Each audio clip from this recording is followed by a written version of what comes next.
transmigrating into an orphan amidst the tumult of the ninja war. Yu Hao, endowed with only mediocre talents, finds himself grappling with the prospect of expulsion. At a pivotal moment, the bond signin system is activated. As long as he forges connections with others, he can sign in and grow stronger. Ding. Establishing a bond with Hinata Hyuga. Signin, reward, perfectal, level, chakra, control. Ding. Achieving a close friendship with Naruto Uzumaki. Signin, reward, beginner, sage mode. Ding. Altering the fates of Haku and Zabuza. Signin, reward, ice release bloodline, factor. From that moment forth, Yu Hao embarks on a path of investment within the shinobi world. To Hinata, your gentleness deserves my protection. To Konan, do not shed tears for the wrong person. Your future includes me. To Tsunade, a foolproof gamble. No, you are the victory I seek. Years later, when everyone assumes he is merely a congenial shinobi, facing Kaguya's descent, Yu Hao stands before all, left hand wielding a Rasengan, right hand poised for gentle fist, crystalline ice shimmering behind him. All regrets shall be resolved by me. Thus, the story commences. Shadow clone, jutsu, accompanied by a voice tinged with hoarseness. Yu Hao brings his index and middle fingers together, crossing his hands to form a cross shape. He drains every last remnant of chakra from within. Bang! A cloud of white smoke disperses, revealing a puddle beside Yu Hao on the podium. That entity, entirely alabaster, lies limp on the ground, its features grotesquely squished together, resembling a slime that has been trodden upon, even twitching slightly as if on the verge of complete dissolution. It is a failure. Once again, he has met with resounding failure. The classroom descends into a deathly silence, only to erupt into unabashed laughter. PFFT. Look, Yu Hao's gang has conjured up another slime. What kind of ninja is this? He can't even master the shadow clone jutsu. His chakra is pitifully scarce, and his control is a disaster. At least Naruto, that fool, can create a vague human shape. This one is nothing but abstract art. Each scathing taunt pierced Yu Hao's ears like poison needles. He lowered his head, fists clenched so tightly that his nails nearly embedded into his palms. On the podium, Iruka Umino, the guiding teacher, wearily rubbed his brow and sighed in resignation. He picked up his ledger and marked a red cross next to Yu Hao's name. Yu Hao. Iruka's voice held a hint of reluctance, but more so the sternness of a teacher with no favoritism. This is your final chance to retake the exam. If you fail the final retake tomorrow, the school will recommend that you abandon the path of becoming a ninja. Expulsion loomed. He had traversed this world for 12 years, evolving from a helpless infant in the Leaf Orphanage to a witness of war's cruelty and peace's fragility. As a devoted fan of Naruto, he had once fantasized about awakening some world-shattering bloodline, embracing multiple companions, and triumphantly defeating Madara and Kaguya. Yet reality had delivered a resounding slap to his face. Born of common lineage, a war orphan, lacking connections or bloodlines, his despair was compounded by the dismal nature of his talents. His chakra was woefully minimal, only slightly more than that of an ordinary person, and his control was maddeningly atrocious. Even refining his chakra proved arduous, let alone executing ninjutsu. Within the ninja academy, he was but a shadow of Naruto Uzumaki, the most inconspicuous tail end of the class, while Naruto, despite his poor grades, garnered attention due to his status as the Nine-Tails Jinchuriki and his eccentric personality. Yu Hao was the kind of person who would vanish into a crowd, an invisible entity. He felt the world's profound malice towards the ordinary, devoid of talent, lacking lineage, his efforts rendered as laughable as a farce in the eyes of this world. In the corner of the classroom, Sasuke Uchiha cast a cold glance in his direction, eyes brimming with disdain, as if observing a mere ant by the roadside. On the other side, Naruto, with his golden hair, frowned empathetically, seemingly recognizing a reflection of himself in Yu Hao, his lips moving as if to speak, yet ultimately falling silent. Despair enveloped him. The only thoughts echoing in Yu Hao's mind were these four characters. Hopelessness. Was he truly destined for expulsion, to become an ordinary person?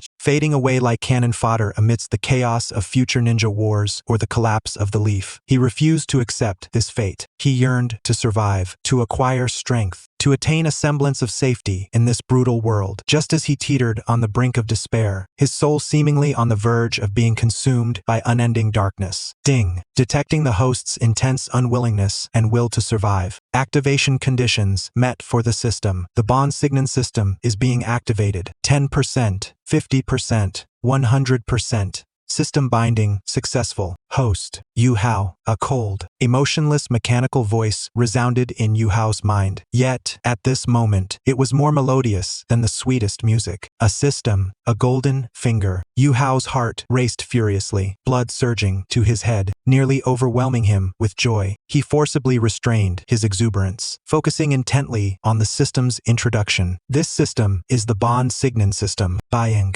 bond establishment. The host can actively interact with plot characters. When positive friendship, affection, or negative rivalry, hatred, emotional connections arise, bonds can be established. Having bond value. Sustained interaction with bond objects can enhance bond value. Significant events, such as altering destinies, saving others, or aiding their growth, will greatly increase bond value. Variant. Signin, when bond value reaches critical thresholds 10%, 30%, 60%, 100%, life and death, soulmates. The host can sign in to receive rewards. Saidao. Reward types. Signin rewards are closely related to the abilities, bloodlines, and traits of the bond objects. Yu Hao's eyes sparkled with growing excitement. This system was tailor-made for him, a seasoned narrative traveler. Deepening his bond with Hinata would grant him eye techniques related to the Byakugan or gentle fist. Deepening his bond with Naruto would bestow him with abundant chakra or affinity for sage techniques. This was not merely a signin system. It was a grand pathway to the pinnacle of the ninja world. Ding.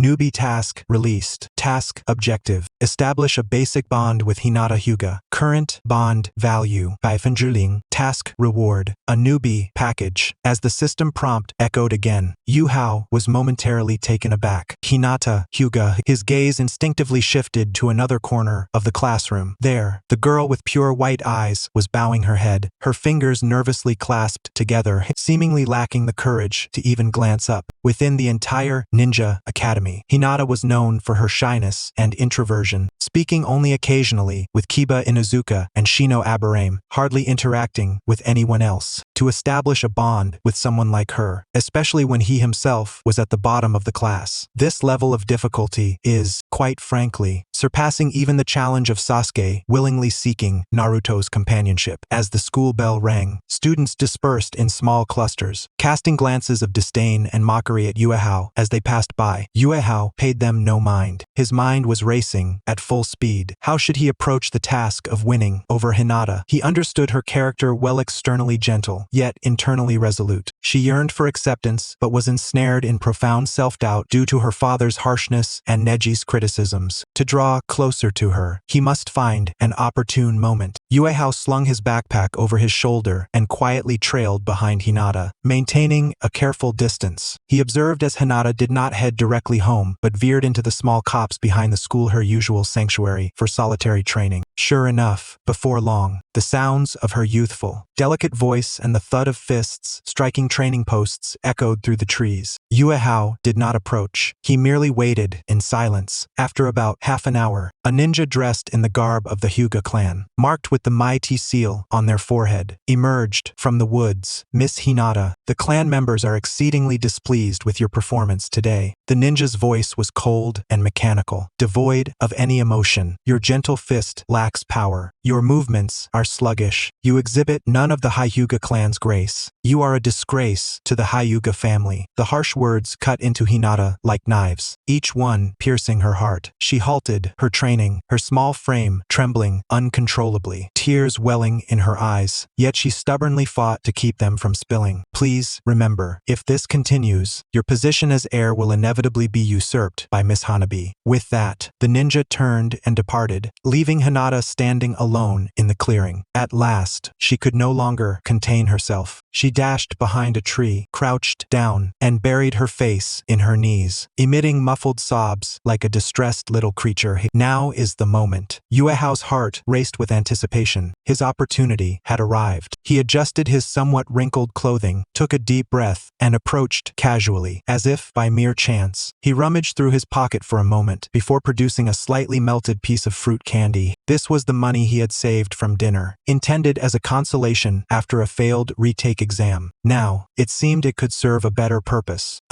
Yuehao stepped behind the tree, speaking in the gentlest tone he could muster. Hinata was startled, abruptly lifting her head, her pure white eyes brimming with tears and panic, akin to a frightened fawn. Upon recognizing Yuehao, her fear intensified, and she instinctively wished to flee. Yuehao made no effort to approach. He merely extended his hand, offering her the candy, his face adorned with a warm, sunny smile. "Do not cry." His voice was clear and warm, reminiscent of the winter sun, dispelling the shadows in the young girl's heart. "You have already put forth great effort. I saw you just now. You simply have yet to discover the method that suits you best." Hinata stood there, momentarily stunned. She lifted her delicate face, adorned with tears, and gazed blankly at the boy before her. His smile was pure and warm, devoid of mockery, disdain, or pity. It was a genuine expression, stemming from the depths of his heart. Throughout her life, everyone had berated her for lacking effort, branding her as useless and a disgrace. This was the first time someone had said to her, "You have already tried your best." A simple phrase, yet it struck her deepest, most tender core in an instant. In that moment, a melodious chime, akin to celestial music, resounded in Yuehao's mind. Ding. Established a basic bond with Hinata Hyuga. Current bond value 5%.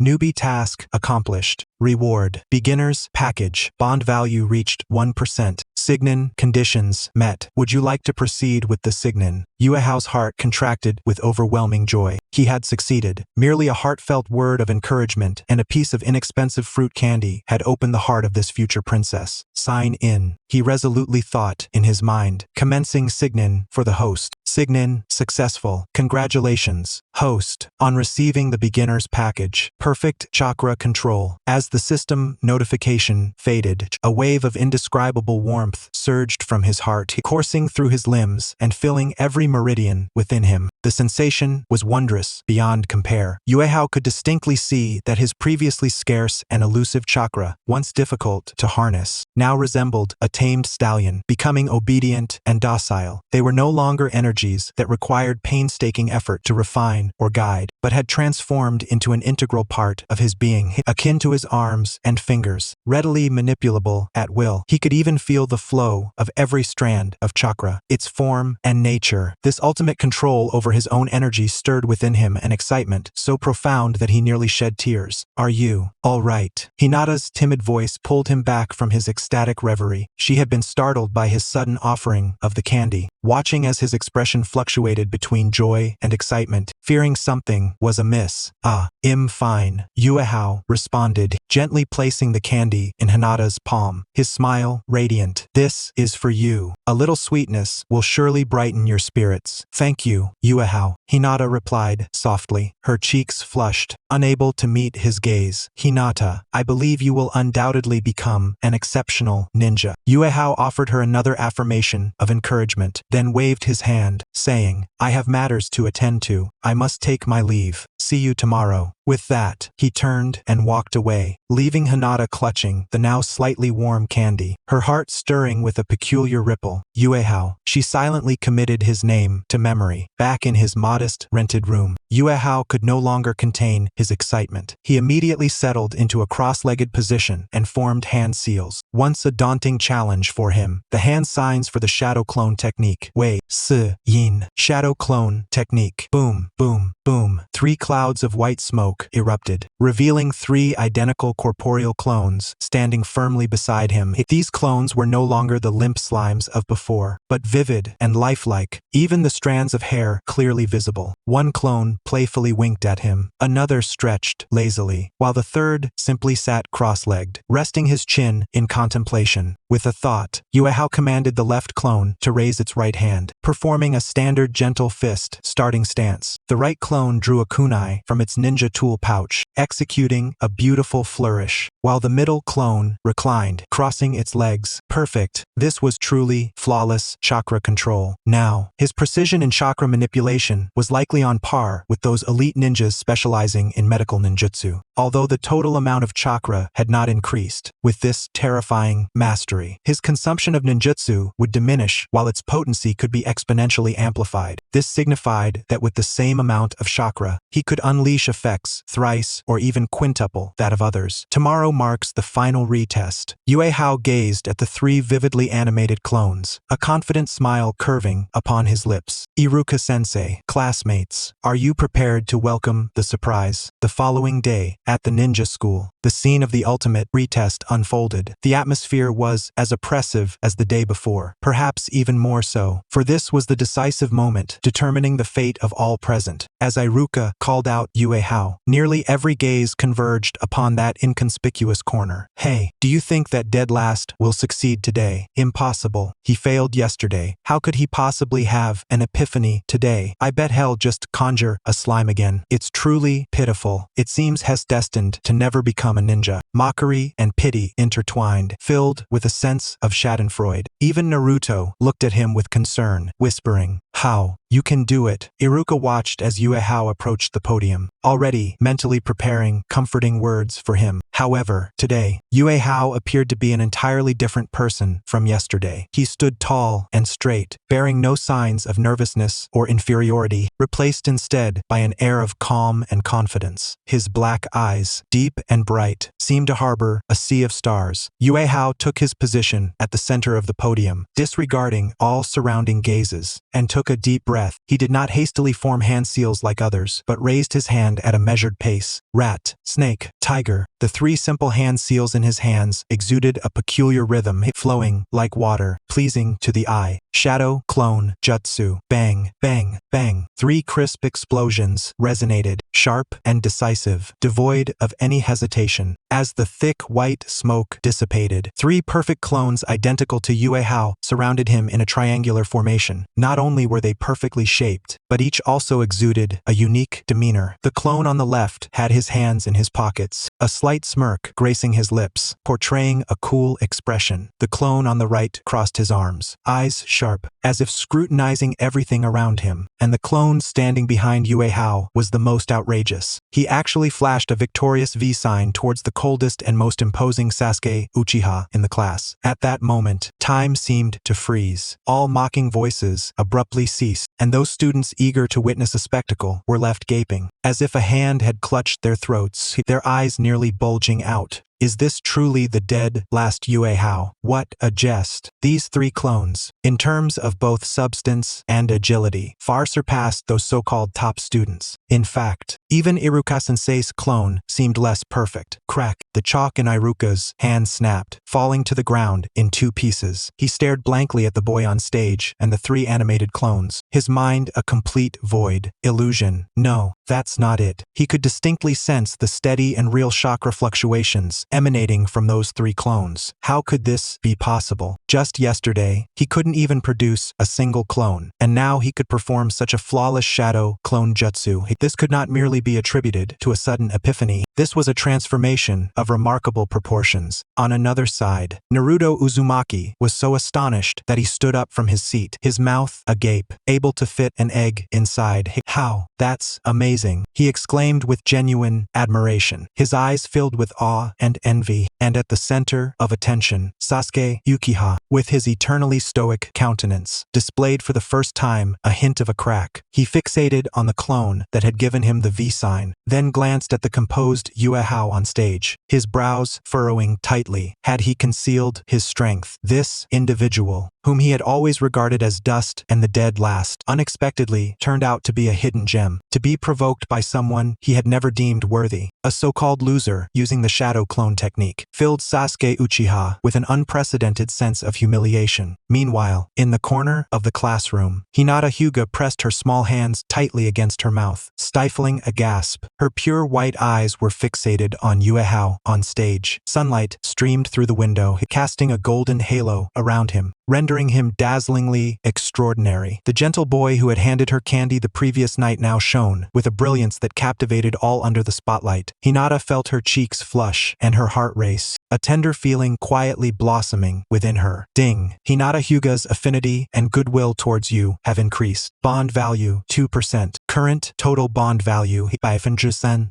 The notification echoed in Yue Hao's mind, deepening the smile upon his lips. He slightly bowed to Iruka. Iruka-sensei, did I pass the exam? Yes, you passed. Iruka finally snapped back to reality, excitedly declaring, perfect shadow clone jutsu. Yue Hao, you performed exceptionally, a stunning revelation. From this day forth, the ninja school would no longer have the dead last Yue Hao. There was only a hidden genius named Yue Hao. In a single battle, Yue Hao transformed dramatically.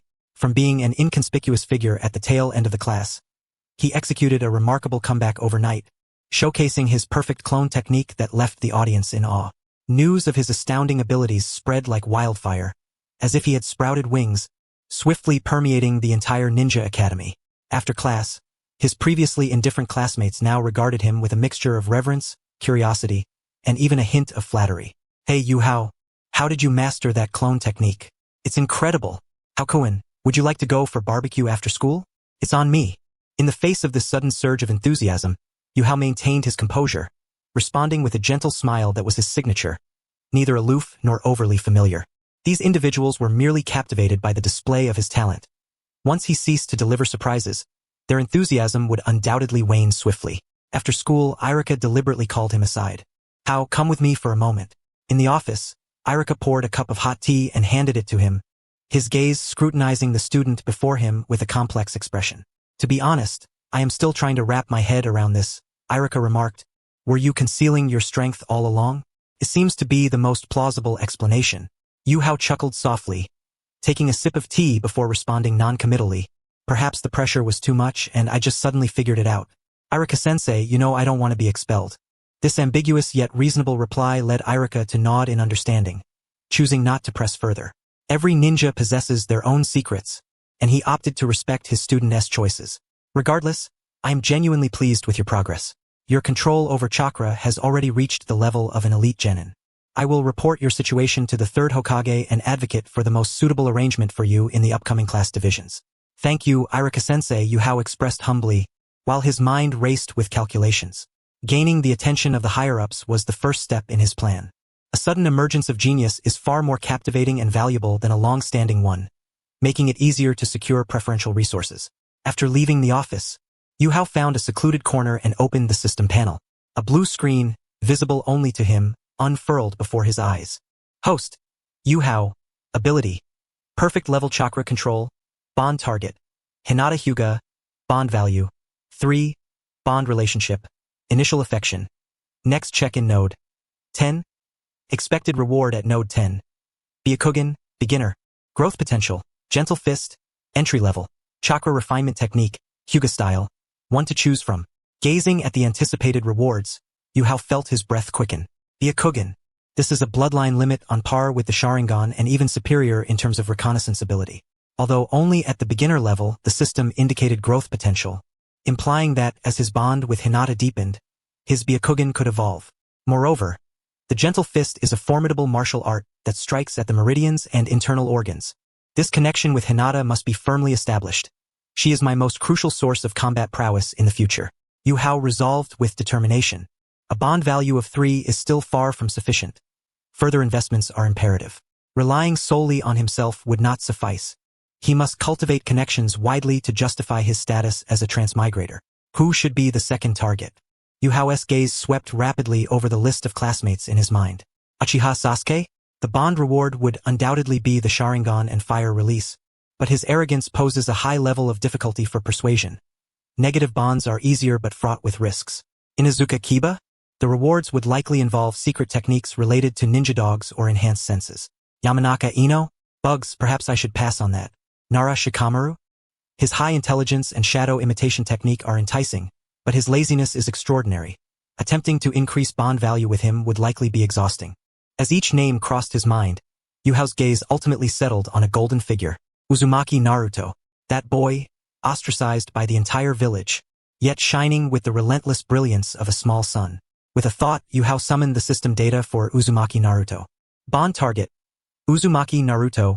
Profile: son of the 4th Hokage, Jinchuriki of the Nine Tails, reincarnation of Ashura. Regret value: 95. Potential value: 99. Sealed. Bond reward direction: vast chakra. Uzumaki clan physique: Nine Tails chakra affinity, Sage arts affinity, Rasengan, shadow clone technique. Gasp. Upon seeing the string of data and rewards, Yuhao inhaled sharply. A regret value of 95. This signifies that Naruto's life is filled with tragedies and suffering that could have been averted, and all of this presents an opportunity for him to intervene and alter, thus generating a frenzy of bond value. A potential value of 99. This is essentially an unmined gold mine. Moreover, looking at the rewards list, every single item is capable of altering a ninja's fate. First chakra. Sage arts. Rasengan. It settled then, Naruto. A gleam of determination flashed in Yuhao's eyes as he made his decision. Pursuing Naruto not only promises extraordinary rewards but also serves to rectify the regrets he harbored while watching Naruto's journey in his previous life. This boy, destined to be a hero, should not have to endure isolation and disdain. With his resolve firm, Yuhao began to seek opportunities. After school, instead of heading straight home, he wandered through the village. Sure enough, it wasn't long before he stumbled upon a familiar scene. Stop right there, you freak. Painting on the walls again. Just wait until I break your legs. A group of furious villagers and lower-ranking ninjas were aggressively pursuing a small, golden-haired figure. As Naruto ran, he turned back, making faces and shouting, "You fools! You can't catch me!" However, for fists are no match for one, and soon Naruto found himself cornered in a dead-end alley. Faced with the villagers' scorn and disdain, he glared defiantly at everyone until Irika appeared to defuse the situation. After receiving a scolding from Irika, Naruto walked despondently towards the familiar training grounds. The setting sun cast a long shadow behind him. He sat alone on a swing, head bowed, gazing at his own toes, surrounded by emptiness. Everyone avoided him as if he were a plague. The children stayed away under parental admonitions, while adults regarded him with either disgust or fear. The entire world seemed to consist of just him alone. In the midst of this heartbreaking solitude, footsteps approached from a distance. Naruto did not look up, assuming it was yet another person come to mock him. However, the footsteps did not halt at a distance but came directly to his side. A figure settled beside him on the swing. Naruto suddenly lifted his head, and upon recognizing the visitor, his azure eyes widened in shock. It was Yuhao, the boy who had shone brightly in today's examination, leaping from the tail end of the class to become a genius. What was he doing here? Was he there to witness his humiliation as well? Naruto instinctively tensed his body, resembling a hedgehog bracing for battle. Yet Yuhao did not look at him. He merely gazed at the evening sky, a gentle smile gracing his face. Then he turned his head, meeting Naruto's astonished and wary gaze, and extended his hand. "Would you treat me to a bowl of ramen?" Yuhao's voice was calm, yet imbued with an undeniable sincerity. "Future Hokage?" Naruto suddenly trembled, his entire being freezing in place. "Ramen. The future Hokage." He gazed blankly at Yuhao, observing that genuine smile, and the outstretched hand directed towards him. Since childhood, apart from the 3rd Hokage and Irika-sensei, no one had ever addressed him in such a manner. Everyone else had deemed his dreams a mere jest. Yet today, this newly crowned genius, the center of attention in the entire school, affirmed his aspirations with such an air of certainty. A warm current surged from the depths of his heart, instantly dismantling all his defenses and facades. Naruto felt his eyes well up, his nose tingling, but he valiantly held back the tears, merely nodding vigorously. "All right, ding." Established a primary bond with Uzumaki Naruto. Current bond value, 1. Naruto was utterly taken aback. He stared at Yuhao, captivated by that untainted, sincere smile and the hand that lingered before him, its fingers distinctly defined. The future Hokage. This title had only graced his dreams. In reality, everyone had dismissed his aspirations as a farcical joke. Yet today, this brilliantly shining genius had spoken as if declaring an undeniable truth, endorsing his dream. Naruto felt a profound warmth flood his chest, banishing the chill brought by twilight. Yuhao did not rush him. He simply maintained his outstretched hand, his smile unwavering. For Naruto in this moment, any additional words felt superfluous. "What are you dawdling for?" Yuhao chuckled, taking the initiative to grasp Naruto's somewhat cold wrist, pulling him up from the swing. "Let us go, Ichiraka ramen. I am starving. Like a marionette, Naruto was tugged along, stumbling forward. His mind was a blank canvas, the warmth emanating from Yuehao's grip grounding him in reality, making him feel slightly dazed. This was the first time. The first time a peer had reached out to him in such a manner. The curtain of Ichiraka ramen was abruptly lifted. "Uncle." 2 bowls of deluxe miso chashu ramen. Yuehao called out with familiarity. The elderly chef, who was cooking the noodles, looked up and smiled upon seeing Yuehao. However, when he noticed the awkward, golden-haired boy behind him, he paused in surprise. "Oh, is that Naruto? Did you bring a friend with you today?" The chef inquired, his tone laced with surprise and kindness. His daughter, Ayam, also leaned in curiously to observe the two. Naruto felt increasingly flustered under their scrutiny, instinctively reaching for his wallet. Whispering to Yuehao, "Hey, I might not have enough money to treat you to the deluxe. What nonsense are you spouting?" Yuehao pressed him down into a seat, matter-of-factly stating, "Today we celebrate your future as Hokage. It's only fitting that I treat you, my future right-hand man." He once again effortlessly uttered that title. Naruto opened his mouth, all words of refusal caught in his throat, ultimately bowing his head and murmuring a soft agreement. Before long, 2 steaming bowls, heaped with chashu and naritamaki, were placed before them. "Let us dig in," Naruto exclaimed, seizing his chopsticks and nearly burying his face in the bowl, devouring the noodles with fervor. It seemed the only way to mask the overflowing emotions within him. Yuehao remained silent, merely smiling as he leisurely enjoyed his own meal. He refrained from mentioning why Naruto was pursued by the villagers, nor did he speak of the 9 tails within him or the pranks. Instead, he casually shared tales from the Ninja Academy, discussing which ninja tools were the sharpest and the exciting missions that awaited them as ninjas. The conversation flowed easily and joyfully, akin to 2 ordinary classmates. Gradually, Naruto's pace slowed, and he began to lift his head, tentatively joining in the discourse. From stuttering at the start to animated gestures later, his tense body finally relaxed. "Hey, let me tell you," Naruto exclaimed, swallowing a mouthful of broth, excitedly pointing towards the Hokage rock outside the window. "I will definitely become Hokage, and I will surpass all previous Hokages to become the strongest Hokage. I want everyone in the village to recognize me." Nearby patrons cast amused glances their way, whispering about the peculiar boy making a fuss again. Naruto's smile faltered, and he instinctively wished to retreat into his shell once more. Just then, Yuehao picked up a piece of chashu and placed it into Naruto's bowl. "Of course," he said, his tone unwavering, yet cutting through the noise with clarity. "Then I shall preemptively claim the position of your Hokage advisor. You, future Hokage, must not go back on your word." Naruto abruptly lifted his gaze, meeting Yuehao's eyes, which sparkled with genuine warmth. There was no hint of insincerity, only complete trust.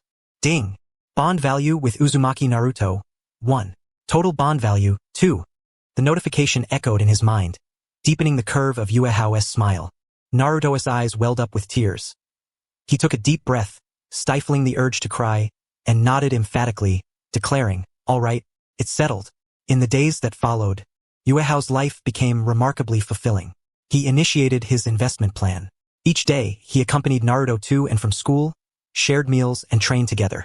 With his maturity far surpassing that of his peers, he guided Naruto, encouraging him to redirect his energies from frivolous pranks to diligent training in ninjutsu. Meanwhile, he did not forget about his most promising potential, Hinata Hyuga. One afternoon, Yuehao serendipitously encountered Hinata practicing in a small grove. The young girl was still clad in her loose training attire, repeatedly practicing the gentle fist's opening stance against a post. However, her movements remained somewhat soft, and her chakra control appeared quite unrefined. "Hello, Hyuga-san, working hard again?" Yuehao greeted her with a smile. "Yuekuen." Hinata blushed upon seeing him, nervously halting her movements, her fingers subconsciously fidgeting. "Don't be nervous.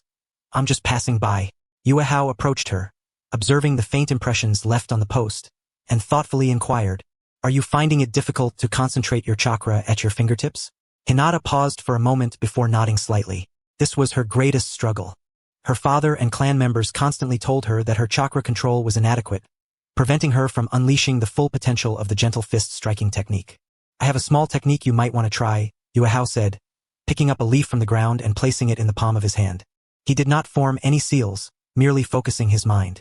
The leaf adhered to his palm as if glued there, unwavering. Then he turned his hand over, palm down, Yet the leaf remained motionless. This was the introductory practice of chakra adhesion. However, Yuehao made it seem effortlessly natural, as if it were instinctual. Try not to force the chakra, but rather feel it.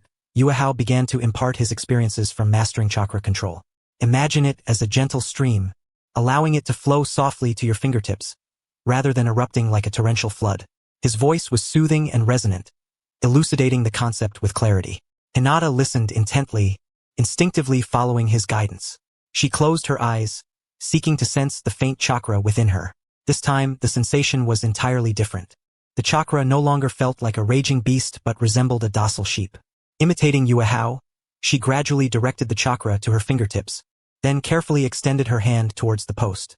Gentle fist, a soft sound echoed. Her index and middle fingers were firmly positioned at the very center of the stake, with her fingertips penetrating roughly half a centimeter deep. Although the depth was modest, the precision was remarkable. Hinata stared incredulously at her fingers, then glanced at the two distinct small holes on the stake. Had she truly accomplished it? For the first time, she had struck the target with such accuracy without anyone supervising her. "See, I told you," came the voice of Yuehao, resonating in her ears, imbued with genuine admiration. "You simply hadn't discovered the right approach. You possess great talent, Hinata." Hinata lifted her gaze, her pure white eyes shimmering with newfound confidence for the first time. Sunlight filtered through the gaps in the leaves, cascading onto her flushed cheeks, causing her entire being to radiate a luminous glow. Ding! Hinata Hyuga's affection and trust levels have significantly increased. Bond value, 1. Current total bond value, 4. Another notification arrived, and Yuehao smiled inwardly. The return on this investment was truly remarkable. Unbeknownst to them, at the edge of the nearby teaching building, Irika Umino was witnessing the entire scene unfold. This was not the first time he had observed such a spectacle today. He had seen Yuehao and Naruto Uzumaki shoulder to shoulder, enjoying ramen and laughing like two fools. He had also witnessed Yuehao patiently guiding the shyest student in the class, Hinata Hyuga, coaxing forth a smile she had never displayed before. Irika was astonished. One was a Jinchuriki isolated by the entire village, and the other was a young lady from the Hyuga clan so self-conscious she could barely articulate her thoughts. The two most problematic students in the school were effortlessly being transformed by Yuehao.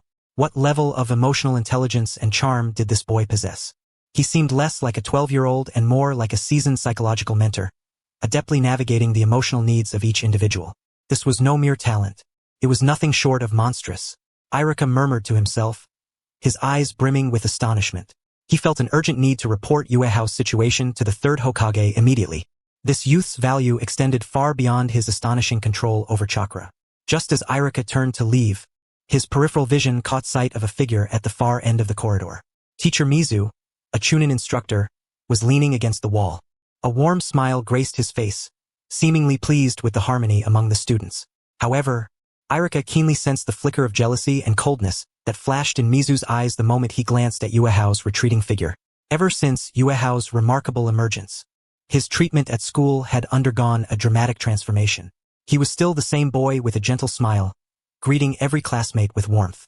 Yet, the way others regarded him had shifted from disdain and indifference to awe and curiosity. Even Sasuke Uchiha, when encountering him in the hallway, would momentarily tense up his icy expression as if acknowledging him as a worthy opponent. Yuehao accepted all of this with composure. He understood that these changes stemmed from the value he had displayed. In the world of ninjas, strength was paramount. This was an undeniable truth. However, where there is light, shadows inevitably lurk. As everyone directed their admiring gazes toward the genius, there would always be those in the corners, nurturing the poisonous weeds of jealousy. The atmosphere in today's theory class felt somewhat off. Standing at the podium was not Irika, but another Chunin instructor, Mizu. Mizu wore his signature warm smile, his tone gentle, appearing far more amiable than the stern Irika. "All right, class, today we shall discuss a topic of slightly greater depth." Mizu's eyes scanned the room, ultimately landing with precision upon Yuehao. "Yuehao, would you care to answer? We all know that chakra is the foundation for performing jutsu. How does the change in chakra nature influence a ninja's combat style?" The moment the question was posed, the class erupted in astonishment. Chakra nature change? Wasn't that a subject meant for Chunin-level students to delve into? Why would teacher Mizu inquire about this? It was completely beyond the syllabus. In the back row, Shikamaru Nara, who had been feigning sleep with his head on the desk, lazily lifted an eyelid at the question. glancing at Yuehao with a hint of amusement. This guy was being singled out. How troublesome. Everyone could see that teacher Mizu was deliberately trying to put him on the spot, hoping to embarrass this newly crowned genius in front of the class. Yuehao stood up, his face maintaining that calm expression, as if he were oblivious to any targeting. Report. Teacher Mizu, he began, his voice soft yet clear, resonating throughout the classroom. The change in chakra nature not only influences combat style but fundamentally determines a ninja's growth trajectory and battle positioning. He paused, continuing, for instance, the 5 most common natures: fire, wind, lightning, water, and earth. Ninjas proficient in fire release tend to be highly offensive, suited for frontal breakthroughs, while wind release enhances slashing power, making it a weapon of choice for close-range combat. Lightning release grants unparalleled speed and penetrating power, while water and earth release play irreplaceable roles in defense and creating terrain advantages. This response, though somewhat profound, remained within the grasp of an exemplary student's comprehension. Mizu's smile remained unchanged, seemingly unperturbed by the answer. Well said, but these are merely the foundational theories from the textbook. Do you possess deeper insights? He was pressing Yuehao to reveal his ignorance. Yet Yuehao merely smiled faintly. Deeper insights pertain to the combinations and countering of nature changes. For instance, wind enhances fire's intensity. The synergy of wind release and fire release can unleash power far exceeding that of a singular jutsu. It is widely known that fire counters wind, wind counters lightning, lightning counters earth, earth counters water, and water counters fire, a theory of elemental counteraction. However, in reality, this counteraction is not absolute. Yuehao shifted the conversation, throwing out a bombshell. A powerful water release can extinguish a weaker fire release. In actual combat, the determining factors of victory extend beyond elemental counters to include a ninja's precision in chakra control, the level of jutsu development, and, of course, the amount of chakra. He gazed steadily at Mizu, as if elucidating the simplest of truths. The entire class was left dumbfounded. Was this something a student at a ninja academy could articulate? It sounded more like a seasoned jonin summarizing battle experiences. Shikamaru sat up straight, his eyes filled with uncertainty as he regarded Yuehao's back. This guy was definitely not just having a sudden epiphany. His understanding of ninjutsu and combat was disturbingly profound. Mizu's smile finally stiffened. He had intended to make Yuehao look foolish, but instead, the latter had responded effortlessly, even delving into aspects that he himself had never considered deeply. It felt as if he had intended to pose a simple elementary school question, only for Yuehao to counter with a thesis paper. The slap to his face was silent yet resounding. Very well. You truly are a talented genius, Mizu forced out through clenched teeth, his smile lacking sincerity. Your theoretical knowledge is quite solid. Therefore, I eagerly anticipate your performance in this afternoon's physical training class. In the depths of his eyes, a fleeting chill passed, which Yuehao keenly detected. A cold smirk formed in Yuehao's heart. If the academic approach wouldn't suffice, then it was time for some martial prowess. In the afternoon, during the physical training exercises, Mizu clapped his hands to garner everyone's attention. Today, I will personally oversee the paired practice. His gaze once again locked onto Yuehao in the crowd. Yuehao, step forward. You've shown remarkable progress lately, so I shall personally assess your combat abilities. Everyone caught the scent of gunpowder in the air. Naruto glanced anxiously at Yuehao and whispered, "How? Be careful. Teacher Mizuki seems to harbor ill intentions." Yuehao smiled reassuringly at him, offering a glance that conveyed calm, before stepping into the center of the arena. "Please, Teacher Mizuki, guide me." He slightly bowed, displaying utmost respect. "Rest assured, I am merely here to instruct, and I shall exercise discretion," Mizuki replied, his face adorned with a mask of insincerity. Barely had his words left his lips when his figure abruptly vanished from sight. So swift, the students could only catch a fleeting shadow as Mizuki reappeared before Yuehao, delivering a powerful punch aimed mercilessly at Yuehao's face. The force of the strike created a gust of wind, causing the nearby students to flinch as they felt the sting on their cheeks. This was no mere instruction. It was a blatant attempt to knock him down. Hinata gasped, covering her mouth, her heart racing in her throat. Yet, just as the formidable fist was about to make contact, Yuehao's body floated backward like a weightless leaf, evading the blow with an astonishing angle. His movements were minimal. There was no awkward retreat, nor exaggerated dodging. It was as if a gentle breeze had swept him away from his original position. Oh! Mizuki's punch missed its target, a flicker of surprise crossing his eyes, and his onslaught intensified. Kicks, elbow strikes, and knife-hand attacks rained down upon Yuehao like a tempest. However, An astonishing spectacle unfolded. Regardless of how fierce Mizuki's attacks were or how cunningly angled they came, Yuhao always managed to evade them with the grace of a slippery eel, utilizing the slightest of movements to avoid each strike by mere millimeters. He would sidestep, duck, or spin fluidly, all the while appearing as if his feet were glued to the ground, moving no more than a meter, embodying a serene elegance that left even the tips of his garments unscathed. In the eyes of the students, this was no longer a mere sparring session. It resembled a splendid solo performance. Yuhao danced through the storm of attacks like a graceful dancer, while Mizuki resembled a frustrated child, unable to catch a fleeting butterfly. Was this a mere coincidence?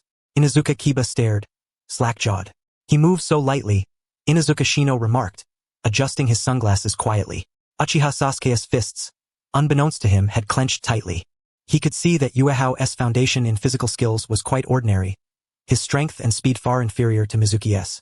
Yet, the control Yuhao exhibited over his body and his timing was beyond comprehension. Only Yuhao himself understood his reliance on perfect chakra control. He had delicately affixed a minuscule amount of chakra to his feet, and with each evasion, he performed intricate maneuvers through exquisite control of his chakra.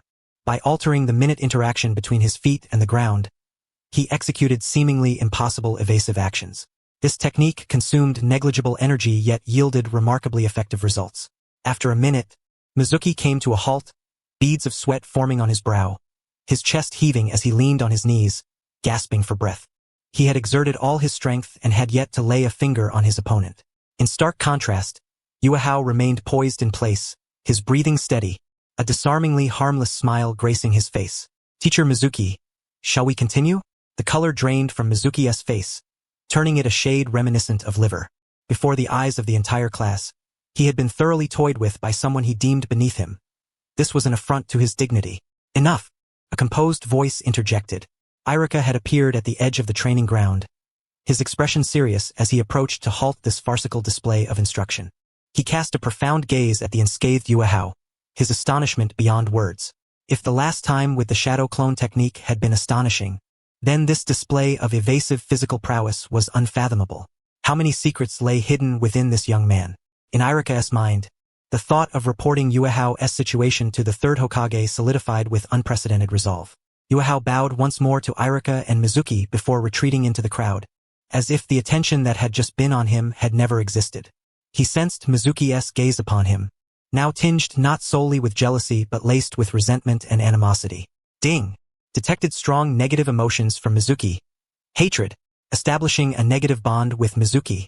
Current bond value, 10. Sign-in conditions met. Would you like to proceed with the sign-in? A subtle curve graced the corner of Yuhao's lips. A sign-in opportunity. How delightful! Yet, he refrained from signing in immediately, silently reflecting. It's just a matter of time. His true value lies ahead. He lifted his gaze, peering over the crowd towards a golden-haired boy enthusiastically waving at him, his face alight with admiration. Mizuki was merely a minor interlude, insignificant in the grand scheme of things. The most pressing matter was the impending graduation examination and the fate of Naruto, intertwined with a chance for a coveted sealing book. The graduation examination of the Ninja Academy had finally arrived, the air thick with a blend of tension and anticipation. Every student taught with the knowledge that their future as true ninjas hinged upon this moment. The exam comprised 3 components. The first was a written test. As the papers were distributed, the only sound that filled the classroom was the rustling of pens on paper. Yuhao scanned the questions and a slight smirk appeared on his lips. The inquiries regarding ninja history, tactical theories, and hand-sign knowledge were as elementary to him, a seasoned traveler of 2 lifetimes as simple arithmetic. He swiftly penned his answers, completing the entire paper in under 10 minutes. To the astonishment of his peers, he was the first to rise and submit his paper, walking out of the classroom with an air of nonchalance, leaving behind only a stylish silhouette. The second component involved throwing ninja tools. On the training field, rows of target posts stood before them. The students approached one by one, yielding varying results. Inuzuka Kiba, with his beast-like instincts, hit the bullseye with 7 out of 10 shurikens. Uchiha Sasuke, ever cool and composed, achieved a perfect score, drawing a chorus of squeals from the girls. When it was Yuhao's turn, all eyes converged upon him. Unlike Sasuke, he did not adopt a textbook throwing stance.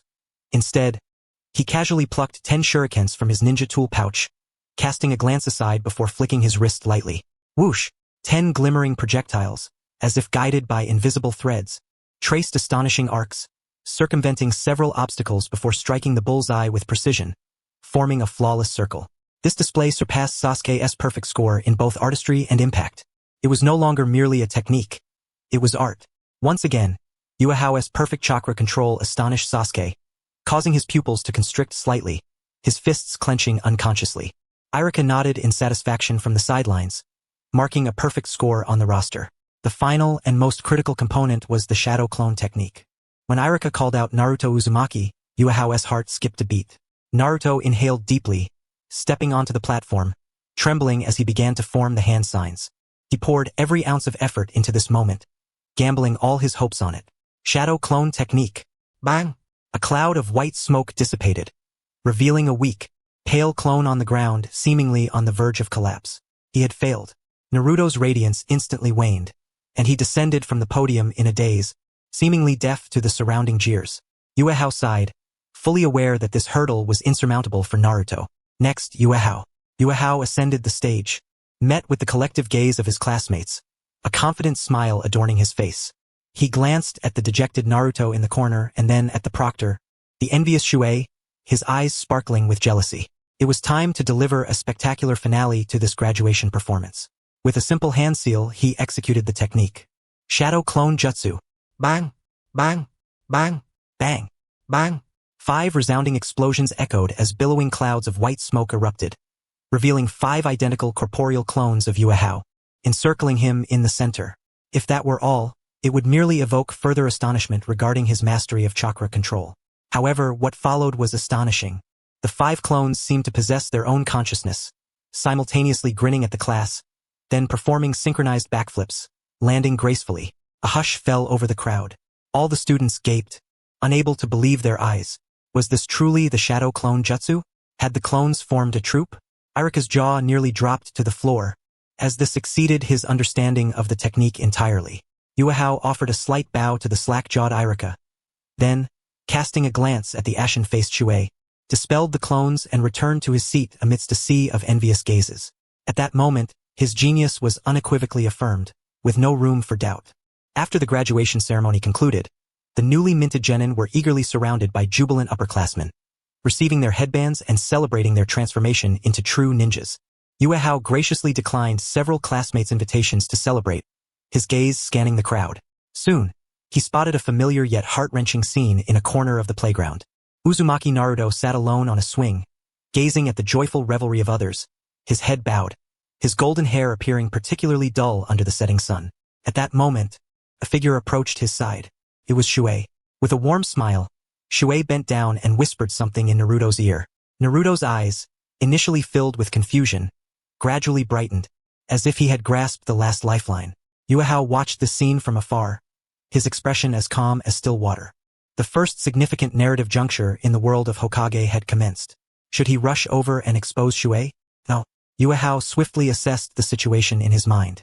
To unveil the truth would indeed ensure Naruto's safety, but it would deprive him of the opportunity to learn the multi-shadow clone jutsu. In his system, the rewards listed for Naruto's bond, vast chakra, Uzumaki Sage Body, and multi-shadow clone jutsu, would be jeopardized. For a shrewd investor, that would be the most foolish course of action. Risk and reward coexist. As long as one manages the risks adeptly, the greatest gains can be seized. It seemed Shuei, the instrumental pawn, was finally poised to shine with his last flicker of brilliance. A subtle smile curved Yuahao's lips as a plan rapidly took shape in his mind. He turned and briskly walked toward the Hokage's office. At the office entrance, he fortuitously encountered Iruka, who was preparing to leave. Iruka-sensei, Yuahao greeted him proactively. It's you. How? Congratulations on your graduation. Iruka smiled, increasingly satisfied with this student. Thank you, sensei. A hint of feigned concern flickered across Yuahao's face as he organized his thoughts and spoke with an air of casualness. Iruka-sensei, I just saw Shuei-sensei with Naruto. Oh? Shuei went to find Naruto? That's good. Naruto needs some comforting after not passing. Iruka seemed unperturbed. Well, Yuahao scratched his head, feigning confusion. Naruto looked quite dejected, and it seemed like Shuei-sensei was comforting him, even mentioning some secret method to help him graduate. I couldn't hear clearly from afar, but Shuei-sensei's expression struck me as rather peculiar. You have the closest relationship with Naruto, so perhaps you should keep an eye on him. I'm worried he might do something foolish. He spoke ambiguously, appearing as a concerned student while artfully planting a seed of doubt in Irika's mind.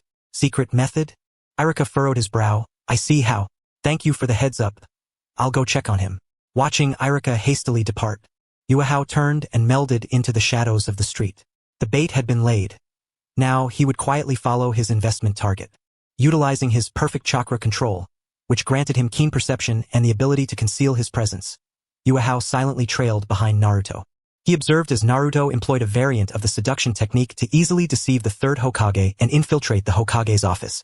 Then, he watched the small figure hoist a massive scroll, taller than himself, and leap from the window, vanishing into the night. That was the sealing book. It contained countless forbidden jutsu scrolls. Yuahao followed Naruto to the outskirts of the village, arriving at the Death Forest. In a clearing, Naruto excitedly unfurled the colossal scroll, illuminated by the moonlight, and located the first technique. Multi, Shadow, Clone, Jutsu. Naruto exclaimed with delight, immediately immersing himself in intense and earnest training. Yuahao concealed himself in a tree, observing quietly. He could distinctly sense the vast chakra within Naruto being frantically drawn out, transforming into corporeal clones. Bang! Bang! Bang! Initially, the clones appeared misshapen. Yet, Naruto persevered like an unyielding machine, repeatedly attempting, despite numerous failures.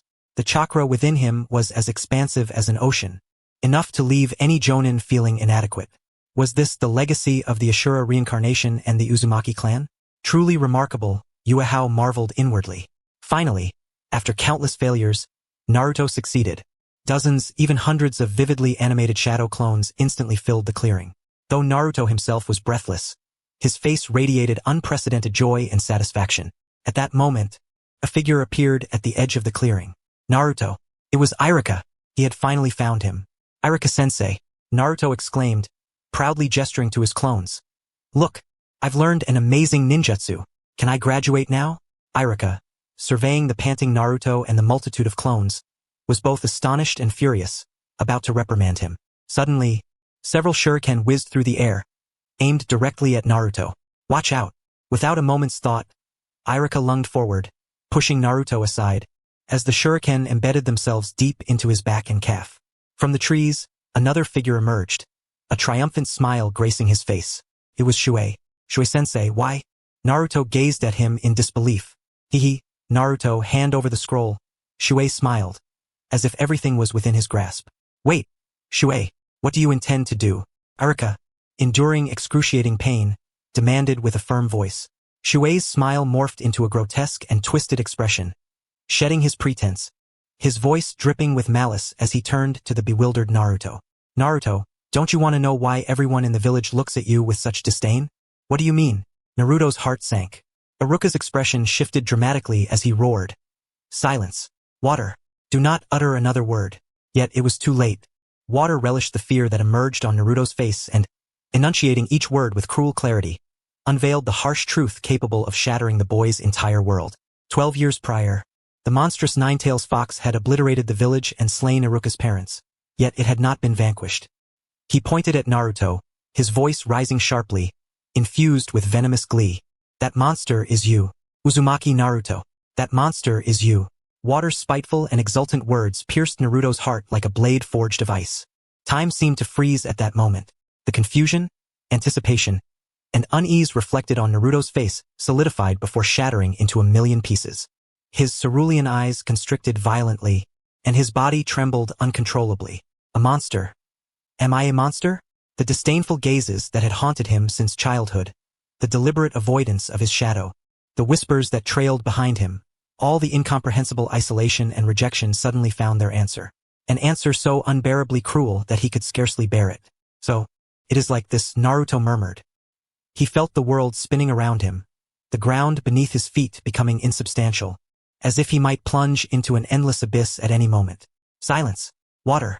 Iruka, bloodied and sprawled on the ground, struggled to rise, bellowing at Water. You must not speak any further. Why must I not speak? Water's smile grew increasingly sinister as he reveled in Naruto's unraveling. Iruka, do you not harbor hatred for him as well? This monster killed your parents. Do you not feel disgust staring at the face of your enemy every day? Be silent. Iruka's eyes blazed red. Naruto. He is not like that. He is my student, Uzumaki Naruto. He is the future of the leaf. Ha ha ha. Water laughed maniacally. Even now, you attempt to deceive him. You and he are both repugnant beings. If that is the case, let us perish together. No sooner had he spoken than he swiftly drew a massive shuriken from behind, his wrist flicking as the weapon sliced through the air with a deafening shriek, spiraling towards the utterly defenseless Naruto. Naruto, quickly, evade, Iruka cried out in despair. Yet, Naruto stood frozen like a broken puppet, utterly unresponsive to the impending death. In that critical moment, Iruka summoned an unknown strength, leaping forward and positioning his body to shield Naruto with his own life. Thud! The enormous shuriken embedded itself deep into Iruka's back, the force propelling him forward several staggering steps before he finally collapsed before Naruto. Blood poured from his mouth and wounds, spilling forth relentlessly. Why? Naruto stared blankly at the man who had sacrificed his life to protect him, his parched throat struggling to articulate a few words. Because Iruka managed to turn his head, his face adorned with a gentle smile. Because we are the same, Naruto. We both grew up without parents and were constantly ridiculed by others. I know all too well. Go to hell. Water interrupted their poignant exchange. He drew a kunai, his figure flashing as he charged toward the two, intent on finishing them off. However, just as he was about to close the distance, a figure emerged from the nearby woods like a specter, quietly standing before water. It was Tsukihao. He appeared without a sound, as if he had always been there. Water-sensei, as a ninja, to turn against your fellow villagers and juniors, you are unworthy of being a mentor. Tsukihao's voice was calm, devoid of anger or anxiety, as though stating the simplest of facts. Water, momentarily stunned by Tsukihao's presence, soon sneered. Another one coming to their doom. Tsukihao, you hypocritical genius. Perfect. You can accompany that fox to the grave. He believed Tsukihao had come to mediate, to showcase his laughable camaraderie. However, Tsukihao did not spare him a glance. He walked straight past water, as if he were merely an inconsequential obstacle. Tsukihao approached Naruto, crouching down to meet the gaze of the trembling boy who had curled up behind Iruka, his eyes hollow. Naruto lifted his head, tears blurring his vision as he beheld Tsukihao's face so close. How he has come too. Is he here to mock me as well? As despair swallowed Naruto's heart, Tsukihao spoke. Naruto, listen. His voice, though soft, shone like a beacon, forcibly tearing through the boundless darkness within Naruto's heart. You are not a demon fox. You are Uzumaki Naruto, a ninja of the Hidden Leaf Village. You are my friend, Tsukihao. Each word was articulated deliberately and clearly. He reached out, gently resting his hand on Naruto's tousled golden hair, his eyes devoid of pity or compassion, embodying only the purest equality. You are destined to become Hokage. This final proclamation thundered through Naruto's mind like a lightning strike. To become Hokage, the dream that everyone regarded as a jest, the dream he himself was on the verge of relinquishing at that moment, was revived by Tsukihao's earnest and self-evident tone. The warmth radiating from the hand resting atop his head shattered all of Naruto's psychological defenses in an instant. He was not a monster. He was Uzumaki Naruto. He was Hao's friend. Naruto could no longer contain himself and burst into tears. His cries were filled with the pain of having his truth unveiled, the grievance of being cast aside by the world, but more so, they were a cathartic release of gratitude for grasping the sole ray of light in the endless darkness.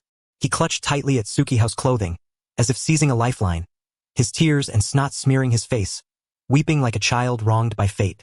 Ding! Detected intense emotional fluctuations in connection with Uzumaki Naruto.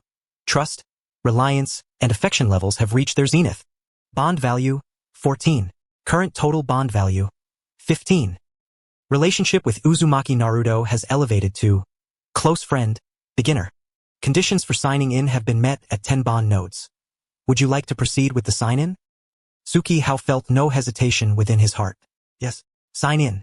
In the next moment, a vast, warm energy, brimming with the vitality of life, surged forth from the deepest recesses of his being like a burst dam. This energy was distinctly different from his original chakra. It was more formidable, more resilient, like a roaring river.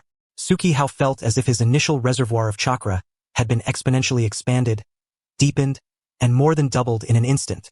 Every cell in his body rejoiced. The fatigue that had burdened him vanished, replaced by an unprecedented sense of vigor. Sign-in successful. Congratulations to the host for receiving the reward. Uzumaki Bloodline, Beginner. Shadow Clone Technique. Effect. Substantial increase in total chakra. Overall enhancement of physical strength, stamina, and recovery. Greater affinity for sealing techniques.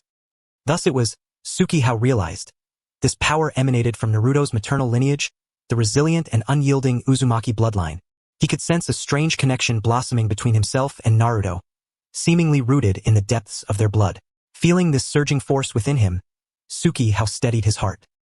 He gently patted Naruto's back, still weeping, and then slowly rose to his feet. He stood resolutely before Naruto and the gravely injured Irika, his tall figure casting a reassuring shadow under the moonlight. Opposite him, Mizuki displayed evident impatience, gripping his kunai tightly. A cruel smile etched across his face. Is the performance over? If it is, it's time to send you on your way. Genius. Hyuga raised his head, his gaze finally and genuinely settling on Mizuki for the first time. That gaze was tranquil, yet beneath its calm surface, it stirred an inexplicable chill in Mizuki's heart. You are my opponent, Hyuga spoke, his tone remaining flat, and that is I. Mizuki regarded the half-young man standing before him, a contemptuous smirk tugging at the corners of his mouth. He acknowledged Hyuga's brilliance, but that was contingent upon who he was compared to. Dominating the ninja academy as a little brat meant little in the eyes of someone seasoned in countless battles.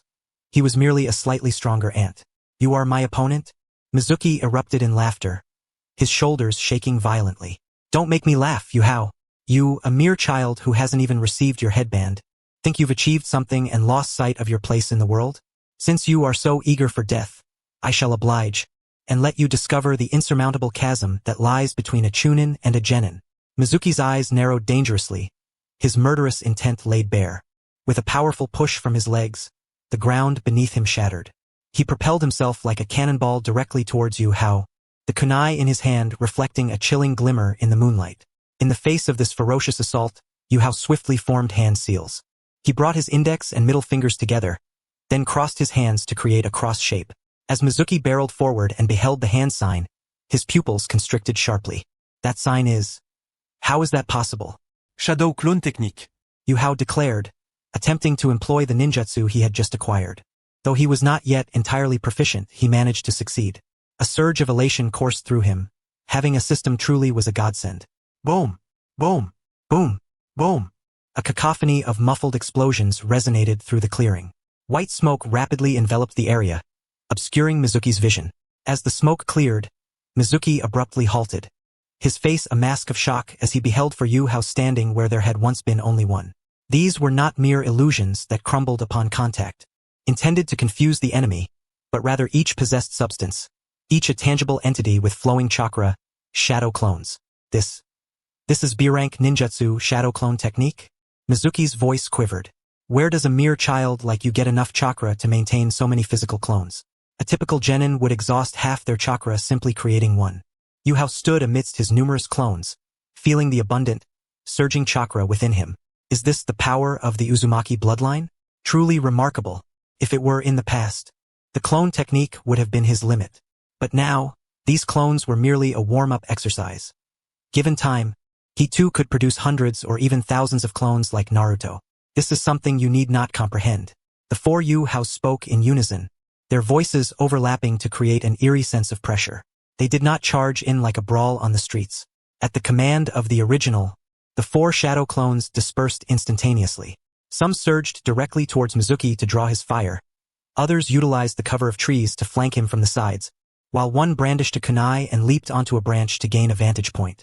Another lay flat on the ground, hastily preparing something. This was no mere duel. It was a meticulously orchestrated tactical encirclement. Don't underestimate me. Mizuki seethed with anger, swinging his kunai into the fray. Swish! One of the advancing clones met his blade. Its throat slashed open, dissipating into white smoke. Such fragile things. I'll take down as many as you send. Mizuki sneered, swiftly kicking another clone that had attempted a sneak attack from behind. However, in the next instant, shoo, shoo, shoo, 3 shurikens flew from the treetops in a triangular formation, precisely restricting his escape routes. Mizuki rolled hastily to the ground, narrowly avoiding the projectiles. As he rose, a sudden crack echoed beneath his feet. He had stepped on a brittle branch. Not good. Boom! A detonation tag erupted at his feet. Although he reacted swiftly and leapt away, the shockwave sent him tumbling, leaving him covered in dirt and debris. Damn it, you little brat. Mizuki scrambled to his feet. His once pristine Chunin vest now blackened, his face marred by several bloodied scratches. He realized he had fallen into a quagmire. Though these shadow clones were individually weaker than him, their coordination was astonishing. Whenever he attacked one, the others would launch a surprise assault from his blind spots. They showed no fear of death, trading their lives for injuries. Naruto, how long will you keep watching? Yuhao's voice echoed through the forest. The technique on that scroll, haven't you already learned it? Show him what a real monster looks like. Hiding behind a tree, Naruto trembled. He wiped the tears from his face, his eyes hardening with newfound determination and ferocity. Yuhao was right. As someone who aspired to become Hokage, how could he continue to hide behind his friends and weep? Naruto formed the familiar cross-hand sign. The immense, almost explosive red chakra within him surged fervently at his command. Multiple shadow clone technique. Boom, boom, boom, boom, boom. The ensuing commotion was an order of magnitude greater than before. The entire forest seemed to tremble. White smoke erupted like a tsunami, instantly engulfing every inch of space within 100 meters. When the smoke finally dissipated, Mizuki was utterly stunned. His mouth agape, his kunai clattered to the ground. Everywhere his gaze fell. On the trees, the ground, behind the rocks, and in the grass. There were countless figures clad in orange, all bearing the visage of Uzumaki Naruto. 100? 500? No, there were at least 1,000. This is impossible. Mizuki's legs began to tremble, a profound sense of dread gripping his throat. Was this something a genin could accomplish? Even a Hokage would struggle to produce so many clones. Go! Beat him down! Countless Narutos roared in unison. The sound coalesced into a tidal wave, reverberating painfully in Mizuki's ears. In the next moment, the orange tide completely engulfed Mizuki. Ah! Get off me! My legs! Don't bite me! Damn monster! Ah! Mizuki's wretched screams echoed from the center of the crowd, soon drowned out by the cacophony of fists and feet. Though Naruto's attacks lacked coordination, they were sheerly overwhelming. In the face of this multitude, even a Jonin would be hard-pressed to emerge unscathed, let alone a Chunin like Mizuki. Just as Mizuki was submerged beneath the sea of Narutos, desperately shielding his head and on the brink of collapse, a calm figure materialized silently behind him. It was the original Yuhao. He had been waiting for this opportunity, anticipating the moment Mizuki would be thoroughly subdued, revealing a crucial vulnerability. Yuhao grasped a kunai in his hand, a faint blue chakra enveloping its blade, enhancing its sharpness manifold. He did not aim for Mizuki's neck or heart. As a freshly graduated student, committing murder in front of an audience is hardly a prudent choice. One must incapacitate him while simultaneously exhibiting sufficient mercy and precision. With a swift flick of his wrist, Yuhao sent a shuriken slicing through the air, piercing the right hand of the water-wielding assailant with chilling accuracy. Ah! The agonized scream of the water user erupted, as his right arm instantly succumbed to weakness, hanging limply at his side. Stand down, Naruto. Yuhao spoke softly, his voice, though gentle, resonated with remarkable clarity. The frenzied clones of Naruto, who had been relentlessly attacking, abruptly halted their movements. With a series of thuds, countless clones dissipated into white smoke, leaving only the panting form of Naruto and the unconscious, swollen figure of the water user, whose right arm was rendered useless. Yuhao approached the fallen adversary, retrieving the immense sealing scroll from his arms and slinging it back onto his back. He then walked over to Irika, inspecting his injuries. Fortunately, no vital areas were harmed. He lifted his gaze to reveal his signature gentle smile to the dazed Naruto and the pained yet relieved Irika. It is over. Clap, clap, clap. A crisp applause echoed from the shadows of the forest. 3 figures gradually emerged. At the forefront stood an elder, clad in the Hokage's robes, a conical hat perched upon his head, and a pipe clenched in his mouth. It was none other than the 3rd Hokage, Hiruzen Sarutobi. Behind him, 2 masked Umbu ninjas swiftly advanced, dragging the unconscious water user away as if he were a lifeless dog. Hokage-sama! Naruto exclaimed, startled, instinctively wanting to hide, for he was a criminal who had stolen the sealing book. Hiruzen Sarutobi did not cast his gaze upon Naruto. Instead, his murky yet perceptive eyes fell upon Yuhao. He had been observing the entire scene through a telescope technique, from Yuhao stepping forward, to utilizing the shadow clone technique to restrain, then directing Naruto to launch a full-scale assault, culminating in that precise and ruthless strike. The performance of this young man could only be described as flawless. Calm, wise, decisive, along with an astonishing amount of chakra and control. This was no mere freshly graduated genin. This was a natural-born battlefield commander. Yuhao Hiruzen Sarutobi exhaled a puff of smoke, a benevolent smile gracing his aged visage. You have done exceptionally well. In the face of formidable adversaries, you remained unflustered, protecting your comrades while subduing the traitor. You possess wisdom and courage that surpass your years. This embodies the will of the Hokage. Yuhao immediately stood at attention, deeply bowing to Hiruzen Sarutobi, his face reflecting a perfect balance of excitement and humility. The Hokage has overly praised me. I merely acted as was required. Naruto and Irika-sensei are my bonds. I could not stand idly by while they were harmed. He emphasized the word bonds, knowing well that this old man cherished such sentiments. Indeed, the admiration in Hiruzen Sarutobi's eyes deepened. Valuing bonds, possessing strength, being innocent and orphan, and exhibiting such intelligence. This was a prime candidate worthy of nurturing, destined to become a pillar of the leaf and a successor to the will of fire. Irika, Hiruzen Sarutobi turned to face the injured Chunin. Hokage-sama, Irika struggled to rise. No need to move, Hiruzen Sarutobi waved his hand. I am well aware of the events that transpired tonight. Since Naruto has already mastered the multiple shadow clone technique. Then, he glanced at the timid golden-haired boy, a flicker of complexity passing through his eyes, which ultimately softened. I believe that sometimes rules can be bent. Irika paused for a moment, then comprehended the Hokage's intent. Gritting his teeth against the pain, he removed the forehead protector from his head. Naruto, come here. Naruto approached Irika's side. Irika solemnly handed the forehead protector into his hands. Congratulations on your graduation.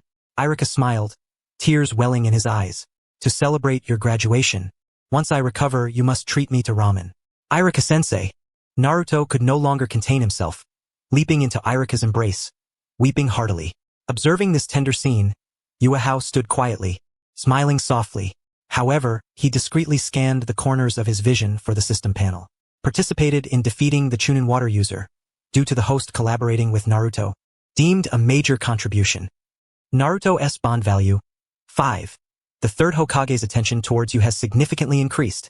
Yuhao could no longer suppress his excitement. The chaos of the Death Forest was finally quelled by the swift cleanup efforts of the Umbu.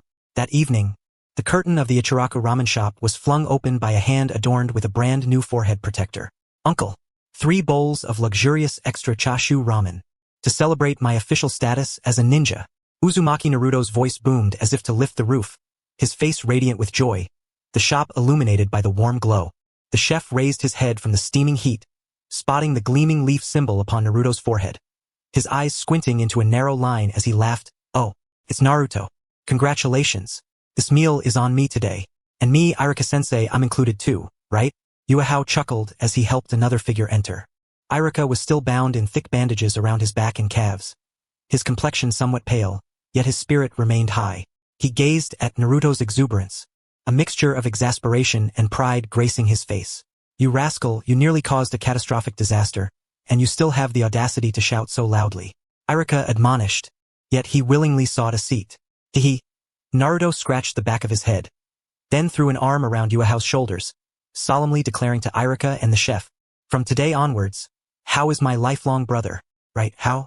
Of course, Yuhao responded with a smile, casually pushing the menu towards Naruto.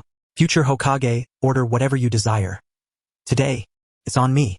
No, we agreed that the uncle is treating. Hao, don't steal my thunder. This is my intention as your teacher. In an instant, the small ramen shop was filled with a cheerful atmosphere. Naruto devoured his meal voraciously while incoherently sharing his grand aspirations for the future.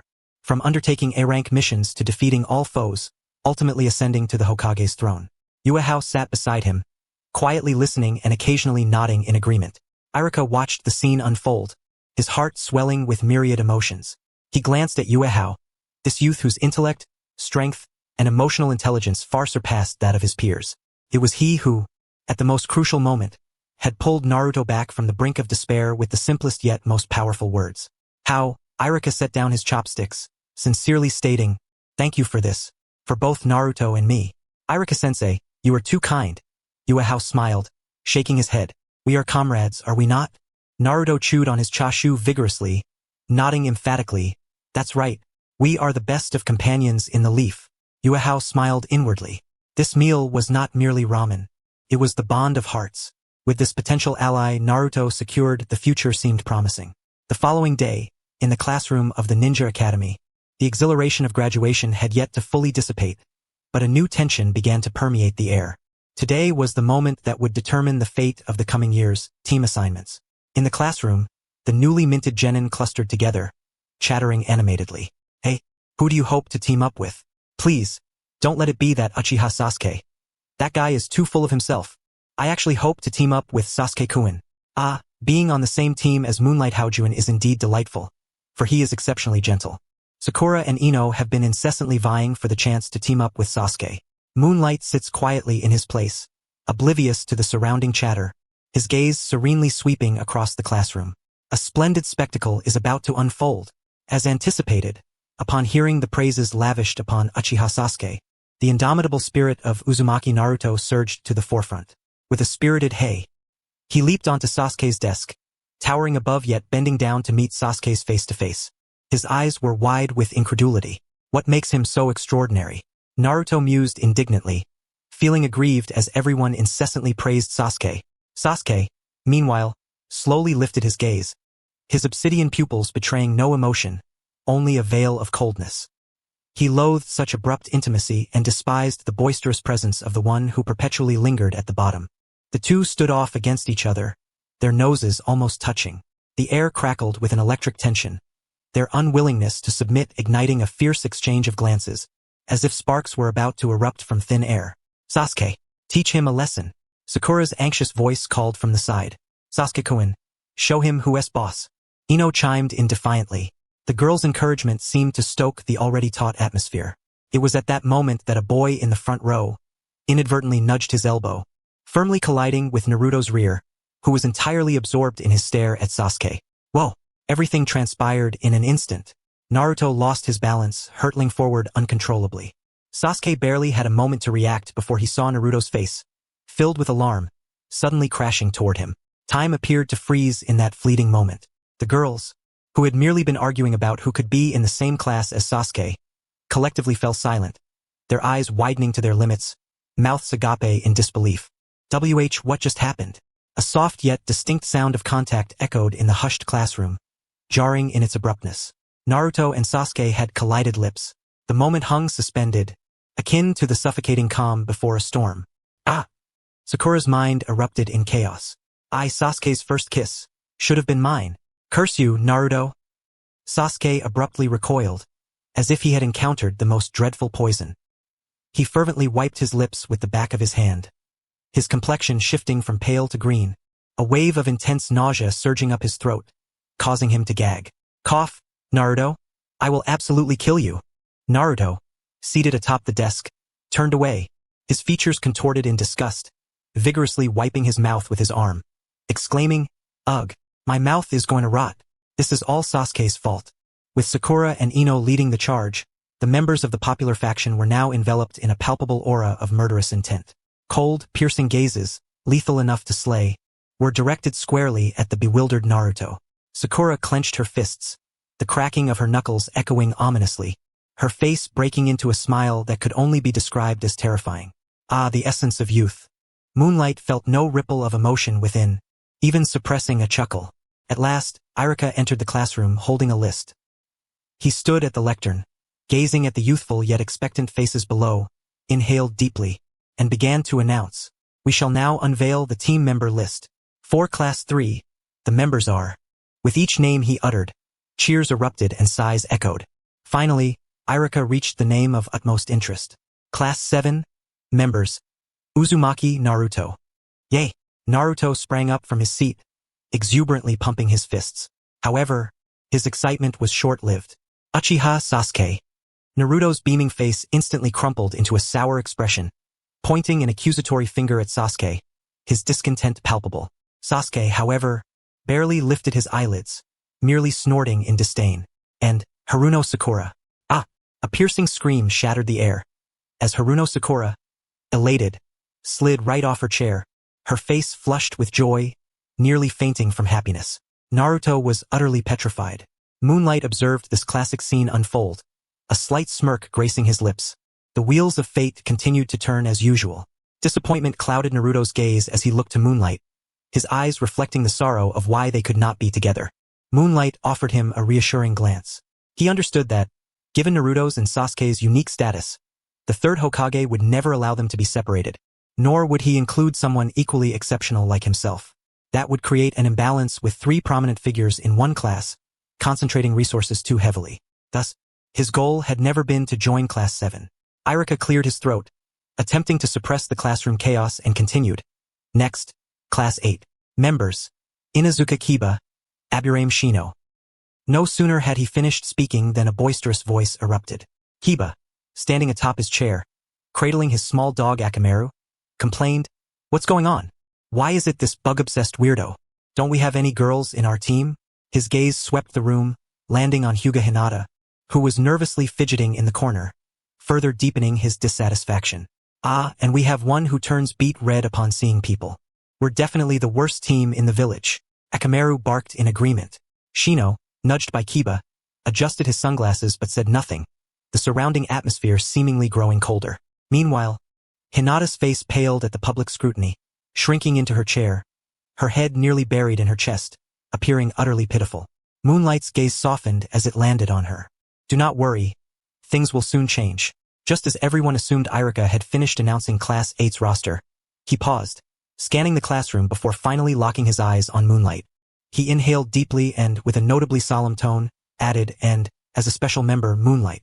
The class fell into a profound silence, incredulously gazing at the lectern before abruptly turning to the boy, whose gentle smile never faltered. Iruka, unfazed by the shock of the class, continued, "By special approval from the Hokage, Class 8 will operate as a special 4-person team. The supervising jonin will be Yuhi Kurinai." Boom! The previously silent classroom erupted as if a bomb had been dropped. A 4-person team? What kind of joke is this? Aren't ninja teams traditionally composed of 3 members? Why was Moonlight afforded such a special arrangement? This is simply too unfair. Sho, keep it down. I've heard he was personally praised as a genius by the Hokage. Naruto's mouth gaped wide enough to fit an egg, though he felt regret at not being on the same team as Moonlight, his happiness for his friend overshadowing it. Uchiha Sasuke finally turned his head, his gaze fixed on Moonlight for the first time, his black eyes filled with scrutiny and curiosity. A 4-person team that required the Hokage's special approval. This Moonlight undoubtedly harbored secrets. The most animated reaction came from Kiba, who had just been complaining. "Wow, is this for real?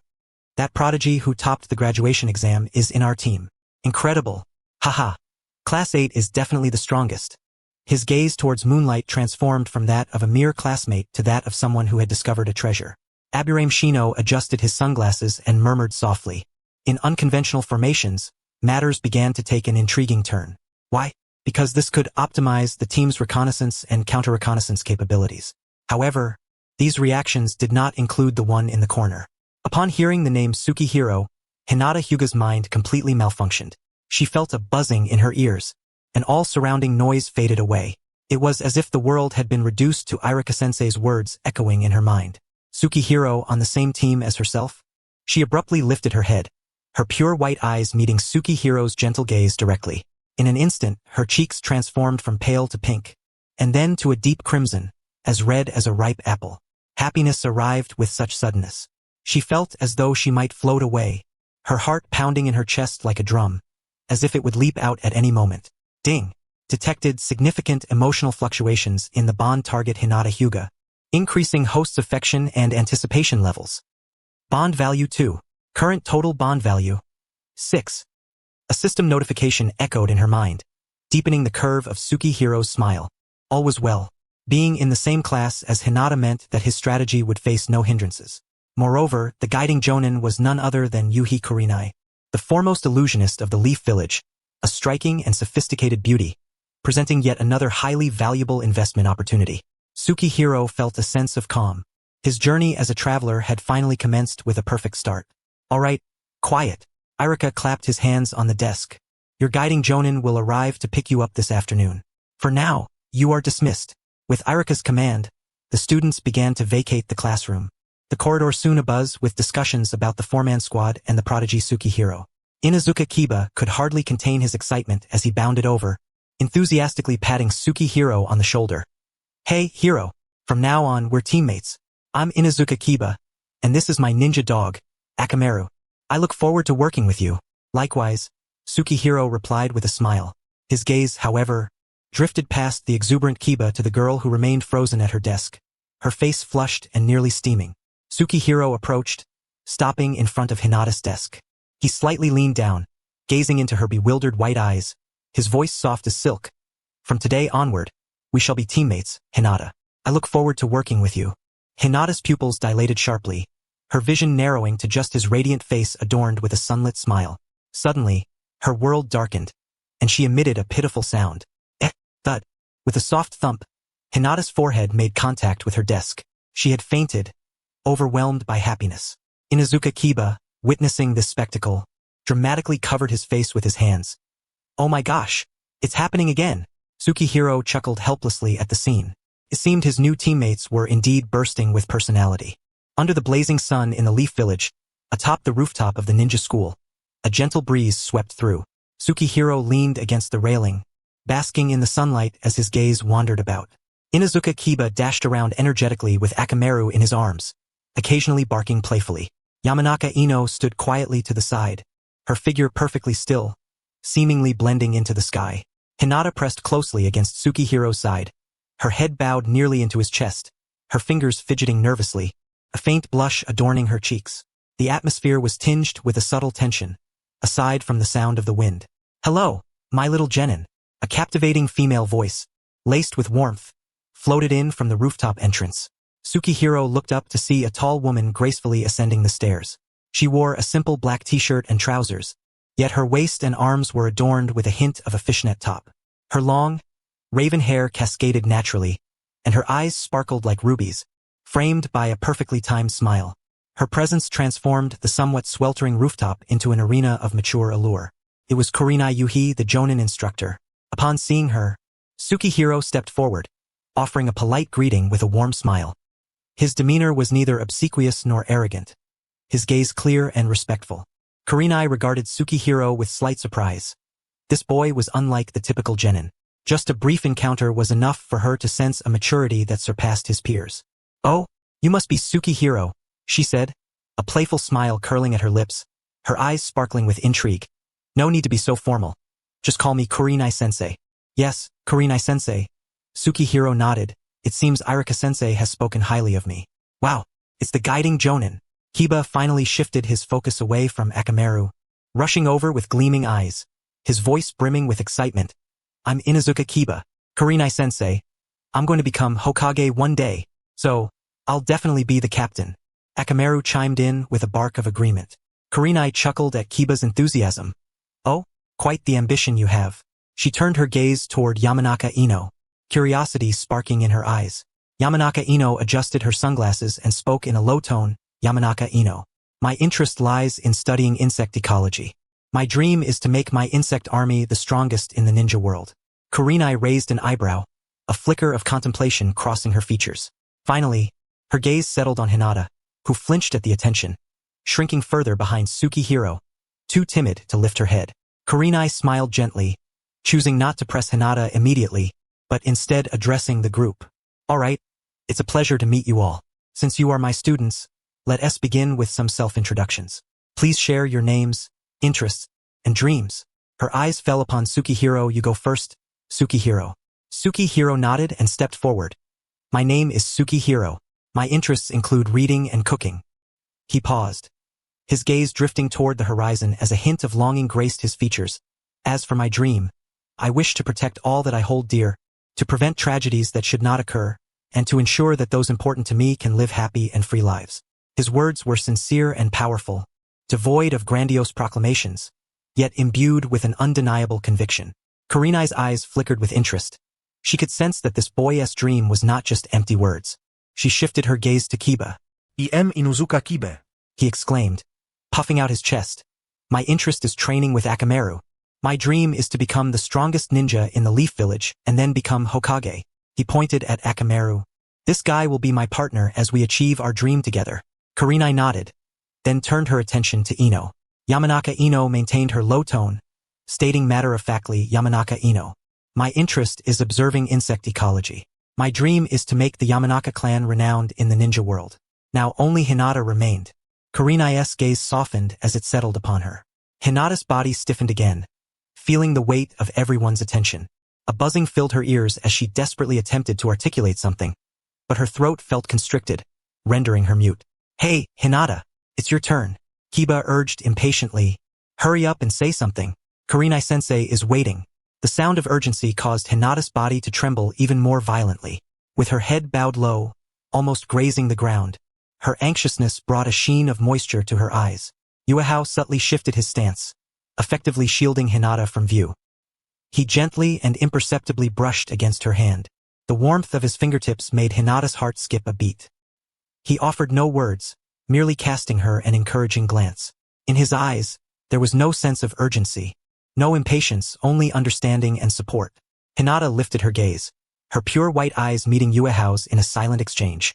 From the depths of his gaze, she perceived tranquility, tenderness, and a hint of strength that only she could sense. It felt as though an electric current coursed through her body from his fingertips. She felt the warmth in her palms and the courage that his gaze bestowed upon her.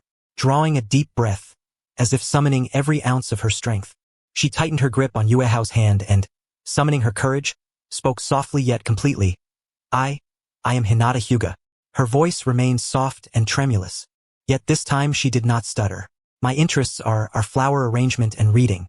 She paused momentarily, her tone growing a fraction more resolute, though her volume did not increase. My dream is, I wish to become, like you, Haku, someone who can help others, a strong person. As these words left her lips, silence enveloped the rooftop. Inuzuka Kiba and Aburame Shino were momentarily taken aback, gazing at Hinata with surprise. This was the first time they had heard this shy girl articulately and resolutely express her aspirations. Furthermore, it was a dream that centered around Yuehao. Yuhi Kurenai's smile softened slightly as she turned her gaze towards Yuehao, her eyes imbued with a hint of curiosity. What sort of magic did this young man possess, that he could inspire a member of the Hyuga clan to regard him as a role model? Yuehao felt warmth bloom within his heart. He had anticipated that Hinata might find encouragement, but he had not expected her dreams to be so closely tied to him. This was undoubtedly the most direct affirmation he could receive. Ding! Detected a qualitative change in the emotional bond with Hinata Hyuga, resulting in a strong dependency and empathy towards the host. Bond value has reached 10. A trust partnership has been established. You may proceed with the second sign-in. The system notification echoed in Yuehao's mind, causing his heart to leap. He suppressed his inner excitement, maintaining a gentle smile. 10. A wave of anticipation surged within him. Very well. Kurenai quickly returned to the moment, her smile deepening as her gaze sharpened. Now that your introductions are complete, let us commence the real ninja examination.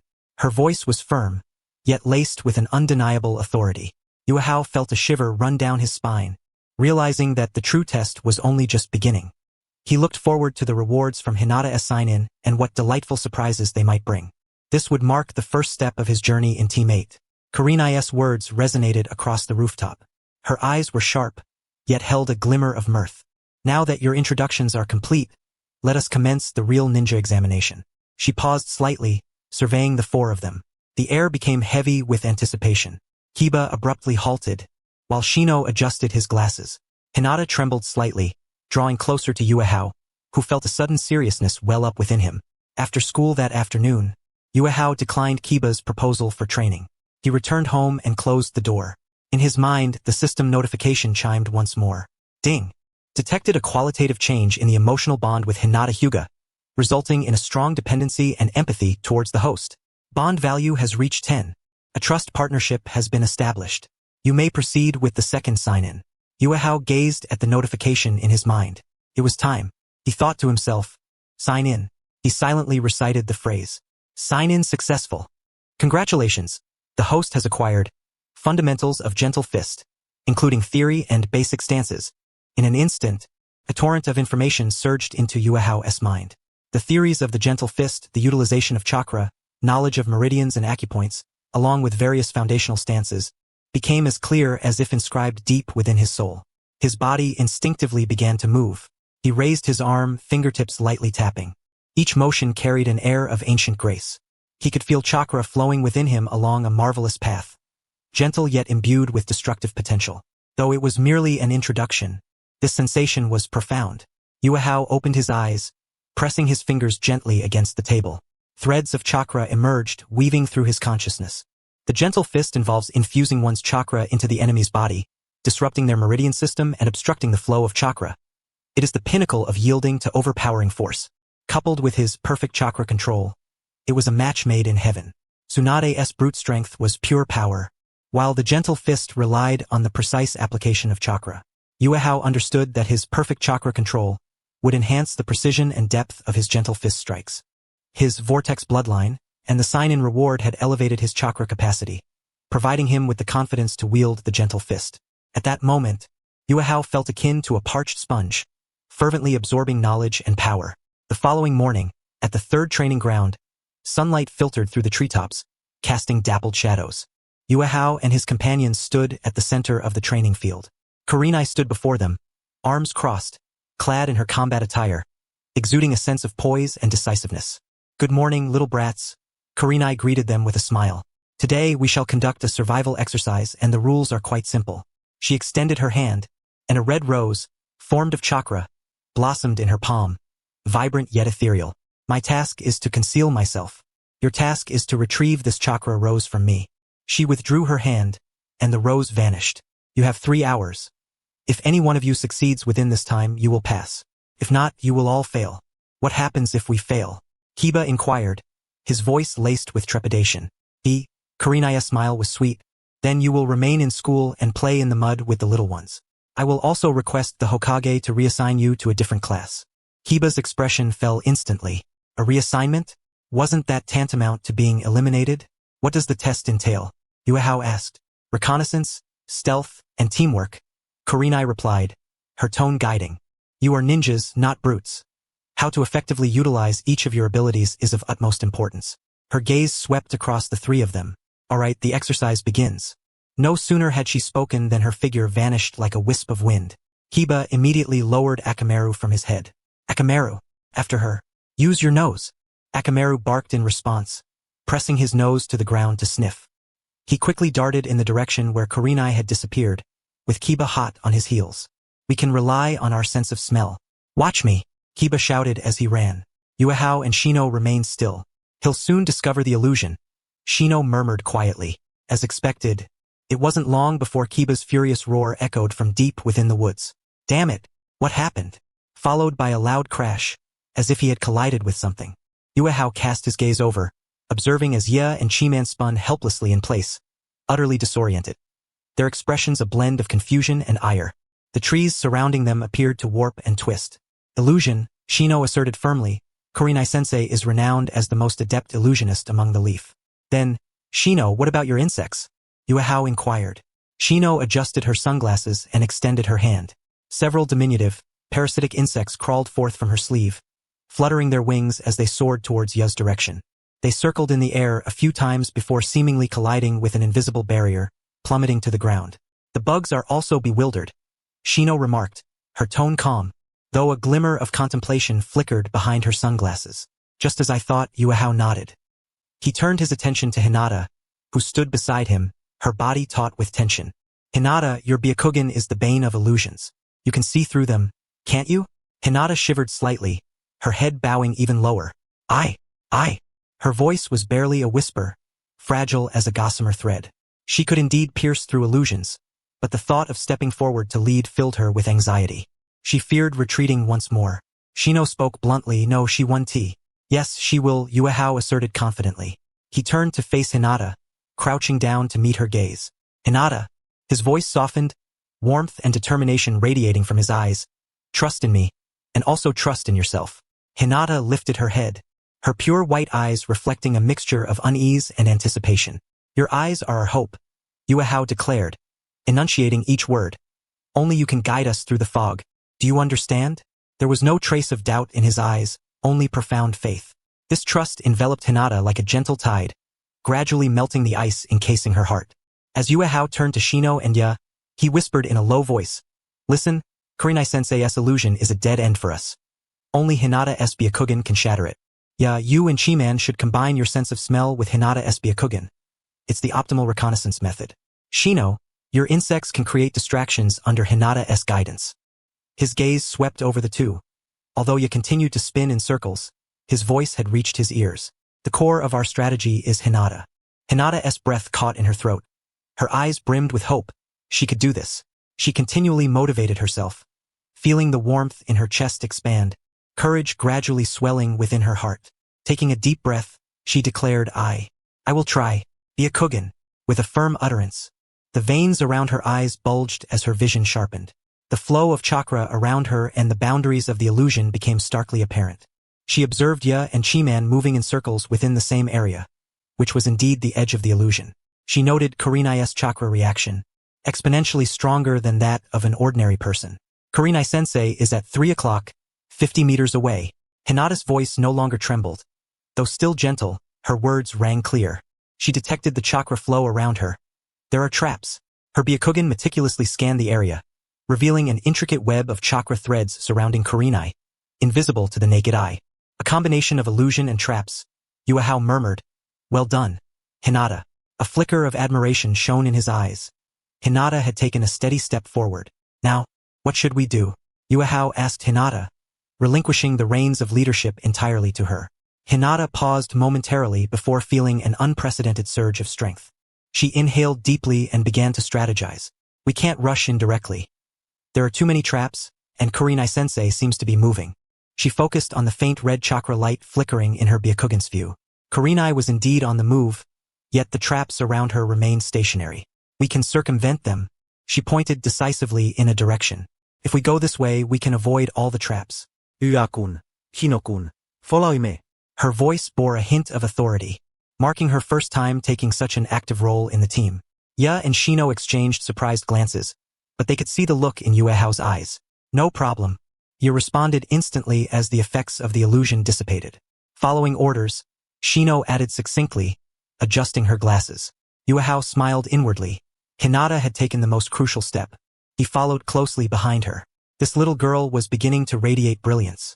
Though Hinata's voice was soft, her tone was resolute, prompting Inuzuka Ya and Yamanaka Shino to involuntarily halt their actions. Following you? Inuzuka Ya blinked, pointing to himself incredulously. Hey, my sense of smell is exceptional. Chi-Man has already caught the scent. Your direction will only lead you into a tree, Shino stated flatly, indicating a nearby tree with a clear human-shaped imprint. Inuzuka Ya's face flushed crimson in an instant. Yuehao chuckled softly, patting Ya on the shoulder. Right now, Hinata's eyes are our eyes. Ya, your nose and speed are our swords, and Shino, your insects are our net. By listening to Hinata, we can emerge victorious. His voice was gentle yet imbued with a persuasive strength. Ya scratched his head, glancing at Hinata, who, although still tense, shone with the brilliance of her Byakugan. Then at Yuehao. Finally he huffed, all right, who says you're the leader? Chi-Man, let us go. Following orders, Shino replied succinctly. In that moment a makeshift team, one that had previously harbored mutual distrust, finally coalesced into a united front. This way it's safe. Hinata activated her Byakugan, meticulously observing the chakra flow around them, her small finger pointing towards a thicket to the left front. The quartet moved swiftly and silently in unison. Yuehao followed closely behind Hinata, eager to hear her commands first and ready to provide protection when needed. Stop! Hinata's voice rang out suddenly.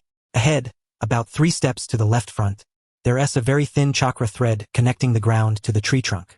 Inuzuka Ya immediately halted, scanning the area warily, yet he could see nothing. It's a trigger for the illusion. Yuehao quickly deduced. Without a moment's hesitation, he issued his command. Yeah, that's the spot. Don't charge straight in. Attack that area from the side with your Fong over Fong. Got it. Watch me. Inuzuka Ya exclaimed, excitement coursing through him as he dropped to the ground, merging with Chi-Man. Ninjutsu. Beast clone. Fong over Fong. With a fierce yell, a powerful whirlwind tore through the seemingly tranquil space at an acute angle. Buzz. A faint tremor rippled through the air, as if something had shattered. Concealed in the shadows, Kurinai's beautiful eyes widened in surprise. How could they discover my trap? No, not just discover. They pinpointed its exact location. Is it that Hinata girl? Yet she quickly dismissed the thought. She understood Hinata's character well enough to know that even if she could see it, she would never be able to command her companions to execute such an effective attack in such a short span of time. The issue lay with that boy named Yuehao. Kurenai's position appeared unchanged. Within Hinata's Byakugan's field of vision, the chakra light representing Kurenai remained stationary, yet numerous weak chakra reactions from insects encircled her from both underground and above. "Shino, well done," Yuehao whispered appreciatively. Shino did not respond, yet more parasitic insects silently melded into the surrounding environment. "This is a well-crafted strategy. You are aware of the insects drawing near, yet their direction remains a mystery, and the identity of the true assailant eludes you. Hinata, continue your vigilance." Yuehao's voice was as calm as still water. "Ja. Be prepared to launch an assault at a moment's notice." Shino maintained the pressure. He operated like a battlefield translator, swiftly converting Hinata's hesitant observations, tinged with a lack of confidence, into clear, precise, and unequivocal tactical commands. To the right, 3 insects were obstructed by an illusion, yet a faint fluctuation of chakra emanated from Red Teacher, as though something had drawn her attention. Hinata diligently described everything she perceived. "Shino, instruct your insects to mimic my chakra fluctuations and stage a feint from the right side's blind spot," Yuehao commanded immediately. Oil Woman Shino momentarily hesitated. To simulate another's chakra fluctuations? This notion was audacious. Why? Because it could maximally divert the teacher's attention, leading her to misjudge our main attack direction. He refrained from further inquiries and merely nodded. In the next instant, several specialized parasitic insects altered their flight path. In the shadows, Sunset Red's brow furrowed even tighter. She was indeed captivated by the sudden appearance of chakra fluctuations akin to Yuehao's from the right. She presumed the cleverest youth from that squad was about to launch a side strike. But the moment she shifted her focus, from the front, Inuzuka Kiba charged forth with Akamaru, like a cannonball shot from its barrel. Simultaneously, the swarm of insects led by Shino launched their offensive from both above and below. A 3-pronged assault. Sunset Red's form instantly transformed into a flurry of red petals, dissipating into the air. It was an illusionary clone. Inuzuka Kiba found himself grasping at thin air, vexation evident on his face. "Well done," Yuehao's voice rang out timely, affirming him. "We forced her to move. Hinata, locate her. She's directly behind us. 30 meters. Hinata immediately pinpointed the new position. Sunset Red stood atop a tree trunk, observing the 4 young men, who were working in perfect harmony to close in on her, and for the first time she felt genuine astonishment. This was nothing akin to a newly formed genin squad. Inuzuka Kiba's impulsiveness and explosive energy were being utilized at the most critical juncture. Oil Woman Shino's insects had evolved from mere combatants into tools of harassment and feigned attacks, creating a tactical advantage through the manipulation of information. And at the core of it all was Hyuga Hinata. This girl, once deemed lacking in confidence and unable to unleash her potential before the class division, under Yuehao's guidance, her Byakugan transformed into a living radar encompassing the entire battlefield, with a panoramic view of 360 degrees. Yuehao. Sunset Red's gaze fell deeply upon the boy who remained steadfastly behind Hinata. He had not launched a single attack nor even formed a hand seal. Yet he was the true soul of this team. He wasn't merely directing, he was empowering, maximizing everyone's strengths to their utmost limits, even surpassing their inherent capabilities. How intriguing, profoundly intriguing. A smile filled with amusement graced Sunset Red's lips. In that case, let us add a touch more difficulty. She swiftly formed hand seals. Genjutsu, illusion of the sunset. In an instant, the entire training field began to undergo a drastic transformation. The once clear trees twisted and elongated. The ground became as muddy as a swamp. A pink haze permeated the air, and countless phantoms of Sunset Red flickered within the rosy light, each adorned with a sinister grin. Dreadful. Another illusion. Inuzuka Kiba roared in anger, charging towards the nearest apparition of Sunset Red, only to pass through it seamlessly. It was merely a phantom. My insects have lost their sense of direction. Oil Woman Shino's voice bore a hint of gravity for the first time, as his parasitic insects flitted chaotically through the air, even beginning to attack one another. The powerful area-wide illusion instantly dismantled their offensive. Only 2 individuals remained lucid. One was Hinata, her Byakugan activated, striving to pierce through the illusion's deceit. The other was Yuehao, possessing the spirit of an adult and a willpower that far exceeded that of ordinary individuals. Yuehao. Hinata's voice trembled with a hint of pain. She felt as though her eyes were about to ignite, having kept her Byakugan activated for so long while trying to discern reality amidst this complex illusion, which was a tremendous drain on her chakra and energy. Beads of sweat began to bead on her forehead, her vision starting to darken. My chakra is running low. Yuehao's eyes sharpened. Without a moment's hesitation, he stepped forward and positioned himself behind Hinata.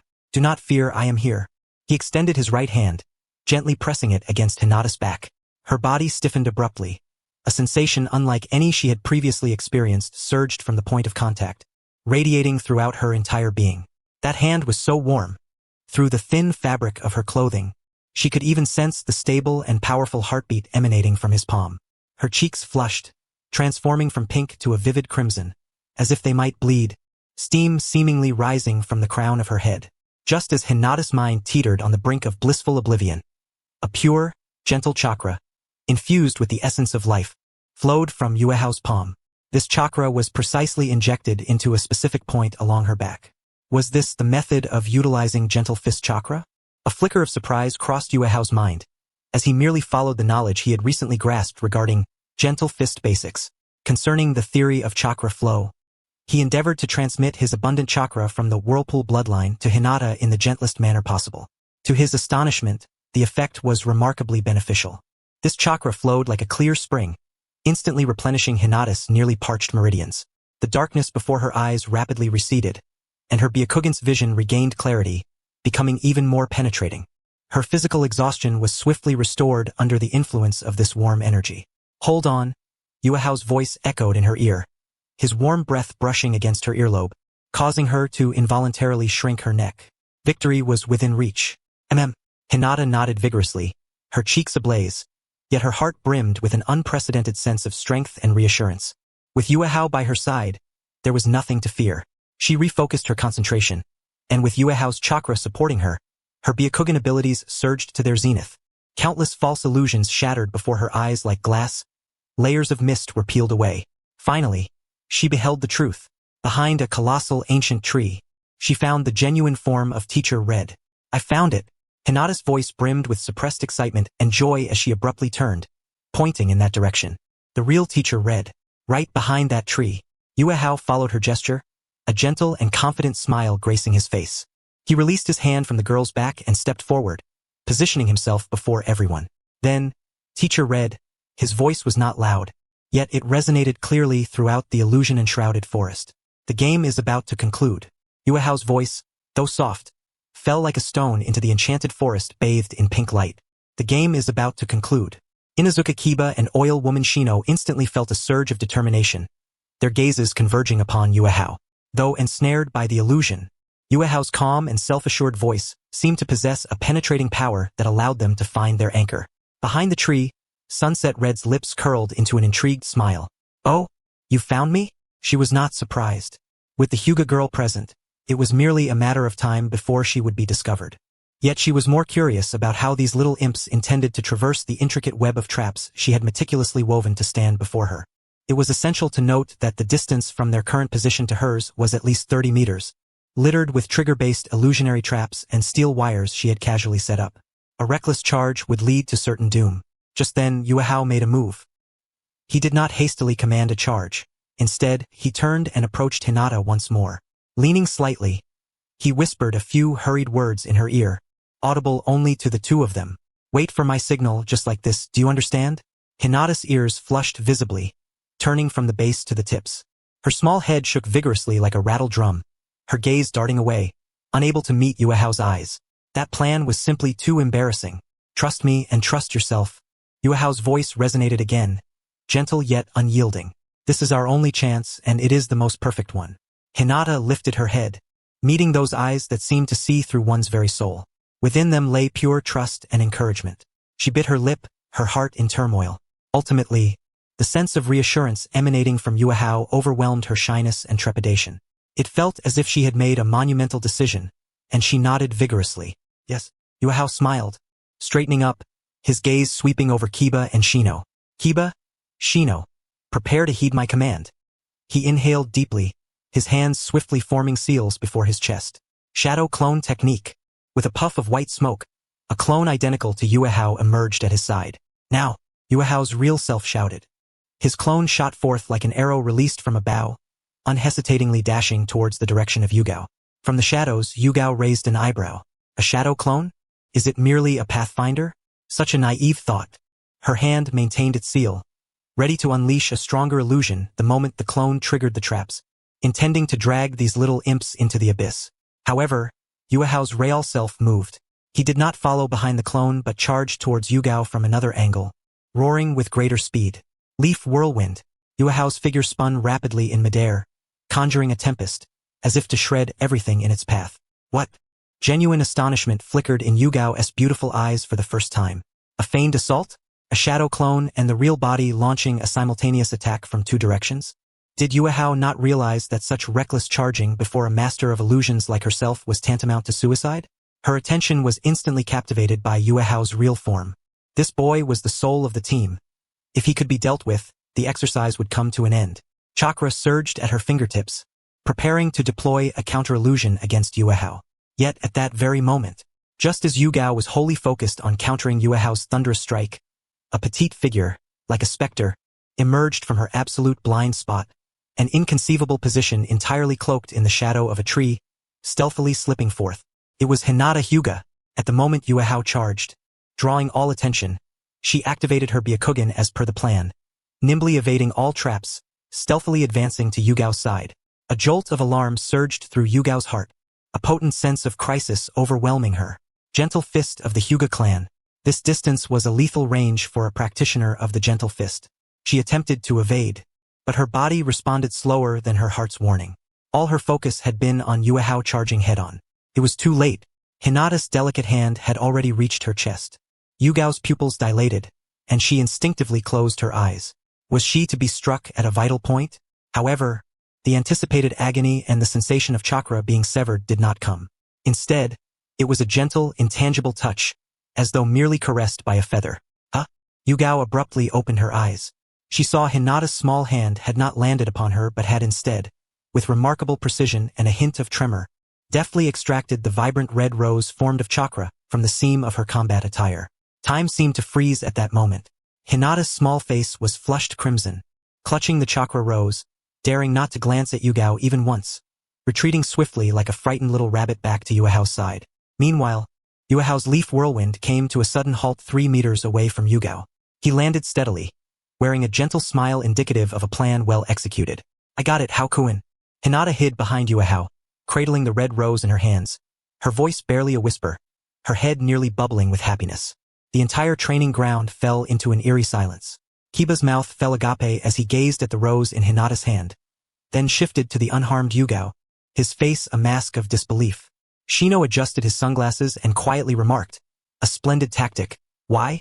Because it completely surpassed the teacher's expectations." With a rustle, the surrounding pink haze and distorted trees dissipated like shattered glass. The illusion was lifted. Yugao stood there, her expression utterly captivating.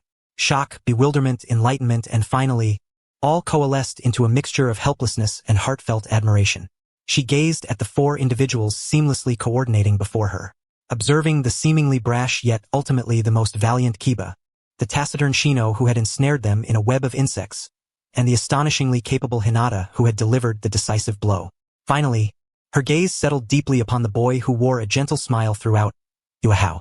From tactical formulation to soothing teammates, to inspiring the core, and ultimately executing a feigned attack. Using himself as bait, he had flawlessly melded this seemingly troubled team into a cohesive unit. Each member, under his guidance, had unleashed 120% of their potential. This was no longer the wisdom of a mere genin. It was a true leader's talent. With a long exhale, Yugao embraced her arms, a radiant smile blossoming on her face. Everyone, you are all qualified. From today onward, you are my students in Team 8.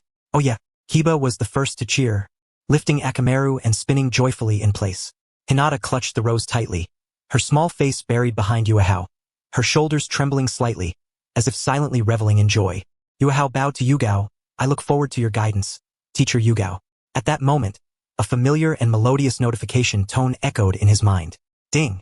Detected a significant emotional fluctuation from Yugao, resulting in strong admiration towards the host. Successfully established a preliminary bond with Yugao. Bond value, 1. Current total bond value, 1. The corners of Yuahao's mouth curved deeper. His gaze turned towards the alluring, mature Kunoichi, his heart ablaze. The foremost illusionist of Team 8. The alluring mature beauty. This burgeoning talent has successfully established its own foundation. The life in Team 8 seems to be filled with even more imagination and intrigue than one might expect. However, the days following the official formation of Team 8 have not been as grandiose as anticipated. Instead, they are met with a continuous stream of D-rank missions. What? Another cat capture. In the mission hall, Inuzuka Kiba gazes at the mission scroll in his hand, unleashing yet another lament. His canine companion, Akamaru, lets out a couple of disheartened whines, appearing equally lackluster. This time, the target remains that infamous feline assassin, the pampered cat named Tora. Red Sensei, we are ninjas. Can we not undertake some formidable missions, like bodyguard duties, or executing secret operations in foreign lands? Inuzuka Kiba protests vehemently. Yuhi Kurinai leans against a nearby pillar, elegantly crossing her arms, and merely chuckles at his words. Kiba, the path of a ninja begins with mastering these fundamental tasks. If you cannot even capture a cat, how can you aspire to protect anyone? Yuhao places a reassuring hand on Kiba's shoulder, a gentle smile gracing his features. Come now, Kiba, let us not complain. Consider this an opportunity to hone our teamwork skills. Yuhi Shino adjusts his sunglasses and quietly remarks. Why? Because this marks the third time this month that Tora has escaped from Lady Fire Country. Thus, the group embarks once more on the quest to locate Tora, capturing cats, weeding fields, babysitting neighbors' children, and even tidying up the ninja doghouse. These monotonous tasks have become the routine of Team 8. Initially, Inuzuka Kiba bemoans their fate, but eventually, he grows numb to the drudgery, nearly wilting under the weight of it all. Yet Yuhao finds joy in each endeavor, treating every mission as a precious opportunity for practical experience. During cat captures, he guides Kiba on leveraging scent and speed to drive the cat into a corner, then directs Shino to intercept from unexpected angles, culminating in a pincer movement executed by him and Hinata. While weeding, he engages Shino in discussions about various plant growth habits, even competing with Kiba to see who can pull weeds faster. He discovers that despite Kiba's impulsive nature and bluster, he possesses a deep-seated sense of loyalty. On one occasion, while on a mission, Hinata accidentally grazes her finger, and Kiba, being the closest, rushes forward, nervously inquiring if she is all right. However, Hinata is not one to let Kiba take charge. Hao immediately rushes over to assess the situation, gently pushing Kiba aside. Meanwhile, Yuhi Shino, who appears aloof and often questions why, consistently executes orders with the utmost thoroughness and reliability. After casually suggesting that they could use insect sensing techniques to gauge underground conditions, Shino adeptly applies this knowledge in their subsequent mission. Yuhao, both intentionally and unintentionally, treats the team to grilled meat or prepares bento boxes to share with his comrades after missions. Gradually, Inuzuka Kiba no longer resists Yuhao's guidance but instead proactively queries him. How shall we proceed this time? Shino, too, becomes more talkative, occasionally sharing intriguing tidbits about insects. The camaraderie among the team quietly solidifies amidst these monotonous tasks day after day. Of course, for Yuhao, D-rank missions serve merely as a means to nurture team bonds. His true focus lies elsewhere on the practice of gentle fist.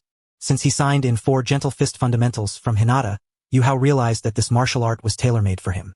It does not require the terrifying physical prowess of Might Guy, nor the brute strength of Tsunade.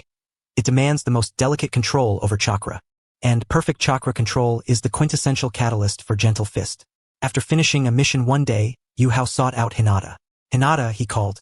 Ho-kun. Hinata turned, her cheeks immediately flushing, her voice dropping to a whisper. I've recently been practicing a martial art and have encountered some obstacles. Yuhao displayed just the right amount of feigned frustration. I've heard that the Hyuga clan's gentle fist is the strongest martial art style in the Leaf, so I was hoping you might enlighten me. Would you be willing to spar together? Together, spar? Hinata's heart skipped a beat, her mind momentarily blank. Haku wants to train with me? Is this a date? Seeing the mixture of confusion and a hint of anticipation in her pure white eyes, Yuhao felt a smile blossom within him. He could certainly approach the Hyuga dojo directly, but what significance would that hold? Only through high-intensity interactions with those he shares bonds with could the connection deepen rapidly. No, is that inconvenient? Yuhao pretended to look disappointed, lowering his gaze. Indeed, gentle fist is a closely guarded secret of your clan. I suppose my request is somewhat presumptuous. No, that is not it. Hinata, realizing his misunderstanding, hurriedly waved her hands, summoning her courage to declare. It's fine. I am willing. I want to practice with Haku. Her excitement caused her voice to tremble slightly. After speaking, she suddenly became aware of her shyness, her cheeks turning as red as a ripe apple as she buried her head deeply. That's splendid. Yuhao's smile returned to its radiant brightness.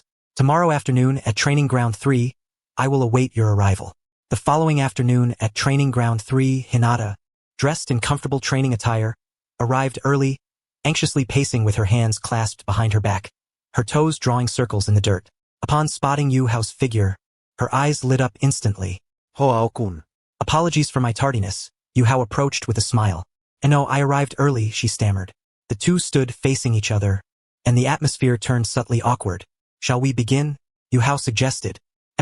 They both assumed the basic stance of gentle fist. Although it was Yuhao's first time demonstrating in front of others, the vast stream of information in his mind made each movement second nature. His posture was so precise it appeared as if it had been carved from a textbook. Hinata watched in astonishment, secretly marveling at his standard of form, which belied his status as a novice. Hinata, please attack me. Allow me to experience the true essence of gentle fist, Yuhao said. All right, here I come. Please be careful, Haku. Hinata took a deep breath, her foot pushing off the ground as she gracefully lunged toward him, her slender fingers aiming directly for his shoulder. Yuhao did not meet her head-on. Instead, he sidestepped smoothly, raising his arm to precisely block her wrist. Thwack! The two arms collided for the first time. It was gentle yet carried a penetrating force. Is this the chakra release method of gentle fist? Yuhao pondered. For the duration of their training, the two engaged in a spirited exchange, practicing gentle fist techniques. Initially, Hinata took the offensive while Yuhao played defense. However, the dynamics soon shifted. Yuhao's capacity for learning approached an almost terrifying level. For every technique Hinata executed, after observing just once and blocking it, he could replicate it nearly flawlessly. Under the enhancement of perfect chakra control, his chakra application proved even more refined than Hinata's. Hinata, pause for a moment, Yuhao suddenly interjected. Hinata halted her movements, looking at him in confusion. That last palm strike of yours, your left hand output chakra, but your right hand lagged by about 0.1 seconds and the amount was approximately 3 less. This would cause your striking power to disperse rather than concentrate fully at a single point, diminishing its impact. Yuhao explained earnestly. Hinata was utterly stunned, gazing at Yuhao with disbelief written all over her white eyes. Had she just been critiqued? How could it be that one who had only just sought guidance from a novice in the gentle fist could point out the flaws one had harbored since childhood? This was utterly inconceivable. After all, she was a scion of the Hyuga clan. Such was the case. Yuhao paid no heed to her astonishment as he approached Hinata, gently grasping her wrist. Feel this, he instructed, the chakra surges from here, coursing through your meridians, and then, in an instant it bursts forth. His warm palm enveloped her wrist, wrapping her in a familiar and reassuring aura. Hinata's body stiffened instantaneously, a wave of heat rushing from her cheeks to the crown of her head. She could feel her heart racing, pounding as if it were about to leap from her throat. Yet, Yuhao remained unperturbed, his focus wholly absorbed in the system notification that echoed within his mind. Ding! Intimate physical contact detected with the bond subject Hinata Hyuga. The emotional fluctuations of the counterpart are intense. Bond value 1. Current total bond value, 11. The results are commendable.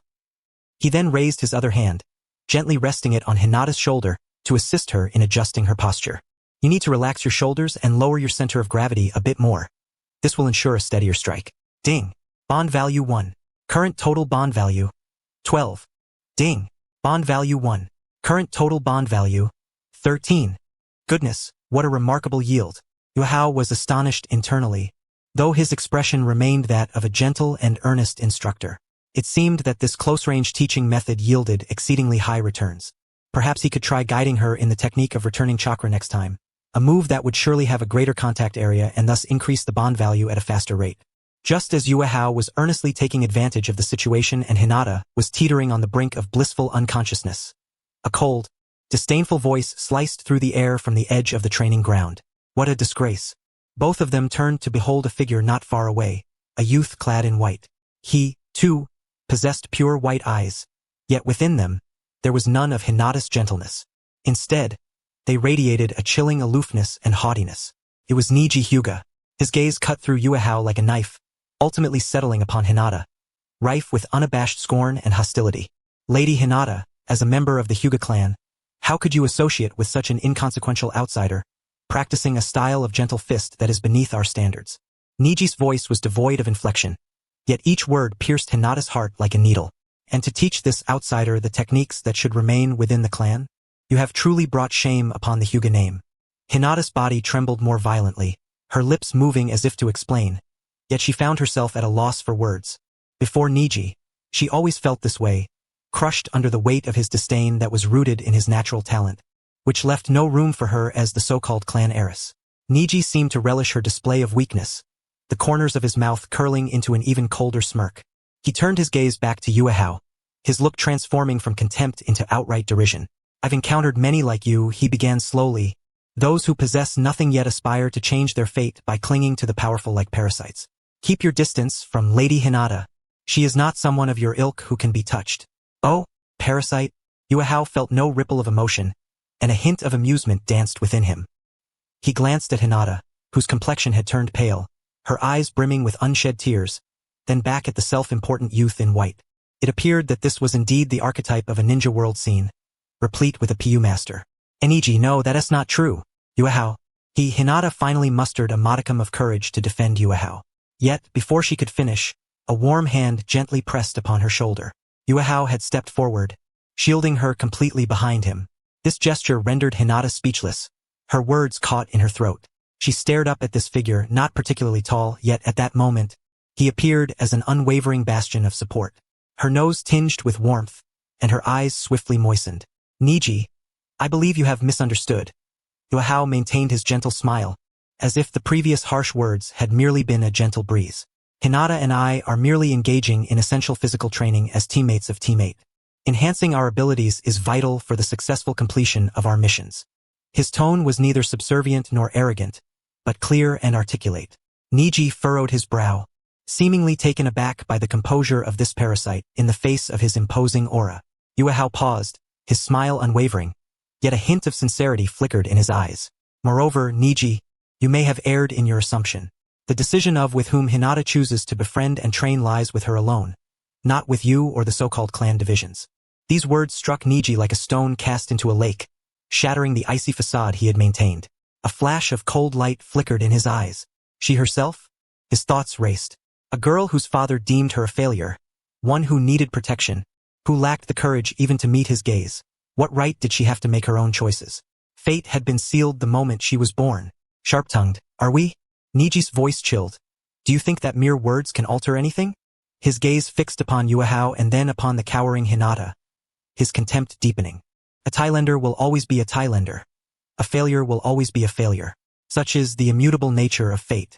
Like a bird in a cage, no matter how fervently it struggles, it will never soar into the skies on its own strength. Here it comes, Yuehao thought to himself. Niji's core ideology revolved around fatalism. Is that so? Yuehao's smile suddenly took on a more profound significance. But I have heard that some birds, even when confined within a cage, can gaze far into the sky, seeing beyond what any bird in flight can. Niji's pupils constricted sharply. Those words struck at the very core of his pride and frustration. The Byakugan, he, as a branch member, possessed a Byakugan talent that surpassed that of the clan. It was his only source of pride, yet it was also his greatest torment. Yuehao seemed oblivious to the tumult within him, continuing to speak in that gentle tone. Determining one's fate has never been about one's birth. It is about will. Will? What a ridiculous notion. Niji's anger ignited like a raging fire at the very mention of the word. This Thailander dared to discuss willpower in front of him? What could he possibly understand about the imprints of destiny that bound him, about watching helplessly as his father died for the clan? Then let me see. Niji roared, his voice laced with suppressed fury. Let me see how strong your will truly is. Without another moment's pause, he propelled himself forward, vanishing from sight. In the next instant, he materialized directly in front of Yuehao, his right hand poised like a sword, slicing through the air with a fierce gust aimed straight at Yuehao's chest. The gentle fist. The speed was so rapid that Hinata could only manage a startled gasp. However, in the face of this thunderous assault, Yuehao showed no signs of alarm. His feet were firmly anchored to the ground, like nails embedded in wood, and his body sank slightly, adopting the stance of a gentle fist. The pose was so standard that it resembled a model from a textbook. Just as Niji's fingers were about to make contact with his chest, Yuehao made his move. He did not retreat. Instead, he inclined his body at an almost imperceptible angle, his right palm gliding upward with the grace of a fish, precisely meeting Niji's wrist. A soft sound echoed. Pop! The two arms collided, and a wave of soft yet penetrating chakra coursed through the point of contact. Yuhao felt a tingling in his arm, and he was propelled backward, sliding 2 or 3 meters before barely managing to stabilize himself. Such formidable chakra, and the application was strikingly refined. A shiver ran through Yuhao's heart. Is this the essence of genius? A mere casual strike, and its power surpassed anything he had experienced while sparring with Hinata. Yet what astonished him even more was Niji Hyuga. He stood frozen, disbelief etched across his pale eyes for the first time. He glanced at his hand, then back at the boy across from him. Though he had been forced back, he still stood tall. Did he block it? He actually managed to counter his attack using the gentle fist stance? How is that possible? This underachiever, he has indeed learned the gentle fist. Moreover, that instant of defense, every aspect, from timing to angle to chakra application, was flawless. You! Niji's voice was somewhat hoarse. Niji-senpai, your gentle fist is truly impressive, Yuhao said, shaking his slightly numb arm and donning a gentle smile once more. The words thank you for the guidance struck Niji like a sharp insult. Rage surged again to the forefront of his mind. You thief! Niji growled before charging forward once more. This time, he held nothing back. His hands transformed into a flurry of palm strikes, like a tempest, enveloping Yuhao entirely. The 8 trigrams palm. Faced with this impenetrable assault, Yuhao's eyes narrowed in focus. He did not attempt to retaliate. Instead, he concentrated entirely on defense. His perfect chakra control reached its zenith in that moment. He could distinctly perceive Niji's every strike, the angle, the force, and the flow of chakra within his palm. Clap, clap, clap. The crisp sounds of their collisions resonated throughout the training ground. Yuhao's figure maneuvered through the onslaught of palm shadows, dodging, blocking, and retreating, appearing quite beleaguered, as if he might be overwhelmed at any moment. Yet he remained standing. Each of Niji's strikes felt as if they landed on a mass of cotton, seemingly poised to connect yet always diverted in an exquisitely skillful manner. 1 strike, 2 strikes, 3 strikes. Niji grew increasingly alarmed. He realized that although his opponent's gentle fist stance was unrefined, the foundation was terrifyingly solid. Each application of chakra was executed with utmost precision. This was beyond what a novice should be capable of. Just who is this peculiar individual? At last, after a particularly fierce exchange, Niji abruptly withdrew, halting his advance. The training ground fell silent. Yuhao panted heavily, beads of sweat forming along his brow. His shirt bore several tears from the sharp gusts of Niji's strikes, rendering him somewhat disheveled, yet his eyes remained bright. He had ultimately held his ground. Niji regarded him coldly, his expression a tumult of emotions. Shock, anger, confusion, and even a hint of trepidation that he himself was unaware of. He had truly learned the gentle fist. Moreover, relying solely on the most basic stance, he had withstood Niji's furious assault for over a dozen exchanges. This fact was more jarring than any words could convey. Very well, Niji managed to squeeze out through clenched teeth, casting a deep, penetrating gaze at Yuhao, as if he were trying to see through him entirely. The Chunin exams are fast approaching.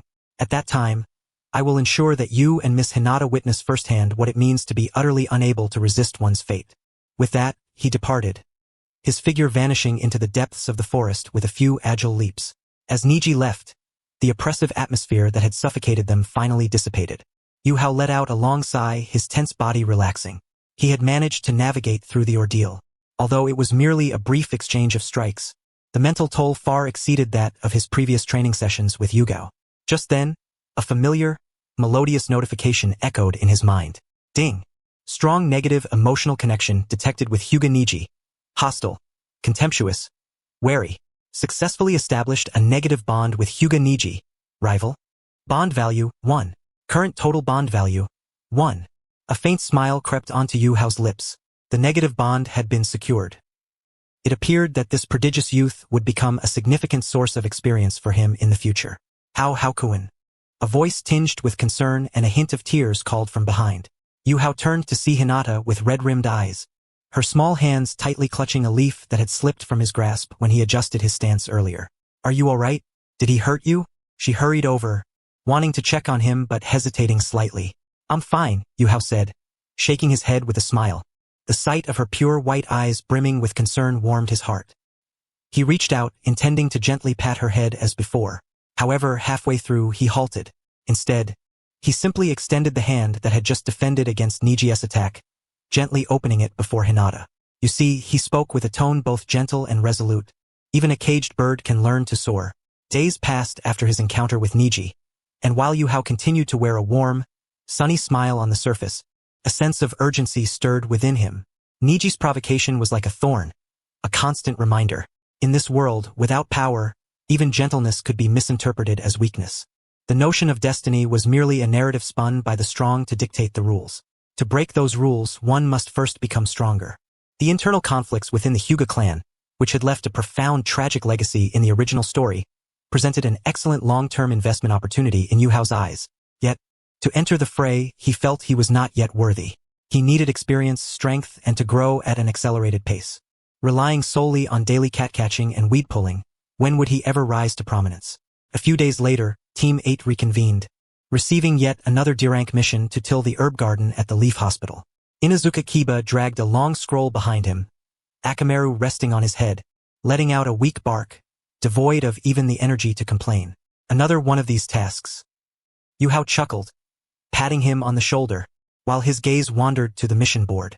Upon completion of the task, Yu Gao returned with 3 dirt-smudged youngsters. In the Hokage Tower's corridor, Yu Hao happened to spot a familiar figure. Irika-sensei, he called out with enthusiasm.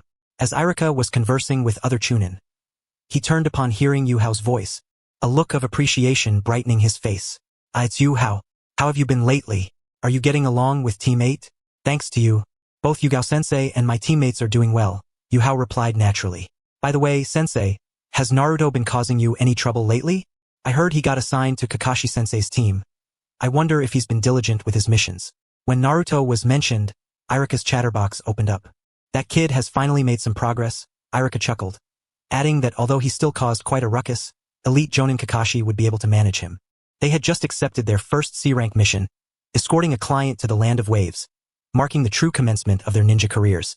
The Land of Waves. A fleeting glimmer sparked in Yu Hao's eyes, yet his expression remained unchanged, still wearing a visage of happiness for his friend. A C-rank mission? Splendid. Naruto will surely be thrilled. Having garnered the desired information, Yu Hao exchanged a few pleasantries with Irika before hurrying off. Rather than returning, he sought out the ever-busy Yuhi Kurenai, who was preparing to submit the mission report. Kurenai-sensei, I have some thoughts I wish to discuss with you. Yu Hao's expression was unprecedentedly sincere. Kurenai, somewhat surprised, nodded and led him to a quiet lounge. Speak up, what is it? Yu Hao took a deep breath, organizing his thoughts before speaking. Sensei, I would like to request that Team 8 also participate in the mission to the Land of Waves. Kurenai was taken aback, her brows furrowing slightly. Do you understand what you're saying? That is Team 7's mission, and moreover, a C-rank task, which is rather premature for you fresh graduates. I understand, sensei.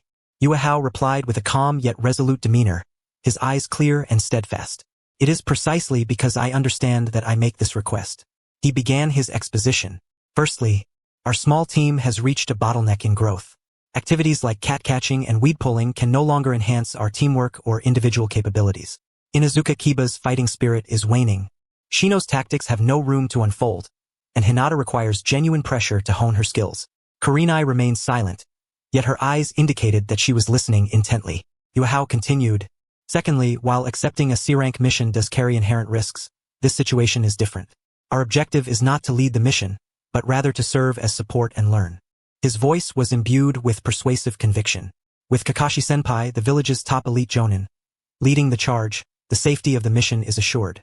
Team 8 can follow behind, observing how the seniors handle unforeseen circumstances, conduct reconnaissance and counter-reconnaissance, and interact with the client. For us, this is an unparalleled opportunity for practical, textbook-level combat training, far surpassing the experience we would gain from 100 D-rank missions. We are not there to cause chaos, but to serve as observers. This will allow us to acquire invaluable experience with minimal risk.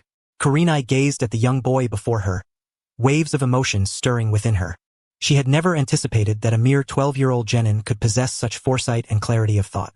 He was not merely considering individual performance, but the growth of the entire team, and his risk assessment was exceptionally thorough. This level of insight had already surpassed that of the vast majority of Chunin. I will report this to the Hokage, Kurenai contemplated for a long while before finally conceding, but do not hold out too much hope. Thank you, Kurenai-sensei. Observing her wavering, Yu Hao felt a sense of triumph, realizing that the odds were in his favor. In the Hokage's office, Kurenai stood respectfully before the desk, presenting her report. Sarutobi Hiruzen set aside his brush, accepting the document without immediately perusing it. He picked up the pipe resting on the table and leisurely lit it, taking a deep drag. The white smoke swirled, obscuring half of his aged face. "Go ahead, Kurenai," he said, his voice hoarse yet laced with an undeniable authority. "It's not often that someone comes to seek me out for a few students." Kurenai inhaled deeply, summarizing Yuahao's arguments in her own words. She deliberately omitted the term observer, instead framing it as a collaborative exercise and an exploration of the lower ninja tier's development, thereby making it sound more formal and persuasive. Hiruzen listened quietly, the only sounds in the office being the faint crackle of burning tobacco and the occasional bubbling from his pipe. "That is the entirety of my reasoning for requesting that Team 8 collaborate with Team 7 on the mission to the Land of Waves," Kurenai concluded, slightly bowing as she awaited the Hokage's verdict. The office fell into a prolonged silence. Kurenai felt her heart race, her throat tightening. She sensed that behind the veil of smoke, a pair of seemingly hazy old eyes were scrutinizing her. After a lengthy pause, Hiruzen suddenly chuckled lightly. He tapped his pipe against the ashtray, the smoke dissipating to reveal his discerning gaze. "Kurenai, your report was excellently articulated. Terms like collaborative exercise and tier development do not sound like the words of a newly appointed jonin." Kurenai felt a shiver run down her spine. Hiruzen picked up Yuahao's file, tapping it with the stem of his pipe, a smile playing at the corners of his mouth. "Let me ponder this, gaining invaluable experience with minimal risk."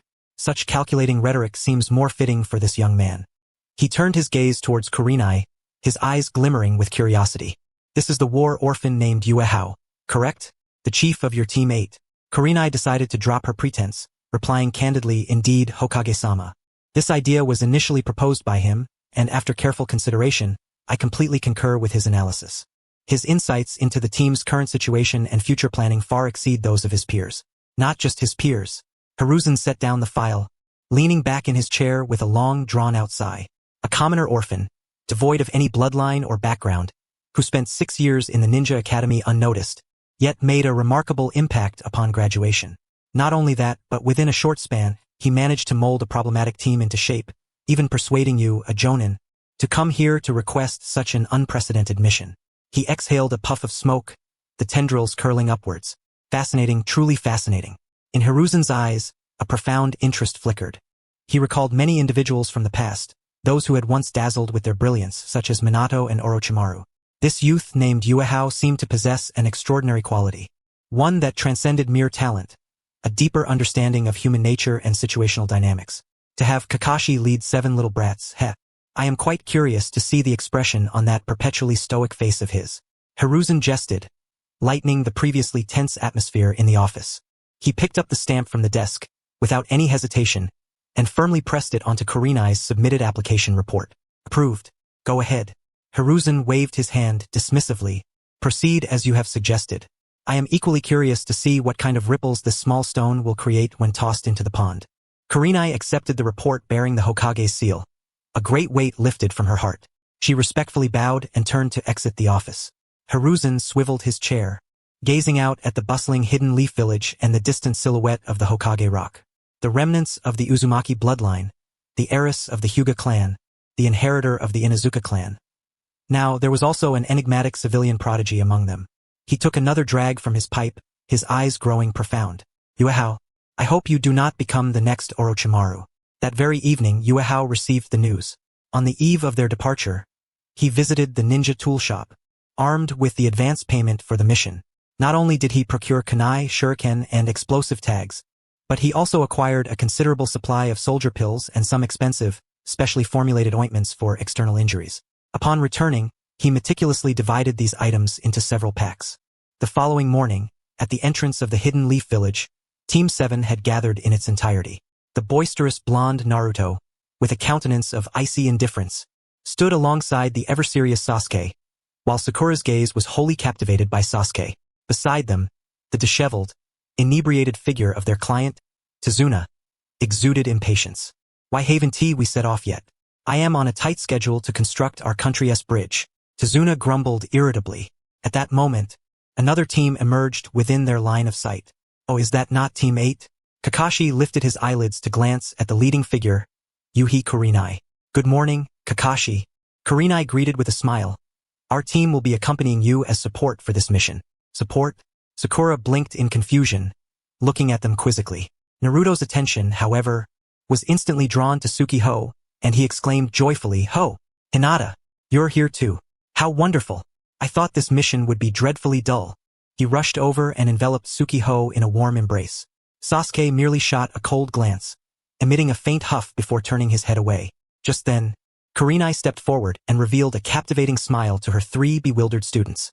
I forgot to mention, starting today, Team 8 will collaborate with Team 7 to undertake a C-rank escort mission lasting several weeks. The destination is the Land of Waves. CC rank mission. Inuzuka Kiba's ears perked up, questioning his own hearing. He quickly turned to Sukiho, who responded with a radiant smile that conveyed confidence and assurance. Boom! It was as if a thunderclap reverberated in Kiba's mind. He was momentarily stunned for 3 seconds. The expression on his face transformed from shock to disbelief, then erupted into sheer ecstasy, culminating in an almost frenzied excitement. Oh! The next moment, a roar capable of toppling the gates of the village erupted from Kiba's throat. He hurled his red companion, Akamaru, into the air and caught him deftly, performing a dizzying 360-degree spin. Goodbye, you pesky little tiger. Farewell, weedy fields. I shall never again shovel dung at the Inuzuka house. He danced about in a frenzy, much to the astonishment of the nearby Team 7. Naruto gaped, startled by Kiba's sudden exuberance. Sakura scrunched her brows in disdain, muttering, "Is this guy for real?" Kiba, oblivious to the gazes of others, dashed up to Sukiho, gripping his shoulders tightly and shaking him vigorously, tears of excitement welling in his eyes. Ho! Did you hear that? A C-rank mission. It's a C-rank mission. His fervor was palpable. I knew it. I knew following you would lead to something great. From this day forth, you shall be my brother from another mother. No, you are my brother. This unexpected declaration of camaraderie nearly broke Sukiho's composure. His smile barely contained. On the other side, Aburame Shino adjusted his sunglasses slowly. Though his body remained still, within his sleeves, several usually dormant insects vibrated their wings at an extraordinarily high frequency, betraying his inner turmoil. So that's it. Shino analyzed calmly in his mind. This is what Ho spoke of, exchanging minimal risk for invaluable experience. The danger level of a C-rank mission theoretically lies within the manageable range for a genin team. Joining forces with Kakashi, a jonin, would exponentially enhance our safety. Under the premise of security, we can observe the combat techniques of a jonin, learn how to handle unexpected situations, and foster synergy with another elite team from the village. The benefits far outweigh the risks. This plan, conceived and approved by Lady Hokage, will. Shino's gaze, obscured by his sunglasses, fell upon Sukiho, who was being vigorously shaken by Kiba. Oh, you are a man of unfathomable depth. Why? Because your mind is intricate, and even my insects must remain meticulous. Meanwhile, Hinata was utterly lost in a blissful reverie. A C-rank mission in the Land of Waves. These words were merely a reality to her. She could accompany Hokuin, leaving the village to embark on a genuine mission, just like the knights and princesses in storybooks. No, Hokuin is the protagonist. Being by his side is all that matters. Her heart raced wildly, as if it would leap from her chest. She lowered her head, fingers tightly clutching her clothing. Her cheeks flushed crimson, as if they might bleed, and a vapor of happiness seemed to rise from her head. She stole a glance at the warm smiling youth, now encircled by Naruto and Kiba. As long as she could see Hokuin's back, no matter how perilous the mission, she felt a sense of reassurance. I will do my utmost. I must not hold Hokuin back. Sukiho smiled and patted Naruto's back, then retrieved a small pouch from his ninja tool bag, handing it to him. Naruto, long time no see. Here, take this. It contains soldier pills and healing ointment. Be careful on your way. Naruto, stunned, accepted the pouch and opened it, his eyes instantly brightening. The ointment exuded a refreshing herbal scent, unmistakably a quality product. He scratched his head, grinning sheepishly. Thank you. Ho! Kakashi's gaze lingered on Sukiho with keen interest for a moment. He lazily remarked to Kurenai, well, Kurenai, your student is quite enthusiastic. It's rare to see someone volunteer for extra work. Is this your idea, or? His gaze shifted to Sukiho. Sukiho merely smiled softly, saying nothing. Everything was understood without words. Tsunade, observing the addition of 4 more youngsters, grew even more displeased. What's going on? Why are there 4 more little brats? Is there no one else available? Alright, now that everyone is here, let us set off, Kakashi declared lazily, closing his book. The 9 of them embarked on their journey, leaving the village behind. Sukiho walked in the midst of the group, with the exuberant Naruto chattering away on his left and the quiet, blushing Hinata trailing beside him on his right. His gaze casually swept over the road ahead. The weather was clear, with not a cloud in sight. A small puddle by the roadside glimmered under the sunlight. Here it comes. A subtle smile curved at the corners of Sukiho's lips, unnoticed by others. 2 Chunin-level couriers, with the added bonus of Kakashi-sensei's Sharingan debut. My first narrative intervention, and a plan to amend past regrets. Let this journey begin in earnest. The road to the land of waves was long and uneventful. At the forefront of the group, Kakashi and Kurenai walked side by side, 2 jonin of the same generation, exchanging insights on their leadership experiences. Kakashi, your 3 students certainly possess unique personalities, Kurenai remarked with a light chuckle, her gaze flitting over the playful Naruto and the stoic Sasuke. Indeed, they are a veritable camp of problem children, Kakashi replied, his focus still glued to his orange-covered book, his tone languid. A loud mouth at the back, a genius consumed by vengeance, and a boy whose mind is perpetually occupied with girls. You have your share of troubles on your end as well. Kurenai said this, but a hint of pride graced her lips. Kiba is always impulsive. Shino is as silent as a stone, and Hinata is far too shy. Her gaze inadvertently settled upon the youth in the midst of the group. Fortunately, however, there was Hao present. Kakashi raised an eyebrow and followed her line of sight. Hao was striding confidently at the center of the formation, a position that allowed him to keep an eye on both their instructor ahead and his comrades behind. He was smiling, attentively listening to Naruto as he animatedly recounted yesterday's prank, occasionally nodding in agreement, creating an atmosphere of camaraderie. To the untrained eye, he appeared merely to be a gentle and cheerful ordinary boy. Yet Kakashi did not overlook the seemingly casual glances the youth cast, methodically sweeping the foliage and ground on either side of the pathway. This was not mere curiosity, but an instinctual vigilance. At that moment, Hao's footsteps betrayed a nearly imperceptible pause as his gaze fell upon a puddle by the roadside. The weather was clear, the sun blazing, and it had not rained a single drop for several consecutive days. Thus, the sudden appearance of a puddle on such a parched surface was inherently discordant. Naruto continued his incessant chatter, blissfully unaware of any anomaly. Sasuke maintained his aloof demeanor, seemingly lost in thought. Unfazed, Hao continued to smile and nod at Naruto while discreetly conveying a significant glance towards Hinata beside him. The look was subtle yet carried an undeniable directive. Hinata had been silently trailing Hao, her focus almost entirely on him. She immediately seized upon the signal, her face paling slightly, and her heart involuntarily tightening. Without hesitation, she quietly gathered her chakra to her eyes. Byakugan, her pure white eyes activated, granting her a panoramic view of her surroundings. In the next instant, Hinata's countenance drained of color, her body trembling slightly. Beneath the seemingly tranquil surface of the puddle lurked 2 human-shaped chakra sources, lying in wait like venomous serpents, exuding a chilling and ominous aura. She abruptly lifted her head to look at Hao, summoning all her strength to give a slight nod. Confirmed. Hao's eyes sharpened instantly.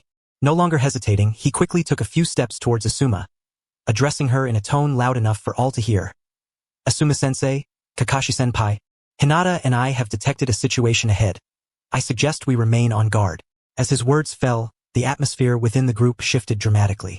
Kiba halted abruptly, baring his teeth in a protective stance, while Akamaru emitted a low growl. Shino quietly secured his sleeves. Naruto, momentarily taken aback, queried, "A situation? What situation, Hao?" Kakashi closed his book, the languid expression on his face finally dissipating. He glanced at Hao with a hint of surprise, then at Hinata, who appeared pale behind him. A mere genin had raised the alarm before either of the 2 jonin had perceived the danger. Moreover, he had said Hinata and I, cleverly integrating Hinata's scouting ability with his own judgment, thereby issuing a warning while attributing credit to his teammate. This boy. Kakashi's thoughts raced, but his body reacted instinctively. He placed a hand on his waist pouch, every muscle tensing. Everyone, protect Mr. Tazuna. Just as Kakashi's words echoed, calamity struck. Water release, hidden mist technique. The placid puddle erupted as 2 sinister-looking ninjas, adorned with the forehead protectors of the mist village, sprang forth like specters. Their speed was breathtaking. Wielding chain-clad metallic claws that glinted ominously in the sunlight, they approached from either side, aiming to strike Kakashi, the most formidable threat in the group. The sound of claws sinking into flesh was unmistakable, accompanied by the spatter of blood as Kakashi was ensnared by the chain-clad claws, violently yanked apart. Kakashi-sensei. Both Naruto and Sakura cried out in terror. Tsunade, paralyzed by fear, collapsed to the ground, his face ashen. Sasuke's pupils dilated in shock, his body frozen in disbelief. The elite Jonin, Kakashi, had been dispatched in a single blow. Kiba and Asuma shared expressions of horror. Only two individuals retained their composure. Asuma, who understood Kakashi's strength and sensed that the situation was far from simple, and Yuhao, who clearly observed that Kakashi, upon being torn apart, transformed into a puddle of water that seeped into the ground. À substitution technique. One down. The next target was that old man. The two mist ninjas, known as the Demon Brothers, Mei and Ye, cackled menacingly. They dismissed the remaining genin entirely, their claws swinging as they lunged toward the paralyzed Tsunade and the dumbfounded Naruto. Not on my watch. The first to react was Sasuke. The shock gave way to a deep-seated pride that surged from his very blood. He shouted in defiance, his body moving faster than his mind, launching several shuriken and kunai aimed precisely at the joints and chains of the Demon Brothers. Clang! The sound of metal clashing resonated. Oh, this little brat has some spunk, Mei sneered, effortlessly deflecting all the projectiles with a casual flick of his claws. Yet that was merely the beginning. They were seasoned chunin, hardened killers emerging from the blood mist, their combat experience vastly superior to that of a freshly graduated genin like Sasuke. In an instant, Sasuke felt the overwhelming pressure bearing down upon him. The raw power, speed, and unbridled malice in their strikes left him gasping for breath. Boom! A kick landed squarely in Sasuke's abdomen, sending him flying. Sasuke! Naruto cried out in alarm.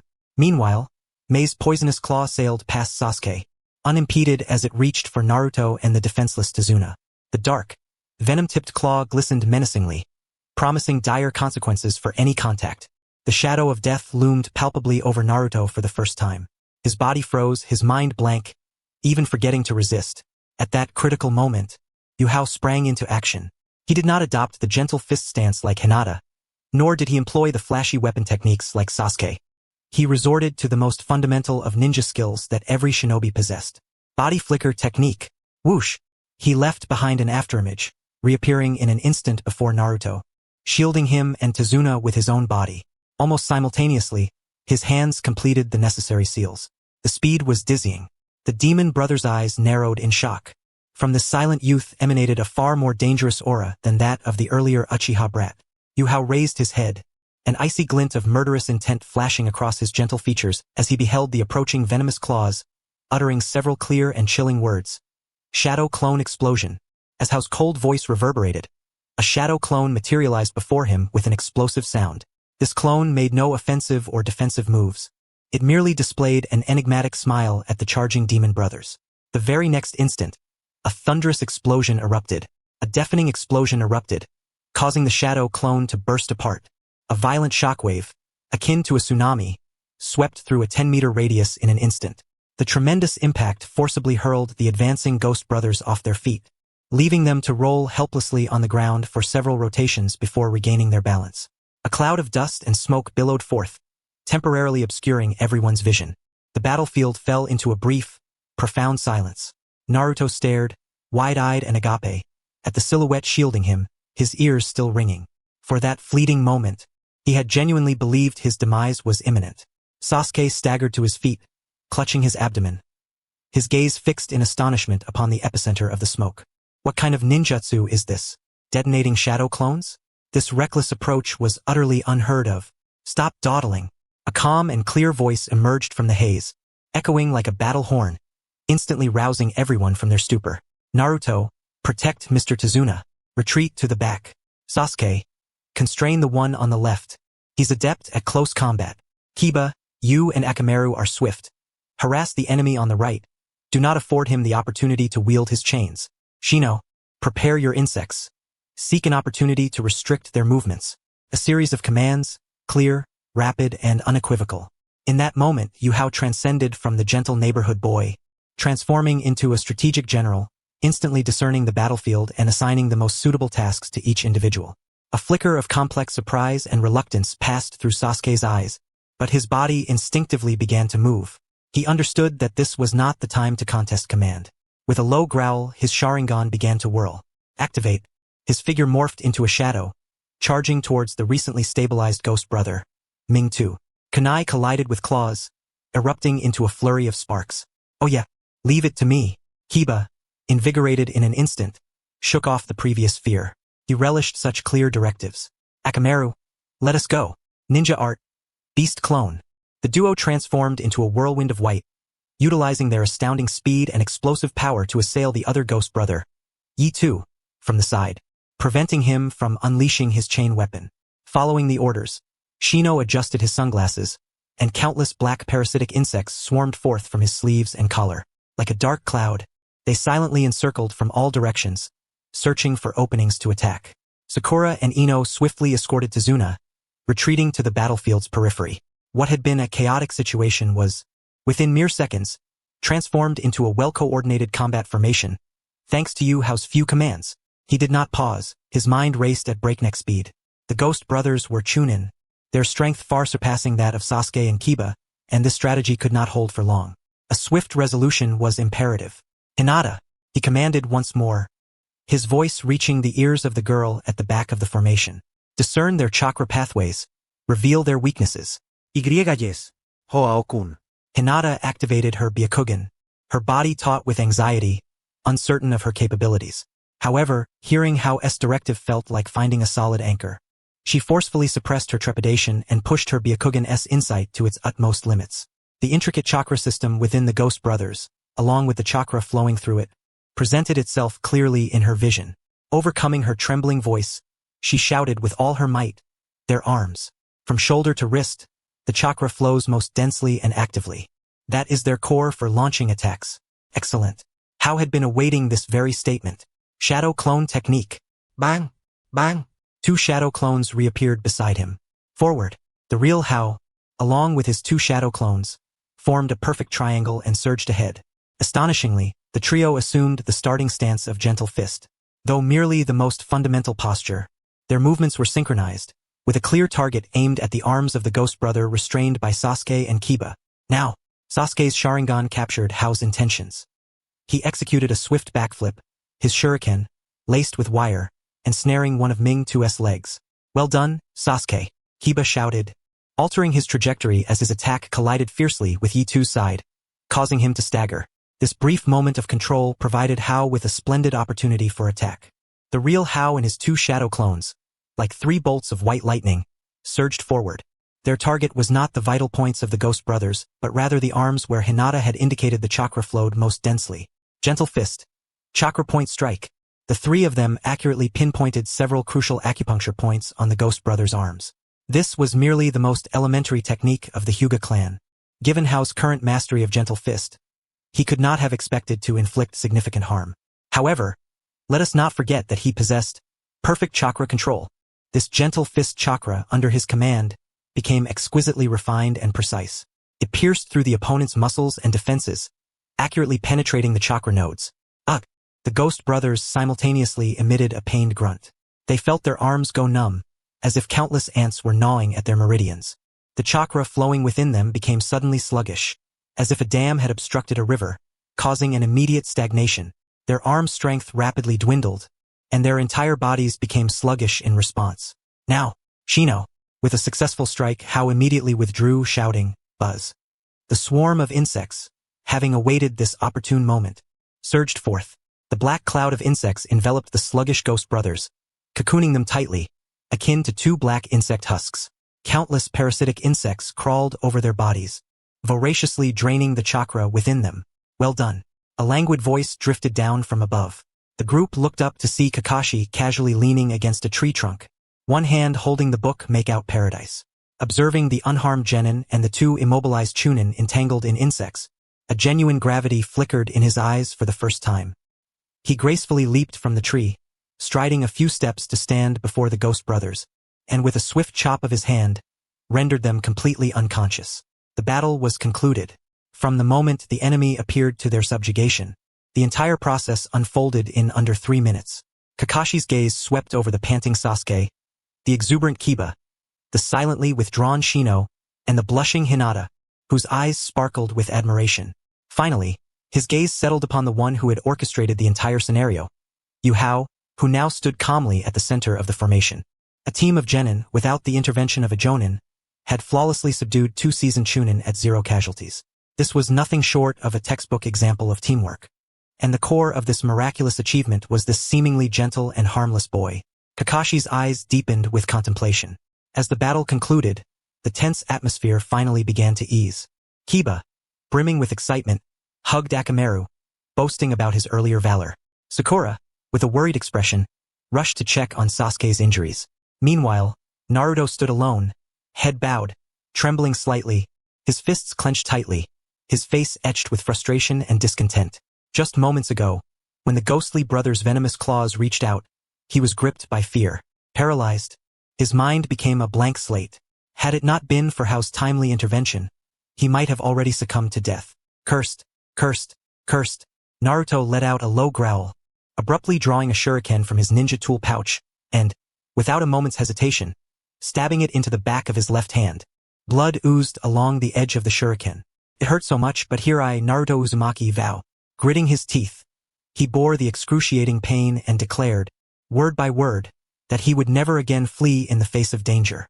He would absolutely protect his comrades. Absolutely. He sought to etch this humiliation into his memory through pain. At that moment, a hand reached out, gently grasping his wrist that held the shuriken. That's enough, Naruto. He lifted his gaze to find Hao looking at him with kindness. Hao, from his own tool pouch, retrieved a specially purchased ointment and bandages, carefully extracting the shuriken and tending to his wound. The cool ointment applied to the injury alleviated the pain significantly. It is natural to feel fear when facing a true battle for life and death.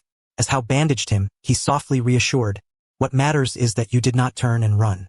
You chose to stand in front of Mr. Dazna."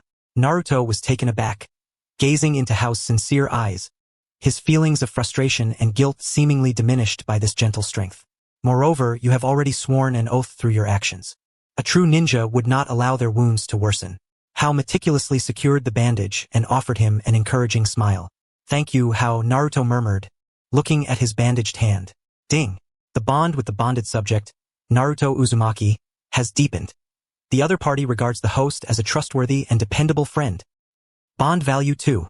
Current total bond value 17. The notification echoed in his mind, deepening the smile on Hao's lips. Meanwhile, Kakashi had extracted all the intelligence from the unconscious ghostly brother. Their target was indeed Mr. Dazna. Kakashi's expression grew serious. The client had concealed the true nature of the mission, elevating it beyond a mere C-rank task. According to their revelations, they had been hired by the notorious wealthy merchant, Kato. Dazna's complexion darkened further. Moreover, Kato had employed even stronger forces. Kakashi's gaze swept over every lower ninja present. The rogue ninja from the mist, and the ghostly man, Zabuza Momochi. Zabuza Momochi. The mere mention of that name caused even Asuma's face to change. He was a former member of the Mist's Umbu, an elite jonin skilled in silent assassination techniques. This mission had escalated far beyond expectations. "I suggest we escort Mr. Dazna back to the Leaf first and then reassess our strategy," Asuma calmly proposed. Just then, Kakashi's gaze turned to Hao. "Hakuin," he addressed him formally for the first time. "Could you enlighten me on how you detected the enemy so swiftly and executed such flawless command?" All eyes instantly focused on Hao, their curiosity piqued. Hao's face broke into a shy smile as he scratched his head, providing a half-truthful explanation. "It was merely luck," he humbly stated. "During my time at the Ninja Academy, I grasped the theoretical knowledge quite solidly. I recall reading that the ninjas of the Mist excel in silent assassination techniques and water-style jutsu. Therefore, on such a clear day, when I noticed that inexplicably strange puddle, I instinctively paid more attention. As for the command," he glanced at his teammates, "I simply combined our strengths. Hinata's Byakugan was the best reconnaissance tool. Sasuke possessed the greatest strength for direct confrontation, Kiba's speed was unparalleled for harassment, and Shino's insects were the most suited for control. I merely placed the right people in the right positions." His words were articulate and reasoned, distributing credit among everyone. Yet, to seasoned jonin like Kakashi and Asuma, it stirred a tempest of astonishment. Such capability could not merely be attributed to solid theory and luck. A freshly graduated lower ninja exhibited vigilance at the level of a jonin, instantaneous battlefield judgment, and the calm tactical acumen of a seasoned leader. He even considered the psychological states of each teammate, utilizing the most succinct commands to unlock their potential. This ability transcended the mere label of genius. It was a mark of true leadership. Kakashi studied the humble, smiling youth before him, his Sharingan concealed beneath his forehead protector, as if seeking to peer into the depths of his soul. This boy named Hao was shrouded in mysteries. Asuma felt a mix of pride and shock. She realized she had greatly underestimated her student. He was not merely the glue of the team but the very brain and heart of it. As the thoughts of the group swirled, the boat had unknowingly drifted into a thick fog. The surroundings fell eerily silent. Even the sound of flowing water seemed to be swallowed whole. A chilling, viscous presence, akin to a palpable murderous intent, enveloped them from all directions. This aura was tenfold, 100-fold more potent than that of the ghostly brothers.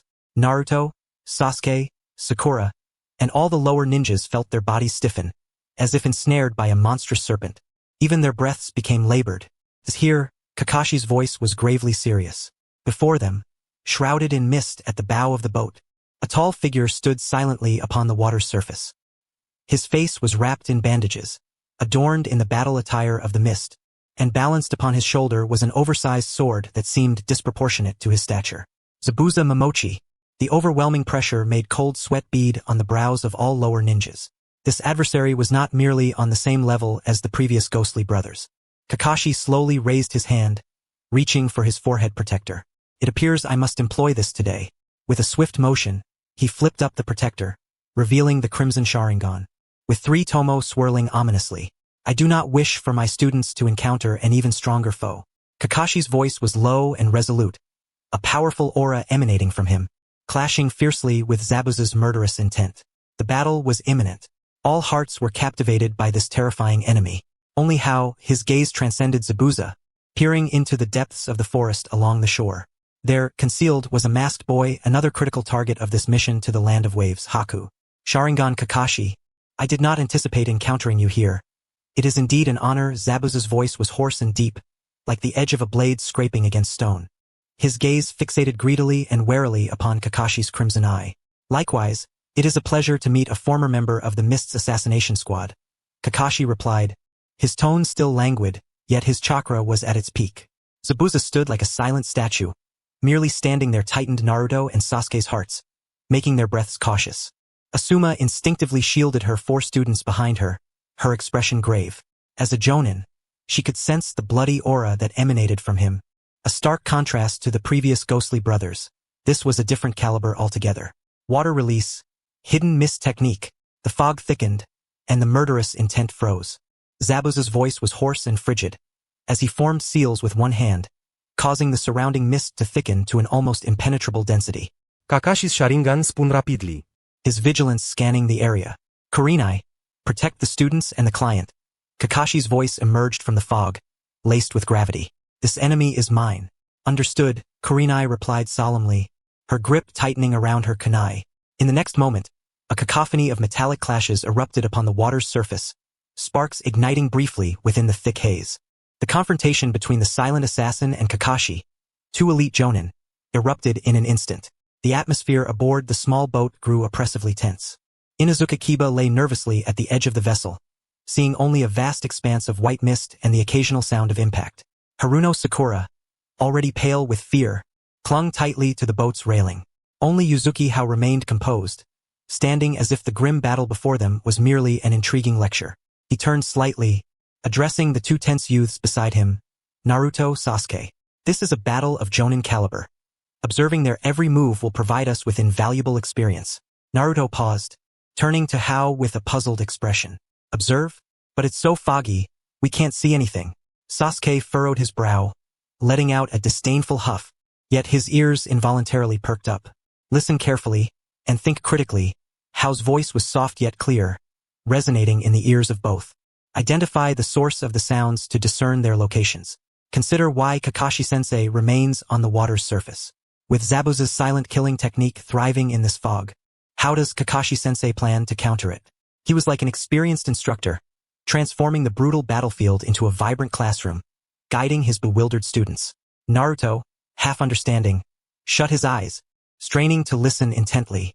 Sasuke's Sharingan fixated on the mist, his eyes rapidly morphing into crimson, a black circle appearing at the center, with a single black tomo emerging, attempting to capture the fleeting traces of battle.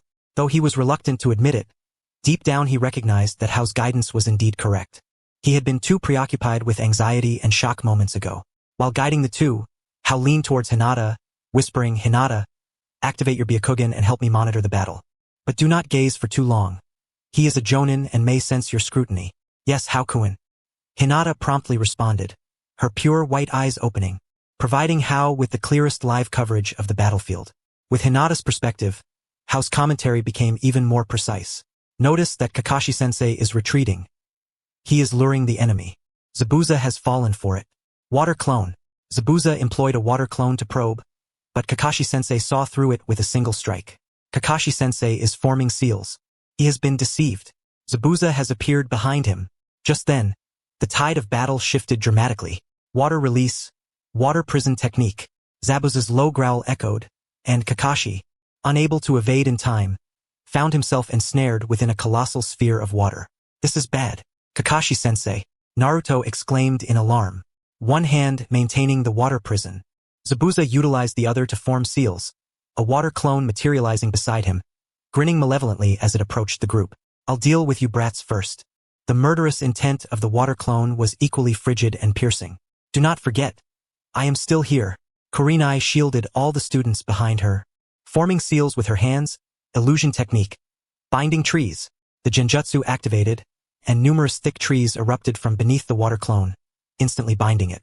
However, the water clone merely smirked disdainfully, its body collapsing into a puddle of water, only to reconstitute several meters away. "Your illusions are ineffective against me, woman." Kurenai's heart sank. The opponent's battle experience was far too extensive. Just then, Hao's calm voice resonated. "Kurenai-sensei, allow us to assist you." "What?" Kurenai was momentarily taken aback. "Damn it." Sasuke gritted his teeth, cold sweat beading on his forehead. They all understood that should Kakashi fall, none of them would survive. A plan to rescue Kakashi-sensei was imperative. Naruto was in a frenzy. "Let us charge in and interrupt him." "Fool. Charging in will only get you taken out by his water clone," Sasuke scolded, although he too was anxious. Suddenly, Sasuke seemed to have an epiphany, shouting to Naruto, "Naruto, listen, we should..." He swiftly relayed the Wind Shuriken strategy from the original story. Naruto's eyes lit up upon hearing, "Great, let us do it." "Wait." As the two prepared to act, Hao's calm voice echoed again. He regarded them with an approving nod.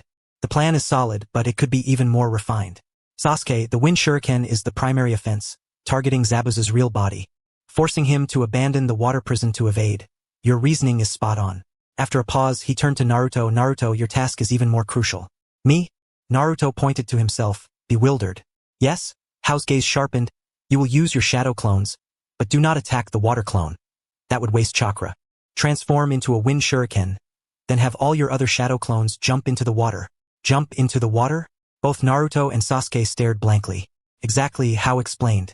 The water prison technique requires the caster to continuously input chakra to maintain it.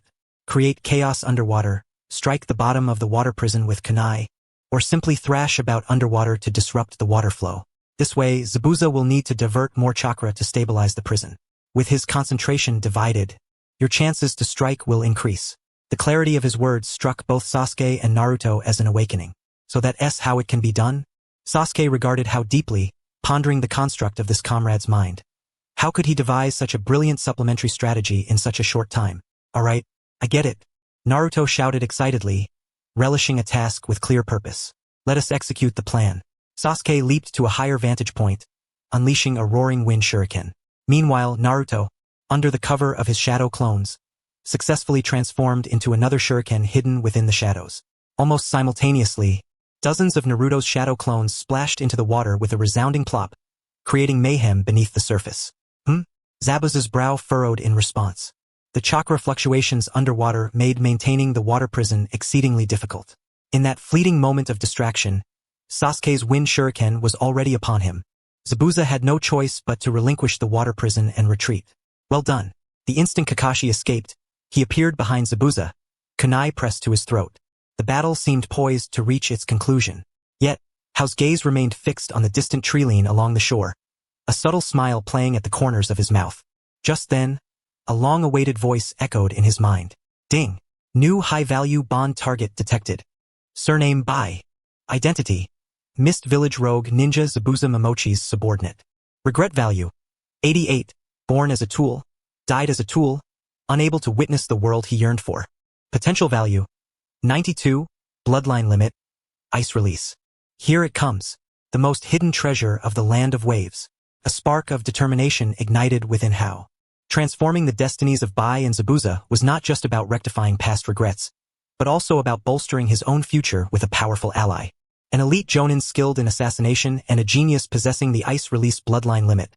This emotional investment would undoubtedly yield significant returns. He resolved to take a risk. On the battlefield, Kakashi had already replicated Zabuza's jutsu, preparing to deliver a fatal blow. Water release. Waterfall technique. A towering torrent of water surged skyward, poised to engulf Zabuza. Now's the time. Yu-Hao abruptly turned his head towards Hinata, who had remained in a state of readiness beside him, and urgently whispered in an unmistakable tone. Hinata! Yes. Hinata's body trembled as she instantly responded. With all her might, shout a warning to Zabuza about his back. Huh? Hinata was taken aback, completely baffled as to why she should do such a thing, thinking it would only aid the enemy. Trust me, quickly. Hao's voice carried a hint of urgency. Driven by her almost blind faith in Hao, Hinata hesitated no longer. She took a deep breath, summoned all her courage, and with all her strength, shouted towards the mist-laden battlefield. Watch out behind you! The girl's clear and resonant voice pierced through the roar of the water, reverberating across the lake's surface. Yugao's expression shifted in alarm. How? What are you doing? Kakashi's actions faltered as well, his face a mask of confusion. Just as Zabuza was about to be consumed by the water, he momentarily froze in surprise at the sudden warning. In that fleeting instant, several shurikens sliced through the air, striking precisely at his neck's vital points. Zabuza's body stiffened before he toppled forward. A boy clad in the mask of the hidden mist assassination unit silently appeared beside Zabuza, checking for his breath. He is already deceased. The masked boy spoke in a cold tone, thanking everyone, stating that per regulations, this body must be taken by him for processing. With that, he hoisted Zabuza's corpse and vanished into the thick mist. The battle had concluded, yet the atmosphere turned even more peculiar. Everyone regarded Yu-Hao with an expression of bewilderment. Kakashi approached him slowly, his crimson Sharingan piercing into him, his voice laden with confusion and scrutiny. Hakuin, could you explain yourself? Why did you alert the enemy? Yu-Hao met the gazes of everyone, a benign smile gracing his face, appearing as if he had merely performed a trivial act. It's nothing, Kakashi-sensei, just a small investment. As the mist dissipated and sunlight once again illuminated the sea's surface, Naruto, watching the masked boy carry Zabuza into the depths of the forest, raked his hair in frustration. Damn it, that masked jerk actually stole our prey. That was the hidden mist assassination unit, Kakashi replied, gradually lowering his forehead protector to shield his Sharingan, his tone weary. They are a special unit responsible for handling the corpses of rogue ninjas. Well, since he is indeed dead, the mission can be considered temporarily concluded. Sasuke stared intently in that direction, his brow furrowed. He felt something was amiss, particularly regarding that last moment. Why did Hao instruct Hinata to shout like that? Before Sasuke could unravel his thoughts, Kakashi staggered and collapsed forward. Kakashi-sensei, Naruto and Sakura exclaimed as they rushed forward. Tazuna. Kakashi lay on the bedding, his breathing steady yet his complexion pale. The side effects of the Sharingan were more severe than anticipated, especially for those not of the Uchiha clan. The chakra consumption was indeed a bottomless pit. It seems this is my limit. Yugao covered Kakashi with a blanket, then turned to the 6 lower-ranked ninjas gathered in the room, her expression serious. Kakashi will require at least a week to regain his operational capacity. During this time, I will temporarily assume command of the 2 teams. Aside from protecting Mr. Tazuna while he constructs the bridge, you must remain vigilant at all times. Though Zabuza is dead, if Kato could hire 1 rogue ninja, he could easily hire another. The group nodded in agreement. Only Yu-Hao stood in the corner, watching the slumbering Kakashi, inwardly amused. This is the price of lacking blueprints, a 50-50 situation. The next 2 days in the Land of Waves were eerily tranquil. Tazuna left early and returned late to work on the bridge, while Yugao was responsible for close protection. The remaining lower-ranked ninjas engaged in restorative training in the nearby woods. In a clearing within the forest, Sasuke sat upon a rock, idly toying with a kunai, his demeanor sullen. The events of that day felt like a thorn embedded in his heart. the sense of powerlessness against a jonin, the frustration of being commanded by how, all these emotions tangled within him. Still pondering that day's events? A gentle voice interrupted his thoughts, and Sasuke looked up to see How offering him a bottle of water. Humph. Sasuke turned his head away, refusing to accept it, stating, I was simply wondering what my brother, that man, would do. How settled beside him, unscrewed the cap and took a sip, his tone unremarkable. If it were Itachi, he would have ended the battle the moment the Akatsuki appeared. Sasuke abruptly turned his head, glaring fiercely at How. That name was a taboo for him. Don't get agitated. How smiled, his eyes clear. Acknowledging one's differences does not equate to disgrace. Sasuke, you possess the strongest bloodline limit. Yet your eyes have yet to learn to truly see. What do you mean? The Sharingan can perceive ninjutsu, genjutsu, and taijutsu, but it cannot see into the hearts of men. How pointed to his own chest. That day, facing Zabuza, you only thought of using the wind-release shuriken to extricate yourself, and while that is commendable, I would have considered why Zabuza was ensnared in the first place. Why did the boy from the assassination unit appear so fortuitously? In battle, what the eyes perceive may not necessarily reflect reality. Sasuke was taken aback. How patted his shoulder and stood up. Don't be quick to dismiss yourself. That wind-release shuriken was indeed impressive. Watching Hao's retreating figure, Sasuke tightened his grip around the water bottle, aware that this fellow could easily discern the thoughts of others. Ding. Established a basic bond with Uchiha Sasuke? Possible. Bond value 1. Secured a proud individual, but 1 is rather insufficient. Hao's lips curled into a smile as he turned to approach Naruto, who was venting his frustrations against a tree trunk. Oh, I want to grow stronger. I want to defeat Kato. I want everyone to acknowledge me. Naruto pounded his fists against the tree, the bark already stripped away in layers. That is not how one should exert strength, Naruto. Hao approached, grasping Naruto's wrist. Chakra must be concentrated at a point rather than dispersed. Ow! Naruto halted, his expression one of grievance. I want to help too, but that day, I truly couldn't move. Am I a coward? Knowing fear allows one to survive longer in this cruel world. Hao retrieved a piece of chakra test paper from his pocket and handed it to Naruto. You possess the most chakra among us all. Rather than waste your strength on the tree bark, consider how to utilize that power effectively. Like climbing a tree? Climb a tree? Naruto's eyes brightened. I can do that. But no matter how I try, I can't stand on top like Kakashi-sensei, because you are dispersing too much chakra in your feet. Try to reduce it a bit, seeking that elusive feeling of balance. Like when you slurp noodles, the moment the noodles are drawn into your mouth with the right force. Hao patiently explained. Naruto pondered this, suddenly exclaiming, I understand. It's that slurping sensation. Watching Naruto dash excitedly towards the tree, Hao shook his head in exasperation. Indeed, communicating with this kid required food metaphors. Ding. Bond value with Uzumaki Naruto 1. On this day, Hao was quite busy. He guided Hinata in correcting the angle of her gentle fist strikes, enhancing her ability to puncture vital points. He suggested Kiba incorporate variable speeds into his Fong over Fong technique to increase unpredictability. He even discussed with Shino the survival rate of parasitic insects in damp environments. He does not reveal himself ostentatiously, yet he permeates each individual's cultivation like the very air they breathe. In the distance, Sunset Red observes this scene, her gaze growing increasingly gentle. This youth is inherently the heart of the team. In the deep of night, the waves crash rhythmically against the rocky shore with a soothing sound. Within the humble abode of Dazuna, the sounds of snoring resound.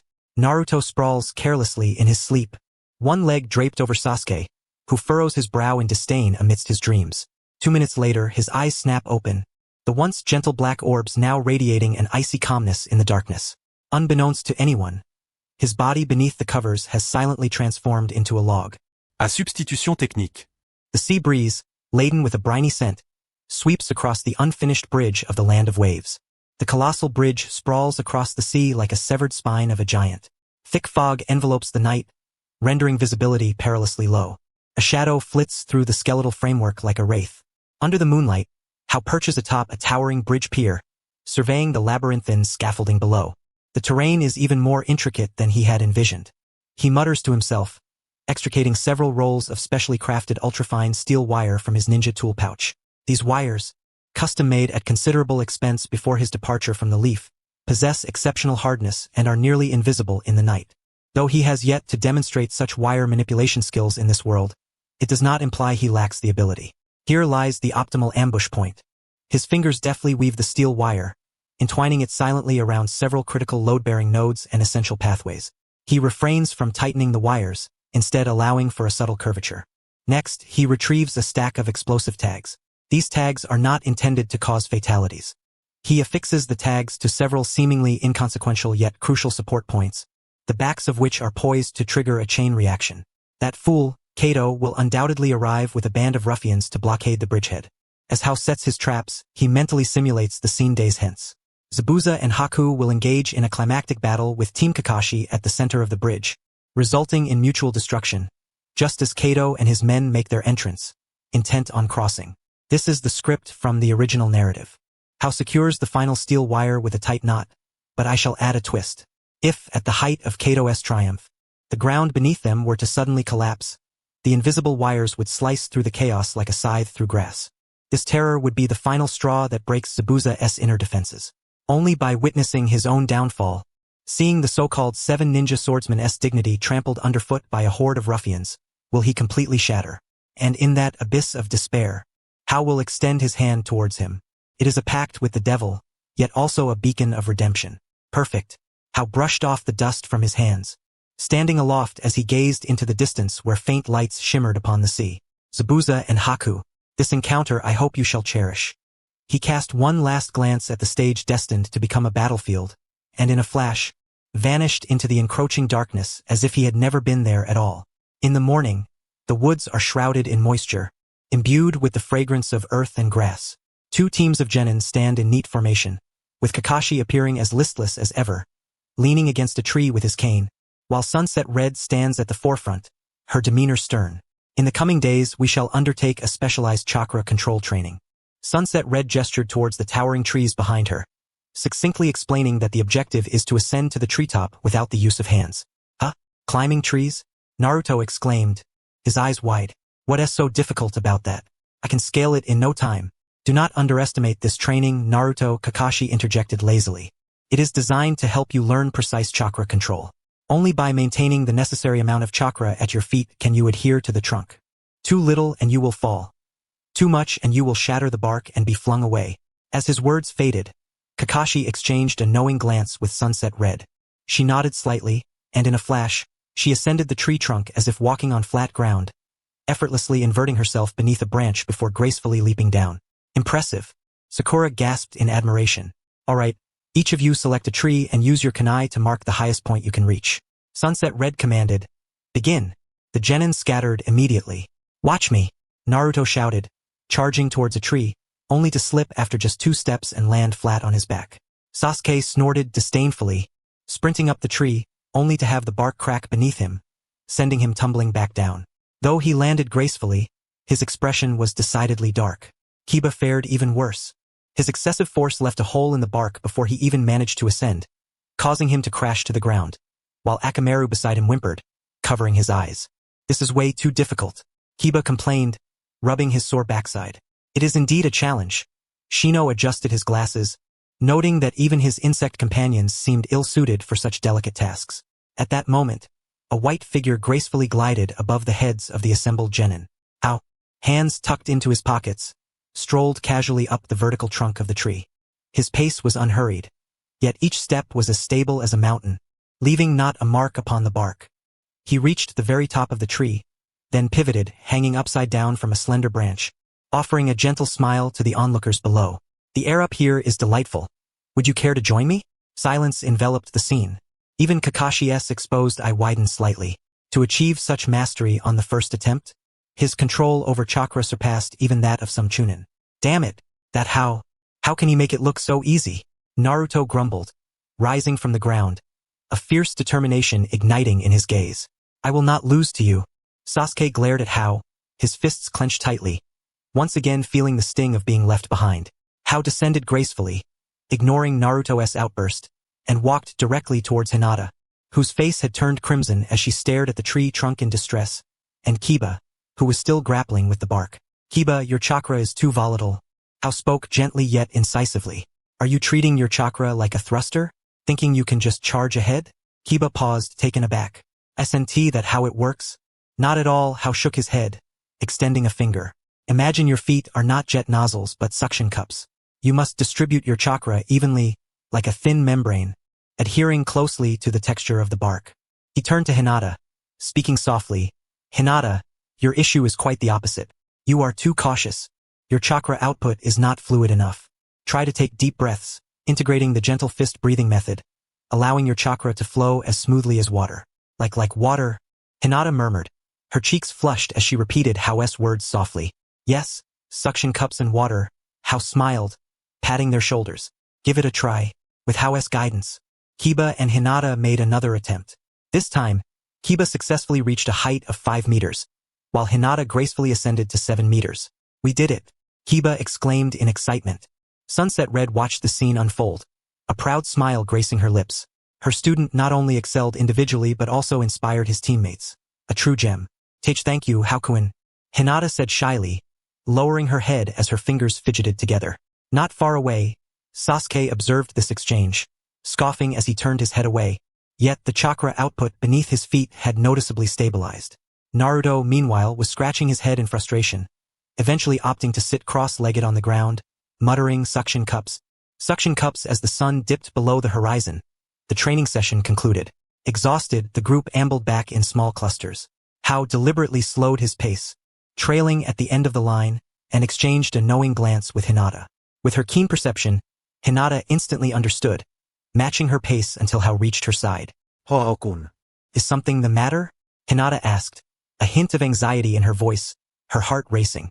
Hao surveyed the surroundings to ensure no one was eavesdropping, then lowered his voice, his expression shifting to one of grave seriousness. Hinata, I need to ask you for a favor. When we return to the bridge tomorrow, no matter what occurs, even amidst the fiercest battle, I need you to use your Byakugan to keep a close watch on Zabuza and that masked boy. Keep a close watch on them? Hinata questioned, somewhat perplexed. Yes, Hao affirmed, his tone deep and resolute, especially regarding the boy. I need you to monitor the flow of chakra within him at all times. If there is even the slightest anomaly, you must inform me immediately. This concerns the lives of us all. Though this may have been an exaggeration, for the innocent Hinata, Hao's words carried the weight of divine decree. Witnessing Hao's earnestness, Hinata's face paled, only to be replaced by a newfound determination. She nodded emphatically, clenching her small fist. Yes, I will definitely do it. I want to protect you, Haku. I believe in you, Hao replied, his expression softening as he gently ruffled her hair. Ding.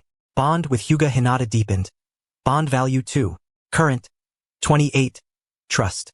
1 task accomplished. As night fell, the sound of snoring emanated from the small hut of Tsunade. Hao silently slipped outside, and indeed, in the shadow beneath the eaves, he beheld a solitary figure. Shiho Yunyu stood there quietly, seemingly merging with the darkness. Still awake, Hao approached, extending a small scroll toward her. Shiho showed no surprise as she reached out to accept it. What is this? It is a project I've been working on in the land of waves, attempting to cultivate some special parasitic insect eggs. Leaning against the wall, he gazed up at the moon, his tone casual as if discussing the weather. They possess no offensive capabilities. Their only trait is an acute sensitivity to chakra, and they can survive on the water surface for an extended duration. Shiho adjusted her sunglasses, pausing slightly. What do you need me to do? If I signal tomorrow, scatter them across the water's surface beneath the bridge. Hao turned to meet her calm gaze behind the lenses. I want this area under our surveillance. Whether it's Zabuza's water clones or his mist techniques, I need to know immediately if there's any movement beneath the water. Shiho fell silent for a moment, tucking the scroll into her cloak. Visible Byakugan concealed insects, she murmured. Your strategies always exceed my expectations. Is this what they call preparation for a rainy day? No, Hao chuckled, a glint of cold light flashing in his eyes. This is akin to trapping a turtle in a jar. Ding. Yunyu Shiho. Bond value. 5. Available. With everything in place, Hao strolled to the riverbank, where the water shimmered under the moonlight. He opened the system panel, where 2 lines of text stood out prominently. Zabuza Momochi. Bond value. 1. Suspicious. Haku. Bond value. 3. Curious. This was the result of that day in the woods. His investment and that loud warning yielding fruit. Although still low, the seeds had been sown. As dawn approached, and the moment of despair loomed, these 2 seeds would sprout instantaneously, growing into towering trees. See you tomorrow, Haku. Hao murmured to the moon's reflection on the water, as if bidding farewell to the impending hunt. The next day, The fog arrived as anticipated. The damp, chilly air mingled with the briny sea breeze, reducing visibility to less than 5 meters. The bridge lay eerily silent. Even the sound of waves crashing against the pillars had dulled. Everything unfolded as expected. Standing amidst the group, How lightly caressed the edge of his ninja tool pouch. Ahead, 2 figures gradually emerged. Zabuza still bore his exaggerated beheading sword, his demeanor menacing. Beside him, the masked boy exuded an icy aura, akin to the enveloping mist. Ah, Kakashi. Zabuza's voice dripped with mockery, reminiscent of a cat toying with a mouse. Seems we meet again. His gaze pierced through the crowd, fixating intently on How and that loquacious brat. How feigned innocence, shrugging as he slipped behind Kakashi. Don't be so fierce, Mr. Demon, he said, peering out from behind. I'm quite timid. Humph, mere words, Zabuza scoffed, forming hand seals with one hand. Haku, those little brats are yours. Don't hold back. Yes, Mr. Zabuza, came Haku's reply as his white figure vanished in an instant. Almost simultaneously, the temperature plummeted. Sasuke, the quickest to react, unsheathed a kunai, bracing it against his chest. Incoming. Yet only an afterimage remained. As Sasuke discerned the opponent's position, countless shurikens had already sealed off all his escape routes. Water release, 1,000 flying water needles. Sasuke rolled and dodged in desperation, but this was merely the beginning. Haku pressed one hand against the ground, and the surrounding water rapidly crystallized. Transparent ice mirrors shot up from the ground, forming a colossal hemispherical cage that ensnared Sasuke in the center. Secret technique, crystal ice mirrors. In each mirror, Haku's reflection emerged. In this domain, I am invincible. Thousands of Haku spoke in unison, their voices overlapping, blurring the line between reality and illusion. Sasuke activated his Sharingan, his eyes whirling in frenzy as he attempted to capture the true form. Swish, swish, swish. The shurikens fell like a torrential downpour. Though Sasuke could see their trajectory, his body struggled to keep pace with the speed. In the blink of an eye, several cuts marred his skin. Sasuke, Sakura shrieked in alarm. Damn it, that bastard. Just then, a roar shattered the standoff. Naruto Uzumaki finally arrived on the battlefield, foolishly brandishing a shuriken, ready to charge recklessly into the ice mirrors. I'm here to save you, Sasuke. Watch my shadow clone. Come back. A hand seized Naruto by the collar, yanking him off balance. Turning, he met the icy, infuriating gaze of How. Do you want to become a target too? That technique seals from the inside. You still have a chance out here. Going in means serving yourself up as a meal. But Sasuke, silence, follow orders. How's voice brooked no argument, infused with undeniable authority. He turned to the girl beside him, who was already on standby. Hinata, here. Hinata trembled slightly, responding immediately. Activate your eyes. Forget about Zabuza. Your sole task is to keep a firm watch on that ice mirror formation. I need to know every trace of chakra flowing within. Byakugan, activate. Hinata's temples throbbed as her pale vision pierced through the thick fog and ice. Beads of cold sweat formed on her forehead as she spoke urgently. So fast. Hookun. I can't see the entity, only the chakra moving rapidly within the mirrors, leaving behind afterimages. It's too quick. No need to see the entity. How's words flowed rapidly. Tell me where he will next land. Hinata concentrated her gaze, pointing to a corner of the ice mirror. Right rear. The third mirror. How took a deep breath, gathering chakra in his throat, and shouted towards the ensnared Sasuke. Sasuke, for a clock direction. Duck. Within the ice mirrors, Sasuke was at his limit, several shurikens embedded in his body. Upon hearing How's call, he instinctively wanted to retort, but his body reacted faster than his mind. He abruptly crouched down. Swish. 3 shuriken, originally aimed at his throat, whizzed past his scalp, embedding themselves in the icy surface across from him. Did he evade them? Sasuke's pupils constricted sharply. From above on the left, shuriken to block. How's voice echoed once more. Clang. Sasuke swung his hand back, deftly deflecting a lethal shuriken. Remarkable. Sasuke felt a tremor of astonishment within. He could only glimpse fleeting shadows from inside, yet outside, How appeared to orchestrate a game from a divine vantage point. Stop dawdling. Hinata. Continue relaying the information. How commanded like a meticulous battlefield tactician, while Kiba, accompanied by Akamaru, struck the outer mirrors, not needing to shatter them, merely creating vibrations to disrupt his movement trajectory. Alright, watch this. Akamaru, Kiba, unleash. Kiba and Akamaru transformed into twin whirlwinds, relentlessly battering the ice mirror's outer wall. Though they could not fracture the steel-like ice layer, the violent tremors caused the reflections within to momentarily warp. Bai's movements faltered for an instant. It was in that fleeting moment. Sasuke, great fireball. Straight ahead. Hao bellowed. Fire style. Great fireball technique. A colossal fireball surged forth. Though it was blocked by the icy barrier, the intense heat instantly filled the confined space with steam. Vision blurred. Bai had no choice but to halt his rapid movements, revealing his form, brow furrowed. This coordination was utterly grotesque. Inside, one was tasked with drawing fire, while outside, another provided reconnaissance, and yet another caused destruction. What was once a perfect hunting ground had been reduced to a mere group endeavor by the one called Yuhao. That brat. Meanwhile, on the other side, Zabuza was locked in combat with Kakashi, his expression darkening. He swung his blade down, only to have it parried by Kakashi's kunai. Your student is quite exceptional, Kakashi. Zabuza gritted his teeth. The commanding little brat truly made him want to twist his head off. I feel the same way, Kakashi replied. Though his tone belied a grin beneath his forehead protector, Hao was indeed a subordinate who brought relief. Suddenly, a flash of lightning erupted. Kakashi's kunai was enveloped in lightning chakra, forcing Zabuza back. I will not allow you to disrupt their growth. On the icy battlefield, Bai finally lost his patience. This group was like a stubborn toffee, their cooperation terrifyingly seamless. If this dragged on, should Zabuza encounter any mishap, the command tower must be eliminated first. Bai's gaze turned cold, and his figure vanished from the mirror in an instant. Yet this time his target was not Sasuke. Instead it was Hao, who stood on the periphery, fully focused on directing. Alongside him, the radar-like Hinata. Be cautious. Sasuke instantly sensed the shift in murderous intent. But there was no time to react. Several shuriken, imbued with lethal intent, hurtled toward the defenseless Hinata.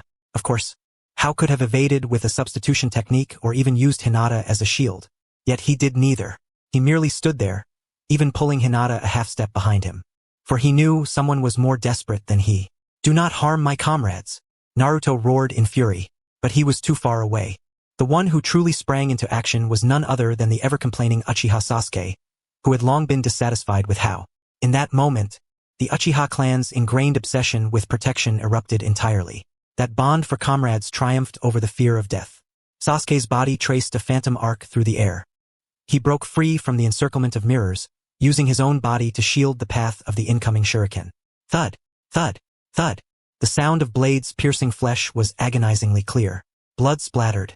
Sasuke let out a muffled groan, crashing heavily before Hao and Hinata. His body was riddled with shuriken, particularly in the chest and neck where vital points lay. Sasuke. Naruto stood frozen, his kunai dropping to the ground. Foolish, foolish Sasuke. He struggled to lift his head, gazing at the unscathed Hao and Naruto, forcing a grim smile.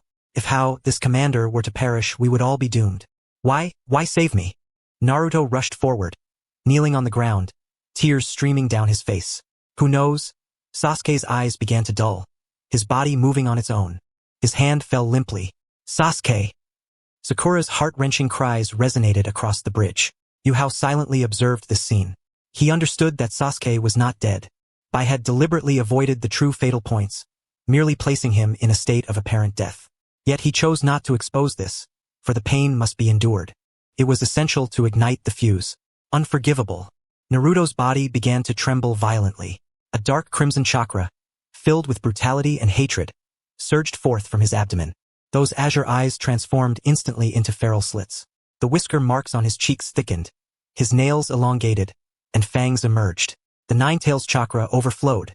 A terrifying wave of energy swept away the surrounding mist, causing debris from the ground to begin floating in defiance of gravity. I stared in shock at this scene. What chakra is this? The aura was so malevolent it rendered him breathless. I will slay you.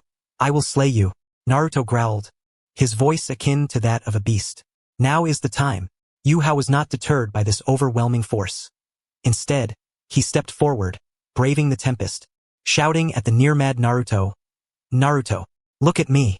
The shout, infused with chakra, forcefully penetrated Naruto's ears. The rampaging Naruto paused, those beastly eyes fixating on Hao. Use this power. Hao pointed towards the precariously swaying ice mirror prison, indicating the youth Bai, who was petrified by the aura. Shatter that broken mirror to pieces. But, remember my words. Hao's gaze was sharp as a blade, locking onto the Nine Tails Naruto. Defeat him. Do not kill him. This is also Sasuke's will. He was betting that even in his rage, Naruto would heed the name Sasuke. Roar! Naruto howled to the heavens. The next moment, a red flash streaked across the sky. Quick! Too fast. I barely had time to retreat into the mirror before a chakra-infused claw struck his mask with tremendous force. Crack! The hardened mask shattered instantly. Revealing a singularly exquisite visage. The immense impact was akin to a cannonball, sending by hurtling away, and even the indestructible magical ice crystal shattered into a shower of glimmering powder. Ice shards danced through the air, reminiscent of a solemn funeral. Bai crashed heavily to the ground, blood spewing from his mouth, eyes dazed. He had lost. As a tool, he had become ineffective. And in that fleeting moment, a piercing cacophony of chirping echoed from the depths of the mist. That was the sound of Raikiri. Zabuza, distracted by the commotion, revealed a fatal opening. Kakashi's lightning-infused kunai surged straight towards his heart. Ice shards still lingered in the air, like a mournful snowfall. Naruto's fist hung suspended in midair. The claw, enveloped in Ninetales chakra, was less than an inch from Bai's masked face. The frenzied red chakra began to recede, revealing Naruto's trembling hand and his eyes wide with shock. The mask lay shattered around him, revealing an exquisitely handsome face. That face Naruto recognized. In the woods, on that morning while gathering herbs. It is you. Naruto's voice trembled. That sister? Bai half knelt on the ground, a trickle of fresh blood escaping from the corner of his mouth. His eyes were hollow as he gazed at Naruto, a bitter smile tugging at his lips. I am a man. Naruto was taken aback, his mind a chaotic jumble. Why should he cease? Bai's tone was as calm as a still pond. Now I have already lost. Losing my tools means losing my worth. Kill me. This is the mercy of a ninja. What nonsense. Naruto abruptly retracted his fist, shouting, You are a comrade, aren't you? If you are a comrade, why utter such words? Not a comrade. Bai interrupted him. I am merely a tool. Mr. Zabuza's weapon. Now that the weapon is broken, it naturally ought to be destroyed. As he spoke, he struggled to prop himself up, yet his gaze involuntarily drifted towards the distant mist. There, lightning was gathering. Naruto. Yuhao's voice suddenly interjected. No, but with a peculiar penetrating force. Hao stood not far away, hands in pockets, observing the scene with a calm demeanor. He did not step forward to intervene, nor did he urge action. He merely said softly, Look closely into his eyes. Is that the gaze of one who wishes to die? Naruto instinctively turned his gaze towards Bai. In those clear eyes, although despair was writ large, there lingered a barely perceptible trace of affection. It was an affection towards someone in this world. Ziz, the harsh crackle of electricity suddenly tore through the cacophony of battle. It was the sound of 1,000 birds chirping, a prelude to death wielding a scythe. Everyone turned their heads in unison. The thick fog parted slightly. Kakashi, with Raikiri radiating brilliance in his hand, transformed into a bolt of blue lightning, hurtling towards the man wielding a blade, who had just revealed a fatal flaw. Zabuza Momochi. Mr. Zabuza. Bai's pupils constricted sharply. The deathly silence that once belonged to a tool shattered in an instant. It was him, his light, the sole meaning of his existence in this world. His body reacted faster than his mind. Bai scarcely had time to acknowledge the tumult within him. The icy ground beneath his feet cracked instantly, propelling him forward like an arrow released from its bow, rushing towards the impending doom. He aimed to serve as a shield, just as he had always done. With his flesh and blood, he would absorb the lethal blow for Zabuza, securing that singular opportunity for the demon to counterattack. This was the fate of a tool. Too slow. Kakashi's eyes narrowed. Raikiri had reached Zabuza's chest. Bai's body was also about to insert itself between the two. At that critical moment, a flicker of confusion suddenly flashed in Zabuza's murderous gaze. In his mind echoed the memory of a few nights prior. That little brat had made Bai's eyes shout that cautionary phrase. That leaf brat, who was clearly an enemy, had saved him once then. And just moments ago, the composure with which that boy commanded the fight, along with his almost obsessive protection of his comrades. A true ninja does not allow comrades to perish. Those words rang like a curse within his mind. I am the demon, Zabuza Momochi. Suddenly, Zabuza grinned widely, revealing a mouth full of sharp teeth, his expression terrifyingly grotesque. In that fleeting moment of life and death, an act occurred that contravened the ninja code, violating the very creed he had lived by for his entire life. Just as Bai charged in, Zabuza did not, as was customary, hide behind his tool. His left shoulder suddenly sagged heavily, The hand that had once gripped the blade relinquished its hold, then swung back fiercely, not to attack Kakashi, but to forcefully shove Bai, who was rushing in. Get out of my way. In the midst of that violent roar, Bai's frail body was sent flying backward, crashing heavily into a puddle several meters away. Thud. The sound of a blade piercing flesh was painfully clear. Time seemed to freeze at that moment. Kakashi's Raikiri did not pierce Zabuza's heart, nor did it penetrate Bai's body. Instead, it traversed through Zabuza's entire left shoulder. The blue lightning chakra raged uncontrollably, instantly scorching flesh and rendering that once formidable arm, which had swung the decapitating blade countless times, useless. Blood dripped from Kakashi's arm, staining the sea beneath his feet a deep crimson. Kakashi was momentarily stunned. That lifeless eye, exposed to the world, now widened in disbelief. He had actually avoided a fatal blow? No, he had actively taken that strike on his left arm to save that boy. This man, referred to as the Demon of the Mist? Zabuza. Sir? Bai, sprawled in the muddy water, stared blankly at the scene before him. In that instant, he felt as though the heavens had collapsed. That formidable, eternally cold figure, who had always regarded him as a tool, had sacrificed an arm to save him? Cough. Zabuza suddenly coughed out a mouthful of blood, his complexion turning ashen. Yet he grinned, looking at the equally shocked Kakashi, a wild and sorrowful smile on his lips. What's wrong, Kakashi? Are you dumbfounded? I simply didn't want my useful tool to be ruined just like that. Even at this moment, his words remained as stubborn as stone. Why do this? Kakashi withdrew his hand, drawing forth a spray of blood. Zabuza staggered backward, struggling to keep himself upright with his decapitating blade. That little brat, the one called Yuehao.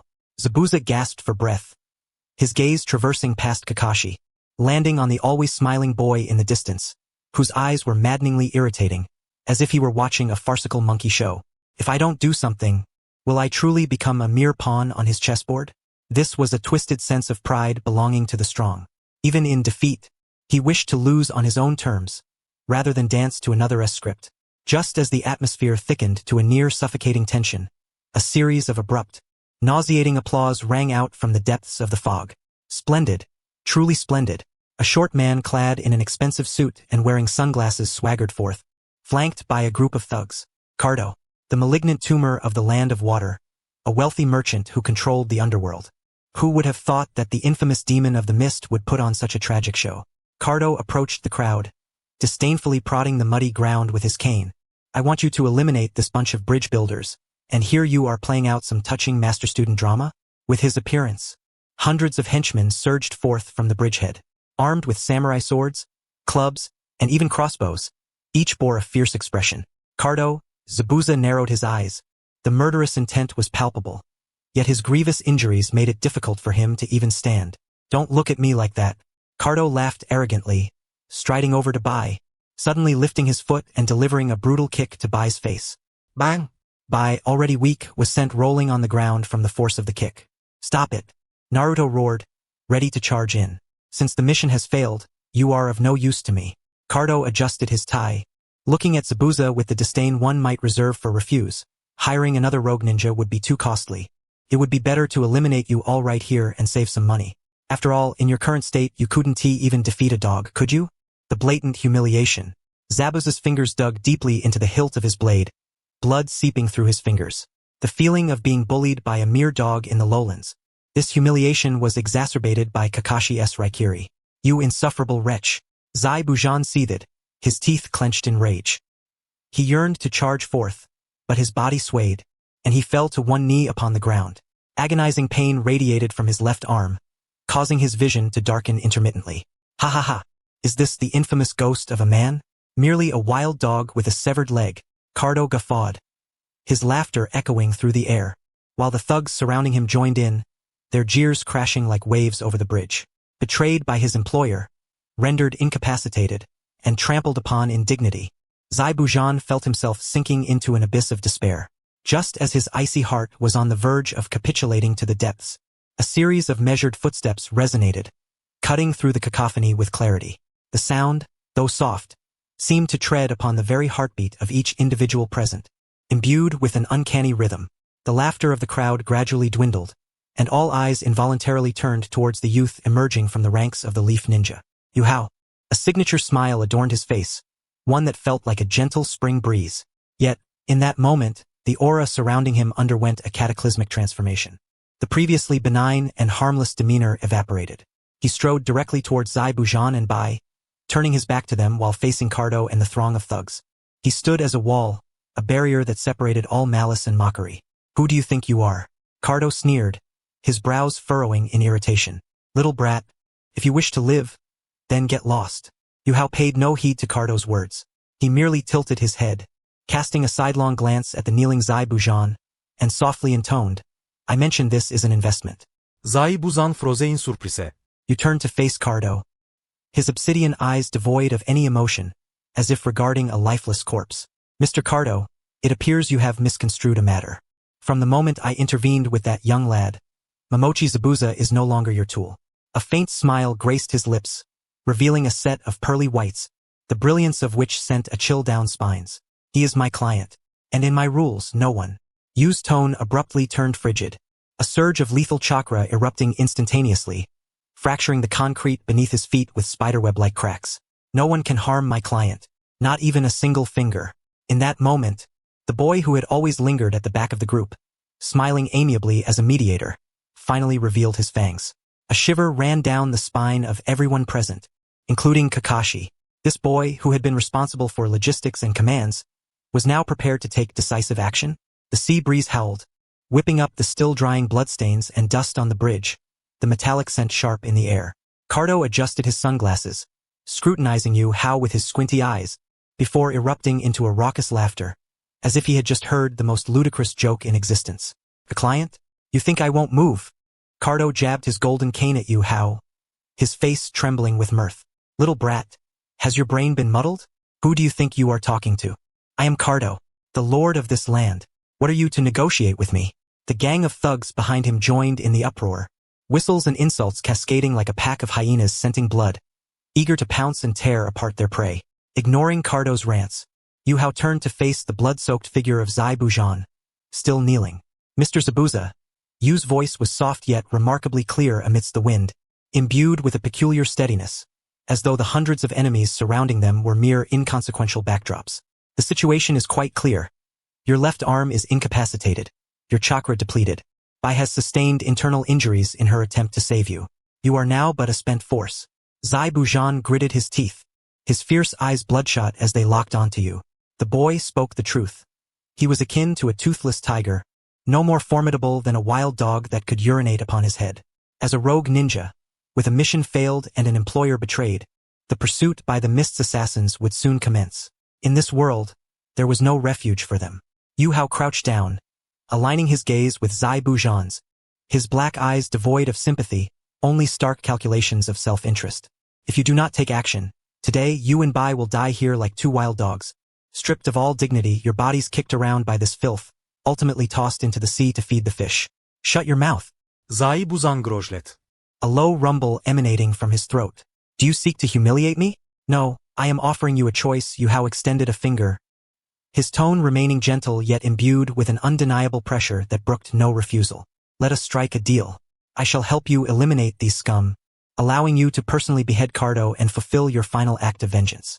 Furthermore, I can provide the finest medical ninja to tend to your arm. A slight smile graced Yu's lips, revealing that signature grin. In exchange, you and Bai will surrender to the Leaf, selling your lives to me. I shall escort you back to the Leaf, granting you new identities and a path to survival. Would you prefer to die like a joke, or live to witness the future I envision? Silence fell over the assembly. Even Kakashi was taken aback. What was this boy proposing? An amnesty for a rogue ninja? Zabuza gasped for breath, his chest heaving. He glanced at Bai, who was on the brink of collapse yet still struggling to rise in his defense, then surveyed the distant thugs, their faces alight with malevolent glee. The pride of a strong man, the humiliation of being discarded as a mere tool, raged within his chest like a wildfire. Finally, a twisted, sinister smile erupted upon his bloodied visage. Ha ha ha, ha ha ha. His laughter was hoarse, tinged with madness and relief. Good. What a spirited lad. Zabuza abruptly lifted his head, the pallor of despair dissipating, replaced by the flames of vengeful fury. Leaf brat, you possess great courage. I am in. As long as he could slay that bastard, what did it matter if he traded his worthless life for it? Yuhao nodded in satisfaction, rising to his feet and brushing off the dust from his trousers. Kakashi-sensei, Red Sensei.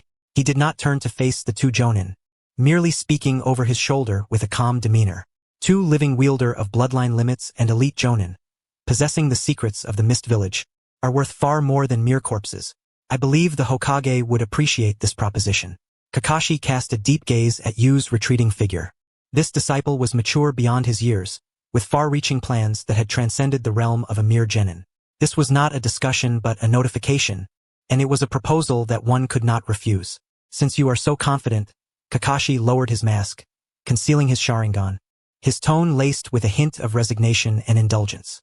Then I shall leave the command to you, Haku. Do not botch it. Rest assured. You turned to face the thugs, who could no longer contain themselves and were charging forth. Cardo, having been ignored for so long, was now seething with rage. Charge. Turn them into mincemeat. Each of you shall receive a reward of 100,000 ryo. Kill them. Hundreds of ruffians brandished their weapons, surging forward like a tidal wave. Before the oncoming horde, Yu Hao remained unflustered. He slowly raised his right hand, his eyes suddenly turning cold. With a fierce grip of his fingers into the air, he commanded, net closed. The air resonated with a jarring metallic sound, a sound that set teeth on edge. It was the sound of steel wire. Yu Hao had already laid a nearly invisible high-tensile wire mesh across the bridge, ready to ensnare the oncoming tide. In the past, whether it was Zabuza or Kakashi, they had deliberately steered clear of these regions under his guidance. Yet now, this group of reckless ruffians had barged in headfirst. The first dozen or so thugs at the forefront suddenly let out piercing screams. Their bodies seemed to collide with an invisible wall of blades. Their garments tore, and flesh rolled back, with some even tripping and having their ankles severed by sharp wires. Blood instantaneously stained the ground. The crowd fell into chaos. Their charge abruptly halted. What in the world is this? Kato retreated in fright. This was the consequence of poor intelligence. This was the result of a flawed strategy. Now was the time. Yu Hao's voice rang out like a battle horn, instantly igniting the fighting spirit of everyone present. Naruto, stop daydreaming. Show your mettle. Shadow clone jutsu. Push through for me. Oh, look at me. Having pent-up frustration, Naruto formed hand seals, and with a series of explosive sounds, a multitude of orange figures filled the bridge. 200 consecutive strikes. Smash them down. Hundreds of Narutos charged toward the ruffians ensnared by the wires, transforming the scene into a one-sided brawl. Sasuke, fire style. Cover the flanks. Don't let them scatter. TCH, no need for your prattle. Though Sasuke was brash, his body obeyed. He formed hand seals, conjuring a massive fireball that sealed off the enemy's escape, forcing the ruffians to huddle together in the center of the bridge like sardines. Kiba, Shino, don't let any slip away. Akamaru, let us go. Fong over Fong. Parasite bug, devour. Yu Hao orchestrated each individual S abilities with precision, transforming the once chaotic battlefield into an efficient meat grinder. Although you're injured, against such a foe you needn't expend much chakra. Hao glanced at the boy who was on the verge of collapse, and commanded, use ice, freeze their feet. I paused momentarily, then nodded, pressing a hand to the ground as cold air spread forth. Ice release, ice assault. The ground frosted over, causing the panicked ruffians to slip and fall, turning them into living targets. Finally, Hao strode into the heart of the battlefield. There, embedded in the ground, was a broken blade, the decapitating sword. Yu Hao bent down, grasping the hilt. The sword was incredibly heavy, and for someone not adept in strength, it felt somewhat burdensome. Yet he grit his teeth, veins bulging on his forehead, and forcefully pulled it free. Zabuza, Hao bellowed, exerting his waist to hurl the heavy sword forward. Your blade. The sword spun through the air with a dull whoosh, accurately embedding itself in the ground before Zabuza. Zabuza gazed at the familiar weapon, then glanced at the distant boy who, despite trembling arms, still offered him a smile. You little brat. Zabuza swayed unsteadily but managed to rise, his useless left arm hanging limply, yet he still possessed his right hand. He was brimming with rage, and the last remnants of his dignity as a shinobi. He bit down on the bandages wrapped around his face and tore them away. That was the visage of a demon. With his right hand gripping the hilt, he hoisted the sword onto his shoulder. Since you have become my client, let me show you the worth of this transaction. In an instant, Zabuza vanished. The next moment, he appeared deep within the throng. It was nothing short of a massacre. There were no ninjutsu, no complex hand seals, only the purest form of killing technique. like a ghost in an uninhabited realm. Each swing of his blade sent severed limbs flying. Those ruffians who had boasted before civilians were as fragile as paper before a true ninja. Monster. Yes, a monster. Help. I don't want to die. Kato, paralyzed by fear, sat on the ground, his expensive suit sullied with mud. He watched as the blood-soaked demon approached him step by step. At that moment, no amount of wealth could buy even a second of security. No, don't come closer. I have money. I can give you money. Do you want 10 million? 50 million? I'll give it all to you. Kato screamed in despair, scrambling backward with all his limbs. Zabuza stood before him, looking down at the plump worm. Money? Zabuza's lips curled into a grin, revealing sharp teeth, blood trickling down his cheek and dripping onto Kato's pale face. Alas, my new boss has no interest in your filthy money. With a swift motion, the blade fell. Without a word, the decapitating sword traced a mournful arc. Kato's voice was abruptly silenced, his head filled with greed and sin rolling to the edge of the bridge, before plummeting into the tumultuous sea. The world fell silent. Zabuza remained standing in the pose of a sword wielder for a long while. Only when he confirmed that all enemies had fled did he seem to have the strength drained from his spine, and with a clatter, the sword dropped to the ground. He too fell alongside it. Zabuza! I rushed over without a second thought, supporting him. Snowflakes began to drift from the sky, unknown to anyone. The pristine white flakes landed on the blood-stained surface of the bridge, creating a cruel beauty. Yuehao slowly approached, standing before the two. Zabuza lay cradled in Bai's arms, his breath faint, one eye gazing at the swirling snow, then looking up at Hao from below. So, young one, has the mission been accomplished? Perfect. Hao nodded, crouching down to retrieve a pre-prepared medical scroll from his pocket and tossed it to Bai. Stop the bleeding. The rest can be dealt with later. After he spoke, Hao awakened the system in his mind. Ding. Significant plot alteration detected. Assisted Zabuza in killing Kato, saving Bai and Zabuza from certain death, achieving the feat of defying fate. Bond value calculation in progress. Ding. Bond value with Zabuza has soared. Current. 15. Capable partner.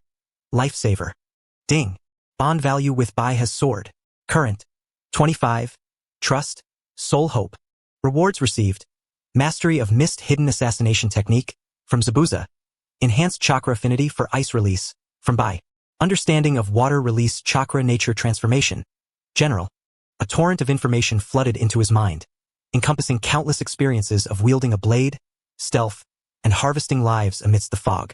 Hao felt as though his body had undergone a metamorphosis, achieving a new pinnacle of muscle control. This was a significant profit.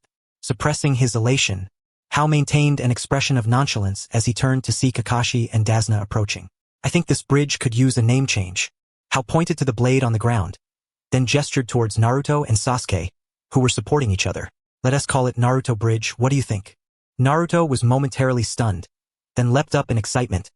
Yay, that's fantastic. Hao, you truly have an eye for this.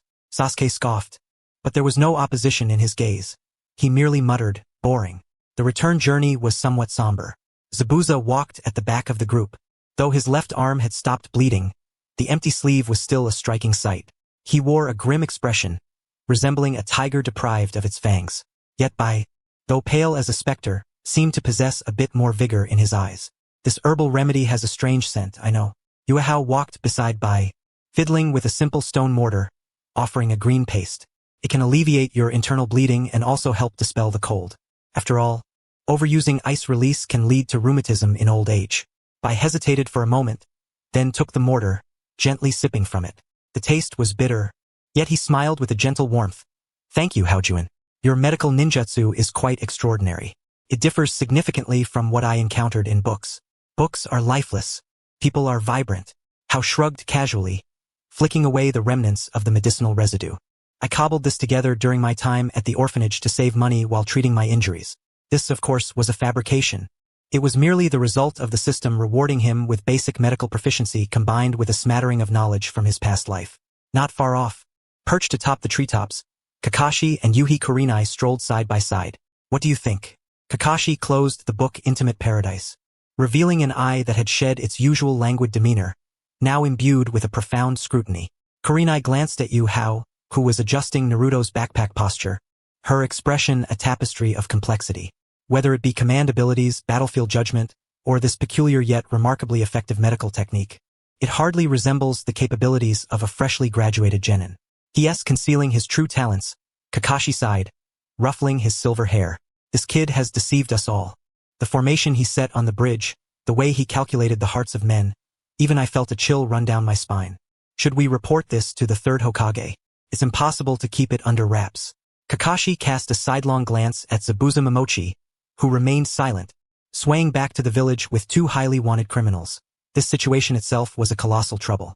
In the Hokage's office within the Leaf Village, the atmosphere seemed to solidify. The third Hokage, Sarutobi Hiruzen, sat behind a wide desk, a pipe in hand, unlit. His iconic Hokage hat rested nearby, his weathered face etched with wrinkles, yet his eyes remained sharp. In the shadowy corners of the room, for Umbu members, masked and silent, revealed their presence, their short blades slightly unsheathed, locking onto the two outsiders standing in the center of the room, Zabuza Momochi and Haku. Kakashi's voice was low and gravelly, carrying an inherent authority. Is this your mission report? The assassination of Kato is indeed commendable. But bringing rogue ninjas from the mist into the leaf, do you not think the diplomatic situation is chaotic enough? Kakashi managed a bitter smile, about to clarify when Zabuza's coarse voice interrupted. Old man, spare me the theatrics. Even with a severed arm, my arrogance remains intact. That brat's life was purchased by me. Whether he lives or dies is my call. Impudence. An Umbu member materialized behind Zabuza, kunai poised against his throat, the tension in the air plummeting to a freezing point. Naruto and Sasuke instinctively clenched their fists, while Sakura was too frightened to make a sound. At that tense juncture, Yuhao stepped forward. He ambled towards the desk, halting just 2 meters from the third Hokage. This proximity was perilous, yet his face retained that disarmingly innocent smile. Grandpa Hokage, please calm down, Mr. Zabuza is a rough character, unfamiliar with Leaf's customs. While it would be quite easy to eliminate him, is that truly the optimal solution? The third Hokage squinted, his gaze settling on Yuhao. I have heard from Kakashi about your performance in this mission. Now enlighten me. What value remains in keeping a beast that could turn against us at any moment? There are 2 values, Hao replied, extending 2 fingers, his demeanor composed and resolute. Firstly, intelligence. Zabuza was once part of the 7 ninja swordsmen, orchestrating the assassination of the Mizukage. He possesses intimate knowledge of the defenses of the Mist Village, the current state of bloodline clans, and the enigmatic ruling methods of the 4th Mizukage. This information is invaluable to the Leaf at present. The third Hokage lightly tapped his pipe against the desk, remaining silent, though the murderous intent in his eyes had lessened slightly. Secondly, deterrence. Hao retracted 1 finger and pointed at Haku behind him. With the ice release bloodline limit and a seasoned elite jonin, albeit disabled, at our disposal, would it not be wiser to wield them as a blade in the shadows of the leaf rather than allow them to become cold bounties? Who will wield this blade? The third Hokage suddenly inquired, his gaze piercing. Danzo? Or the Umbu? No, Hao shook his head, pointing to himself, a radiant smile illuminating his face. I will. The room erupted in astonishment. How? Have you lost your mind? Naruto couldn't help but exclaim. That is Zabuza. Sasuke furrowed his brow, looking at Hao as if he were deranged. The third Hokage scrutinized Hao for a full 10 seconds, his murky old eyes glinting with intensity, as if trying to peer into the very soul of the youth before him. Finally, he waved his hand. Everyone else, leave. Kakashi, take Zabuza and Haku to the adjacent confinement room, and let Ishii keep an eye on them. Understood. The room quickly emptied. Kakashi tugged Naruto by the collar as they exited, the latter casting a worried glance back. The door slammed shut, leaving only the elderly Hokage and the young boy behind. With the external gaze severed, the amiable aura surrounding the third Hokage dissipated in an instant. A chilling chakra, reminiscent of a fearsome ninja, bore down upon Hao like a mountain. Had he been an ordinary genin, he would have likely succumbed to his knees in that moment. Yet, Hao merely adjusted his stance slightly, still smiling, albeit with his back now slick with cold sweat. Alright, there are no outsiders here. The third Hokage lit his pipe, inhaling deeply before exhaling a plume of gray smoke. Yuhao, born in the Leaf Orphanage, typically unremarkable in demeanor and mild in temperament. This is what your file states. Yet, in the land of waves, your trap-setting skills rival those of seasoned Umbu. Your command in battle is as cool as a veteran general, and you even managed to persuade 2 rogue ninjas to defect using such audacious logic. The third Hokage abruptly lifted his head, his gaze electrifying. Tell me, who are you? Who taught you those tactics on the bridge? This was a perilous inquiry. A poorly crafted response, even for the orphan of the leaf, could lead him to the roots for reprogramming. How inhaled deeply, his smile dimming slightly, his eyes becoming clear and sincere. Hokage-sama. Are you familiar with the environment of an orphanage? Instead of a direct answer, he began to recount a story. It was a loud place, where children would fight fiercely over a single bun. I didn't wish to brawl, nor did I want to go hungry, so I had to devise ways. I took pleasure in reading. I devoured those military strategy books, biographies, and even some dubious essays in the library that were left untouched.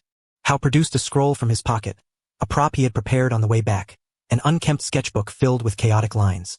As for that trap, I found it in a tattered volume at an old bookstall.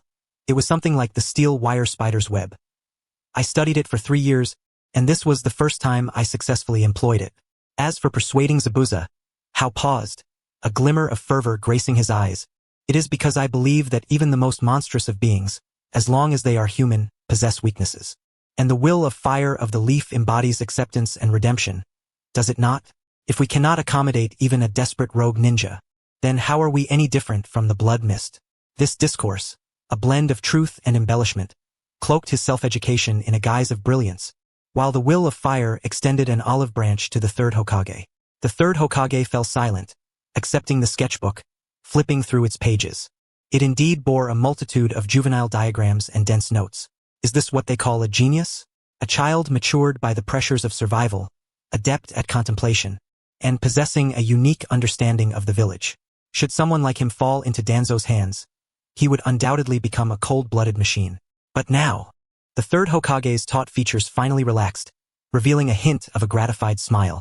Reading is a splendid pursuit. The third generation returned the draft book to How, yet he cautioned how some knowledge contained within certain tomes exacts a price. I am aware, How replied, respectfully accepting the manuscript. Thus, I wish to take on the responsibility of liaising with them. I shall operate in the light while they remain in the shadows. Should they display any signs of unrest? How lifted his head and made a slicing gesture across his throat, his gaze icy. I will personally eliminate this liability. This fierce glint in his eyes sent a shiver down the spine of the third generation. This child possesses an intrinsic ruthlessness. Very well. The third generation exhaled a cloud of smoke, seemingly having reached a decision. Zabuza and Haku shall temporarily be stationed as external personnel at the outpost on the village's periphery. You will maintain a direct line of communication. Each month, I require a report on the information regarding the mist. Additionally, the third generation opened a drawer and retrieved a scroll, tossing it to How. This is a special recommendation letter for a Jonin. Although your qualifications may currently be insufficient, the Chunin exams are approaching. Go to Mei and demonstrate that you are not merely a silver-tongued charmer. How caught the scroll, a weight lifting from his heart. I shall not fail. As he exited the Hokage's office, the sunset cast a warm glow upon the street. How inhaled deeply the aromatic air imbued with the scent of ramen, a playful smile gracing his lips. The first step was secured. Clutching the pair of Zabuza and Haku, now blessed by the third generation's tacit approval as his protective talisman, he felt invigorated. Regardless of whether it involved that snake-loving mad scientist or the bandaged, sinister figure known as Danzo, this performance of chaos within the Leaf Village was one he intended to seize with fervor. How? From a distance, Naruto waved enthusiastically, calling out, "Hurry! Ichiraku Ramen! Kakashi-sensei is treating. Coming!" How instantly donned a warm, sunny smile, hastening towards his noisy companions. Meanwhile, at an abandoned stronghold on the outskirts of the Leaf Village, near the Death Forest, the air was thick with damp mildew and a faint metallic tang of blood. The flickering oil lamp cast long, wavering shadows on the walls, elongating the silhouettes of the 3 occupants within. Zabuza leaned against a corner, his body swathed in bandages, his left sleeve hanging empty. Clutching a rice ball, he chewed with gritted teeth, as if gnawing on bone. Haku sat nearby, meticulously polishing several shuriken under the dim light. Upon hearing footsteps, he immediately set aside his task, his clear eyes lighting up with anticipation. How? Haku stood, offering a slight bow. How entered, carrying 2 heavy oiled paper packages. He placed them upon the rickety table, untying the strings, and the aroma of roasted chicken and sake swiftly overwhelmed the musty scent of the room. Don't call anyone. It sounds like those gluttonous nobles, How chuckled, casually finding a box to sit on. You may call me Hakuin or Captain, whichever you prefer. Zabuza snorted disdainfully, casting a sidelong glance at the food and drink on the table, his throat constricting slightly, yet his words remained biting. Little brat, don't think that these trifling gestures can evoke my gratitude. Speak plainly. Why are we being hidden here like rats? What scheme does that old man Hokage have in mind? It is not the Hokage's scheme, but rather mine, Hao replied, tearing off a chicken leg and tossing it across to Zabuza. He caught it deftly with one hand and began to devour it. This is your new identity. Hao extracted 2 dark green vests from his robe, sliding them across the table to both individuals. As of today, Momochi Zabuza and Haku have perished on the bridge in the Land of Waves. To survive, you are now members of the Leaf's Umbu Special Operations Team, codenamed Broken Blade and Ice Mirror. Zabuza picked up the vest, glancing at it, a sardonic smile curling his lips. External personnel? In plain terms, it means black gloves doing the dirty work, and if anything goes awry, the village bears no responsibility, correct? Clever, Hao did not deny it, instead pouring himself a cup of sake. However, in return, you will possess the freedom to operate within the Land of Fire, along with my personal funding for your activities. As long as you do not cross the line, no one will question your whereabouts or actions. Freedom? Zabuza chewed on the chicken bone, producing a crunching sound. In this shinobi world, what true freedom exists? It is merely a transition from one cage to another, albeit a more accommodating one. At least the master of this cage will not slay you for wishing to protect your comrades. Hao's words halted Zabuza's chewing. The atmosphere grew silent for several moments. Zabuza downed a mouthful of sake, the fiery liquid coursing down his throat, rendering his gaze somewhat hazy. Little brat, Zabuza suddenly spoke. His voice low, the prior agreement stands. This life has been purchased by you. As long as you do not send me to my death or compel me to act against my principles as a shinobi, I shall honor this favor. Though he bore the moniker of the demon, he was a man of his word. Rest assured, when I undertake a task, it shall exceed your wildest imagination. Hao raised his cup in a toast to Zabuza, signaling, to a pleasant collaboration, Mr. Broken Blade. Zabuza flashed a toothy grin, revealing sharp canines. Though he did not raise a cup, the palpable sense of resistance had notably diminished. One down. Hao turned to the quiet figure kneeling beside Haku. The young man's eyes had been glued to Hao, brimming with an almost fervent devotion. Haku, Hao produced a small pouch from his garment, placing it in Haku's palm. This is your startup capital. Use it to acquire new clothing and some decent shinobi tools. Although Zabuza may be a rough character, you need not endure a life of austerity alongside him. Haku cradled the pouch, his fingers trembling slightly. In the past, as a fugitive and mercenary under Zabuza, every penny had been earned with their lives, and every meal had been a gamble against poison. But now, this youthful boy had not only provided them a path to survival but also a respect they had never previously experienced. Not merely as tools but as human beings deserving of care.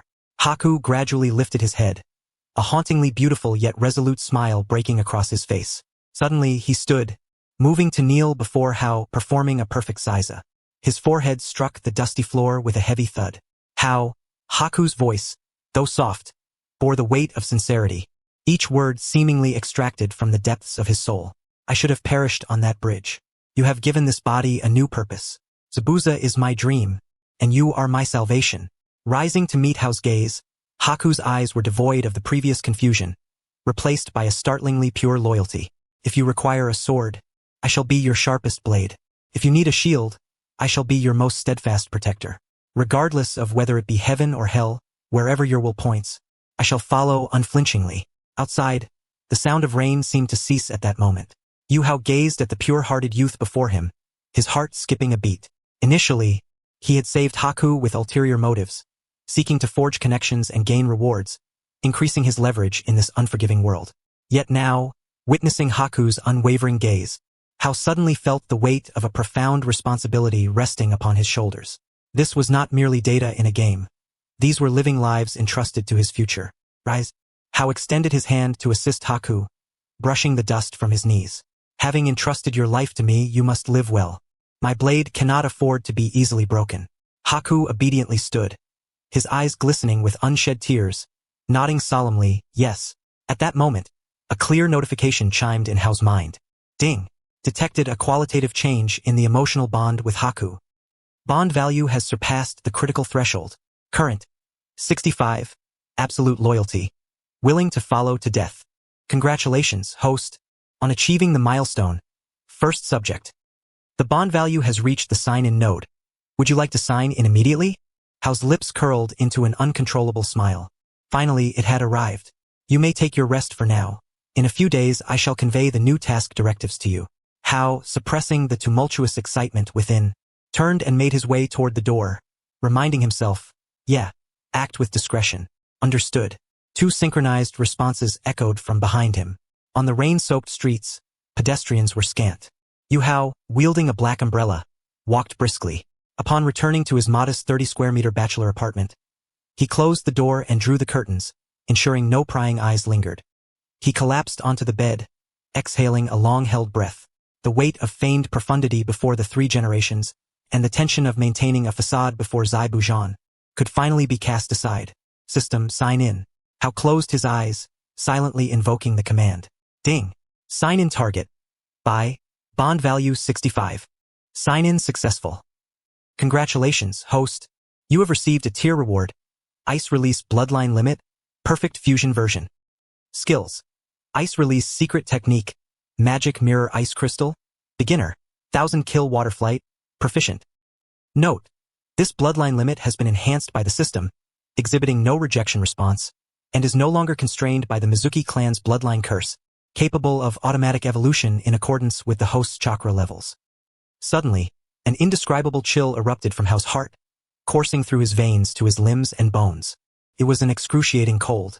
He curled up on the bed, his teeth chattering, a thin layer of frost forming on his skin. Yet, this chill bore no harm. Rather, felt like a cleansing. He could distinctly sense that the chakra within him was undergoing a monumental transformation. The previously tranquil water and wind affinity chakras began to intertwine and merge, giving birth to an entirely new blue-white chakra, resplendent with crystalline qualities. It was ice. Approximately 10 minutes later, the penetrating cold gradually subsided, replaced by an unprecedented clarity and sense of control. Hao abruptly opened his eyes. In the dimly lit room, a flicker of blue light seemed to dance within the depths of his pupils. He sat up, extending his right hand, palm facing upward. No hand seals were necessary. With merely a thought, a sizzling sound resonated as moisture in the air swiftly condensed. A crystalline ice lotus quietly bloomed in his palm, each petal vividly alive, edged with sharpness akin to a blade, emanating an exhilarating chill. So, this is the power of the bloodline limit? As night deepened, the once bustling Yi Street fell into a hushed stillness. The yellow streetlights elongated the shadows of 2 figures. Yu Hao, hands cradled behind his head, walked with an easy gait. By his side, Hinata Hyuga, however, began to slow her pace. The young girl lowered her head, her fingers nervously twisting before her, growing paler with each step closer to the imposing mansion. Though their mission in the Land of Waves had concluded triumphantly, even to the extent of achieving total victory, the rigid atmosphere of rules, hierarchy, and cold gazes suffocated her in the presence of the formidable Zabuza. At last, they reached the crimson door, standing like a mole ready to devour, silently looming in the night. There were no guards at the entrance, but 2 figures awaited them instead. On the left stood a man clad in traditional plain kimono, hands tucked within his sleeves, his countenance as cold and unyielding as iron, his white eyes radiating an unsettling chill in the darkness. The clan leader of the Hyuga clan, Hyuga Hinata. Behind him, a long-haired youth stood half a step back, sharing the same pale eyes and frigid demeanor, yet his forehead was wrapped in thick bandages, concealing the mark of servitude and fate Hyuga Niji. These 2 icy figures blocked the doorway, causing the surrounding temperature to drop several degrees. The father. Hinata trembled, instinctively halting her steps, her voice barely a whisper. She had intended to share her joy over the mission's success, to inform her father of even her slightest progress. Yet, under their scrutinizing gazes, all words lodged in her throat, transforming into a dry and unremarkable greeting. Hyuga Hinata offered no response, not even a glance at the boy, Yu Hao, standing beside Hinata, as though this youth, who had recently made waves in the Land of Waves, was merely a stone by the roadside or a mere breath of air. His gaze sliced through Hinata like a knife. As the eldest daughter of the Hyuga clan, returning at such a time was a grave breach of decorum. His tone was flat yet laden with an authority that brooked no contradiction. Hinata lowered her head further. Why yes, I apologize, but I must report to the Hokage's office. That is the captain's duty. Hizashi coldly interrupted her. Your task is to train, to grow stronger, not to squander time with a band of inconsequential lower ninjas. Look at you now, covered in mud, meek and submissive, Where is the dignity of the Hyuga clan? Is this the so-called miss of the clan? Niji interjected from the back, a smirk of unabashed scorn gracing his lips. Not only are you weak in strength, but you also lack the ability to discern right from wrong. To associate with such a backgroundless commoner is truly a disgrace to the Hyuga clan. His words were cutting. Yet in his eyes, directed at Yu Hao, there was not only disdain but a deep-seated jealousy. Why should this underachiever live so freely, while he, a prodigy, remained caged? Was this fate? Niji, he is not Hinata. Upon hearing Niji's disparagement of Yu Hao, abruptly lifted her head. She could endure her father's reprimands and her clan's disdain, but she could not stand by while someone insulted Hao, the one who had shielded her from the fog, who had taught her the essence of courage, the one who had made her feel needed for the first time. Silence. Hizashi barked sharply, his chakra subtly surging, a precursor to an imminent explosion. Do you dare to retort? It seems this outing has only taught you how to bring shame upon your clan. No. Hinata's voice trembled, her eyes brimming with tears, yet her feet did not retreat an inch. She glanced at Yu Hao, who leaned against the wall, a familiar gentle smile gracing his lips as he quietly observed the scene, refraining from intervening. He was watching her. In his eyes, there was no disappointment, only an unspoken encouragement, as if to say, go ahead, speak your mind. A surge of strength welled up from her heart, breaking through the dam of fear. Okun. He is my comrade. Hinata clenched her fists, summoning all her strength to shout. He saved us. He led us to defeat our formidable foes. And it is he who has shown me what it truly means to be a ninja. The gentle fist of the Hyuga clan is indeed powerful. But if I cannot even protect my comrades, then that strength is of no use to me. These words ignited a powder keg. Hizashi's expression darkened to a stormy hue. Of no use? To dare to reject the power that our clan takes pride in, as the heir of the clan. This is blasphemy. This is a desecration of the Hyuga clan's 1,000-year legacy. Impudent.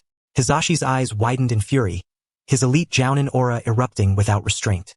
He suddenly raised his right hand, chakra coalescing in his palm, accompanied by a sharp gust of wind as he struck towards Hinata's cheek with unrestrained force. Should this blow connect, her delicate visage would surely swell, perhaps even leading to a concussion. Hinata instinctively shut her eyes, bracing for the impending pain. Was this her fate? No matter how hard she tried, she could not escape her father's disappointed gaze and wrathful punishment. The wind howled, yet the anticipated pain never arrived. Slap! A dull thud of flesh meeting flesh resonated through the air, swiftly followed by an oppressive groan. Hinata trembled as she opened her eyes, only to have her pupils dilate in shock the next moment, her heart feeling as if it had been violently struck. The figure before her was none other than Yu Hao. However, he did not raise a hand to block, nor did he employ a kunai for defense. Instead, he simply turned sideways, bracing himself against the furious blow of Hyuga Hizashi with his own chest. Hizashi's palm firmly imprinted itself against Yu Hao's left pectoral. With a soft thud, Yu Hao swayed slightly, his complexion paling instantly, a trickle of crimson blood escaping the corner of his mouth, cascading onto the pristine steps of the Hyuga estate. Yet he did not falter. He did not even take a single step back. He stood resolutely like a wall, though slender it would never collapse, standing steadfastly between Hinata and the descending hand. Hyuga Hizashi was momentarily stunned. Although he had not exerted his full strength, the blow contained the hidden power of the gentle fist. Even a typical chunin would be incapacitated for half a day after receiving such a strike. How could this pitifully low chakra child dare to withstand it with his body? Niji was equally taken aback, disbelief flooding his Byakugan. For someone else? Could there truly be a fool in this world willing to take a hit for another? Ho-kun.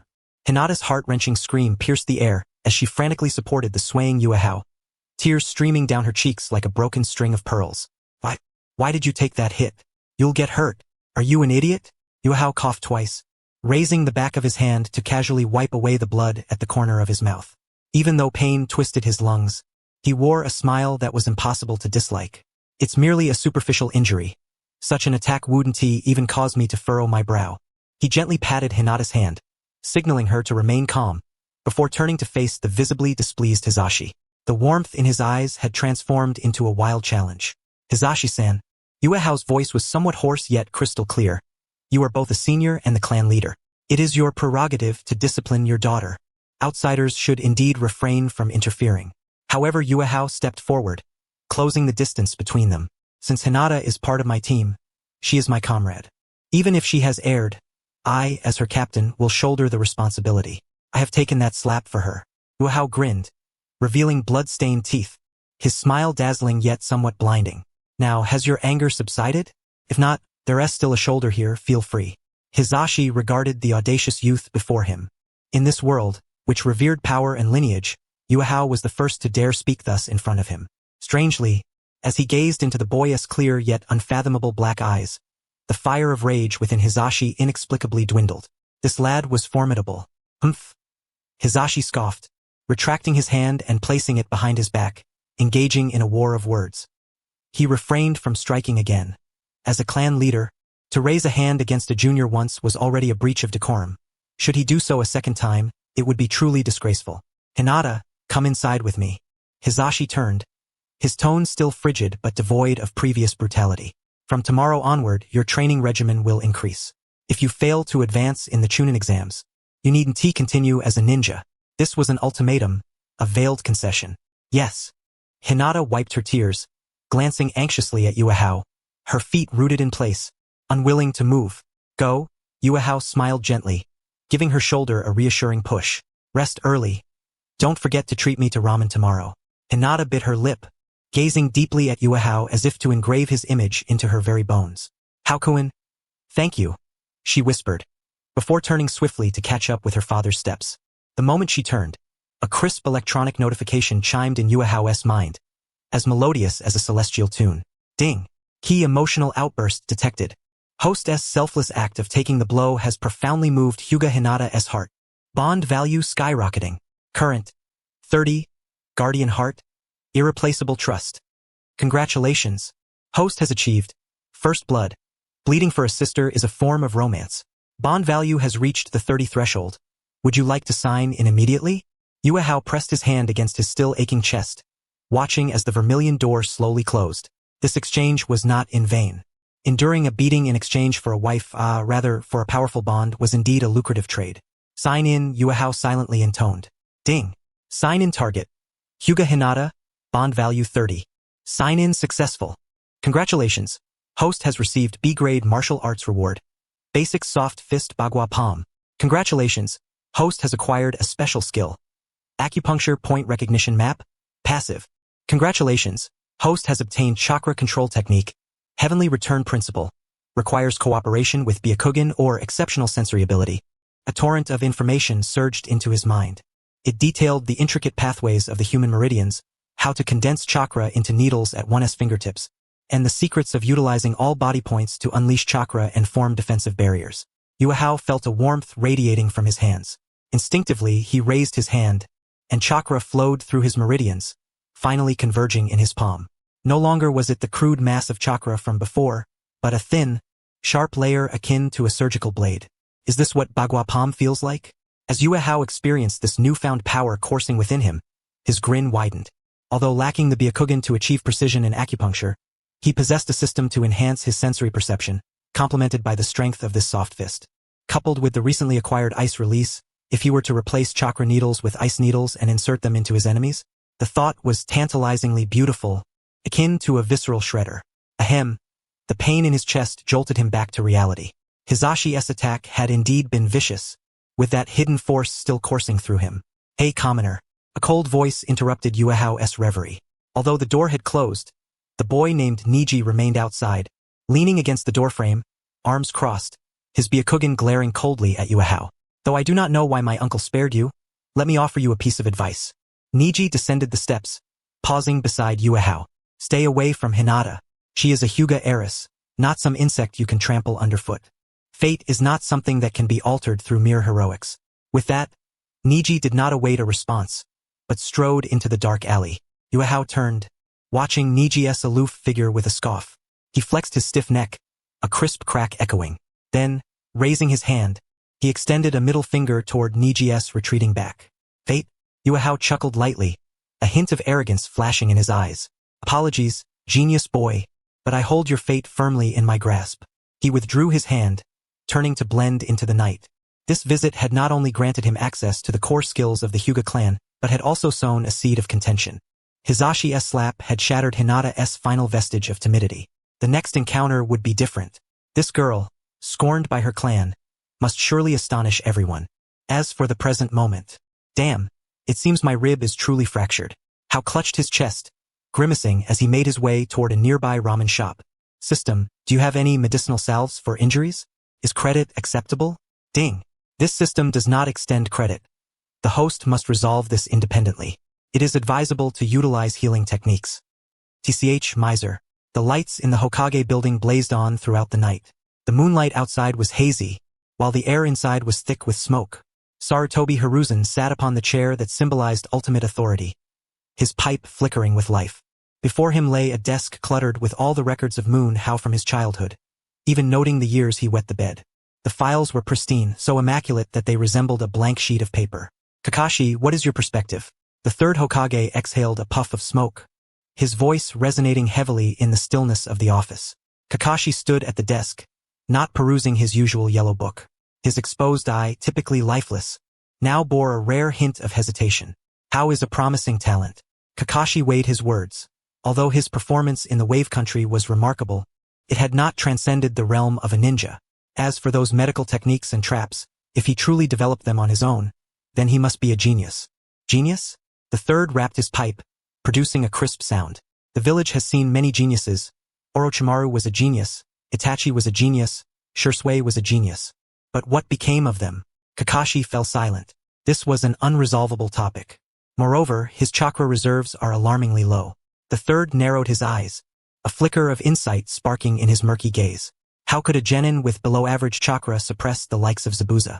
How could two rogue ninjas submit to him? Merely through his words? Perhaps this is what they call leadership charisma. Kakashi attempted to argue, yet even he found the reasoning somewhat tenuous. I do not believe in coincidences.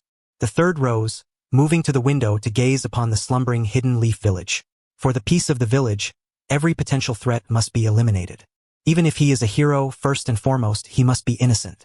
Kakashi's heart sank. Third Hokage, are you planning to summon Yahi for a visit?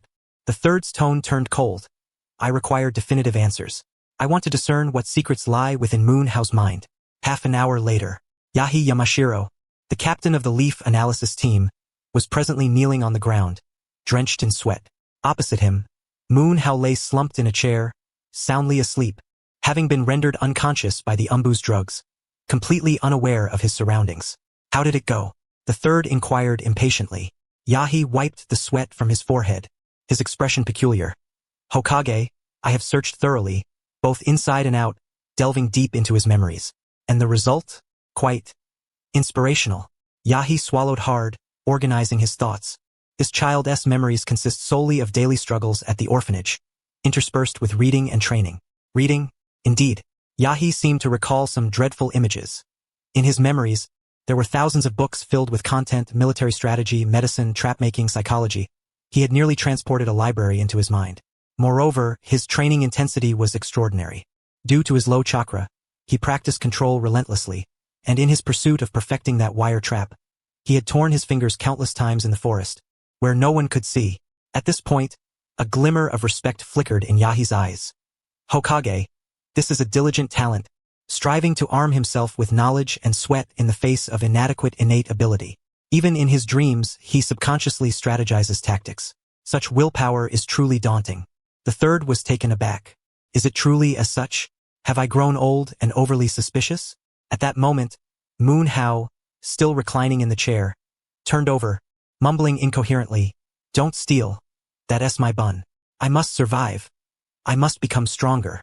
This dream-induced murmur tugged at the hearts of the three present. Kakashi turned away, unable to bear the sight. The third inhaled deeply, gesturing with his hand. "Return him. If he is indeed innocent, then he shall be prioritized for development." Yahi, feeling a weight lift from his shoulders, swiftly scooped up Moon Hao and vanished. Once the room was left with only the third Hokage, he resumed his seat, reigniting his pipe. Although Yahi claimed there were no issues, and despite the memories appearing flawless, the thorn in the third's heart remained unremoved. It was the instinct of a politician. A 12-year-old child, no matter how precocious, could not possibly be perfect to such an incomprehensible degree. Such perfection itself is a flaw. "Come forth." The third addressed the empty shadows. The darkness twisted, and an elderly man, leaning on a cane, his body partially wrapped in bandages, emerged. "Shimura Danzo, Hiruzen, You are too soft-hearted. Danzo's eyes glinted with derision. The Yamashiro clan's mind-reading technique is indeed formidable, but should the opponent undergo specialized counterinterrogation training or possess a soul strength beyond the ordinary, it is possible to fabricate memories. Yahi cannot be mistaken.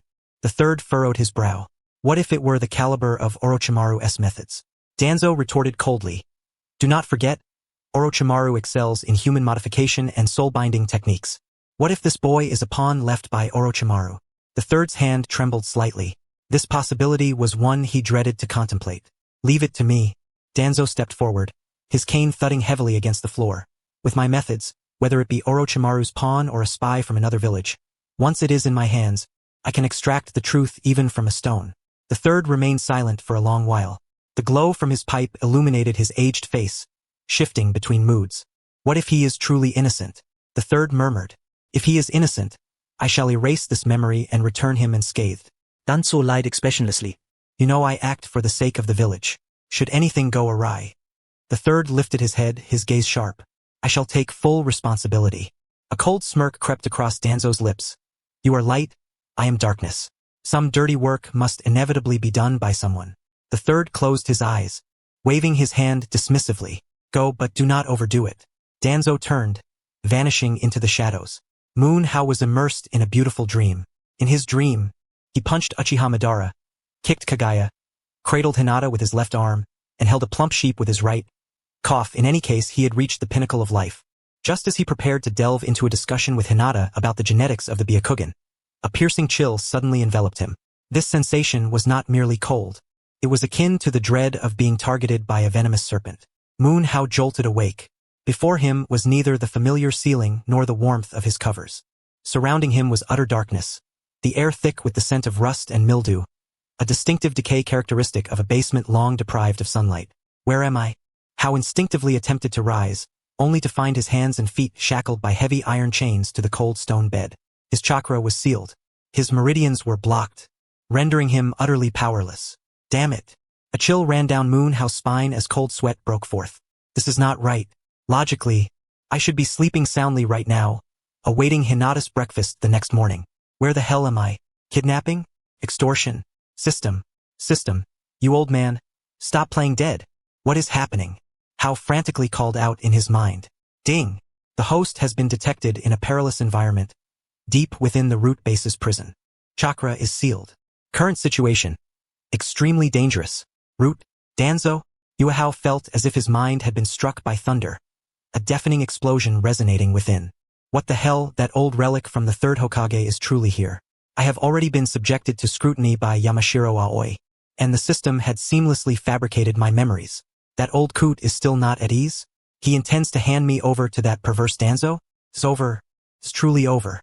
Had I known, I would not have pretended to be so audacious, nor should I have recruited Zabuza and Haku.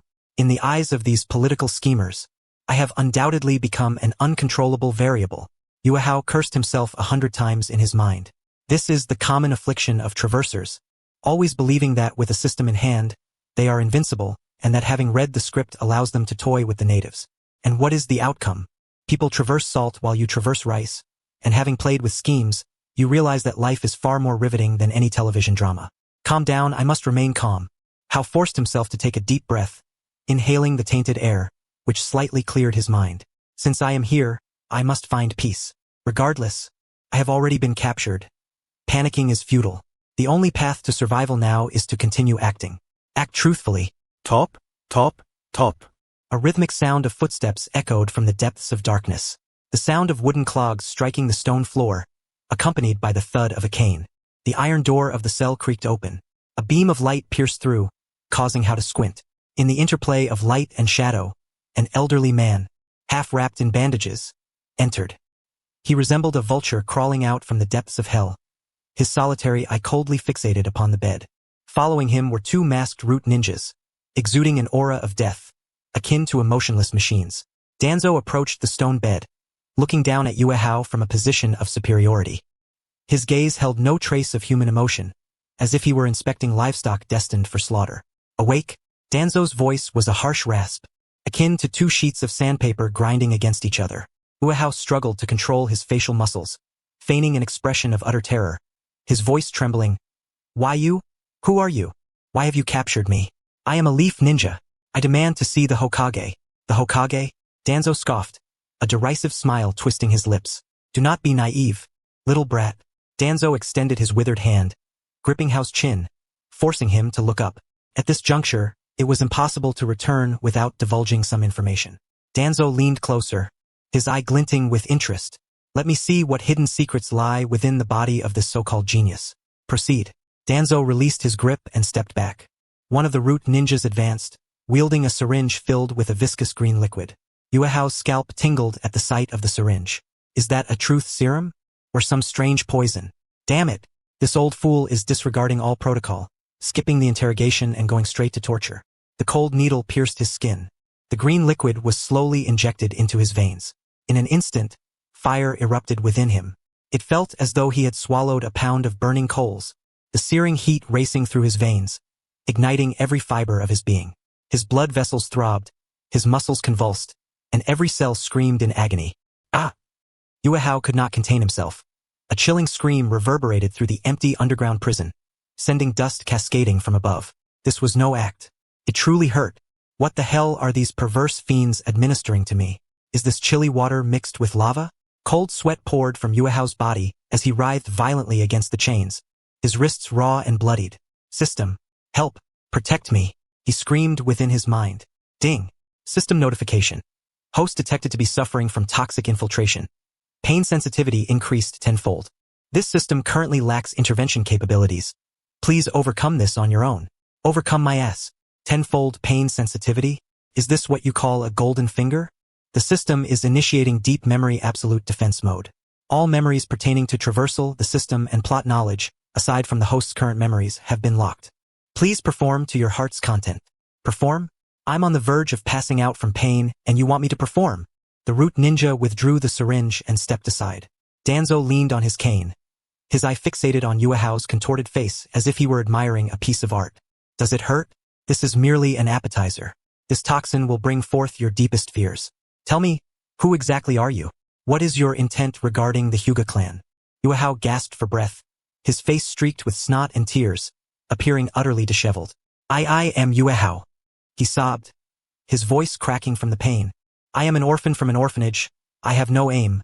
I just want to find a wife, woo-woo. I want meat. Danzo frowned. A wife? Meat? What sort of nonsense is this? Continue. Danzo coldly gestured. The root ninja stepped forward, now holding a sharp knife. No words were wasted. The blade's tip sliced into Yuehao's arm. Murder. Hokage. Save me. Yuehao screamed, casting aside any semblance of a strong demeanor, embracing his humiliation. Don't cut me. I'll talk. I'll tell you everything. Danzo's eyes brightened as he raised his hand to signal a pause. Speak. Yuehao sniffled, his entire body trembling. I once spied on the neighbor's flower girl while she bathed, and I even urinated in the director's bowl. I cheated on my last exam using a cheat sheet. I've confessed everything. Please spare me. The air fell silent for a few seconds. The eyes behind the masks of the two root ninjas were filled with something strange. Danzo's face twitched, his knuckles turning white as they gripped the cane tightly. This is the so-called genius? This is what the third Hokage feared as an uncontrollable factor. This is merely a good-for-nothing rogue seeking to survive. What more is there to say? Woo-woo, alright, I also stole Naruto's expired milk because that didn't cost anything. Yuehao wept with heartfelt sincerity, portraying a naive, greedy, cowardly commoner youth to perfection. Yet, internally, he was furiously cursing Danzo's ancestors. Old fool. Just wait. I will settle this score with you with interest. As long as I don't die, I will return to turn your root base into a spectacular display. Danzo scrutinized Yuehao for an extended period, searching for a flaw. His gaze, subtle expressions, muscle reactions. However, under the torment of tenfold pain, a person's instinctive reactions cannot be deceived. Fear. Pure, primal fear. There were no traces of any interrogation training, nor any deeply concealed malice. This was a blank slate, albeit one smeared with the grime of the common folk. Sir? Should we increase the dosage? One root ninja inquired. Danzo remained silent for a moment. Continuing down this path might render the boy completely useless. If he were a spy, he would have revealed his true colors or taken his own life by now. Could it be that Danzo was overly cautious? This boy's ability to recruit Zabuza was merely a stroke of luck combined with his silver tongue? Yamashiro Aoi's examination results were not erroneous. Tuanzong slowly turned around, his back facing Yu Hao, disappointment lacing his tone. He regarded him merely as a slight fool. Upon hearing this, Yu Hao felt a sense of relief wash over him. Yet he continued to wail. Yes, yes, I am a fool. I am a fool. Let me go back, I wish to find my mother. Silence. Tuanzong admonished with a tone of disdain. Have you killed him? Tuanzong fixed his gaze intently upon the young man before him, noting his commendable willpower. Keeping him alive might prove advantageous as a potential pawn in the future. Attend to his wounds. As Tuanzong reached the door, he paused momentarily, turning his head slightly, a glint of malice flickering in his eye. Remember, you will forget everything that transpired today. You merely took a nap here. At that moment, a root ninja stepped forward, forming hand seals and pressing against Yu Hao's temple. A chill chakra infiltrated his mind. Attempting to seal memories? Ding. Intrusion detected. System automatically disguising. Fabricating memory fragments. Indulging in spring dreams.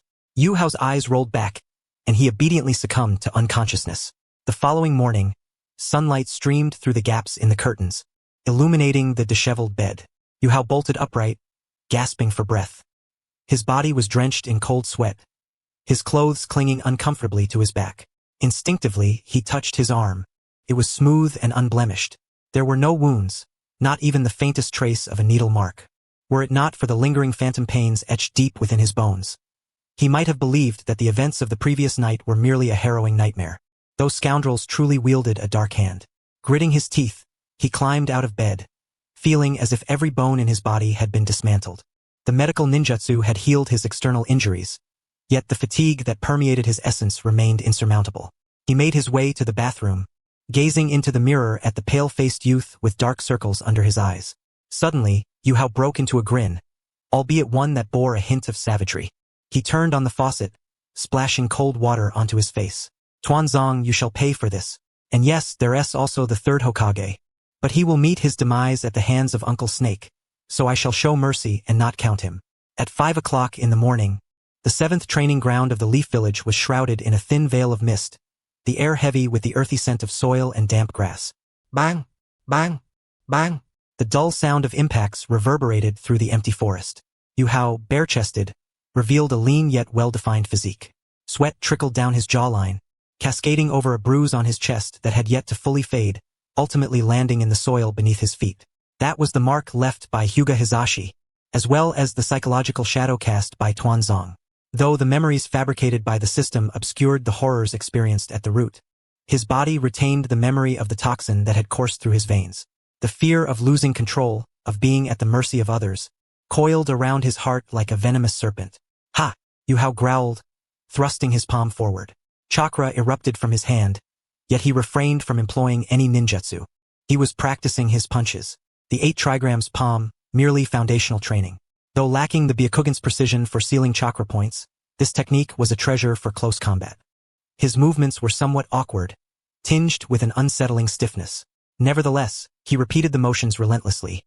Push, pivot, draw circles, and cut in. Each strike was infused with a ferocious intensity, as if the very air before him were Tuanzong's grim visage. Fear was poison. Only strength could serve as the antidote. Just as Yu Hao prepared to execute his 500th push, a green blur suddenly tore through the morning mist, accompanied by a thunderous roar. Oh! Is this the essence of youthful sweat? Burn brightly, young one. Yu Hao momentarily halted, his eyelids twitching. The voice, the lines, and the flamboyant entrance left no doubt as to the identity of the speaker. A youth sporting a watermelon haircut, eyebrows thick as caterpillars, clad in a tight green outfit, stood perched on a nearby branch. He gave a thumbs up, his pearly whites shimmering ominously in the morning light.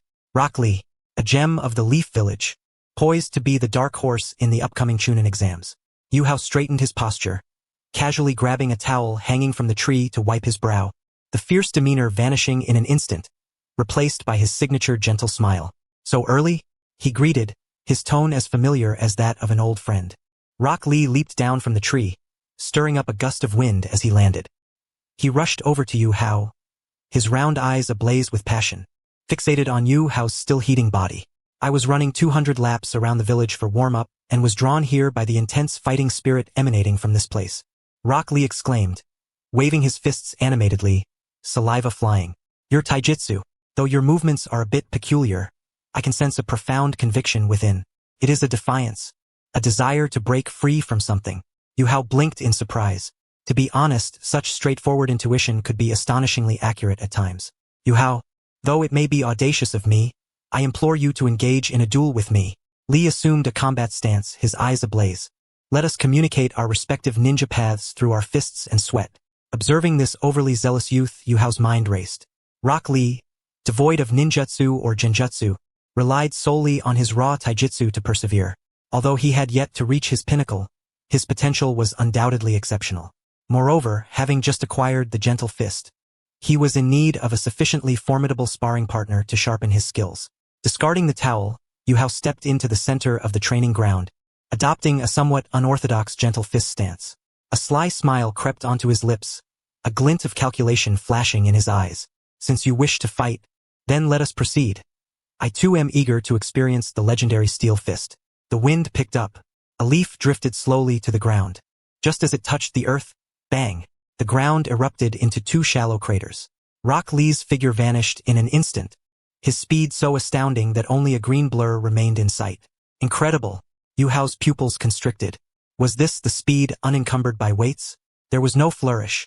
A fist wrapped in bandages, laden with fierce wind pressure, was hurtling directly toward Yuhao's face. Leaf whirlwind. Yuhao did not attempt to catch it head-on. He slid his foot slightly to the left, his body flowing like a feather, evading the punch with ease. Simultaneously, his right hand formed a palm, making contact with Rock Lee's forearm, redirecting the force. The gentle fist technique. Rock Lee felt as if he had struck a mound of cotton. His power was inexplicably diverted, causing his body to stagger forward involuntarily. You know the Hyuga gentle fist? Rock Lee exclaimed in surprise, yet he reacted swiftly, leveraging his momentum to support himself with one hand and delivering a fierce kick toward Yuhao's chin. However, his execution was still somewhat unrefined. Yuhao remained calm as ice, although lacking the Byakugan, the acupoint recognition chart, allowed him to accurately identify vital points on the body, albeit with a degree of unfamiliarity in practical application. He retreated once more, tracing an arc with his hand. Block push. Bang. Bang. Bang. The sounds of fists and feet colliding echoed like a torrential downpour. Rock Lee's onslaught was akin to a tempest, each punch delivered with explosive force, while Yuhao resembled a fragile boat, rising and falling amidst the turbulent waves. Utilizing the recently acquired footwork of Baguazhang, he deftly maneuvered within this confined space, undeterred by the incessant stings of the wind generated by the punches that grazed his body. The exhilaration was palpable. This sheer physical confrontation made Hao feel truly alive. The pent-up frustrations and fears accumulated from the previous night were gradually dissipating with each bead of sweat that fell. Splendid. Absolutely splendid, Haku. Despite his relentless assault, Li Lok had not succumbed to discouragement. Rather, he was invigorated. He could feel the blood surging through his veins. Yet, it was still not sufficient. Is this the limit of youth? No. Youth knows no bounds. Suddenly, Li Lok withdrew a step, his momentum shifting dramatically. The pure chakra fluctuations within him became wild and untamed. His skin began to flush slightly, and the veins on his forehead bulged. Open the door. Though he had not yet reached that point, he forcibly lifted certain restrictions on his body, causing his speed to double in an instant. In a blink, Hao perceived a blur before him. This time, his dynamic vision faltered. Prepare to receive. Yi Xianfeng. An overwhelming force surged toward him from the side. Hao had no time to draw a circle or dissipate the impact. That leg struck firmly against his shoulder. Had he taken the full brunt, his entire right arm would undoubtedly have been rendered useless. In that critical moment, the concept of Huitian flashed through Hao's mind. This technique involves the instantaneous release of chakra from all of one's acupuncture points to form an absolute defense. Although he was not yet capable of unleashing chakra from all his points, his mastery over chakra control allowed him to achieve a partial execution. Give me the turn. Hao gritted his teeth as chakra surged violently through all the pores on the right side of his body. Not only that, but mid-air, he forcefully twisted his waist and abdomen, causing his body to spin at an astonishing speed in an extraordinarily peculiar manner, akin to a wildly spinning top. With a resounding bang, a dull thud echoed. The two figures abruptly separated. Li Lok performed several somersaults in mid-air before landing steadily, gazing in astonishment at his ankle. There was a distinct red mark there, as if something spinning at high speed had scraped the skin. On the other side, Yuhao was propelled backward several meters, skidding across the grass for a distance before coming to a halt. He clutched his right shoulder, gasping for breath, his complexion pale. Though he had mitigated half the force, the impact still left his entire side tingling. Had it not been for that makeshift Huitian, his arm would indeed have been broken. Fortunately, he was still young. Had it been his previous body from before his transmigration, his waist would likely take months to heal. Is that Hinata's Huitian? A gruff voice suddenly interjected. A green figure appeared in the center of the arena as if teleporting, placing itself between Lilac, who sought to charge forward, and the opponent. It was the illustrious Lilac himself, Might Guy.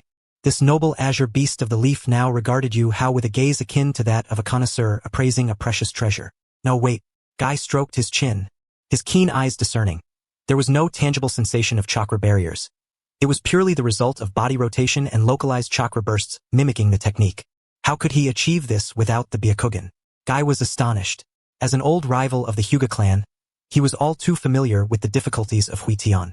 This boy is a true prodigy. Guy-sensei. Lilac stood at attention, brimming with enthusiasm. I haven't lost yet. Let me try again. Li. Guy suddenly adopted a stern expression, delivering a punch to Lilac's head. In the face of a worthy opponent, moderation is the essence of youth. Moreover, that last kick exceeded the bounds of friendly sparring. Lilac clutched his head, tears welling in his eyes. Yes, Guy-sensei, I was wrong. Observing the playful banter between the master and disciple, Hao endured the pain and rose from the ground. He brushed off the dirt from his attire and steadied his breath. Now it was time to reap the rewards. Ignoring Guy's imposing gaze, he strode directly to Lilac. Lilac felt a twinge of anxiety, fearing Hao's anger, for that last kick had indeed been quite forceful. Li. Hao began, his tone devoid of reproach, instead imbued with an unprecedented sincerity. That last kick was impressive. He extended his hand, gesturing toward the thick calluses and scars on Lilac's ankle. Those are the fruits of countless days and years spent honing your strength against the post, aren't they? Lilac was momentarily taken aback, his body trembling slightly. Throughout his life, everyone who saw him had only remarked on how pitiful he was, unable to perform ninjutsu and falling behind, merely relying on brute strength. No one had ever looked beyond that clumsy exterior to recognize the pride that lay within him. Hao stepped closer, his dark eyes locking onto Lilac's soul. In this world, there are two types of geniuses. One is like Niji, born with every gift and talent. The other, Hao paused, his voice rising with fervor, is like you, who, despite having nothing, and being scorned by all, continues to grit your teeth and nurture your dreams with sweat and blood. An effort-driven genius.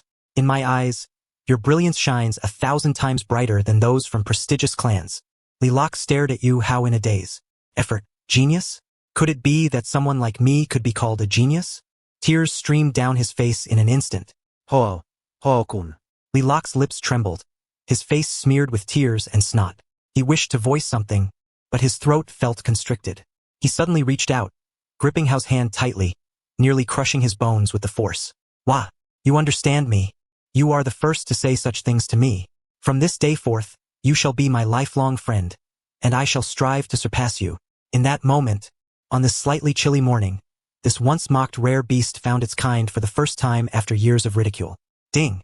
Strong emotional resonance detected. Bond successfully established. Bond object, Lilac. Current status. Tears welling, regarded as a confidant. Bond value skyrocketed. 10. Possible rival. Congratulations to the host for achieving Tage. Hao grasped Lilaca's hand with a radiant smile, exclaiming, to celebrate our friendship, shall we indulge in breakfast? My treat. No. How could I allow a dear friend to foot the bill? Lilaca wiped away a tear, standing tall. Since it is a youthful camaraderie, let us run there. If I don't manage to do a handstand all the way to Ichiraka Ramen, I shall perform 500 squats. With that declaration, he truly inverted himself, darting out of the training ground like a green moth. This child, Kai, who had been silently observing from the side, now regarded Hao with softened eyes. He approached Hao and patted him on the shoulder. What you said just now was splendid, Kai praised, giving a thumbs up that revealed his signature gleaming white teeth. It has been quite a while since I have encountered such a clear-eyed youth like you. Hakuin, if you ever wish to train in martial arts, feel free to seek me out. With a peculiar shout, Kai also performed a handstand and chased after Lilaca. Yu Hao remained in place, rubbing his overheated shoulders. He watched the two figures, one green and one small, receding into the distance, and the mirth in his eyes gradually dimmed. Might Gaia's promise was indeed an unexpected delight. In this world, where bloodline supremacy reigns, if you lack keen vision and noble lineage, the only recourse is to find ways to make those possessing power willingly become your strength. With physical enhancement coupled with ice release, Hao clenched his fist, sensing the vitality surging within him. Niji, when we meet next, perhaps it will be my turn to impart a lesson to you. He hurriedly followed suit. The sun had yet to fully set, casting a breathtaking golden-red hue upon Hokage Rock. The wind whistled through the crevices of the rocks, producing a low, mournful sound. Sunset Red stood at the railing, her back turned to the setting sun. The iconic red mesh bodysuit she wore was tinged with a golden edge. Today, she had deliberately donned a deep green jonin vest over her bandaged attire. Her long black hair was tied high with a hairband, lending her an air of sharpness and lethality that contrasted with her usual languor. Put away that foolish grin, Inuzuka Kiba, she said, arms crossed, her ruby-like eyes surveying her three subordinates. I have important matters to announce. Inuzuka Kiba, holding Akamaru in his arms, displayed his prominent canine teeth without any intention of tempering his excitement. Is it about the Chunin exams, Red Sensei? He asked, his enthusiasm causing him to bounce on his feet. I heard from my mom. This time it's going to be a grand affair. Even other ninja villages will participate. Woof! Akamaru yipped in agreement, wagging his tail like a propeller. Yamanaka Shino, standing at the edge, adjusted his sunglasses, half of his face concealed by his collar. Kiba, it is said that the mortality rate for this exam is quite high. Shino's voice was muffled, carrying a calmness that only he could comprehend. Stop being such a bore. You're just jealous of my passion, Kiba retorted, turning his head to make a face at Shino. Enough, quiet down, Sunset Red interjected lightly. With merely a hint of her killing intent released, Kiba instantly fell silent under her crimson gaze, while Akamaru whimpered, retreating into Kiba's embrace. Such is the intimidating presence of a jonin. As Kiba had stated, Sunset Red brandished a form, waving it in her hand. The higher-ups in the Leaf Village have decided to hold the Chunin selection exams. I have recommended all of you from Team 8 to participate. Though they had anticipated this, the three genin reacted differently upon hearing the confirmation. Kiba clenched his fists, brimming with eagerness. Shino nodded silently, a flash of light glimmering off his sunglasses. Only Hinata Hyuga, standing in the middle, visibly stiffened. Her Byakugan eyes darted nervously, while her fingers fidgeted anxiously before her. Red Sensei. Hinata's voice was as faint as a mosquito's buzz. Can I really? She feared being a burden, worried about embarrassing herself in front of so many people, and most of all, she dreaded disappointing her father and Haku's expectations. Hinata instinctively turned to glance at Hao beside her. Hao leaned against the railing, chewing on a blade of grass he had plucked from who knows where. Noticing Hinata's pleading gaze, he turned his head, spitting out the grass stem. A warm smile blossomed on his otherwise playful face, one that only appeared when he looked at her. What's there to be afraid of? Hao extended his hand, gently patting Hinata's head. Even if the sky were to fall, I'd be here to support you. He pointed at himself, grinning to reveal 2 rows of white teeth. Besides, I will always be there. As long as I'm on the field, no one can lay a finger on you. Those words acted as a reassuring balm, instantly smoothing out the creases of anxiety in Hinata's heart. Her face flushed crimson, as if steam might erupt from her head. Haku, she murmured, lowering her head, her fingers tightening even more. Yet the panic in her eyes gradually dissipated, replaced by a blush of determination. Hinata nodded earnestly. Sunset Red observed the interaction between the two, her brows subtly arching. Though she had long suspected there was something special between them, the instinctive protectiveness that radiated from Hao still took her by surprise. This boy, who always appeared cheerful and harmless, seemed to conceal depths that were difficult to fathom. His performance during the Bagakugai task had astonished her. As someone well-versed in genjutsu and psychological warfare, Sunset Red possessed a woman's keen intuition. Could a lonely orphan who languished at the bottom of the ninja academy truly master medical ninjutsu and trap-making? And what about this morning, when Guy had boisterously proclaimed that Hao was a prodigy in martial arts? Was this merely a coincidence? Alright, take this application form and fill it out. Submit it to classroom 301 by tomorrow morning. Sunset Red distributed the forms. You are dismissed. Yay, Akamaru. Let us go. We need to train hard. We can't lose to that thick-browed guy, Kiba exclaimed, grabbing the form and balancing Akamaru atop his head, dashing down the mountain like a whirlwind. I shall prepare for the insect reserves. Shino bowed to Red and transformed into a cloud of insects, vanishing. Hinata clutched the form, stealing a glance at Hao. Hao-kun. Would you like to? Hao, Sunset Red suddenly interjected, cutting off Hinata's words. You stay behind. Hao, who was about to agree to join Hinata for ramen, was momentarily taken aback. Huh? Sensei, am I to undergo special training as well? No. Sunset Red turned, her black hair swaying gracefully in the wind. She gazed into the distance at the setting sun. Your taijutsu and ninjutsu are commendable, but your defense against genjutsu is rather lacking. The Chunin exams will present all types of enemies. If you do not shore up this shortcoming, you could meet a grim fate. Turning her head slightly, she cast a glance at Hao. Follow me. I will provide you with individual tutoring. Hinata looked over with concern. Hao offered her a reassuring glance. Go on, make sure to return early to rest. See you tomorrow. After bidding farewell to the reluctantly departing Hinata, Hao allowed his smile to wane slightly. As he observed Sunset Red's graceful silhouette, he felt no joy at being left alone with the beautiful instructor. Instead, an air of caution arose within him.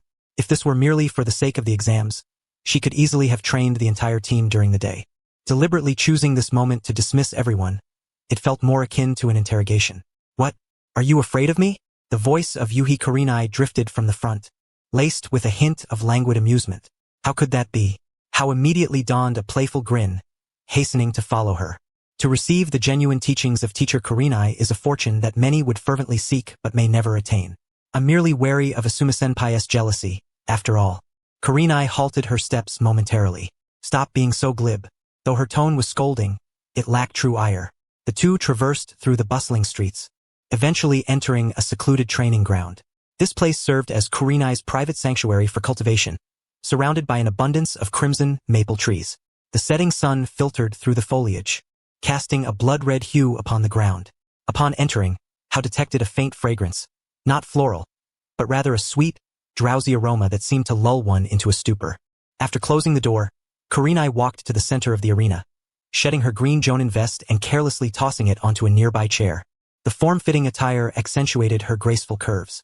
Hao dutifully closed the door, turning around with an innocent smile still adorning his face. Teacher, where shall we begin?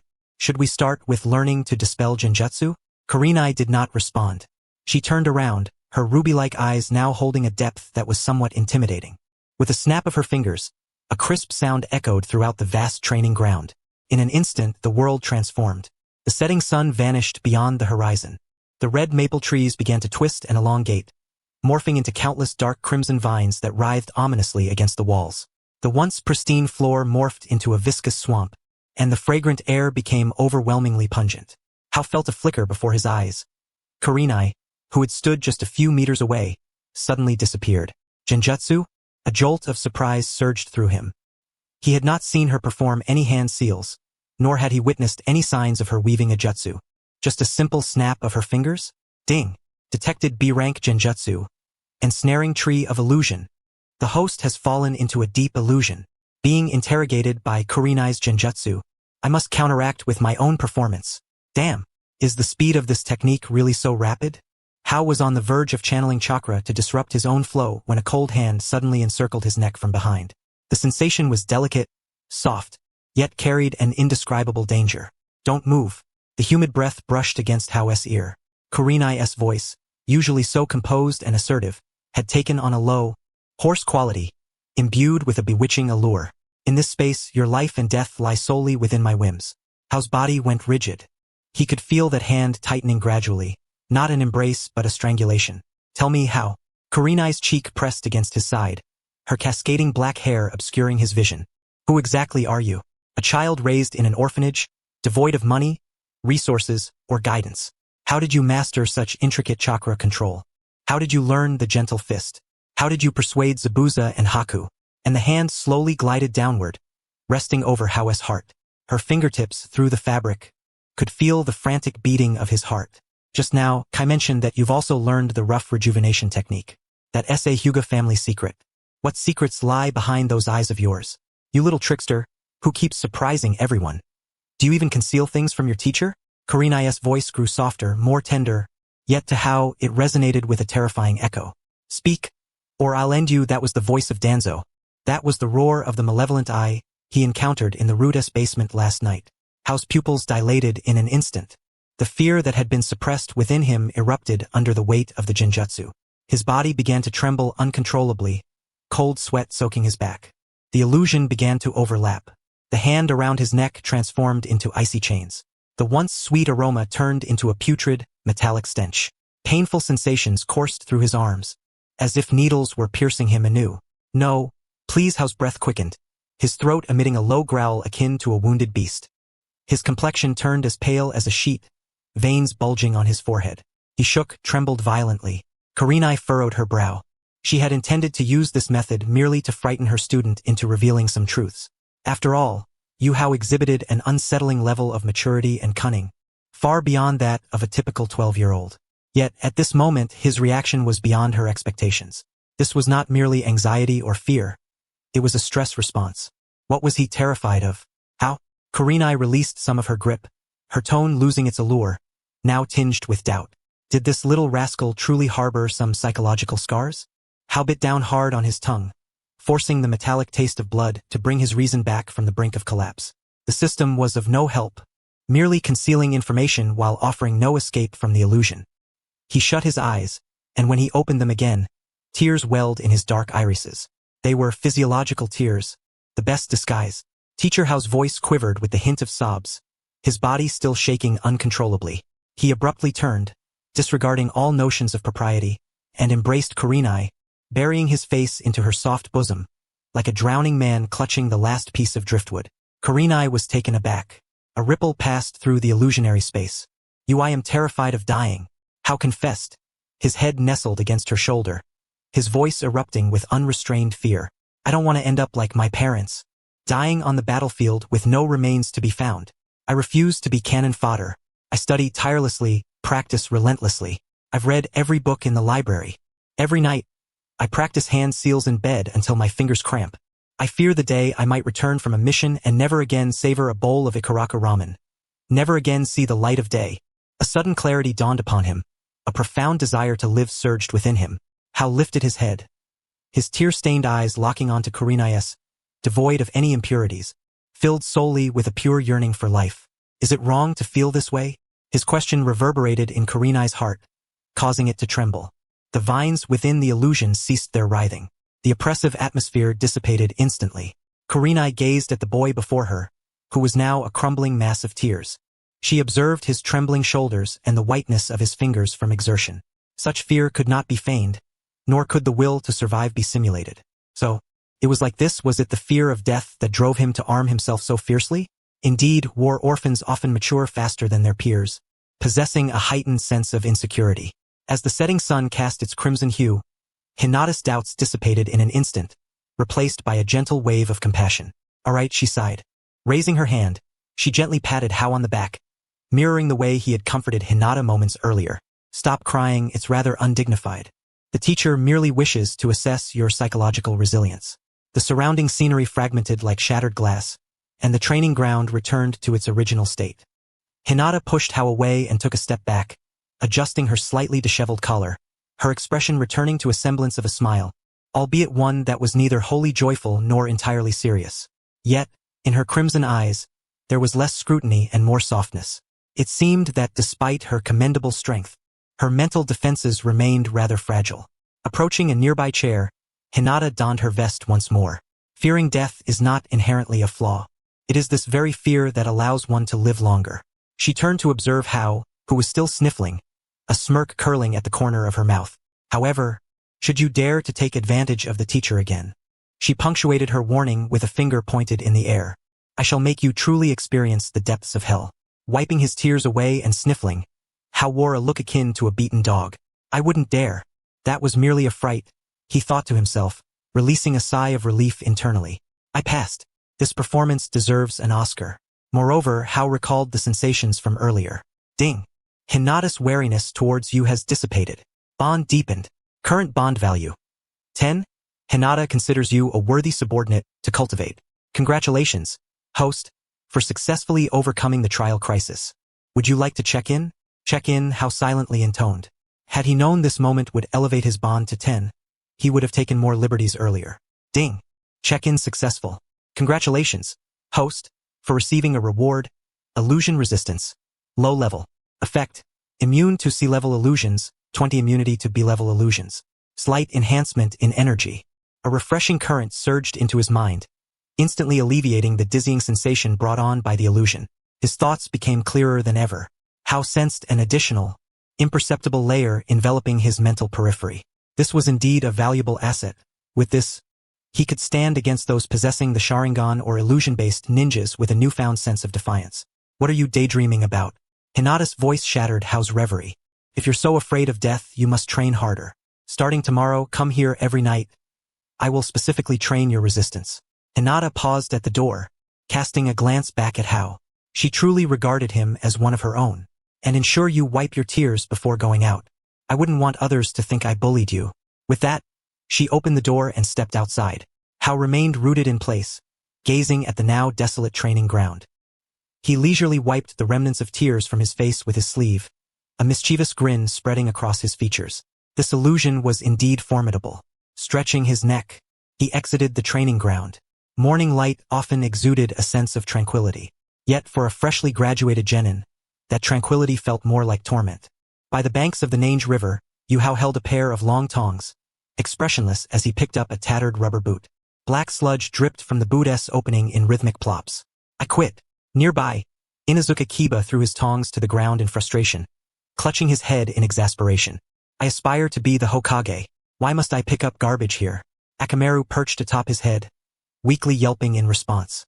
Yamanaka Shino silently squatted nearby, his sunglasses reflecting the light as he focused intently on a piece of rotting watermelon rind. Kiba, keep your voice down. There are a few rare carrion beetles beneath that rind. Don't disturb them. Kiba's mouth twitched. Shino, can't you aim for something more ambitious? That's just trash. Hinata leaned against the shade of a tree, perusing a mission log. She raised her gaze to glance at Kiba. A D-rank mission is fundamental for ninjas. Cultivating patience is a form of training, and this is a necessary path to accumulate mission experience.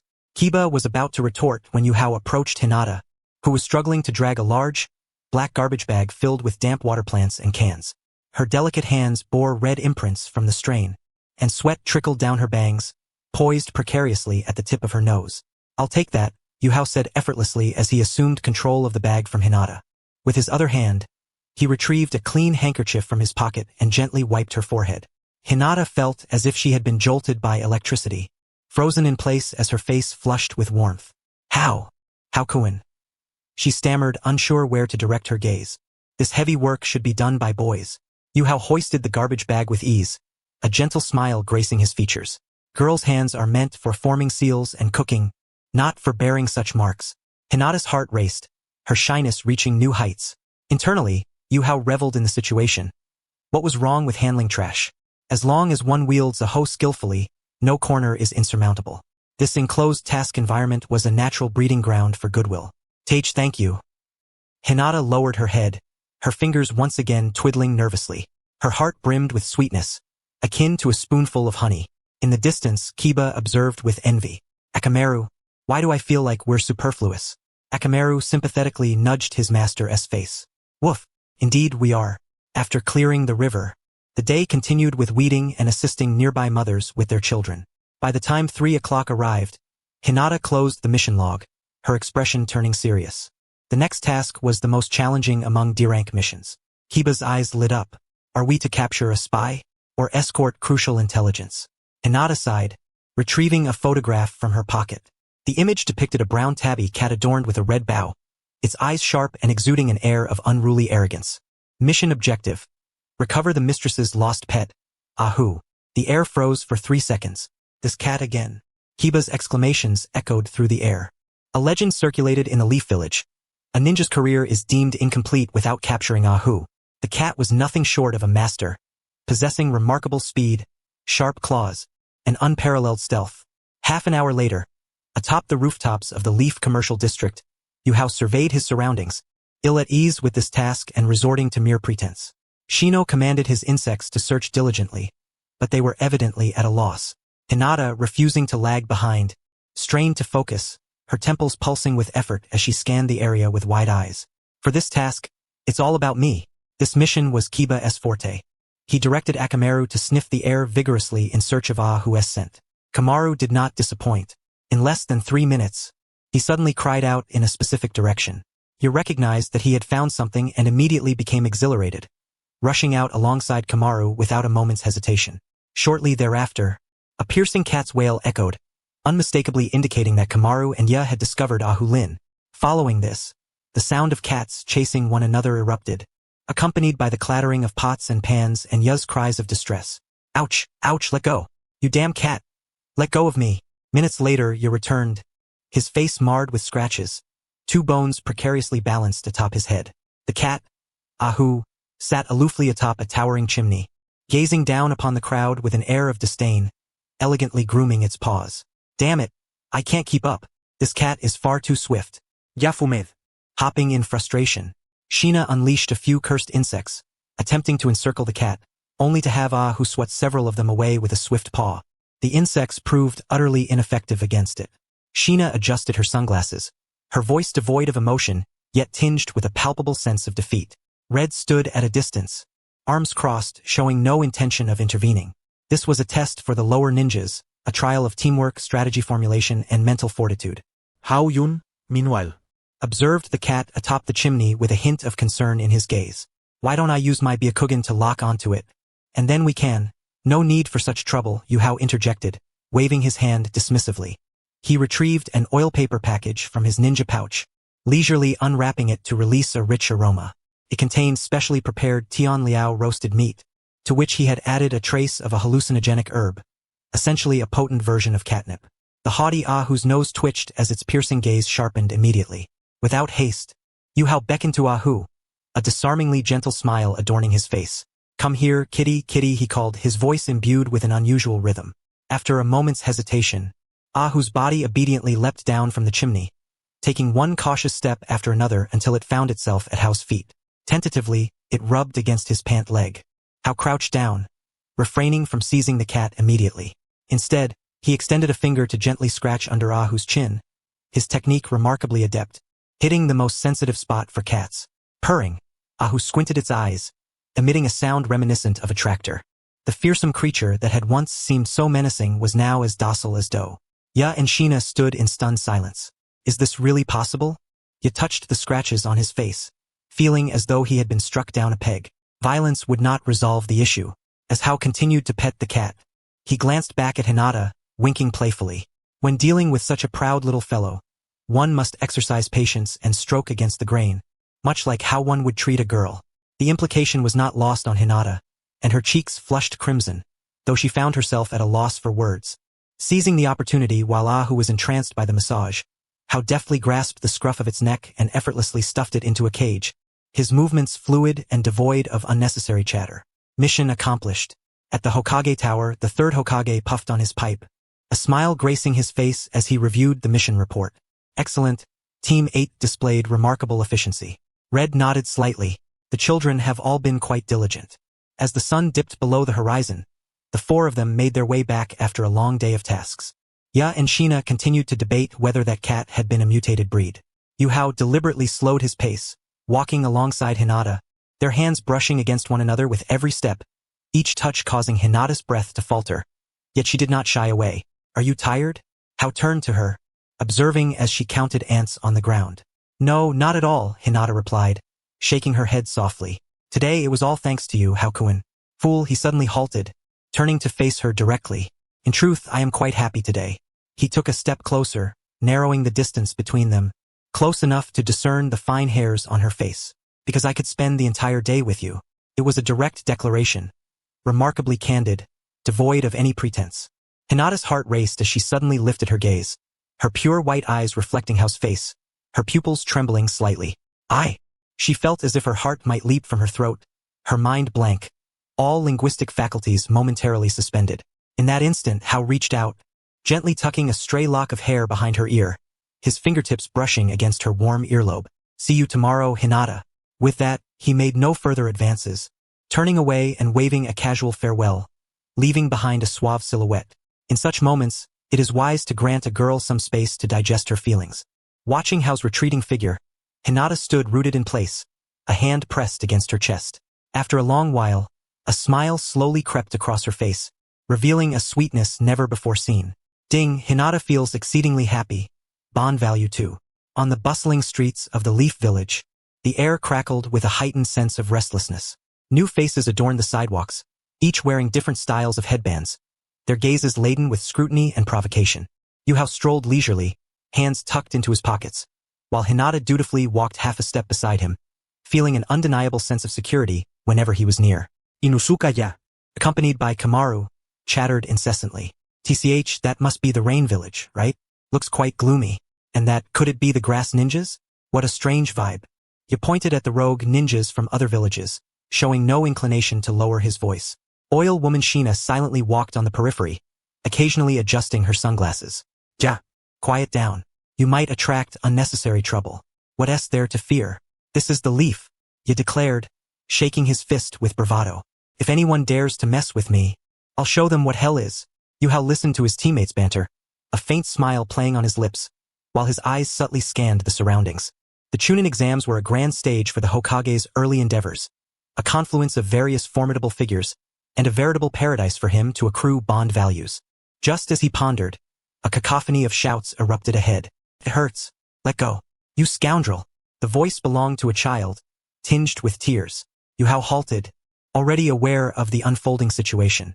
Yi Wan was being lifted by his collar, his feet dangling above the ground as he flailed helplessly. The one gripping him wore a black jumpsuit, his face adorned with purple paint, and on his back, he bore a peculiar object wrapped in bandages. It was Kanjiro from the Sand Village. Beside him stood a golden-haired girl wielding a massive iron fan. Tamari. Is this the infamous Yi Xiaogue? How utterly weak. Kanjo Lang remarked with a mocking grin, applying slight pressure with his hand. Yi Wan's face flushed a deep crimson, and his breathing became labored. Stop it. Naruto burst forth from the side, but in his haste, he stumbled over a long scarf. Thud. He fell in a most comical manner, landing right at Kanjo Lang's feet. Ha ha ha. Is this the quality of a Yi ninja? Kanjo Lang laughed with even greater derision. Upon witnessing this spectacle, Ya ese temperflerdi instantly. that scoundrel! How dare he bully a Yi? Just as he was about to charge forward, a hand pressed firmly on his shoulder. Hold on. Yuhao's voice was steady, devoid of emotion. There are others who will outshine us. He paused, following Hao's gaze. Perched high on a branch was a dark-haired youth, clad in a deep blue-collared short-sleeve shirt and white arm guards, tossing a small pebble into the air. Uchiha Sasuke. His expression radiated an air of superiority, making Kanjo Lang appear even more deserving of a beating. Humph! Sasuke scoffed, flicking his wrist. Whoosh! The pebble sliced through the air, striking Kanjo Lang's wrist with precision. Ah! Kanjo Lang winced in pain, his grip loosening. Yi Wan fell to the ground, gasping for breath. Who are you? Kanjo Lang glared at Sasuke with fierce eyes, clutching his wrist. Sasuke slowly rose, looking down upon them.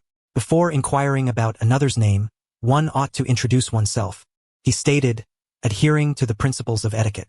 Indeed, Sakura and Ino exchanged glances, their eyes sparkling with admiration. Hinata stole a glance at Sasuke, then at Hao, ultimately finding comfort in Hao's warm demeanor. Unlike the icy presence of Sasuke, that insufferable brat, Kanjo Lang felt his pride wounded. He reached behind to untie the bandage, revealing his puppet, the crow. The atmosphere grew tense, charged with an impending conflict. At that moment, Hao's pupils constricted sharply. A shilling aura émerged. Not from Kanjo Lang, but from another tree beside Sasuke. An almost tangible murderous intent spread silently, without warning, like death suddenly placing its scythe upon one's neck. Hinata shuddered, instinctively clutching Hao's sleeve. Hoao-kun. Her Byakugan had yet to activate, but her body instinctively sensed danger. Hao grasped her cold hand, applying a gentle pressure to convey strength. Yet, he remained silent, his gaze fixated on the tree's shadow. There, hanging upside down, was a figure. With short red hair and no eyebrows, his striking green eyes bore dark circles, and he carried a massive gourd on his back. The figure exuded an aura of lifelessness, akin to a soulless shell. Only his eyes concealed a beast ready to devour. Gaara. Kanjo Lang's voice trembled, icy and devoid of humanity. The once arrogant Kanjo Lang froze at the sound, beads of cold sweat streaming down his face. Jigara. He stammered, struggling to articulate his words. You will bring shame to the village. Gaara dissipated into a cloud of yellow sand, slowly descending to the ground. He disregarded the gazes of those around him, as well as Sasuke, who was still posturing, and simply turned to leave. The oppressive atmosphere rendered everyone present breathless. Even Sasuke's usually stoic expression faltered, a bead of cold sweat trickling down his cheek. The strength was absurd, a presence beyond this realm. While everyone remained awestruck by Gaara's imposing aura, a translucent system panel flickered erratically before Yuhao, as if it had been infected by a virus. Red lights flashed. A shrill alarm echoed in his mind. Ding! Special target detected. Warning! Warning! High-energy reaction detected. Target: Gaara. Identity: Jinchuriki of Shikaku. Current state: extreme solitude, fluctuating murderous intent, craving for existence. Regret value scan: 98. System evaluation: this is a soul abandoned by the entire world, Ashura weeping in darkness. His regret could submerge the entire Tsunade. If his fate can be altered, the host shall receive unimaginable rewards. Potential rating: a mobile treasure trove. Yuhao, initially squinting, widened his eyes in shock, the brightness startling. 98 regret value. What a jest. Back when he faced Zabuza and Haku, the regret value barely reached 60 or 70. And yet, that had already bestowed upon him ice release and missed hidden assassination techniques. What could this 98 possibly signify? In the original narrative, Gaara's early life was a horrifying tragedy.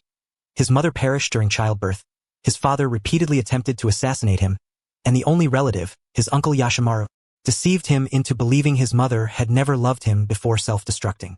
The entire village regarded him as a monster, a weapon of mass destruction. He was akin to a beast caged, knowing only violence as a means of asserting his existence. Such extreme distortion and profound psychological turmoil, in the system's assessment, constituted the pinnacle of regret. If he could merely fill a fraction of that vast void, if he could plant even a tiny seed in his barren soul's desert, the feedback in terms of bond value and rewards would undoubtedly lead to overnight wealth. What rewards might await? Shikaku's chakra? Absolute defense? Or perhaps even higher-level magnet release? Yuhao felt his heart racing. According to the narrative's conventions, Gaara would soon depart with Temari and Kinjiolang. Their next encounter would be at the Chunin exam arena, where, under life-and-death circumstances, raising favorability would become tenfold more challenging. He had to amass some goodwill or leave a lasting impression while Gaara was still in a state of confusion. But how? He suddenly stepped forward, burdened by such a weight. How spoke, his tone neither loud nor soft, yet it resonated clearly in the stillness of the street, reaching every ear. There were no grandiloquent speeches or provocations. It must be very hard for you, right? The wind abruptly stilled. Just as Gaara was about to leave, his footsteps faltered, and he turned, his emerald eyes reflecting a moment of bewilderment. Hard? Throughout his life, he had heard countless labels. Monster, weapon of murder, failure, demon. Even his father, the Kazekage, regarded him with disdain and wariness. Everyone feared him, wishing for his demise or seeking to exploit his power. Never has there been a soul, not a single individual, who inquired of a friend with such a tone, as if asking about their fatigue. Are you weary? That gourd is indeed burdensome. Within it resides the mother's grievances, accompanied by a raccoon spirit that yearns to devour his sanity at any moment. He cannot slumber, nor can he weep or laugh like an ordinary person. Of course it is arduous, so much so that he teeters on the brink of madness. Yet I, Luo, find myself at a loss for words. A bittersweet stream flows within me. Who are you? I, Luo, turned to face Yuhao. The murderous intent in his eyes had diminished by half, replaced by an inquisitive depth. He resembled a wounded lone wolf, scrutinizing one who dared to approach humanity. Beside us, Kanjiro and Temari exchanged astonished glances, their mouths agape as if they could fit an egg inside. Good heavens! I, Luo, am not angry, and I even dared to inquire of another? Is this still the same being whose sole focus was on carnage? Sasuke's brow furrowed tightly, his gaze fixed on Yuhao's retreating figure. This group again. That earlier bloodlust had even posed a challenge for him. How dare they initiate conversation? Is he truly foolish, or does he perceive something? Yuhao met my gaze, the corners of his mouth curving slightly upward, revealing that signature gentle smile. Yuhao, he gestured to himself, an equally unremarkable individual, devoid of talent, merely striving for survival. An ordinary person. An ordinary person? The lips of all present twitched slightly. If you are an ordinary person, what does that make us, who were paralyzed by fear moments ago? I, Luo, gazed deeply at Hao, seemingly intent on engraving that visage, along with that smile, into my memory. Yuhao. I Luo. Softly repeated the name. I am known as Shabao Luo. Upon uttering this, the terrifying aura that enveloped him receded like the tide. He turned once more, waving farewell to the now petrified Tamari and Kenjiro. Off he goes. This time, his silhouette appeared less desolate than before. Ding! Congratulations, host. You have established a preliminary bond with the target individual, Luo. Current status. Confusion seed. He finds you an intriguing person. Bond value, 1. As Yuehao listened to the notification chime in his mind, a weight was finally lifted from his heart. His palms were clammy with sweat. Yet it was worth it. Moreover, the state of confusion seed was rather fascinating. For someone like Luo, who was desperately in need of companionship, curiosity marked the beginning of his entrapment. How? Have you lost your mind? Once the trio from Tsunade had distanced themselves, Sakura rushed forth, her face a mask of fear. That individual with the gourd appeared so terrifying. How could you dare to converse with him? Naruto also rose from the ground, dusting off his rear, his expression defiant. Humph! What's so impressive about him? Next time, I will surely bring him down. Sasuke cast a cold glance at Yuehao. Hey, why did you act that way just now? Sasuke's voice carried a hint of inquiry, mingled with a jealousy he was reluctant to acknowledge. It was I who struck first. It was I who saved that little brat. Why, in the end, did that overwhelmingly powerful individual only remember your name? Yuehao turned around, observing Sasuke's awkward demeanor. He shrugged nonchalantly, reverting to his carefree disposition. For no particular reason, I merely felt that he seemed quite pitiable, like a dog confined in a cage for too long, having forgotten how to wag its tail. Yuehao's words were spoken lightly, yet to Naruto and Sasuke they struck like thunder. Naruto froze, recalling the villagers' gaze upon him, the haunting memory of that empty swing. Sasuke fell silent, haunted by the events of that fateful night, the man standing atop the telephone pole. In this world rife with the bloodshed of ninjas, who among us is not a dog imprisoned by fate? Ah, right, does anyone know why there are so many outsiders present here? Naruto suddenly asked. Everyone exchanged bewildered glances, their expressions mirroring confusion. You all are unaware? The Chunin exams are about to commence, and many villages will participate together. Yuehao answered Naruto's query. Really? The Chunin exams are happening? Excitement lit up Naruto's face as he waved his fists. It's time to showcase the strength of the Leaf Village. Shino, did you know about this? Kiba inquired from the side. Hinata, Sakura, and the others simultaneously shook their heads. Sasuke's expression fluctuated, a mixture of emotions clouding his features. Damn it, how could Yuehao be privy to such information? The teacher never mentioned anything of the sort. Let's go, Hinata, Kiba, Shino. We need to fill out the application forms. Yuehao disregarded the contemplative 7th squad and called out to the still-dazed Hinata. Huh? Yes. Haku. Hinata hurriedly trotted to catch up. But can I really pass the Chunin exams? I'm a bit worried. She glanced at Hao's profile, her eyes brimming with admiration. Hakuin so gentle and brave. Even that terrifying person could sense Hakuin's goodwill. Ding. Hinata perceives you as a beacon of hope. Bond value, 1. Yuehao's steps were light as he heard the system notification, his heart soaring with joy. This girl possesses an unwavering imagination. Without requiring him to do much, she elevates his image in her mind by 3 meters. What's the matter? Hao slowed his pace to match Hinata's. Hinata lowered her head, her fingers nervously twisting together. The Chunin exams seem so daunting. Can I truly succeed? I'm afraid that I won't pass.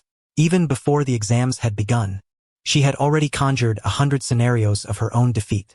If I lose, that's one thing. But what if my mistakes cause Hakuin to be injured or eliminated? Upon this thought, Hinata's petite face turned ashen, her eyes glistening with unshed tears. I truly am foolish. My taijutsu pales in comparison to Niji's, and I'm so timid. Smack. A warm hand suddenly settled atop her head. Hinata froze, the disheartening words that had been on the tip of her tongue immediately stifled. Hao halted, turning around, his hand gliding down to gently pinch her soft cheek.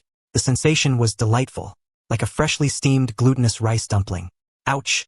Hinata exclaimed, covering her face, staring at him in astonishment. Knowing it hurts means you are not foolish.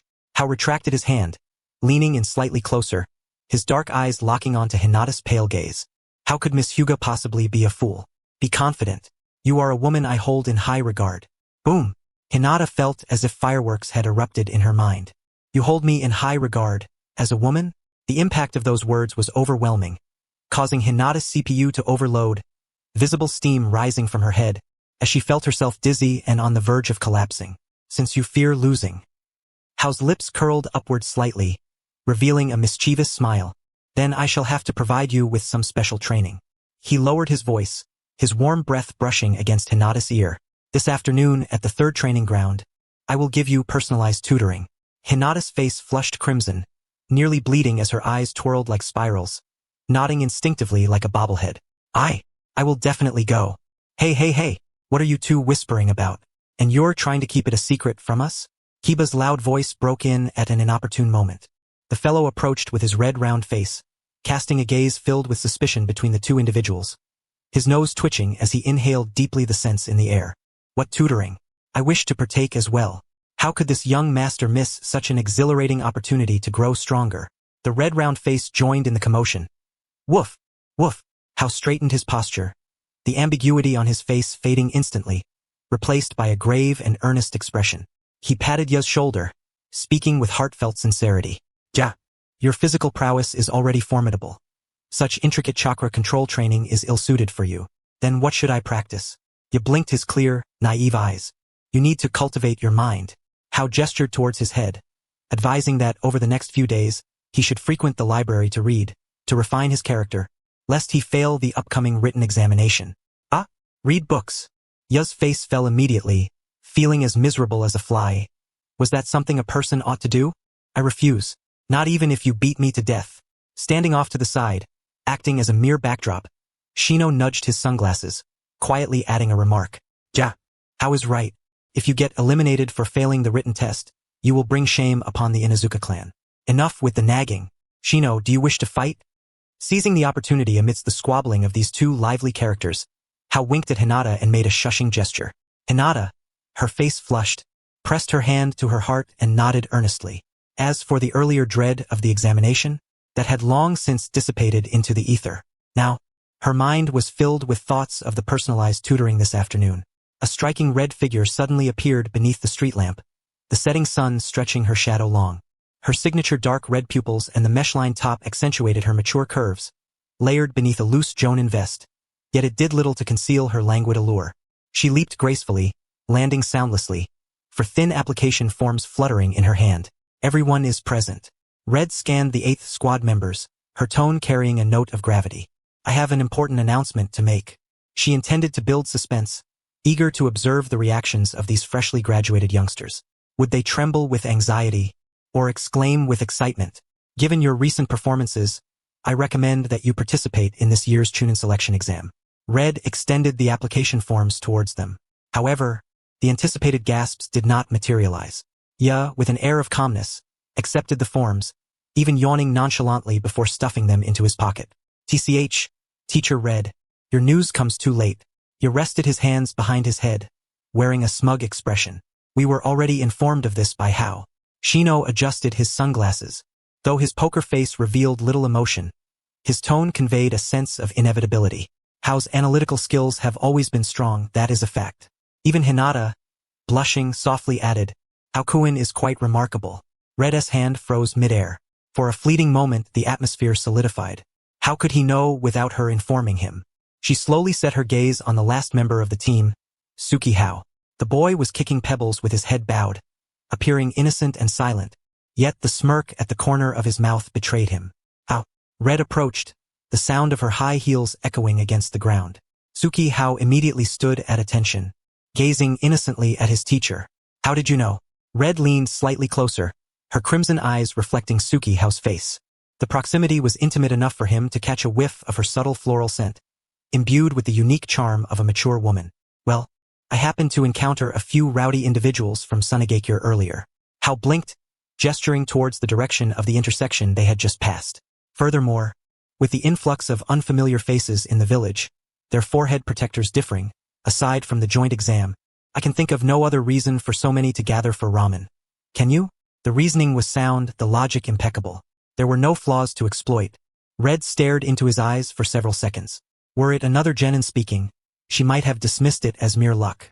But if it was Suki Hao, the image of the illusion interrogation flashed in her mind. That boy had been chillingly composed before he broke down in tears. Moreover, his acute observational skills were not to be underestimated in a reconnaissance-type ninja. Humph. Red chuckled lightly, straightening up. The oppressive aura dissipated in an instant, replaced by a playful demeanor. She gently slapped the application form against his chest. The force was gentle, yet it conveyed a sense of intimacy. Your mind works quite swiftly. Since you are this clever, if you embarrass me in this exam. Red lightly tapped his forehead with her finger. I shall throw you into an illusion and make you spend eternity with those man-eating flowers. How dramatically clutched his chest, feigning fear. No, teacher. I still want to keep this life to support you in your old age. Such a wisecracker. Red shot him a glare before turning to leave. Yet, in that fleeting moment as she turned, a hint of a smile graced her previously taught features. This boy is indeed somewhat interesting. Far more so than that chain-smoking, brooding Asuma. Watching Red's retreating figure, how stroked his chin, the translucent panel in his mind flickering once more. Ding! Yugao's curiosity towards you has intensified. Bond value 2. Current bond. 12. She is beginning to see you as a hidden little fox. How let out a whistle in his mind.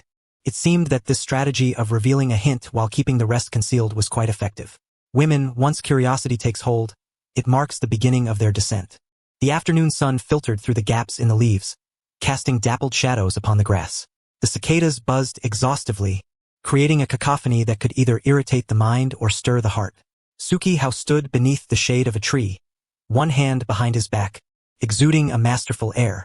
Opposite him, Hinata was assuming a gentle fist stance, her face as red as a ripe tomato, her gaze flitting nervously, unable to meet Hao's eyes. Focus. Hao held a stick in his hand, lightly tapping Hinata's forearm. Enemies 1T wait for you to finish blushing before they strike. Yes, yes. Hoao-kun. Hinata took a deep breath, attempting to calm her racing heart that threatened to leap from her throat. Gathering her chakra, she called out softly, advancing towards him. Her palm struck out, stirring a gentle breeze. Too straightforward, too soft. Hao remained steady, merely sidestepping at the moment her palm brushed past him. His right hand, swift as lightning, expertly grasped Hinata's slender wrist and pulled her into his embrace. Even through her clothing, he could feel her skin tighten beneath his palm in an instant. Hinata gasped, her balance lost, her body uncontrollably crashing into Hao's arms. Soft jade and warm fragrance enveloped him. The delicate scent of milk, not perfume, but the natural scent of a young girl lingered at his nose. If this were a real battle, you would already be a corpse. Hao's voice descended from above, not releasing her, instead using the opportunity to correct her posture, his other hand naturally settling on her waist. The warmth was astonishingly soft. Hinata froze, her mind momentarily short-circuiting. My waist is being held. Hakuin's chest is so warm. The gentle fist emphasizes internal strength. Hao began his earnest instruction, his palm exerting slight pressure on her waist, his fingertips gently pressing on several key pressure points. The force did not originate from the shoulders, but rather from here, the spine engaging the waist and core, transmitting energy to the extremities. Do you understand this part? As he spoke, his fingertips pressed down slightly more. Hinata trembled all over, her legs weakened. Had it not been for Hao's embrace, she might very well have collapsed onto the ground. A wisp of white smoke visibly emanated from the top of her head. The CPU overloaded, completely burnt out. Hao gazed at the girl in his arms, on the verge of fainting, deriving a secret delight from the situation. This was genuine instruction. Who would dare claim he was merely after tofu? For the next half hour, rather than a special training session, it was more akin to a challenge of Hinata's embarrassment threshold. Raise your elbows a tad higher. Bend your knees slightly. Your breathing is erratic. Adjust your rhythm. With each correction of her posture, bodily contact was inevitable. How skillfully navigated this delicate balance, always halting just at the brink of Hinata's peak shyness, simultaneously affirming his presence while ensuring the little white rabbit did not flee in fright. In his mind, the system notification chimed incessantly. Although each increment was modest, the frequency was commendably high. By the time the sun dipped low in the sky, Hinata was drenched in sweat, her bangs clinging to her forehead, her eyes glazed over, clearly having reached her limit. All right, that will suffice for today. Hao released her, offering the water bottle he had prepared in advance. Go home, take a hot bath, and we shall continue tomorrow. Hinata cradled the water bottle, sipping delicately like a startled fawn, stealing a glance at Hao before swiftly lowering her gaze. Thank you for your guidance. Haku, no need for thanks. Who told you to be the woman I have my eye on? Hao's casual flirtation successfully reignited the flush on Hinata's cheeks as she clutched the water bottle and fled in a flurry, her retreat imbued with a palpable sense of panic. Ding! Hinata Hyuga feels extreme shyness and sweetness. Bond value 2, current, 35. Observing the girl vanish at the edge of the woods, the gentle smile on Hao's face faded, replaced by a hint of irreverence. He stretched lazily and called out to the empty forest. Have you not yet had your fill of the show, Red Teacher? Even from 800 meters away, I can smell your perfume. A gust of wind swirled past. Crimson petals coalesced in midair, and the silhouette of the red-clad figure gradually materialized, leaning against a tree trunk with arms crossed, her iconic crimson eyes tinged with scrutiny. She was not clad in that loose-fitting Jonin vest. Rather, her fitted mesh lining accentuated her mature curves, exuding an alluring charm. Her nose was quite keen. Red approached in her high heels, the sound of her footsteps resonating distinctly in the quiet woods. I see you not only wish to teach taijutsu but also to lure Miss Hyuga away. Do you? This little rascal, she thought, had executed those movements with a clarity that only an adult could discern. All of it was a ruse. That was to foster team synergy. Hao maintained a calm demeanor, his heart steady. Besides, I am merely 12 years old. A child. What ill intentions could I possibly harbor? Ha, Red scoffed, I find that hard to believe. 12 years old? This kid has more cunning than those decades-old uncles. She halted 3 meters in front of Hao, her playful tone vanishing. Since you possess such keen perception, let us proceed to the main topic, illusion resistance training. Red locked her gaze onto Hao's eyes, her tone serious. In this world rife with deception, if your skills are not sufficiently strong, you may not even realize when death approaches. No sooner had she spoken than she formed hand seals with such speed that only an afterimage remained. Illusionary tree bind kill.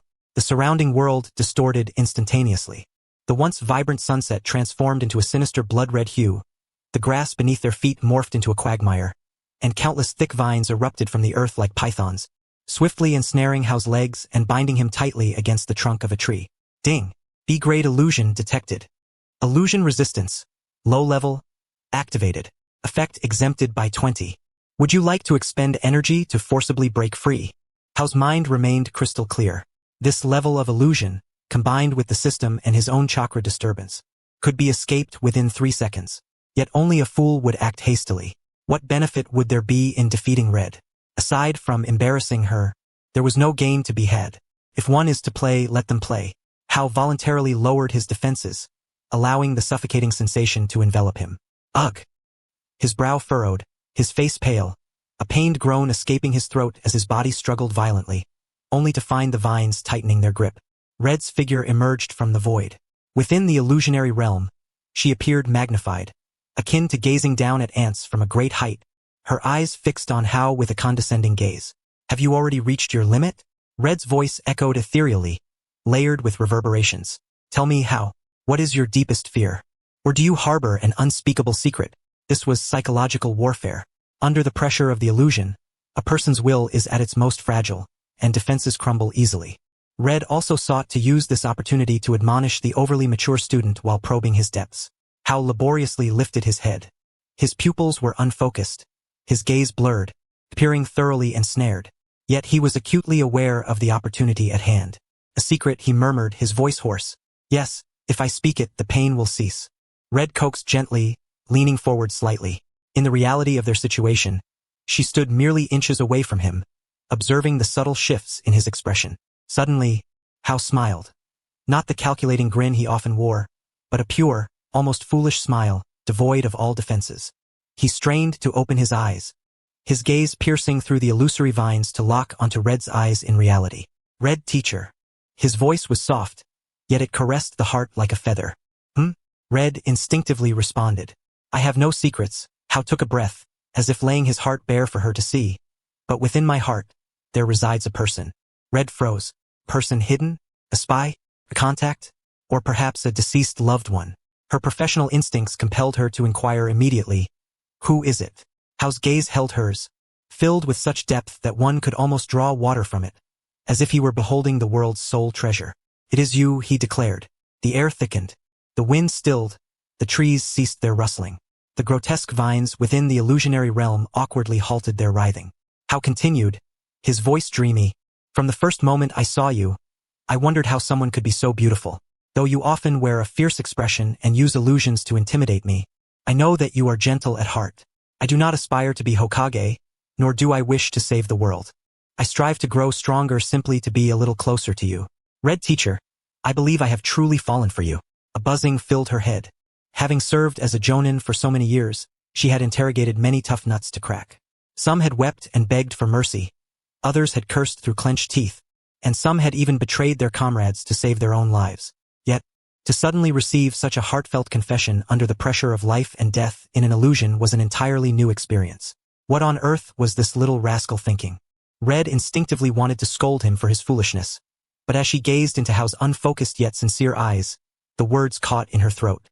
Even knowing that this was merely a child's inability to distinguish between dependency and affection, even recognizing that it stemmed from the hormonal tumult of adolescence, still. Damn it, why did those words sound so sweet to her ears? A strange sensation surged within her. She unconsciously thought of Asuma, the man who perpetually had a cigarette dangling from his lips, with a face covered in stubble, who, apart from occasionally gifting 2 gaudy flowers, could hardly conjure more than a few words. He had never even uttered a compliment like "you look lovely today." And then she looked at the 12-year-old student before her. Though still youthful, the insight, awareness, and eloquence displayed are nothing short of 100 leagues beyond Asuma. Ahem. Red awkwardly dissipated the chakra from her hands, the sound of its shattering echoing around her. The blood-red sky, the menacing ancient trees, and the suffocating vines all transformed into ephemeral illusions in that fleeting moment. The reality of the world returned to her senses. The sunset remained warm, and the cicadas continued their incessant chorus. Red stood before Yu Hao, swiftly regaining her composure and adopting a facade of stern authority. Yet, at some point, the hands that had been clasped before her chest had fallen away, and she absent-mindedly brushed a few stray strands of hair behind her ear, an unconscious attempt to conceal the barely noticeable blush at her ears. Nonsense. Red maintained a serious expression, though her tone had softened considerably, lacking the previous intimidating aura.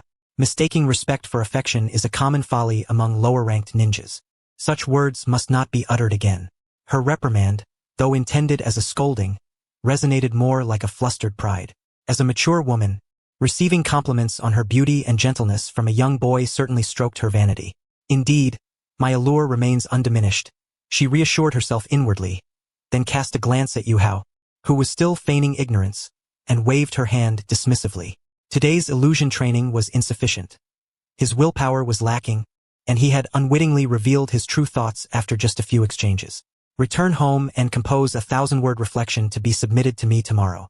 Upon finishing her admonition, she dared not look at him again, turning sharply in her high heels and departing.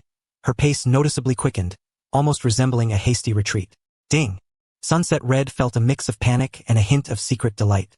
Congratulations, host, for achieving the accomplishment of defiance against authority.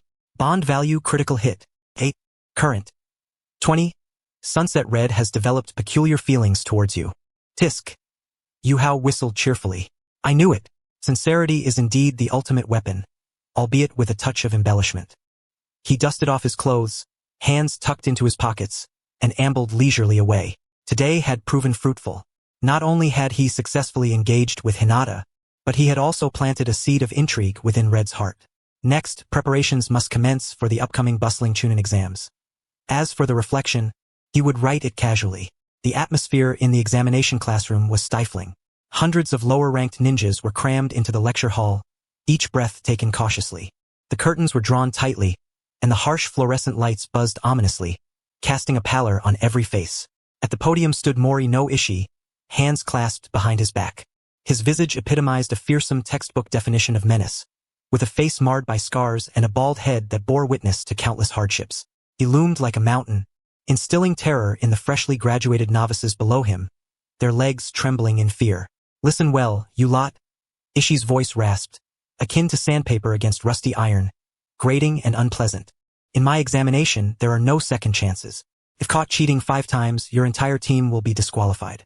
Furthermore, should even one individual receive a 0, the entire team will suffer the same fate. At this proclamation, the classroom erupted in a cacophony of disbelief. What a joke! Why should we be dragged down by incompetent teammates? This is utterly unjust. Crack! A piece of chalk flew through the air like a bullet, striking the forehead of the most vociferous student with pinpoint accuracy. The unfortunate soul collapsed without uttering a sound. Here I am the law. Ishii's icy gaze swept across the room, his eyes glinting with disdain as if surveying a graveyard.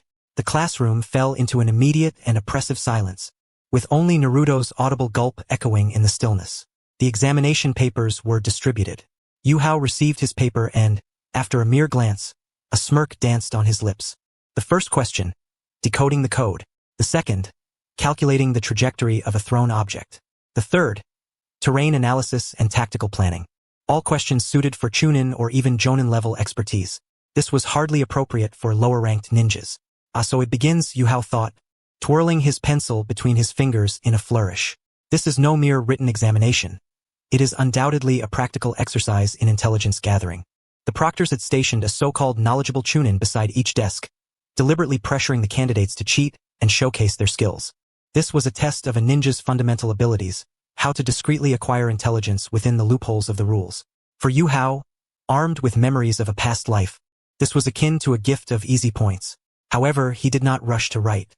Instead, he slightly tilted his head, casting a sidelong glance at Hinata. Seated a little behind him, the girl gripped her pen, her hand trembling as though afflicted by Parkinson's disease, beads of sweat dotting her forehead. The exam paper before her was as inscrutable as ancient scripture. On the other side, Naruto had already begun tugging at his hair, wearing an expression of utter confusion. His head lay on the desk as he attempted to balance Akamaru atop his head, hoping to catch a glimpse of the answers from the student in front of him. As for Shino, well, the reflection from his sunglasses obscured his expression, but the restless insects had already begun to crawl along the legs of the desk. Should he be caught, it would indeed lead to immediate expulsion. Yuhao retracted his gaze and straightened his posture. It was time to act. Not only did he need to pass himself, but he also had to ensure this group of burdensome companions succeeded as well. This encapsulated the essence of the bond system's self-improvement for the host. Tap. Yuhao's shoe lightly tapped against the polished floor. The sound was subtle, yet in this pin-drop silent classroom, it resonated like a droplet falling onto a tranquil surface. Tap tap, tap, tap tap tap. This was not mere noise. It was a frequency, a rhythm only the members of Team 8 could comprehend. This had been instilled in them during their recent intensive training. Morse code. Attention, all members. Operation commencing. The previously anxious Kiba suddenly perked up, his ears twitching. He raised his head sharply, glancing at Yuhao's silhouette. The momentary panic in his eyes vanished, replaced by a surge of excitement as if he had found a reliable anchor. Yuhao was making his move. Shino adjusted his sunglasses and lightly tapped his fingers on the table twice in acknowledgement. Only Hinata remained hesitant. Though she understood Yuhao's signal, the notion of cheating felt inherently wrong. What if that fearsome proctor caught her? She was frightened, fearful of embarrassing Yuhao, of causing trouble. Top, top. Two more soft sounds echoed across the floor. This time, the rhythm was slower and steadier. It was Yuhao's signal specifically for her. Trust me. Hinata's heart quivered at the message. She lifted her gaze to the not particularly broad yet strikingly upright figure ahead of her. Yuhao was right there, waiting for her. He believed in her capabilities. A surge of courage coursed through her, electrifying her from the soles of her feet to the crown of her head. The desire to respond to this expectation overwhelmed all her fears. Hinata took a deep breath, her eyes hardening with resolve. For Yuhao, even if it meant cheating, I must achieve perfection. She formed a seal beneath the table. Near her temples, several blue veins bulged grotesquely. Byakugan, activate. The world before her morphed into a monochrome palette. The walls vanished, and the human form transformed into a flowing network of meridians. She meticulously harnessed her chakra, allowing her gaze to circumvent the patrolling examiners in the corridor, akin to a nimble spirit. Soon, she pinpointed a candidate fervently scribbling away. It was the very one that the esteemed Hojin had pointed out to her, a fellow who resembled a quintessential bookworm. His answer sheet was brimming with responses. She truly saw it. Hinata's heart raced with exhilaration. Is this what it feels like to commit a misdeed? A tad thrilling. With trembling hands, she began to transcribe the answers rapidly onto her own sheet. Simultaneously, her feet subtly tapped the floor. Tap, tap, tap. She converted the answers into a code, transmitting them to Kiba and Shino. Although somewhat clumsy and still shaking, she was taking action. She was engaged in battle. Yuhao, listening to the commotion behind him, allowed a faint smile to grace his lips. Ding! Hinata Hyuga has overcome her psychological barriers, enhancing your synergy. Bond deepened. Current bond value, 37. Trust and reliance. Reward, Byakugan vision sharing, limited trial version for 3 minutes. Oh, an unexpected boon?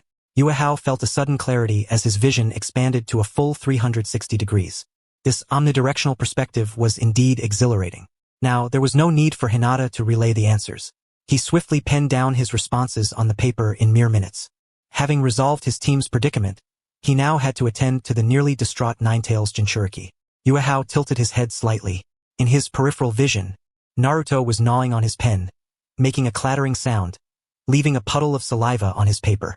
This fellow was truly committed to embodying the hero of the blank sheet. Yuehao sighed. His fingers moved slightly. Exercise ground number 44. No, the forest of death. A towering barbed wire fence loomed, enclosing the inner world with impenetrable density. The dark trees obscured the sunlight, and before even entering, the stench of decaying leaves mingled with beastly excrement assaulted the senses.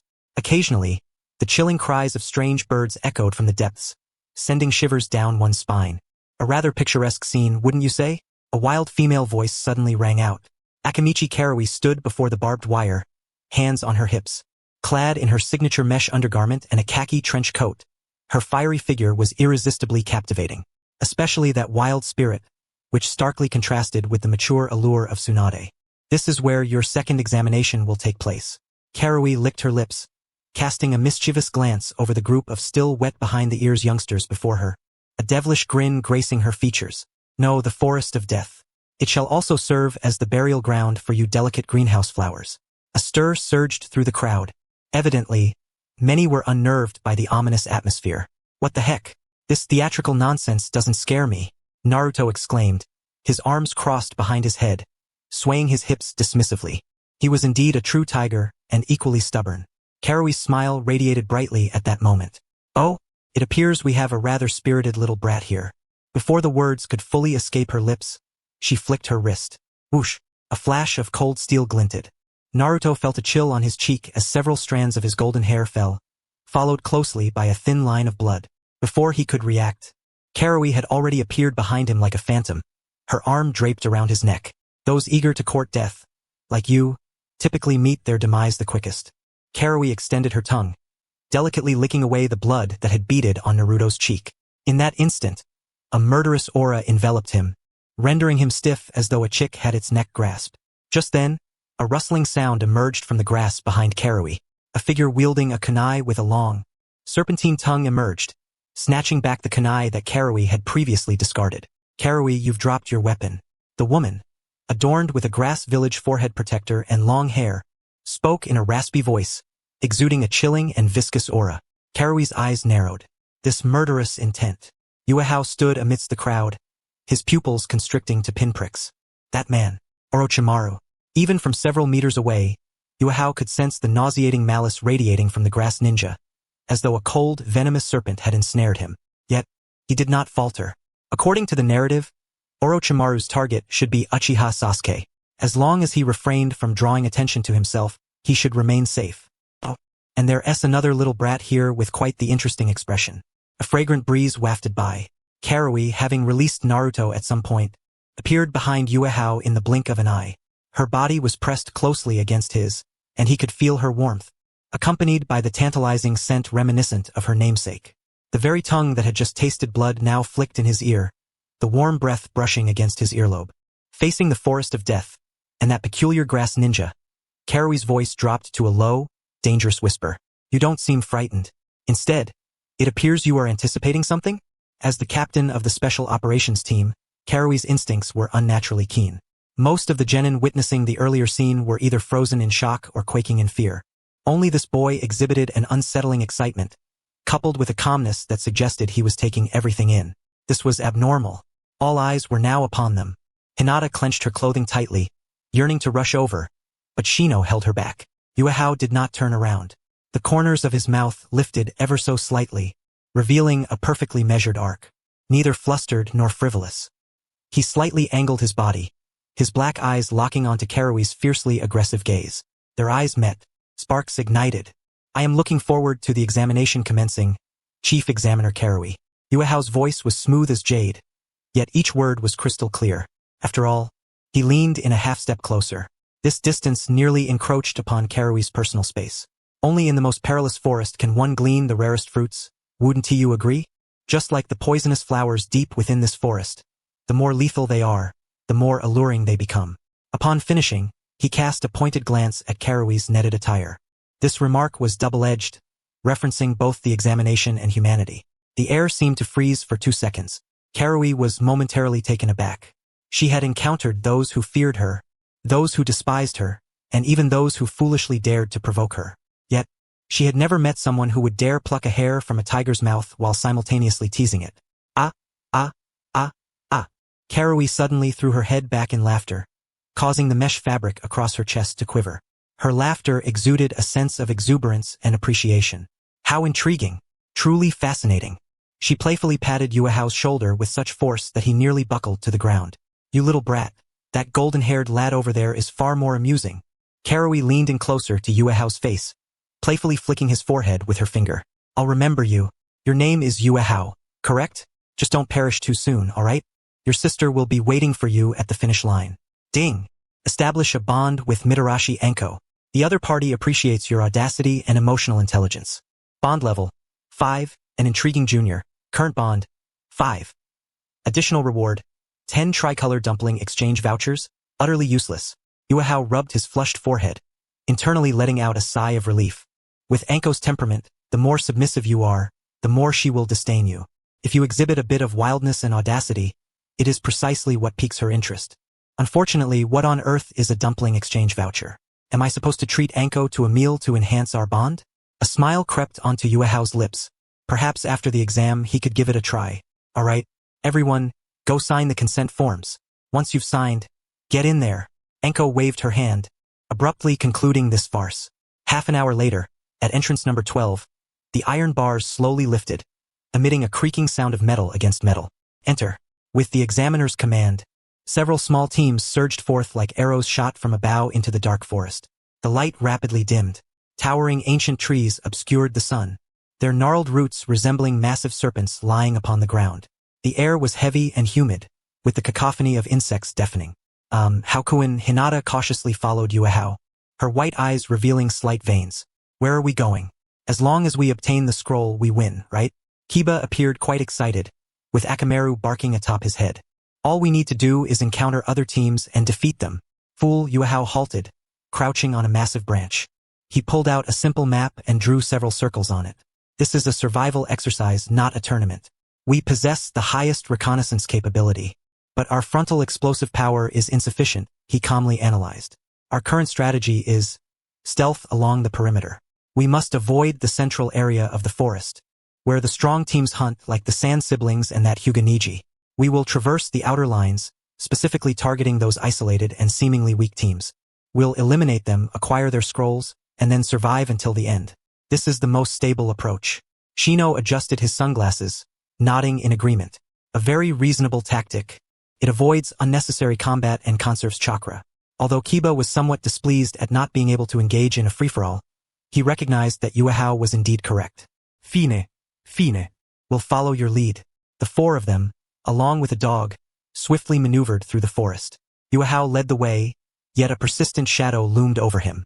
That grass ninja earlier, the way they looked at him, as if sizing up prey. Were they truly observing Sasuke? Why did he feel that gaze linger on him longer than on Sasuke? Suddenly, Hinata, who had been on alert, came to an abrupt stop.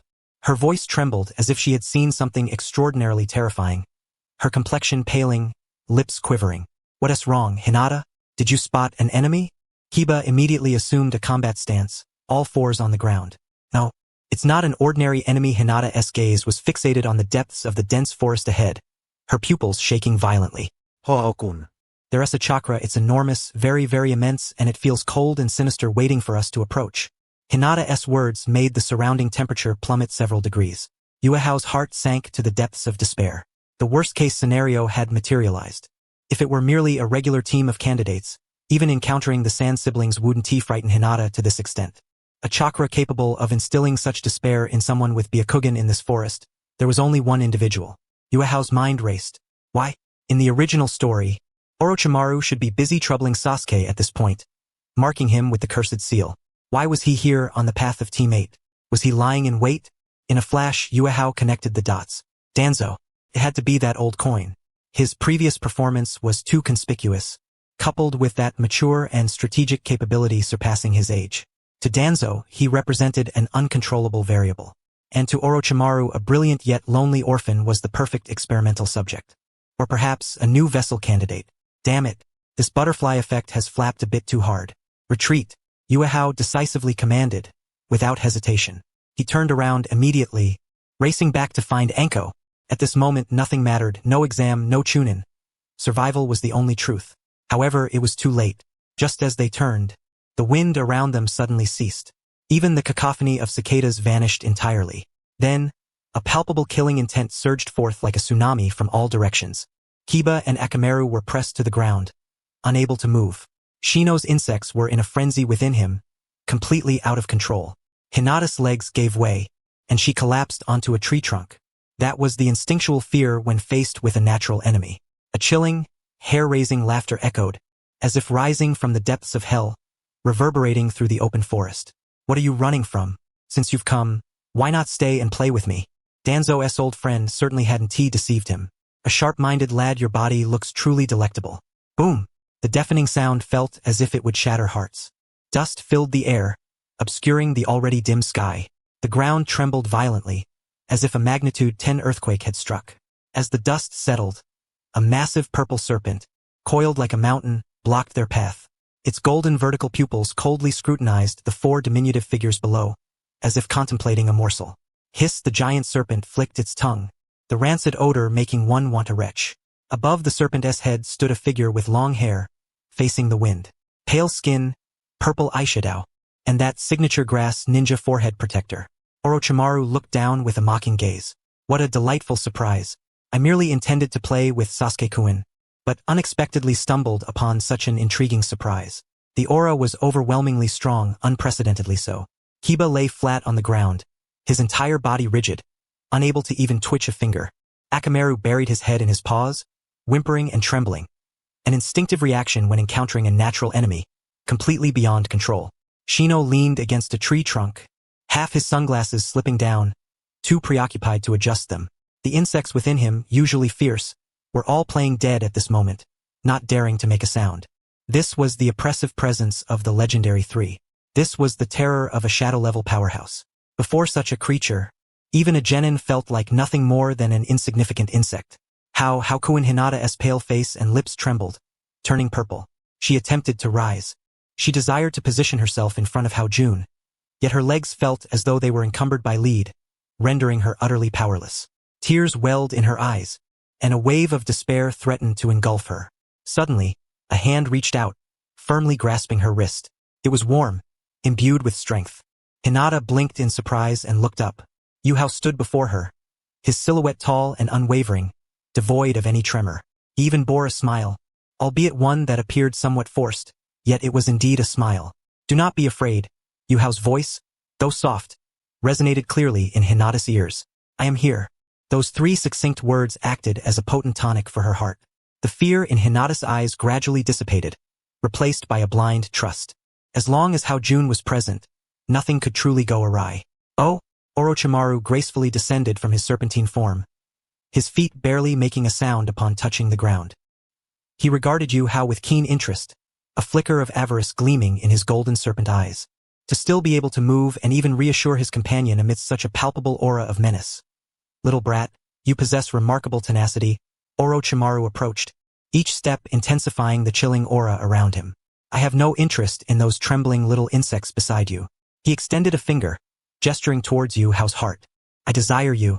Danzo, that old fool, claims you are exceptionally clever, yet I see you are more than just clever. Your physique is exquisite. Perhaps, you might serve as an exceptional vessel for the Uchiha. Yuehao inhaled deeply, his heart racing wildly within his chest, adrenaline surging through his veins. He understood all too well. Escape was futile and fighting would lead to certain death. The only path to survival lay in demonstrating his worth. Orochimaru was a pervert, yet he was also a scientist, a collector of talents. As long as he perceived killing Yuehao as a loss, there was a chance for survival. You want my body? Yuehao released Hinata's hand and stepped forward, resolutely shielding his three teammates behind him. The mask of gentleness he wore was torn away, revealing an almost frenzied calm. That depends on whether you possess the capability to claim it, Orochimaru-senpai. Before the words had fully escaped his lips, Yuhao's hands came together in a swift motion. Chakra surged violently within him, a chilling aura erupting forth. The temperature plummeted, and moisture in the air crystallized into frost. Orochimaru halted, his serpent-like pupils narrowing. The nature of this chakra. Yuhao said nothing. In a flash, he melded into the icy mirrors surrounding him.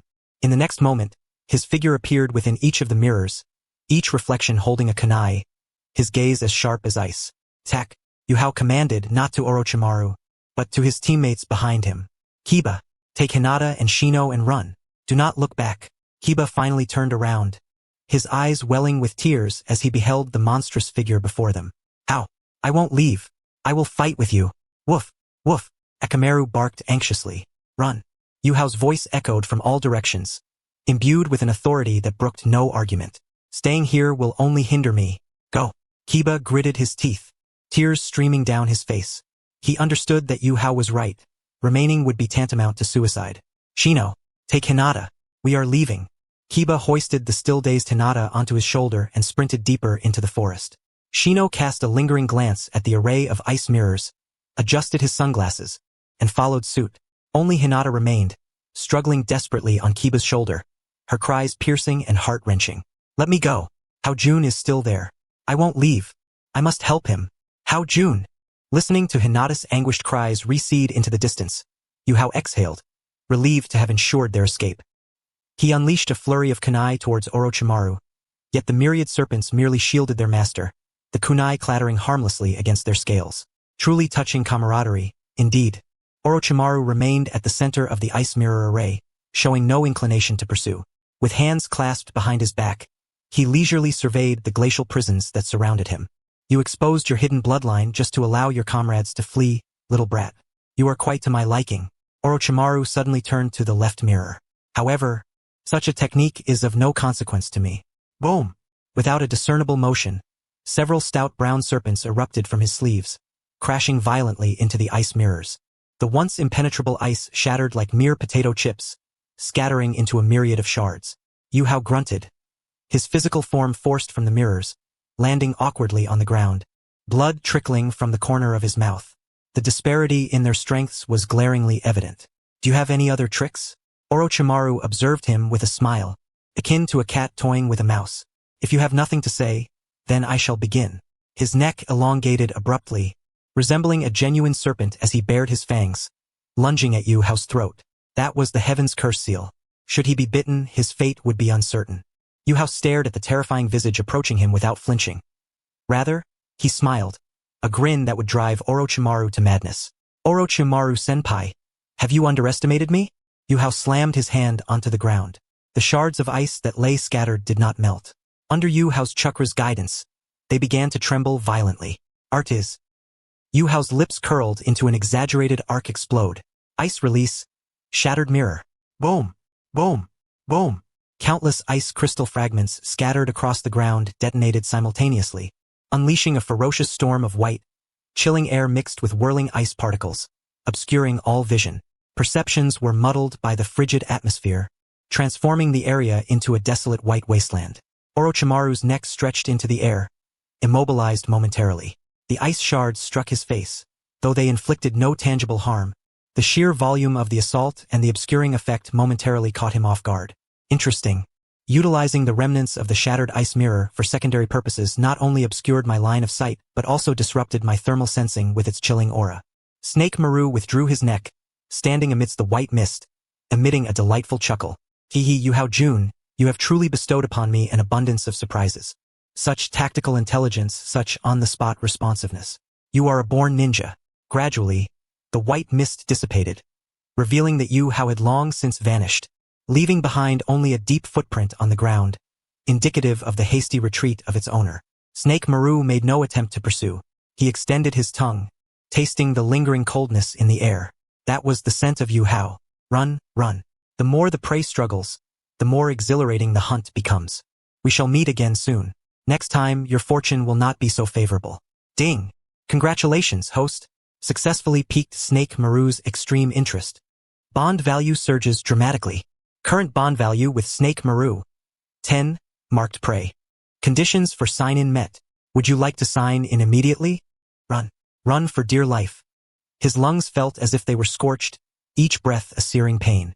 Only when the chilling sensation of being targeted by the venomous serpent completely dissipated did Yu Hao come to a halt, raising his hand to signal. Stop. The 4 individuals, along with a dog, tumbled into a massive tree hollow like dumplings dropped into boiling water. This was an ancient, withered tree, hollowed in the center, providing perfect concealment. Cough, cough, cough. The hollow echoed with heavy gasps. He lay sprawled amidst the decaying leaves, limbs akimbo, his chest heaving as if it might burst. Chi Maru nestled beneath his armpit, tail tightly tucked, whimpering like a frightened child, trembling uncontrollably. Damn. He wiped his face with the back of his hand, smeared with mud and sweat, eyes rimmed in red. What on earth was that creature? The legendary 3 ninjas, and yet I had no thought of resistance whatsoever. He slammed his fist into the ground, the mud flying. In that fleeting moment, he lacked the strength to even lift a finger. He often boasted of wanting to become Hokage, yet faced with such formidable foes, he could only lie there like a dying dog. This disparity shattered his morale. Shino leaned against the wall of the hollow, his sunglasses askew on his nose, too preoccupied to adjust them. He opened his palm to reveal several black parasitic insects lying there, rigid as if lifeless. The insects showed no inclination to move. Shino's voice was muffled, tinged with an unusual despondency. It was a primal instinct to suppress. Had it not been for how holding back Snake Maru, we would likely have been digested within the serpent's belly by now. Harsh as it sounded, it was the truth.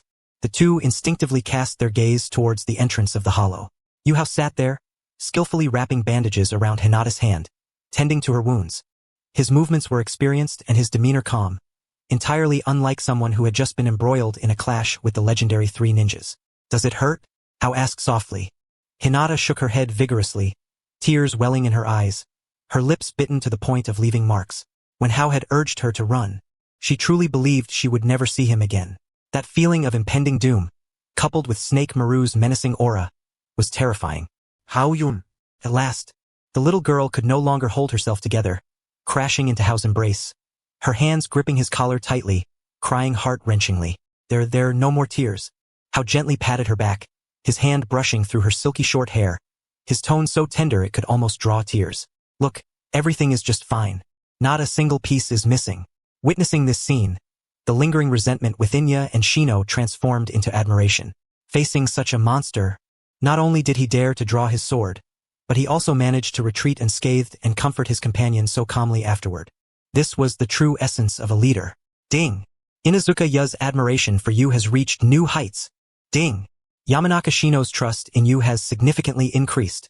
Bond value 5. Current bond 15. Trust in the captain. Listening to the notifications in his mind, Hao felt a surge of satisfaction. This gamble had paid off handsomely. Not only had he secured his place in Snake Maru's esteem, but he had also completely won over these teammates. However, Hao glanced down at his hand. His fingertips still trembled slightly. The earlier maneuver with the shards of the mirror had indeed been effective, yet it had nearly exhausted his chakra reserves. Now he felt utterly drained. If a lowly ninja were to confront him at this moment, he would likely be subdued with ease. He needed to recover his strength quickly. System. Hao silently recited in his mind. Please redeem the sign-in reward from earlier with Snake Maru. Since it was offered by Uncle Snake, he might as well take advantage of it. Ding! Sign-in successful. Congratulations, host, for obtaining Snake Maru's bond reward of 10. Physical activation. Beginner. Description. Your cellular vitality passively increases, enhancing your body's recovery capabilities and improving compatibility and resistance to external foreign energies, such as cursed seals, natural energy. A wave of warmth surged within him, akin to the sensation of sipping strong liquor on a winter's day or a parched land embracing a torrential downpour. This warmth coursed through his meridians, every cell rejoicing, greedily consuming the energy. Muscles that had been sore to the brink of rupture rapidly relaxed, and the depleted chakra began to rise slowly yet steadily. Even the internal pain from the backlash of the ice technique vanished without a trace within mere breaths. Exhilarating. Utterly exhilarating. Hao couldn't help but take a deep breath, feeling every pore on his body open wide. So this is what physical activation feels like. Though merely at the beginner stage, the effects were remarkably immediate. Moreover, the compatibility with foreign energies was a genuine boon. What did this mean? It meant that, in the future, should he wish to dabble in sage arts, or perhaps implant some peculiar cells, or even be bitten by Snake Maru to receive a cursed seal, the risks would be significantly mitigated. Uncle Snake, you truly are quite remarkable. How clenched his fist, feeling the rejuvenating power within him. Truly impressive, especially when combined with the Uzumaki bloodline, it greatly expanded his chakra capacity. How, are you alright? You observed How, who seemed lost in thought, occasionally breaking into a silly grin, and felt a twinge of concern that he might have been stunned by Snake Maru. That ice technique earlier was incredible. When did you learn it? Yainguayer, leaning in with the curiosity of a child. Until now, he had only known how to be proficient in body techniques and clever, having even mastered the Hyuga gentle fist, but never anticipated he possessed such a hidden talent. Secret, How replied, winking at him. A man must have a few trump cards up his sleeve. TSK, stingy. You muttered, yet there was an unmistakable glimmer of respect in his eyes. How, June, you're hurt. Hinata, still concerned about the blood at the corner of Hao's mouth, hesitated to reach out to wipe it away, feeling a bit shy. How grasped her small hand, brushing it against his cheek. This little injury is nothing. As long as you are safe, that is what matters. This straightforward gesture sent Hinata's CPU into overdrive, her face flushing to the point of near combustion, her entire being melting against Hao, unable to move. Ding! Hinata Hyuga's shyness has skyrocketed. Bond value 1. Current, 38. Hao felt a profound sense of satisfaction. Alright, we've rested enough. Hao stood up, stretching his neck, which cracked audibly. That sense of weakness has utterly vanished, replaced by an unprecedented feeling of vitality. All we possess now is a scroll of the earth. We must seek out a scroll of the heavens. He also rose to his feet, albeit still a touch unsteady, yet he refused to yield in spirit. Just moments ago, he had been chased like a dog by that perverse individual. Could you possibly swallow such humiliation? Hao cast him a glance and smiled, a smile imbued with a hint of the ferocity that had been absent before. He was taken aback, then gritted his teeth and retorted, "Of course, I cannot, but how can we fight back? If we cannot defeat that lunatic, can we not deal with the others?" Hao approached the cave entrance, gazing at the sky that was gradually darkening. The nighttime within the Death Forest is the true hunting ground. That previous skirmish had elevated his understanding of ice manipulation to a new level, and now, with his enhanced physical constitution, his endurance had increased. If he did not stir up some trouble, it would be an affront to the gift bestowed by Orochimaru. Let us proceed. Hao turned to his 3 companions, raising a finger. Our objective has shifted. We shall not only clear the challenge but also seize every scroll within our sight. Since Orochimaru has transformed this place into his private garden, we shall strip it bare of all its flowers. Let this year's Chunin exam become our 8th team stage performance. Yes, eyes instantly sparkled with excitement. Now that is what I call imposing. The frustration he had felt moments ago found its outlet in an instant. Woof! Akamaru echoed his enthusiasm, tail once again erect, restored to his spirited self. Shino adjusted his sunglasses. Though he remained silent, the bug perched on his shoulder had become noticeably more active, emitting a low buzzing sound. Hinata, her cheeks flushed, gazed at the spirited Hao, her eyes filled with stars. Hakuin, you are truly the best. No matter what, I will follow you. Let us set forth. With a sweep of his hand, Hao was the first to dash out of the tree hollow. Deep within the jungle, faint cries of distress could be heard. Another team had already commenced their battle. Hao licked his lips, a flicker of excitement dancing in his eyes. The hunt begins. This time, the roles of hunter and prey are destined to shift. Shino, Hao crouched upon a tree trunk, idly toying with a shuriken. His gaze was sharp enough to intimidate. Have you little darlings detected any movements? Shino adjusted his sunglasses. A green-headed fly-like bug rested on his fingertip, buzzing as it vibrated its wings. 3 o'clock direction, 800 meters away. 3 individuals with moderate chakra readings. Their movement is sluggish. They must be searching for a campsite. Although Shino's voice remained muted, his pace quickened considerably, clearly entering a state of focus. Excellent. A mischievous smile crept onto Hao's lips as he mentally replayed the scenario. This positioning, this configuration, there's no escaping it. Those 3 unfortunate souls from the Rain Village. In the original narrative, they had thoroughly tormented Naruto and his team, a group skilled in illusions. However, now that they have encountered me, Hao, misfortune is theirs. Listen closely. Hao beckoned them closer. The opponents are rain ninjas, proficient in water techniques and illusions, particularly the kind that ensnares individuals in a disorienting maze, quite repulsive.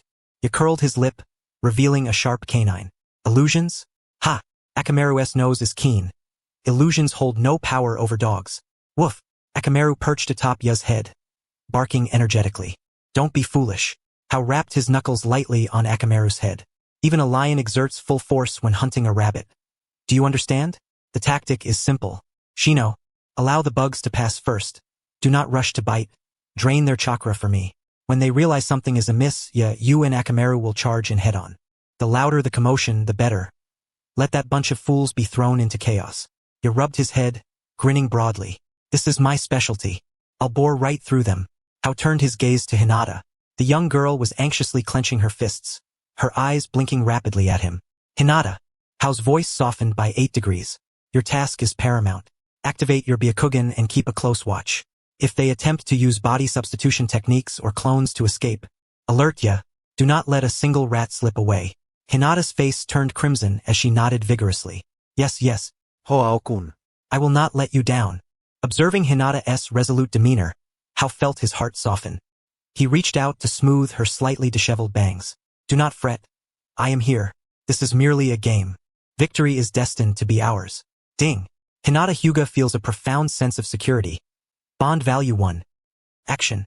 At Hao's command, for shadowy figures vanished from their spots in an instant. 800 meters away, in a relatively open space, 3 rain ninjas donned with breathing masks sat back to back.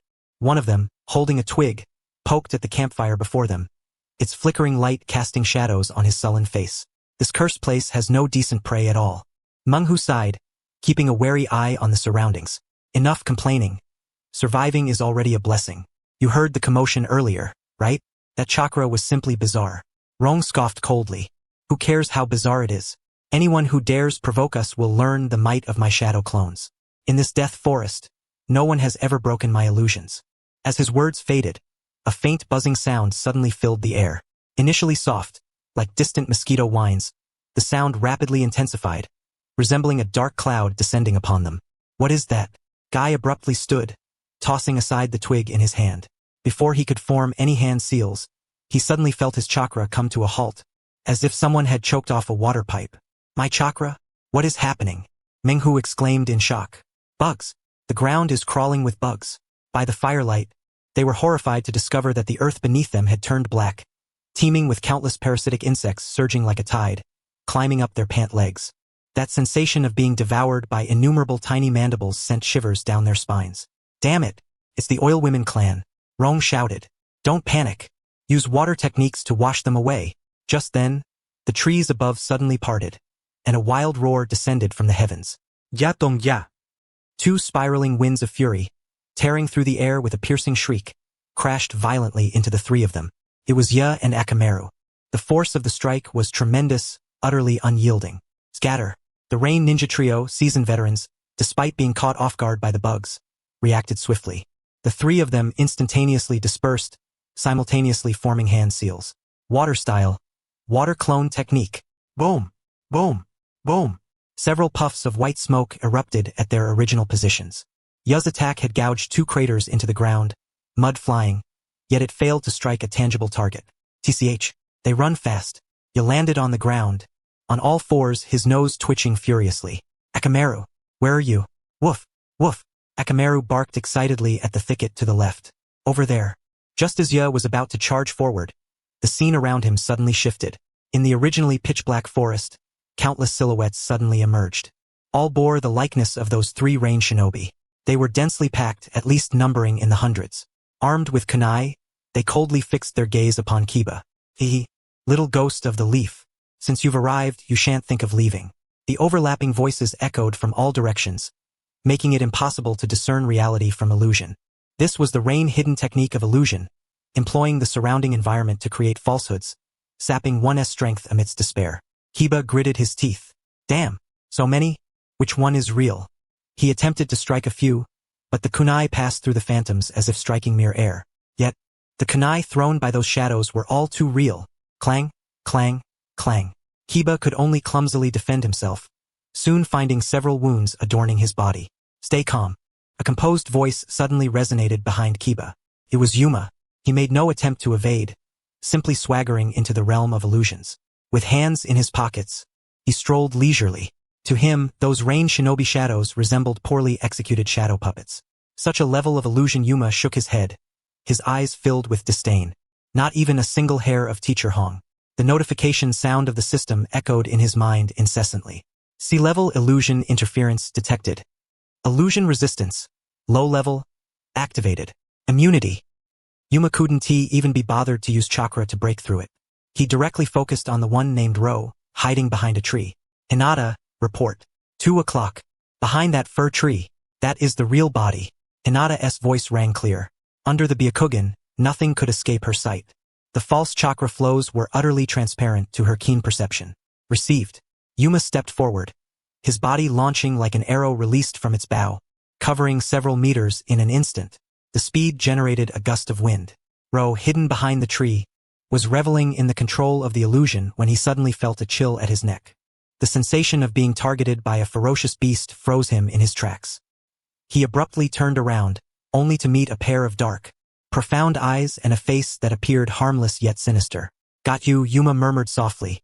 His palm was already raised, chakra coalescing at his fingertips, glowing with a faint blue light. It was not ice release. It was the gentle fist. 8 trigrams palm. Bam, bam, bam, bam. Yuma's palms became mere afterimages. Each strike landed precisely on Ro's chakra points, the dull thuds echoing painfully. Ro couldn't even muster a scream. He felt his strength drained in an instant. The flow of chakra was forcibly severed, and the sensation of blockage nearly made him vomit blood. With one final palm strike, Yuma slammed into his chest. Break. Ro spat a mouthful of blood, his body flying out like a rag doll, crashing against the tree trunk before sliding down. The myriad illusions surrounding them instantly shattered like bubbles. The remaining 2 rain shinobi were left dumbfounded. Was he just taken out in an instant? What's the point of even fighting? The 2 exchanged glances and turned to flee. Flee?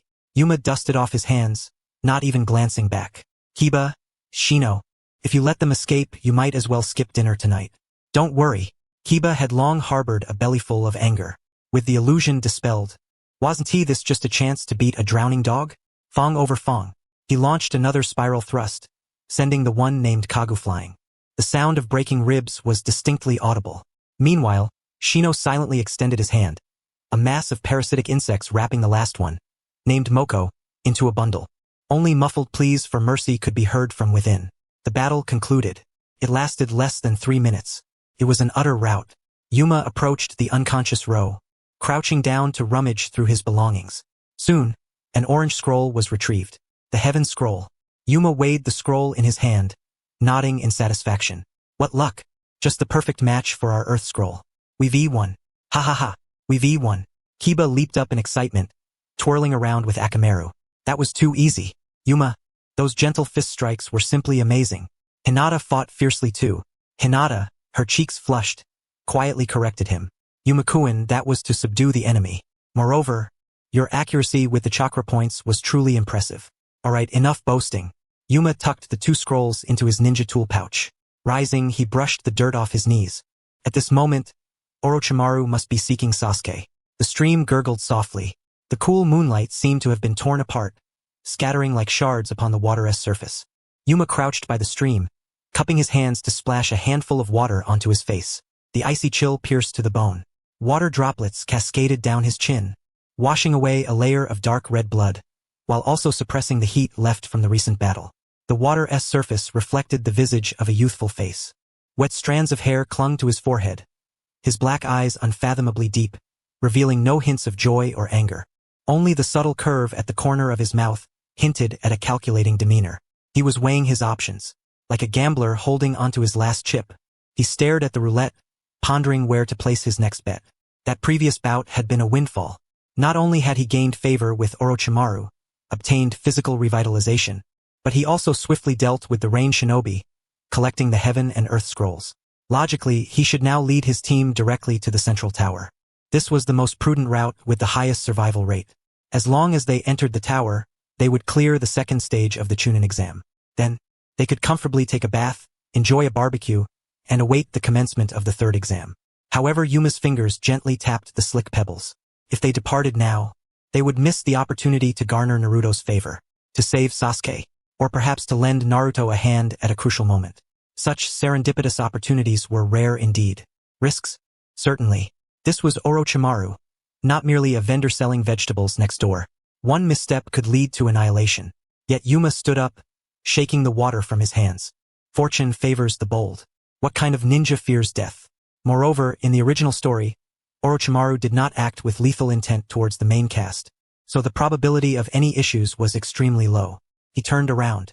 Not far behind him, Kiba was feeding Akamaru military rations. Shino leaned against a tree in contemplation, and Hinata was organizing her ninja tool pouch, her gaze occasionally drifting in this direction. The atmosphere was relaxed. They all believed the tribulations had come to an end. Come here for a moment.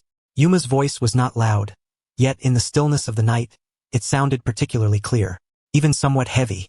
The light-hearted ambience was instantly shattered. Kiba halted his movements. The sound of Akamaru swallowing the military rations ceased. The three quickly gathered around. Upon seeing Yuma's serious expression, a shadow of unease fell over each of their hearts. What is wrong, Yuma? Kiba nervously scratched his head. We have gathered all the scrolls. Is it not time to head to the tower? I feel as though I might faint from hunger. Yuehao did not respond. His gaze swept across each face, ultimately resting on the southwestern direction of the forest. There, a nauseating aura of malevolence was subtly rising. We cannot approach the high tower yet, Yuehao finally spoke.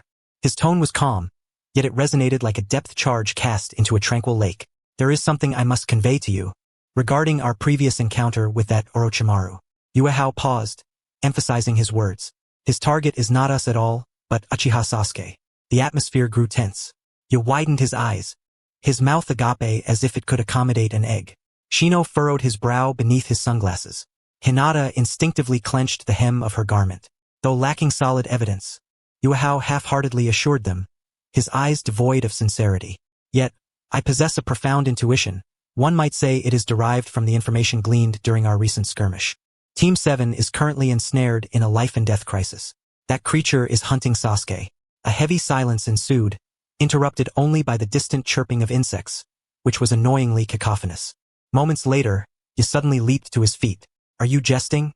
His voice had shifted in pitch and he even spat a bit due to his agitation. How? Have you lost your mind? We barely escaped from that pervert with our lives. To return now? Wouldn't that spell our doom? He pointed toward their escape route, his fingers trembling. Moreover, what connection do we have with Sasuke and his group? He usually struts around as if everyone owes him money. To risk our lives to save him? I refuse. He plopped down onto the ground, turning his head away, his chest heaving. He was genuinely afraid, the kind of fear that leaves a deep imprint, an indelible mark on one's very essence. To confront that once more? Unless he had been kicked in the head by a mule. You made a valid point. Shino, who had remained silent, nudged his sunglasses. His voice was as calm as a machine. The insects are frightened. They refuse to approach. Shino looked at Yuehao, his tone imbued with an uncommon firmness. The opponent is a legendary Sannin-level powerhouse. In terms of chakra and battle experience, we are no match for such a formidable foe. This is not bravery. It is tantamount to suicide. Rational judgment dictates an immediate retreat to the tower to report the situation to the proctors. Yuehao did not refute him. He listened quietly. This was the standard reaction. Were he in the shoes of his comrades, he too would have made the same choice. But he is Yuehao. He aims to become the man who hangs on the wall. He turned to the last individual. Hinata, what about you? Hinata, called upon, trembled slightly. She glanced at the resistant Ya, then at the rationally analyzing Shino, and finally fixed her gaze upon Yuehao's face. In her white eyes, the silhouette of the young man was reflected. Though still trembling and her complexion pale, her eyes gradually became resolute. Hinata took a deep breath, her voice as faint as a whisper yet unmistakably clear. I trust Hakuin's judgment. If it is Hakuin's decision, I am willing to follow you, even unto death. Her final words were spoken softly, yet they bore the weight of 1,000 burdens. Yuehao's heart skipped a beat. This girl truly makes it impossible not to care for her. Ding! Hinata Hyuga demonstrates a trust that transcends life and death. Bond value? 2. Current bond? 41. A vow to follow until death. Yuehao inhaled deeply. He approached Ya, squatting beside him and patted his shoulder. Ya, look at me. Ya awkwardly turned his head, his eyes darting. I know you're scared. Yuahao's voice was gentle, devoid of mockery, only understanding. I am afraid too. Who wouldn't be terrified upon encountering that creature? Your legs are trembling, aren't they? You bit his lip, remaining silent, merely nodding. But yeah. Yuahao stood up, his gaze piercing into the inky depths of the forest, his voice gradually rising. Naruto is my friend. He is in that team. That fool, should Sasuke be in danger, would undoubtedly rush to the forefront and then be the first to perish. Yuahao clenched his fists. Sasuke may be detestable, yet he is also a leaf ninja. One of us. If we turn tail and flee out of fear, abandoning our comrades to that beast, what becomes of our will of fire? Do we still deserve to call ourselves leaf ninja? These words struck like a hammer, landing heavily upon Ya's heart. He opened his mouth to retort, but no sound emerged. The pride of a leaf ninja, the indoctrination of the will of fire, this is a sentiment instilled in every child raised in this world. Seeing that the moment was ripe, Yuahao shifted his rhetoric seamlessly from moral coercion to enticing benefit. And who says we are heading to our doom? A confident smile crept across Yuahao's lips, that aura of possessing the upper hand causing him to radiate brilliance. We do not need to conquer Orochimaru. We do not even need to confront him directly. All we require is to create chaos, to fire a couple of rounds, to stir the waters and afford Naruto and the others an opportunity to escape. He extended a finger, his eyes blazing with intensity. Think about it. This is a once-in-a-lifetime opportunity. We can witness firsthand the combat methods of legendary powerhouses. The caliber of ninjutsu on display, even a fleeting glance, would be an immeasurable wealth for our growth. Such experience is more valuable than a decade spent idly in the Ninja Academy. Do you not wish to see what true strength looks like? Are you content to forever be a mere bully of weaker genin? This rhetoric pierced the fervent hearts of the youth. The fear in Ya's eyes dissipated, replaced by an exhilarating fervor. Indeed, that is the legendary Sannin. If we can rescue someone beneath the hands of those monsters, even as mere bystanders, we could boast about it for a lifetime. Damn! Ya sprang up from the ground, spitting vehemently. Let us do it. How, you are right. If we run now, I won't be able to hold my head high when I see Naruto, that underachiever. Akamaru, are you ready for a fight? Woof! Akamaru, too, was swept up in the excitement, barking fiercely. Shino nudged his sunglasses. Though he remained silent, he silently summoned a few insects to return, rearranging them into a scouting formation. This signifies consent and trust. Excellent. Yuahao nodded in satisfaction. Indeed, whether man or dog, none can escape the allure of ambition and provocation. Having M in this performance, how could one possibly overlook my presence? The one who comprehends the intricacies of the play. The forest lay enveloped in an eerie silence. This stillness was not one of tranquility, but rather a deathly hush, akin to a taut bowstring that seemed poised to snap at any moment. Tsukiha led the way, his feet seamlessly adhering to the trunks of trees, making not a sound as he advanced. He raised his right hand, signaling for an immediate halt. Instantly, Inuzuka, Shino, and Hinata came to a synchronized stop behind him. Following their recent brush with death, the execution of their mission required no verbal reinforcement. The air grew thicker with a nauseating stench of decay, intermingled with a faint metallic tang of blood. Something felt amiss. Tsukiha narrowed his eyes, his gaze piercing through the dense foliage. Though he lacked sensory ninjutsu, his keen intuition warned him of impending danger ahead. Suddenly, a piercing scream shattered the stillness of the forest. Immediately following, a deafening roar reverberated through the trees, causing leaves to cascade to the ground. It was the frenzied cry of a beast. The earth trembled beneath their feet. Inuzuka's ears perked up, his expression shifting. Akamaru had indicated that it was a bear, a very large bear. Woof woof. Akamaru whined anxiously, nestled within Inuzuka's embrace. Tsukiha wasted no time, turning his gaze to Hinata. Hinata, take a look. Understood. Hinata formed hand seals, her temples visibly tensing. Byakugan, activate. Her vision pierced through the dense underbrush, transforming her once monochromatic sight into a clear panorama. The next instant, Hinata gasped. Tsukiha, approximately 500 meters ahead, there is a massive black bear, extremely aggressive, standing at least 5 to 6 meters tall. And there's a girl. Her leg is injured and bleeding profusely. The bear is attacking her. Tsukiha's heart stirred. A girl? Alone in such a perilous area at this time? They should investigate. One bear was hardly a match for the four of them. The quartet swiftly approached the scene, where a towering bear loomed over a girl with striking red hair, poised to strike. Upon closer inspection, Tsukiha recognized her as the medic, Uzumaki Karen, whom Sasuke had rescued earlier. What a fortuitous encounter. Tsukiha felt elated. It was as if a pillow had been delivered to him just as he yearned for rest. Just when he had been lamenting the lack of a competent medical ninja in their ranks, here was one at their doorstep. Moreover, rescuing Karen could yield not only a formidable ally but perhaps even rewards from the Uzumaki clan through the bond system. This was a splendid opportunity. Rescue, Tsukiha declared succinctly, his form transforming into a shadow as he dashed forward. Keep up. Boom! A massive paw of the bear slammed into the ground, sending dirt and debris flying. Karen barely managed to roll away, narrowly evading the lethal blow. Her glasses askew. A deep gash marred her right leg, blood staining half of her trousers. Pain pierced her, but more than that, despair enveloped her. No, don't come any closer. Karen leaned against the cold tree, confronting the slobbering, crimson-eyed beast. Her two teammates had long since vanished. This was the nature of the grass village. When danger struck, everyone fled, leaving behind a foreigner deemed merely a blood bag. The black bear reared up, its colossal frame blotting out the scant moonlight above. It opened its maw, a foul stench of decay assaulting Karen's senses. Was she to perish here? She bit her lip, tears brimming in her eyes. She did not wish to die. She had yet to find someone to rely on, to experience even a single day of peace. The bear, seemingly losing patience, roared, its massive paw descending toward Karen's fragile form with a ferocious gust. This was the end. Karen closed her eyes in despair. At that moment, Inuzuka, a whirlwind of white, spinning at high velocity, tore through the air and collided forcefully with the bear's side. Thud! The sound echoed, and the stout bear staggered, its massive bulk shifting half a meter sideways. The paw that had aimed at Karen veered off course, crashing into the ground beside her. Boom! Earth exploded around them, showering Karen with dirt. She blinked, momentarily dazed. Hey, silly bear. Inuzuka landed on a nearby tree trunk, all fours planted firmly, defiantly raising a middle finger at the bear. Look here. I am your opponent. Woof! Akamaru chimed in, barking in support. The bear, incensed, turned its attention to the audacious creature that had disrupted its meal, letting out a thunderous roar. However, as it pivoted, a silent swarm of black insects enveloped its face.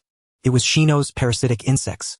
No matter how formidable a beast, its eyes and nose remained its most vulnerable spots. The swarm burrowed mercilessly into the bear's nostrils and eyes. Roaring in agony, the bear frantically clawed at its own face, attempting to dislodge the irritating pests, but to no avail. Tsukiha narrowed his eyes. The opportunity had arrived. He did not shout, merely tapping Hinata's arm gently, directing his gaze toward the bear's head. No words were necessary. Their recent training had fostered a profound understanding between them. In an instant, Hinata grasped his intention. They required no elaborate tactical exchanges. Their intensive training had not been in vain. Their chakra surged explosively beneath their feet. In a flash, they propelled themselves from the tree branches like two predatory birds, soaring into the air. The rush of wind roared past their ears. The bear was still preoccupied with battling the insects within its nostrils. Its paws flailed wildly at its face, completely oblivious to the two figures hovering above. Suspended in midair, they gathered their chakra. Tsukiha even had the leisure to glance at Hinata beside him. The girl wore a serious expression, her determination commendable. Don't hold back, he whispered as they descended. With a synchronized grace, they executed their technique. Just as the bear tilted its head to unleash another roar, their hands descended mercilessly upon its crown. Thud! Thud! The sound resonated ominously, akin to a hammer striking a sack of flour. There was no carnage to behold, yet the once raging bear, mid-roar, suddenly froze. Its colossal body stiffened momentarily before it began to convulse violently. A low, mournful sound emanated from the bear's throat, its towering presence collapsing like a house of cards. Boom! Like a mountain crumbling, the bear fell to the ground, sending a cloud of dust into the air. It twitched a couple of times before lying still. Huff! Hinata withdrew her hand, taking a moment to catch her breath, glancing at Tsukiha with a hint of anxiety. Tsukiha, was the force adequate? Perfect. Yuhao was quite generous with his praise, casually brushing off a bit of dust from her shoulder. His chakra control was remarkably precise, delivering a swift and lethal strike. Hinata's cheeks flushed crimson, and she lowered her head, murmuring in response, her heart brimming with sweetness. Hey, is this for real? At that moment, Kiba leaped down from the tree, his expression one of displeasure. I just started to heat up the atmosphere, and you two ended it in a heartbeat? At least let me enjoy it a bit longer. Akamaru joined in with a bark, voicing his dissent. Spare me. The commotion in this forest only accelerates the demise. Yuhao ignored the lively spirit, turning his gaze to the trembling figure of Uzumaki Konan nestled beneath the roots of a tree. A gentle, unthreatening expression graced his face as he slowed his pace, approaching her with deliberate care, striving not to appear menacing. No, don't come closer. Konan recoiled in terror, attempting to hide her form in the shadow of the tree roots. Her glasses, shattered halfway, hung precariously from her ear, rendering her both disheveled and pitiable. The bear had been terrifying, yet in her eyes, those who had dispatched the colossal bear ninja were even more formidable, especially the one with sunglasses, who seemed anything but benevolent. Yuhao halted 3 steps away, crouching to meet her gaze, a distance that would not impose pressure while allowing him to assess her condition. Do not be afraid. He opened his hands, signaling the absence of weapons.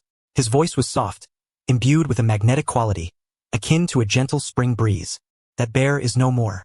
I am Yuhao, a leaf ninja, merely passing through. Konan leaned against the rough bark of the tree, her hands gripping the underbrush tightly. She was grateful to have escaped the bear's lethal grasp, yet the sudden appearance of these 4 leaf ninjas still instilled fear within her. The monster that had chased her relentlessly was dispatched in mere seconds by these individuals. Their strength suggested that killing her would be as easy as swatting a fly. Please, don't approach. Korin's voice trembled as she struggled to rise, the wound on her right leg tearing anew with movement, blood trickling down her calf, causing her to gasp in pain. Yet she dared not pause. Her experiences in the grass ninja village had taught her a harsh truth. The law of the jungle prevails. No one offers kindness without reason, unless they seek something from you, be it your chakra or your very being. Yuhao observed the frightened, red-haired girl before him, pondering the incongruity of her terror. After Sasuke had rescued her, she had shown gratitude. Why now was she so fearful of him? Sasuke had helped and then departed. Was his own demeanor insufficiently reassuring? Remaining still, Yuhao kept his hands open, maintaining that unguarded posture, his face adorned with a signature smile capable of melting the iciest of hearts. You need not be so tense. His voice was steady, devoid of malice. If I wished you harm, I could have simply watched as that bear struck you down. In fact, I could have waited until you were dead to collect your scroll. That would have required less effort, wouldn't it? The frankness of his words was striking, and Konan paused, pushing her crooked glasses up the bridge of her nose, a flicker of hesitation crossing her red eyes. She cautiously released a trickle of chakra. It was her innate gift, perception. In her perceptual realm, the chakra of this youth did not exude the violent or sinister energy that characterized her 2 companions. It was calm, akin to the depths of an unfathomable lake. Though its depths were obscured, the surface bore no ripples of aggression, no hint of murderous intent, at least not in this moment. Why do you wish to save me? Konan still dared not relax, biting her lip as she fixed her gaze upon Yuhao's eyes. In this forest, all teams were rivals. Kiba rolled his eyes beside her, burdened by Akamaru, his impatience palpable. What is wrong with you? Are you taking kindness for weakness? Do I need to submit an application to rescue you? Woof! Akamaru chimed in, seemingly echoing his master's dissatisfaction. Yuhao raised a hand to silence Kiba's complaints. He looked at Konan, his eyes clear. For the sake of friendship. This unexpected response caught everyone off guard. This is the forest of death. Whether it be venomous insects, ferocious beasts, or ninjas from other villages, threats abound. However, having one more friend is preferable to having one more enemy. He gestured toward her vibrant red hair. When I see someone in peril, if I do not lend a hand, I find it difficult to sleep at night. This was, of course, a fabrication. Yuhao slept soundly like a pig. Yet for Konan, who had been treated as a mere vessel for chakra since childhood, such words held tremendous weight. A friend? Simply because he did not wish to witness another in pain? Koran's eyes flickered. Such reasoning felt naively simplistic. Yet, when spoken from the lips of this youth, it was difficult not to believe. All right, stop putting on a brave face. Yuhao turned to Hinata. Hinata, please tend to her wounds. If that injury does not stop bleeding, attracting more feral beasts will be troublesome. Yes, Haku. Hinata immediately stepped forward, retrieving a roll of clean bandages and a bottle of hemostatic ointment from her ninja pack. Konan instinctively recoiled, but upon seeing Hinata's pure, untainted eyes and her shy yet sincere concern, her tense body gradually relaxed. This girl bore no malice, her purity evoking a sense of shame within Konan. It might sting a little, so bear with it, Hinata said, crouching down and gently cutting open Koran's pant leg. The ointment-covered fingertips lightly applied to the wound brought a cool sensation that swiftly alleviated the searing pain. Corinne lowered her head, watching the unfamiliar leaf girl carefully bandage her injury. Her eyes suddenly grew warm with unshed tears. In the grass ninja village, no one cared whether she felt pain.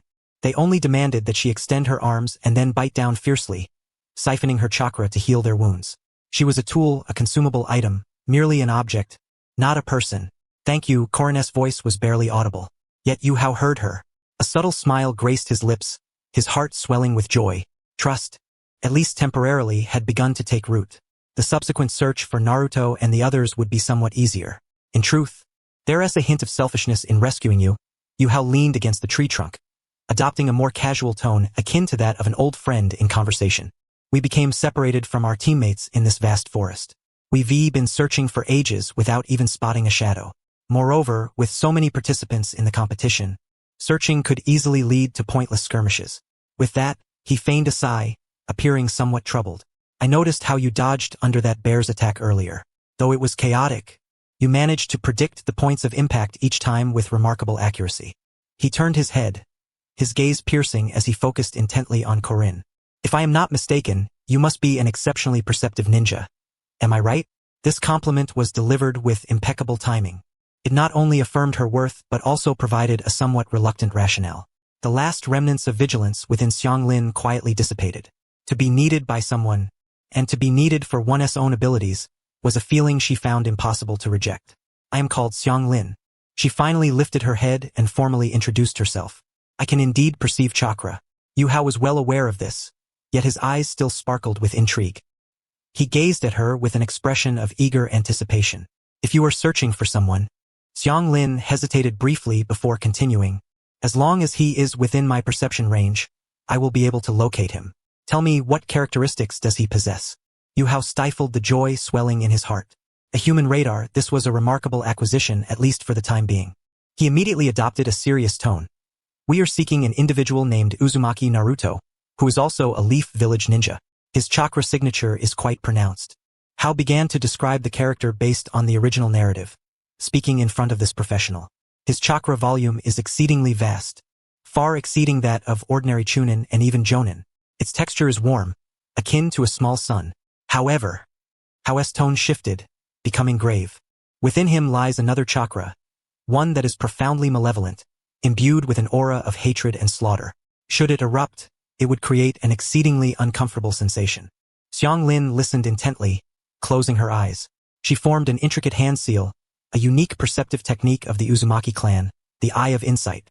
A hum resonated as an invisible wave emanated from her, rapidly expanding outward. 1 kilometer, 2 kilometers, 5 kilometers. Her consciousness seemed to detach from her body, soaring into the sky and surveying the dark, death-laden forest below. Countless points of chakra flickered within the woods, some faint like fireflies, others robust like torches. She began to sift through them.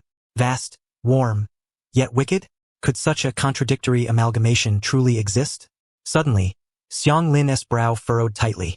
Her body swayed uncontrollably, and her complexion turned ghostly pale. Did you find him? Hao stepped forward, urgency etched across his face. Xianglin abruptly opened her eyes, filled with astonishment and fear. I found him. To the southeast, approximately 6 kilometers away. That chakra is utterly terrifying. She gasped for breath, as if she had just completed a marathon. I saw it. Something is sealed deep within him. Xianglin gestured, her fingers trembling. Truly, her perceptive abilities were remarkable. This talent was nothing short of extraordinary. Is there anything else? Hao pressed on. Xianglin swallowed hard, striving to steady her racing heart. That formidable chakra was rapidly waning. It seemed to have erupted violently just moments ago. Nearby, Xianglin closed her eyes once more to confirm. There are 3 additional chakra signatures. One is quite faint, as if severely injured. Another appears to be normal. That should be Sasuke and Sakura. And there is one more, equally strong, undoubtedly Orochimaru. Yuhao's fists clenched instinctively. The plot was aligning perfectly. Naruto was in a dire state, weakened after the Ninetales chakra surge, compounded by Orochimaru's 5-element seal. However, once Orochimaru completed the curse mark, he would depart, only to encounter Anko. As for Anko, that was another matter. Had it not been for Orochimaru's reluctance to kill, there would be no one here capable of opposing him. For now, it was sufficient to bolster Naruto's bonds. Ding. Detected host has established a preliminary trust relationship with Uzumaki Sage. Bond value 5. Cautious collaborator. The system notification chimed in at an opportune moment. Yet Yuhao had no time to dwell on this. He needed to act swiftly. Following the trajectory of the narrative, that thick-browed Rock was likely already en route.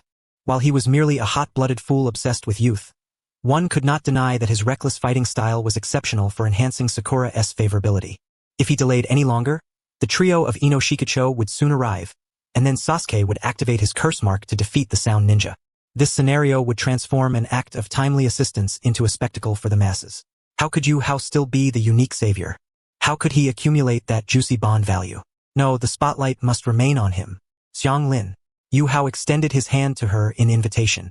Can you lead us there? His voice was soft, devoid of any hint of coercion. That hand lingered in the air. Xianglin stared at it. In the grass village, no one had ever reached out to her like that. Those people would only grip her tightly, biting into her arm to treat their wounds. She was merely a mobile blood bag, a disposable burden. Not a companion. Of course, if you prefer not to, that is perfectly fine. Yuhao added, even taking a step back, relinquishing the choice to her. Not willing, then. Xianglin was momentarily stunned, her mind blank. In the grass village, no one had ever given her a choice. To refuse, that was a privilege of the strong, one she did not possess. Instinctively, she raised her gaze, fixating on Yuhao's face. She sought any semblance of insincerity etched upon that handsome visage, even the slightest hint of impatience. If there were but a trace, she could convince herself that this was a trap and attempt to decline. Yet there was none. The youth stood beneath the dappled shadows of the trees, exuding no aura of menace. He waited quietly, even assisting Hinata beside him in smoothing her wind-tousled hair, the gesture so natural as if it were the most ordinary of acts. Hey how? Kiba scratched his head irritably, Akamaru above him yawning. Why are we wasting breath on this red-haired girl? If she is unwilling, we can just find him ourselves. Akamaru's nose is reliable too. Woof! Akamaru barked in agreement, evidently still miffed about having his spotlight stolen. Yuhao did not turn around, merely raising a hand in a calming gesture, signaling Kiba to be patient. He looked back at Xianglin, retrieving a small porcelain vial from his ninja tool pouch and gently placing it on the grass at her feet. This is the hemostatic medicine from earlier. It's for you. Yuhao's tone was laced with concern. This area is temporarily safe. The bear's scent has not yet dissipated, and typically beasts will not venture here. Just be cautious. Having said that, he truly turned away, waving at Hinata. Let us go. In that moment, Xianglin's heart tightened sharply. He was genuinely leaving. No coercion, no threats, and even leaving behind medicine. In this forest of death.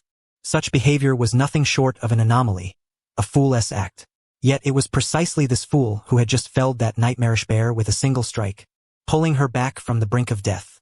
If he were to leave, Xianglin glanced at her still bleeding leg and then at the ominous darkness surrounding her. Fear surged like a relentless tide, yet it was a more potent yearning, an insatiable desire never before experienced. A longing to grasp something tangible, the warmth of being regarded as a person, even if merely an illusion, even if for but a fleeting second. Wait, wait! Xianglin suddenly exclaimed, an unexpected strength surging within her. Yuhao halted in his tracks. With his back turned to Xianglin, the fleeting trace of a calculating smile vanished from his lips. This ploy of feigned capture indeed proved effective on someone so lacking in feminine attention. He turned around, his expression still embodying that gentle and harmless demeanor, as though the schemer from moments ago had been an entirely different individual. Changed your mind? Xianglin bit her lip, her cheeks aflame. She struggled to rise, but her legs betrayed her, causing her to stumble. Just as she braced herself for an embarrassing fall, a steady hand caught her elbow with the perfect amount of pressure. Be careful. The young man's voice was close, imbued with a faint scent reminiscent of youthful innocence, a delightful fragrance. Xianglin lifted her gaze, locking eyes with his profound orbs, which radiated nothing but kindness. I'll take you there. She gritted her teeth, her hand pressing against the rough bark of a tree to leverage herself upward. However, as she exerted force on her right leg, a searing pain erupted from her wound, causing her to break into a cold sweat, and her knee buckled, threatening to plunge her forward. Yet, contrary to her expectations of tumbling, a strong arm securely caught her. Yuhao moved with fluid grace, his right hand cradling her knee while his left wrapped around her back. With a gentle exertion, He effortlessly lifted her in a horizontal embrace. A quintessential princess carry. It felt rather pleasant.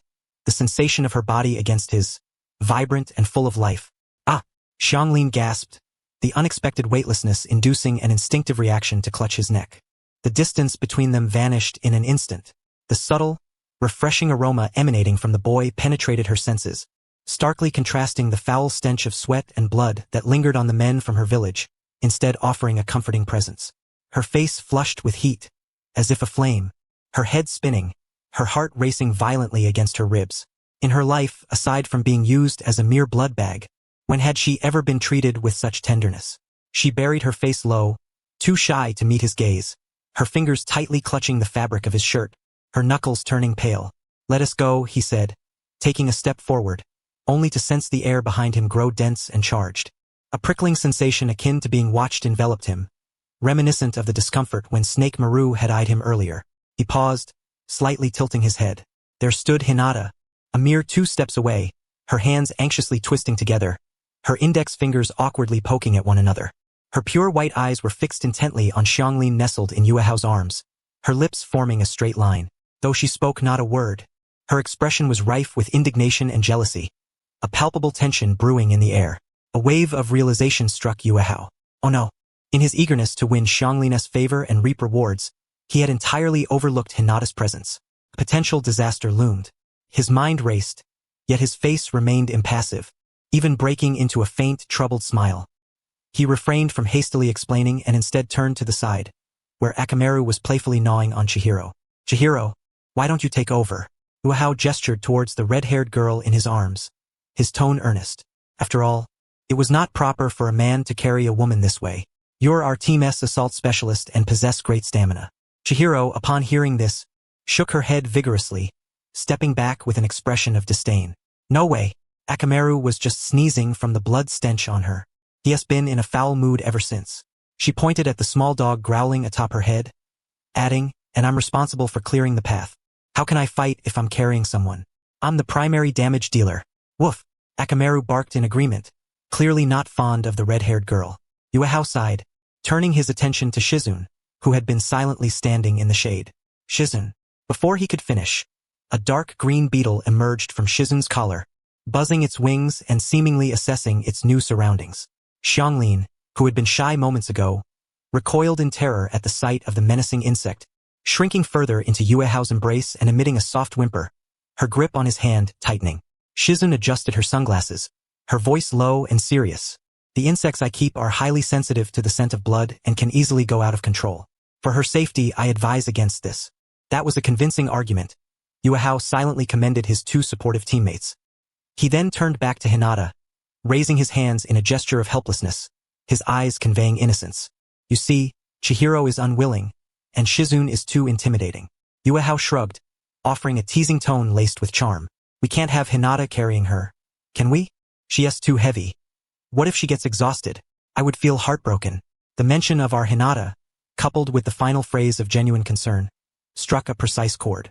Hinata's previously dimmed eyes sparkled instantly, the earlier flicker of grievance evaporating like snow under the sun. "Yuehao is worried about me. And indeed, he is the most suitable person for this task. After all, Chihiro is rather rough, and Shizune is undeniably frightening." Hinata's cheeks flushed a rosy hue as she shyly lowered her head, her fingers once again nervously poking at each other, her voice soft and hesitant. I am fine, Yuehao. Actually, I'm quite strong. That one do. This sort of physical labor is meant for men," Yuehao interjected, cutting off her attempt to assert herself, denying her the opportunity to prove her strength. He adjusted his hold, ensuring Xianglin rested more securely against him, then offered Hinata a reassuring gaze. "All right, we still need your Byakugan to scout ahead. You are the eyes of our team. This task is far more crucial than simply carrying someone." Hinata nodded vigorously, her face once again glowing with determination. "Yes, Yuehao." Thus, a potential crisis dissipated into thin air. Snuggled in Yuehao's embrace, Xianglin stealthily lifted her eyelids to observe the resolute young man commanding them. Though it seemed the white-eyed girl harbored feelings for him, the manner in which Yuehao had tenderly yet assertively handled the situation not only failed to irk her but instead fostered a sense of admiration within her. If only she could be cherished in such a way, even if just once. As she lay against his broad back, absorbing the warmth radiating from him. She mused, perhaps this leaf ninja truly was different. Hinata, Yuehao suddenly spoke as they ran, his pace slightly slowing. Although carrying this girl felt akin to having a human radar with remarkable detection capabilities, he sensed the need for caution. After all, perception is one thing, and sight is another. A radar can indicate the presence of an aircraft, but a telescope reveals who sits aboard it. What is it, Yuehao? Hinata, closely trailing behind, immediately stepped forward at his call, her face flushed from exertion. Activate your Byakugan and observe the situation ahead. Yuehao slightly tilted his head, casting a glance at Xianglin, who had buried her face in his shoulder. His tone was casual. It's not that I distrust Xianglin. We simply need to ascertain the exact mess we might be heading into. His words were eloquently articulated. The tension in Xianglin's body eased, the flicker of her earlier insecurity dissipating. Hinata, upon hearing this, felt a warmth bloom within her. Yuehao still relied on her. Understood. Hinata took a deep breath, her hands swiftly forming seals. Byakugan. In an instant, the veins around her eyes bulged, and her originally delicate features acquired a sharper intensity. The monochromatic world unfolded before her. Her gaze pierced through layers of trees, spanning several kilometers, heading straight southeast. The scenery gradually became clearer. She saw it. Hinata's voice was tinged with urgency. What's the situation? Kiba interjected, unable to contain himself. Akamaru whined softly, clearly unsettled by the presence of Orochimaru. No, there's no longer that terrifying aura. Hinata meticulously discerned the flow of chakra within her sight. That strange chakra has vanished. It must have departed. Upon hearing this, everyone present exhaled in relief. As long as they were not confronting Orochimaru head-on, anything was negotiable. However, Hinata's tone shifted, her brow furrowed tightly. Naruto lay on the ground, his chakra in disarray. Sasuke was also unconscious. Only Sakura remained awake. Hurry up, Yuzuki urged. The wind howled sharply in their ears, for figures sped through the sturdy branches. In her arms, Cheyenne clung tightly to Yuzuki's neck, one hand pointing forward. Her long red hair streamed behind her in the wind. The speed was so overwhelming that the gust stung her face. Yet instead of flinching, she pressed her face against his solid chest. Right ahead. Cheyenne's voice trembled slightly, but her tone was resolute. Yuzuki's chakra surged beneath his feet, propelling him even faster. Behind him, Hinata, Kiba, and Shino closely followed. As the distance shrank, the once vibrant forest began to undergo a transformation. The surrounding trees warped grotesquely. The massive trunks bore the scars of violent impacts. Branches half a meter thick were brutally snapped, exposing their pale, fresh cuts. On the ground, deep drag marks meandered across the decaying leaf litter, reminiscent of a colossal serpent's passage. The air thickened, a nauseating stench clawing its way into their nostrils, mingling the odors of rotting earth and faint blood. Kiba suddenly covered his nose, his complexion paling. What is that smell? It's overpowering. Akamaru cowered in his hoodie, emitting anxious whines. He trembled, instinctively fearful of the remnants of a top-tier predator. It's Orochimaru. Shino's voice emerged from beneath his collar, unusually grave. My insects are restless. They refuse to approach this area. Yuzuki pressed on, traversing this battleground. Despite their discomfort, the other three gritted their teeth and followed. How much farther? Yuzuki's feet kept moving, the wind scattering his voice. Right ahead. Wait. Cheyenne suddenly tightened her grip around Yuzuki's neck. At the same moment, Hinata spoke urgently. Stop. There are people ahead. Yuzuki reacted swiftly, his foot pressing hard against a tree trunk, coming to an abrupt halt. Kiba and Shino followed suit, and the group quickly ducked into the dense shadows of the trees. What's going on? Kiba whispered, his kunai now firmly gripped in his hand. 3 figures. Hinata's Byakugan fixated on the left front, her speech rapid. One bore a massive gourd, another wielded a fan towering over them, and the last was wrapped in bandages, carrying something resembling a crow. Yuzuki's eyelids twitched. Great, just what I feared.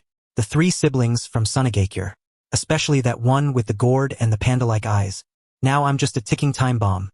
Anyone who dares approach will face obliteration. In the original story, this group was notorious for pulverizing their foes like raindrops. Are they blocking our path? Yuzuki inquired. They're cutting across our route. Sweat beaded on Hinata's forehead. The chakra emanating from the one with the gourd felt chilling. And that bear-like figure was indeed formidable. Yuzuki, shall we engage? Kiba's eagerness was palpable. He couldn't see the opponents but sensed an opportunity for glory. 3 against 4. They had the advantage. It would be perfect to seize their scrolls. Akamaru peered out from Kiba's embrace, nostrils twitching before letting out a pitiful yelp, retreating back into the safety of the hoodie, trembling like a leaf. Look, even Akamaru is quaking with excitement. Kiba misinterpreted the dog's reaction, his face alight with enthusiasm. Yuzuki nearly lost his composure, ready to smack some sense into the fool. Excitement? No, that's sheer terror. Stay still. Yuzuki pressed a hand firmly on Kiba's shoulder, his voice dropping to a serious tone. Hold your breath and contain your chakra. That group with the gourd is not something we can provoke right now. Just as he finished speaking, Hinata stiffened, her voice trembling. Yuzuki-kun, that one with the gourd just glanced in our direction. The air grew tense. Yuzuki held his breath, his heart racing. Could they have been spotted? If a confrontation erupted now, not only would they fail to gain favor, but their very survival would be at stake. Though he possessed an advantage, it was still far from maxed out. Clashing with Orochimaru's ilk would be sheer folly. The forest fell into an oppressive silence. A few startled birds flitted over the treetops. Time seemed to stretch. 1 second, 2 seconds, 3 seconds.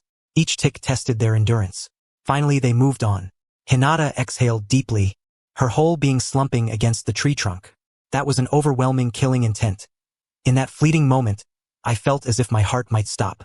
Yuzuki finally realized his own back was soaked with perspiration. Fortunately, the narrative inertia remained intact. Their goal was the finish line, not a quest for conflict. TCH? And we just let them go? Kiba grumbled, visibly displeased. I mean, Yuzuki, you're being overly cautious, aren't you? Those 3 from the outer village don't seem all that formidable. I could take that little one with the gourd down with a single punch. Woof! Akamaru weakly whined in protest from within Kiba's hoodie, clearly objecting to his master's ignorance. Yuzuki shot him an exasperated glance. Kiba, you should really listen to Akamaru more.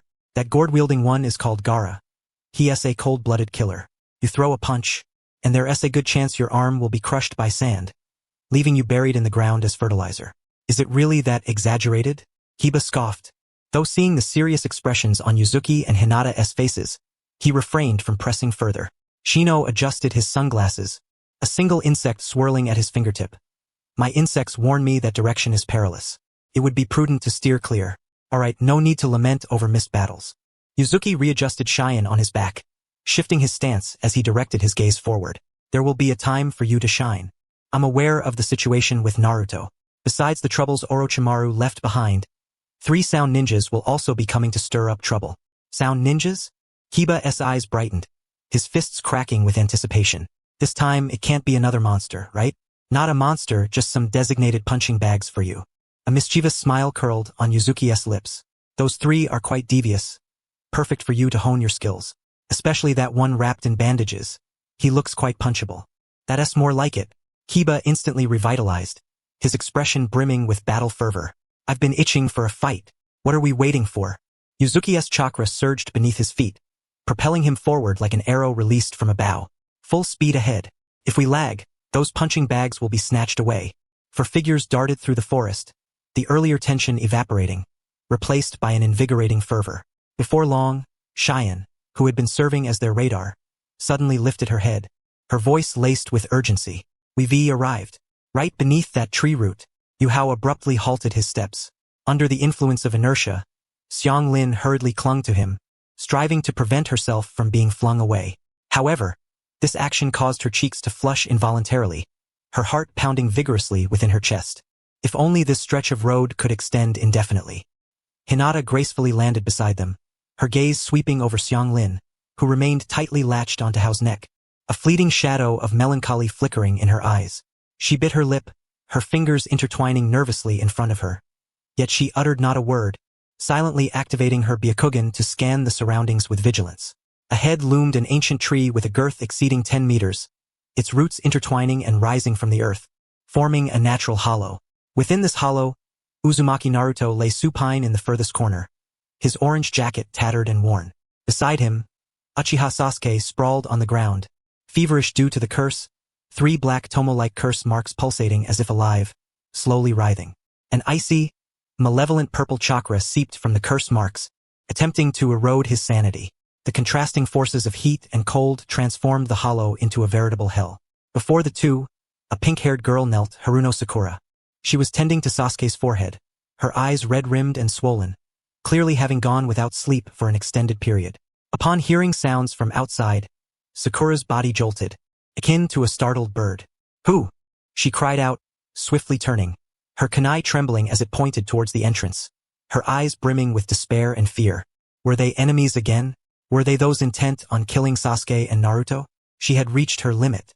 Her chakra was nearly depleted, her physical strength exhausted, her mental state unraveling. Should another foe arrive, she would be unable to withstand it. Yet retreat was not an option. Behind her lay her most important comrades. If she faltered, they would surely perish. "Stay back. Don't come any closer." Sakura grit her teeth, tears swirling in her eyes, yet she steadfastly suppressed them.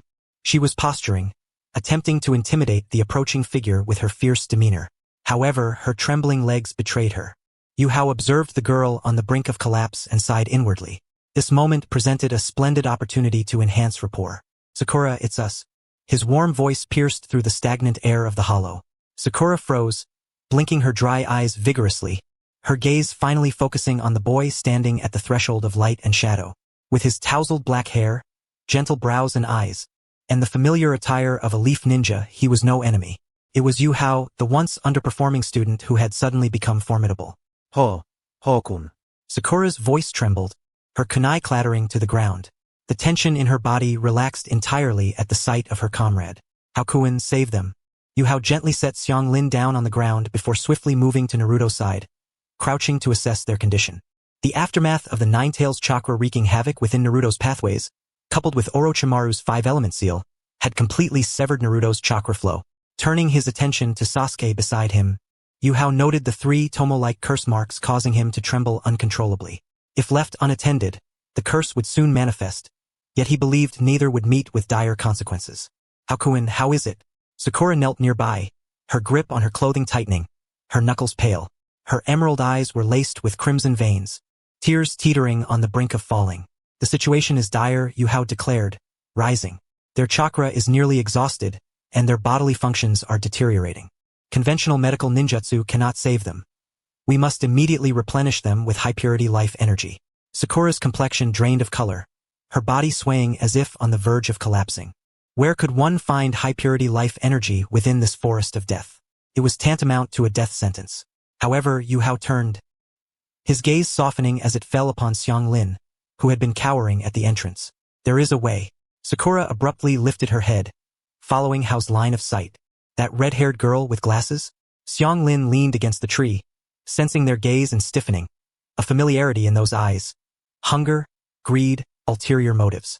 In Grass Ninja Village, every individual who had sought to bring their lips to her arm bore that same gaze. Instinctively, she hugged her arms tightly, retreating half a step, her shoes scraping against the ground with a soft rustling sound.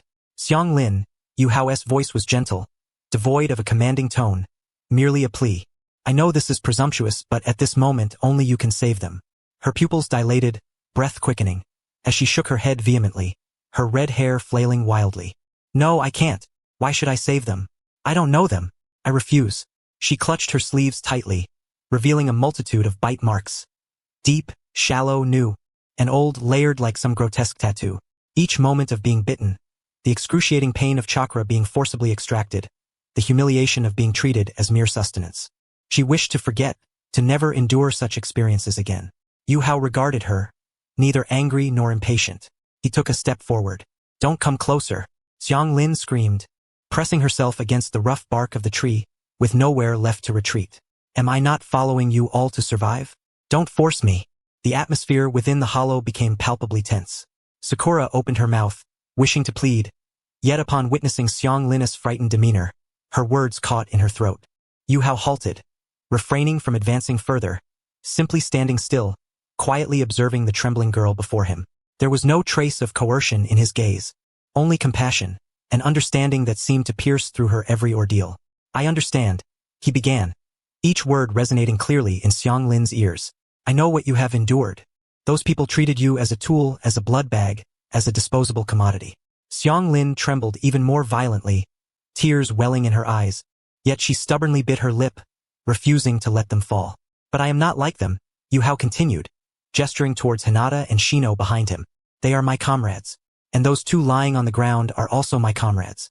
I have never forced my comrades. He spread his hands, once more bestowing the choice upon her. This is a request, Xianglin. It is neither a command nor a transaction. If you are willing to extend a helping hand, then from this moment forth you shall be one of us. As long as I am here, Yuehao's voice suddenly took on a somber tone, imbued with an undeniable firmness. No one shall ever compel you to do that which you do not wish to do. Absolutely not. Xianglin was taken aback, tears finally spilling from her eyes, tracing winding paths down her dust-covered cheeks. Companions? No longer forced? Yuehao truly understood her fears.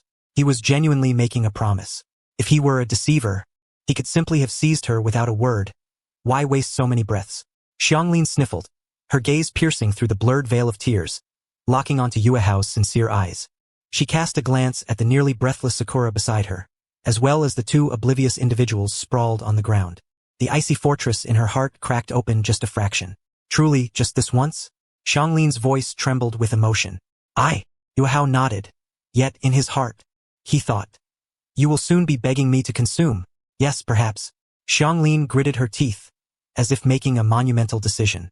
She raised her hand to wipe her face and, with heavy steps, approached Sasuke. Looking upon his handsome face, even amidst suffering, she inhaled deeply and, trembling, rolled up her right sleeve. Her pristine arm was laid bare to the air, revealing a myriad of delicate scars, remnants of old wounds. The moment that sleeve was pushed up, the air fell into a hushed silence. What should have been the fairest of young arms now appeared as though gnawed upon, marred by countless bite marks. Sakura covered her mouth, tears cascading down even more fiercely. These were not mere injuries from one or two encounters. They were the marks left by years of being treated as prey. A sharp intake of breath escaped Ya. Fists clenched tightly. The audacity of those rogues from the grass village. How dare they treat you as livestock? Chakamaru shrank into Ya's embrace, whimpering softly, burying his head in her clothing, unable to bear the sight. Hinata turned her head away, unable to look further, her eyes reddening as well. Xianglin had grown accustomed to being viewed as a tool, and had reconciled with the disdain for her unsightly arm. She had expected that these leaf ninjas would respond with disgust or avarice. After all, in the grass village, the only gaze she received was one of desire, as if they wished to take a bite. Yet here, that girl named Haruno Sakura was crying, and that boisterous boy with the dog-like face was hurling insults. In Yuehao's eyes, there was only compassion.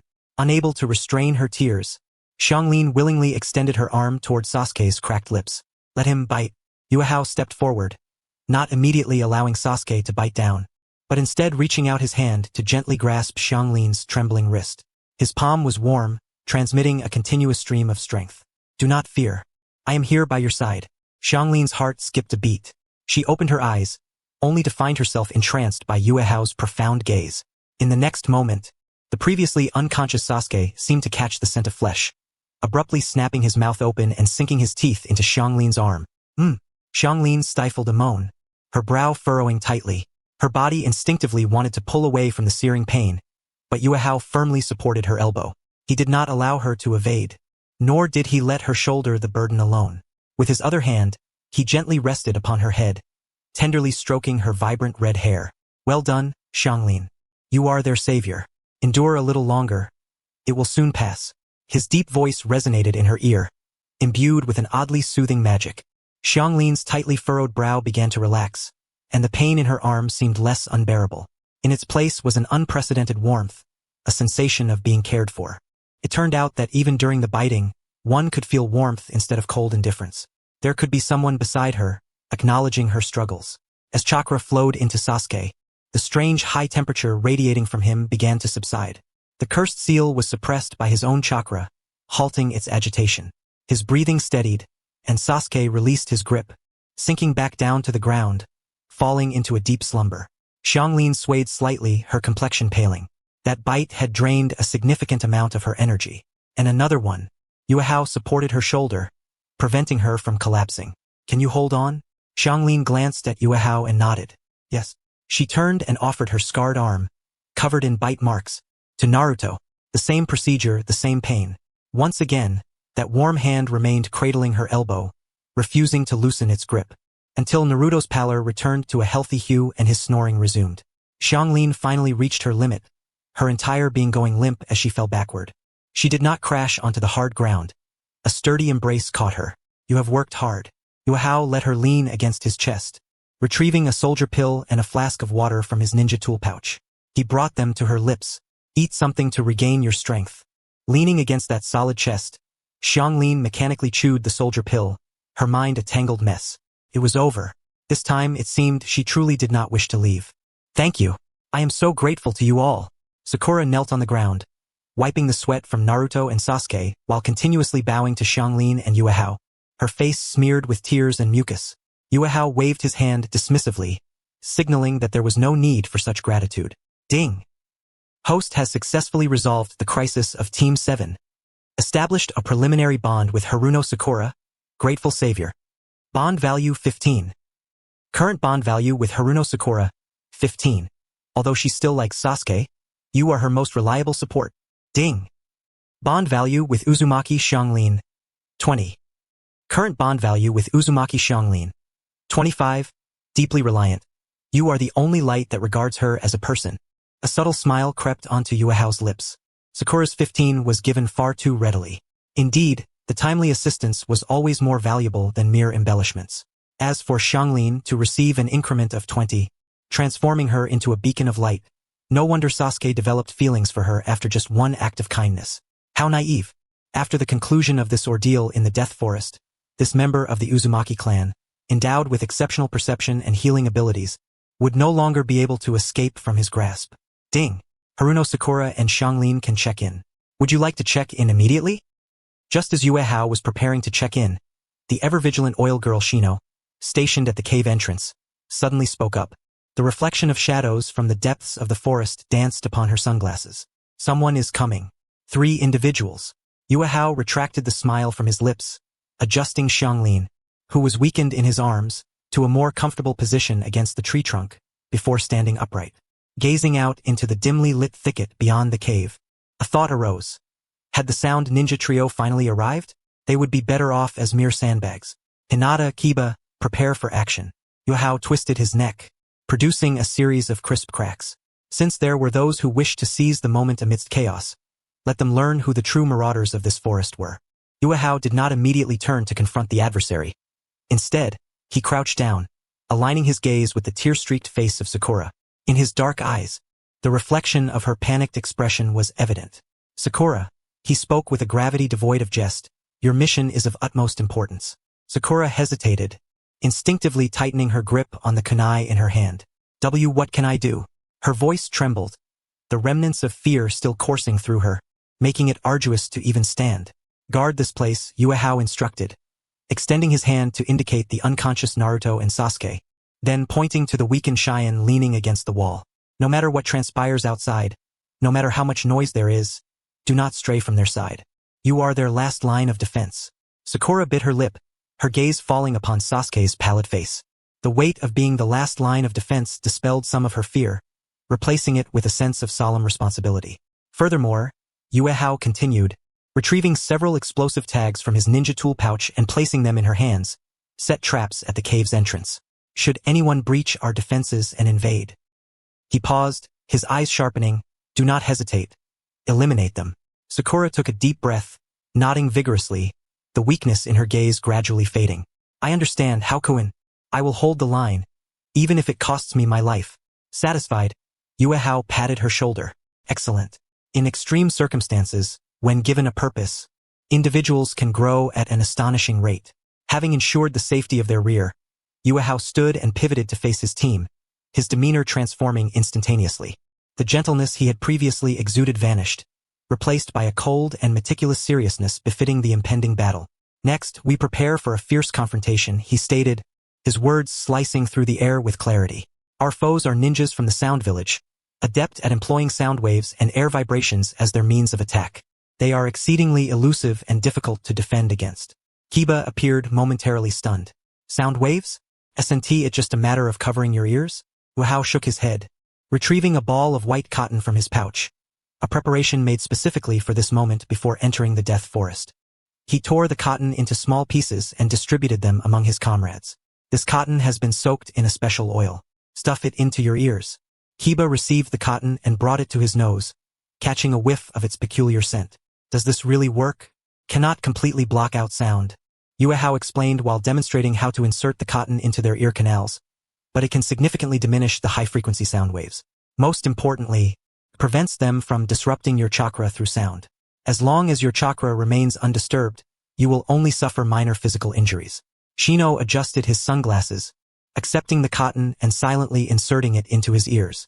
Even without the use of insects, he recognized the value of this intelligence. In a world where information equated to life, Yuehao's foresight in understanding the enemy's attack characteristics and preparing targeted tools was akin to an open-book examination. Hinata, obediently following suit, executed the task diligently, her eyes brimming with admiration for Yuehao. How Konan knows so much. All right. Yuehao clapped his hands to regain their attention. Now that we are aware of our opponent's capabilities, let us not show them any courtesy. Kiba, he addressed Inuzuka. Kiba, you and Akamaru will handle the left flank. Remember, do not engage in prolonged combat or listen to their prattle. Once the battle commences, unleash your Fong over Fong technique. Spin rapidly to create a vortex of air. This will disrupt their sound wave transmission and scatter their formation. Kiba cracked his knuckles, revealing a row of white teeth as excitement coursed through him. Don't worry, Hao. I've been itching to send them flying. Woof. Akamaru barked in agreement, albeit trembling slightly. Shino, Yuehao turned to Oil Girl. Shino, your insects are crucial. Those three have special sound-producing devices on their arms. Find a way to send your parasitic insects inside to block their air vents. Without those devices, they will be nothing but toothless tigers. Shino nodded, and from beneath his collar, several black insects emerged, their wings vibrating. Understood. As long as there is a gap, the insects will be able to infiltrate. Lastly, Yuehao addressed Hinata and Cheyenne. Hinata, activate your Byakugan. Keep a close watch on their chakra flow. Remember, do not attack them one by one. Strike all three simultaneously, preventing them from aiding one another. A smile crept onto Yuehao's lips. This was not an anime. He aimed to swiftly overpower the enemy to avoid unnecessary complications. The air was thick with an aura of impending violence. Three figures abruptly materialized in the clearing ahead. One wrapped in bandages, Tos, another with a haughty demeanor, Saku, and the last, a bell-wielding Jin. Just as Yuehao had anticipated, the sound ninja trio had arrived. They observed Sakura setting traps before the cave, hastily attempting to conceal the corners of explosive tags. Saku let out a sharp, derisive laugh. Is this the Leaf Ninja's trap? He raised his foot and nonchalantly kicked aside a stone meant for disguise. It was laughable, akin to a child's play. Tos, with only one eye visible beneath the bandages, radiated a chilling aura as he disregarded the traps entirely, his gaze greedily penetrating the depths of the cave. There lay Uchiha Sasuke, the prey Orochimaru sought. That sleeping brat is ours, Tos rasped, raising his metal-encased right arm to point at Yuehao, who stood in their path. And as for these pests blocking our way, dispose of them. There was no room for further dialogue. To the sound ninja, this was merely a straightforward cleanup operation. However, at the instant Tos' words fell, Yuehao's expression turned icy. He did not merely raise his right hand. With a swift motion, palm down, he gestured sharply. Now, the once tranquil forest erupted into chaos. Fong over Fong. A wild roar erupted from Kiba. Already primed for action, Kiba and Akamaru spun their bodies in a frenzied whirlwind, chakra surging forth. The duo transformed into two white tornadoes, not charging head-on but rather striking from the side, hurtling towards the enemy at an astonishing angle. The speed was breathtaking. What? Saku's mocking expression faltered as the violent gusts of wind whipped against his face. Instinctively, he raised his hand to defend himself, but the centrifugal force generated by the spin was overwhelming. Boom! A thunderous crash echoed through the air. Sak was propelled off the ground by the force of the collision, sliding backwards for several meters, leaving a deep trench in his wake. Beside him, Jean was in disarray. She had intended to launch a surprise attack with her 1,000 blades, but was instead swept off balance by the gusts of wind, landing unceremoniously on the ground. Damn wild dog, Sak exclaimed, rising from the earth, his face smeared with dirt. His anger contorted his once handsome features. He suddenly spread his hands wide, revealing two peculiar wind apertures in his palms, aimed directly at the spinning Ya and Akamaru. D, he shouted. Void slash. Boom! A high-pressure shockwave, mingled with ultrasonic waves, erupted from his palms. The ground was torn asunder, and bark was stripped from trees in its wake. The force surged towards Ya. The powerful airflow met Ya's rotating form, with half of it neutralized by the centrifugal force. Yet, Both Ya and Akamaru found themselves hindered by the oncoming winds, unable to advance even a fraction. Just as you felt his strength waning, instinct kicked in. He seized the moment amidst the rapid spin and planted a foot atop Akamaru. The duo narrowly evaded the core of the shockwave. Though they were swept by the residual force and tumbled to the ground, they quickly regained their footing, grinning broadly. Is this your attack? It hasn't even made Akamaru bark. Woof! Akamaru shook off the dirt and barked in agreement. Sack's pupils constricted in disbelief. How could they still stand after being hit directly by the void slash? In that fleeting moment of shock, an extremely subtle buzzing sound, hidden amongst the chaos of the battlefield, approached stealthily. Toas, who had been inactive until now, suddenly turned his head. His exceptionally sensitive ears had detected something amiss. Careful! It's bugs! Toas roared, but he realized too late. Countless black parasitic insects surged forth like a dark tide from the ground, tree trunks, and grass. They did not attack the humans. Rather, they frantically swarmed towards the metallic devices on the arms of the three, particularly targeting Sack and Toas's sound amplification apparatus. Get away! Toas swung his arm. The sound waves reverberated, causing some of the bugs to be stunned and fall like raindrops. However, there were far too many. In the span of mere seconds, dozens of insects had successfully infiltrated the crevices of Sack and Toas's equipment, effectively blocking the airflow. Well done. Yuehao stood at a distance, surveying the battlefield with a satisfied smirk. This is the power of intelligence dominance, a dimensional strike. There was no need for apocalyptic moves, simply applying the correct methods at the right moment to incapacitate the opponent's strengths. Now, the sound ninja trio resembled a tiger deprived of its fangs. Yuehao's figure blurred, leaving behind an afterimage before vanishing. So swift, Sakura, who had been watching from afar, couldn't help but cover her mouth in astonishment. She had never imagined that the usually languid Yuehao in school could possess such speed. Body flicker technique? No. This was the explosive power manifested through the whirlpool bloodline and enhanced physical abilities. In the next instant, Yuehao appeared like a specter beside Sack, barely half a meter away. Sack felt a flash before his eyes, an icy chill enveloping him instantly. In terror, he attempted to redirect his palm to unleash a jutsu, but it was too late. Yuehao's demeanor was chillingly composed. Gentle fist. Bagua palm. Bam! A dull thud resounded as Yuehao's palm struck Sack's back directly. Ah! Sack let out a piercing scream as he was sent flying. Witnessing this, Yuehao was taken aback, wondering if his strength had increased so significantly. Cough, cough, cough. Sack steadied himself, clutching his chest as he coughed violently. The previous blow had thrown his chakra into disarray, yet he still contemplated a counterattack. He forced his chakra to surge once more, unleashing another void slash. He felt as though his entire arm had been pierced by an electric current, instantly losing sensation. The energy he had been accumulating in his palm spiraled out of control within his own meridians. Boom! Sack's skin split open, blood gushing forth as he was sent careening like a kite with its string severed, crashing violently against a tree trunk. Unconscious. Sack! Jean shrieked in alarm. In a panic, she fumbled for her 1,000 blades, the bells on her wrist ringing frantically as she attempted to cast an illusion. Ding ding ding. The eerie chime echoed through the forest, designed to disrupt visual perceptions. A normal person hearing it would see countless afterimages. Unfortunately for her, they had stuffed cotton into their ears to significantly dampen the sound interference. Moreover, they possessed Hinata's Byakugan. Such tricks held no power over me. Hinata's voice carried an unusual chill. In her Byakugan's vision, the threads connecting the bells to the 1,000 blades were as clear as a spotlight in the night. Yeah, 3 o'clock on the left. Hinata called out. Got it.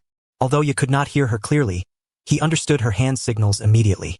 Without a second thought, he leaped forward, disregarding the afterimages before him. This was absolute trust. Bang! Jean found herself enveloped in darkness as a boy with a dog's head broke through her illusionary defense, delivering a kick to her abdomen. Ugh! Jean doubled over in pain, her stomach churning as she expelled bile. The 1,000 blades slipped from her grasp, scattering across the ground. In the blink of an eye, 2 companions were rendered incapacitated, one injured and the other downed. Only Toas remained, isolated and trembling in fear. Something was amiss. The intelligence reported that they were merely a group of freshly graduated leaf ninjas, delicate flowers from a greenhouse, easily crushable like ants. Yet now, these ants not only thwarted their assaults but also expertly countered all their techniques. Cotton, bugs, and that direct attack targeting Sack's weaknesses. You knew our abilities all along? Toas's voice trembled as he retreated, attempting to clear the bugs from his arm's device. but the insects clung to him like a festering sore, multiplying with each attempt to rid himself of them. Yuehao did not pursue. He stood by the fallen sack, shaking the blood from his hands. Into size, that smile was as terrifying as Orochimaru's, even though he was merely a lowly ninja. Do you know? Yuehao spoke slowly, withdrawing a handkerchief from his ninja tool pouch to wipe his fingers. The identities of hunter and prey often shift in an instant. He raised his gaze, locking eyes with TOS. Now it's your turn. TOS gritted his teeth, a wave of humiliation washing over him. He was an elite of the Sound Village, a subordinate of Orochimaru. How could he possibly lose here? Don't get too arrogant, brat. TOS roared, though half of his amplification device was still blocked by the bugs. Yet he had one last card to play. He suddenly crouched down, his left hand clenched into a fist, and struck the ground with tremendous force. There is no need for an amplifier. This is purely the conduction of vibrational waves through the earth. The sound resonates. Buzz. The ground begins to tremble. A wave of visible oscillation surges through the soil, akin to a ribbon of earth, racing directly towards the feet of Yuehao. This maneuver is utterly unforeseen. As long as one stands upon the ground, their internal organs will be shattered. Yuehao, be cautious of your footing, Sakura shrieked in terror from behind. Yet, Yuehao remained utterly still, as if rendered dumbstruck by fear. Just as the vibrational wave was about to reach his feet, a dark green figure silently emerged before him. It was Shino Aburame. With his hands tucked in his pockets, a dense cloud of insects had already taken flight from his body. These creatures were not attacking. Rather, they swiftly spread across the ground, forming a thick carpet of insects, perhaps thousands or even tens of thousands. This layer of insect-laden cushion would serve as a natural buffer. As the vibrational wave traveled onto the insect carpet, it was dispersed, absorbed, and neutralized by countless bodies of insects. By the time it reached Yuehao's feet, only the slightest ripple remained, insufficient to even disturb the dust on the soles of his shoes. What? Tosu was utterly despondent. What kind of monstrosity is this group? Each individual S ability seems tailored specifically to counter him. It is over. Yuehao's voice echoed in his ears, not from the front, but from behind. A chill ran down Tosu's spine. When did this happen? He abruptly attempted to turn around, but a cold hand had already gently rested upon his shoulder. As a punching bag, you have proven adequate. Yuehao's voice was soft, even laced with a hint of commendation. Just as Tosu intended to retaliate fiercely, Yuehao's palm had already moved. It was not a heavy strike, merely a gentle push. The palm unleashed a subtle force, employing the gentle fist technique of the Hyuga clan.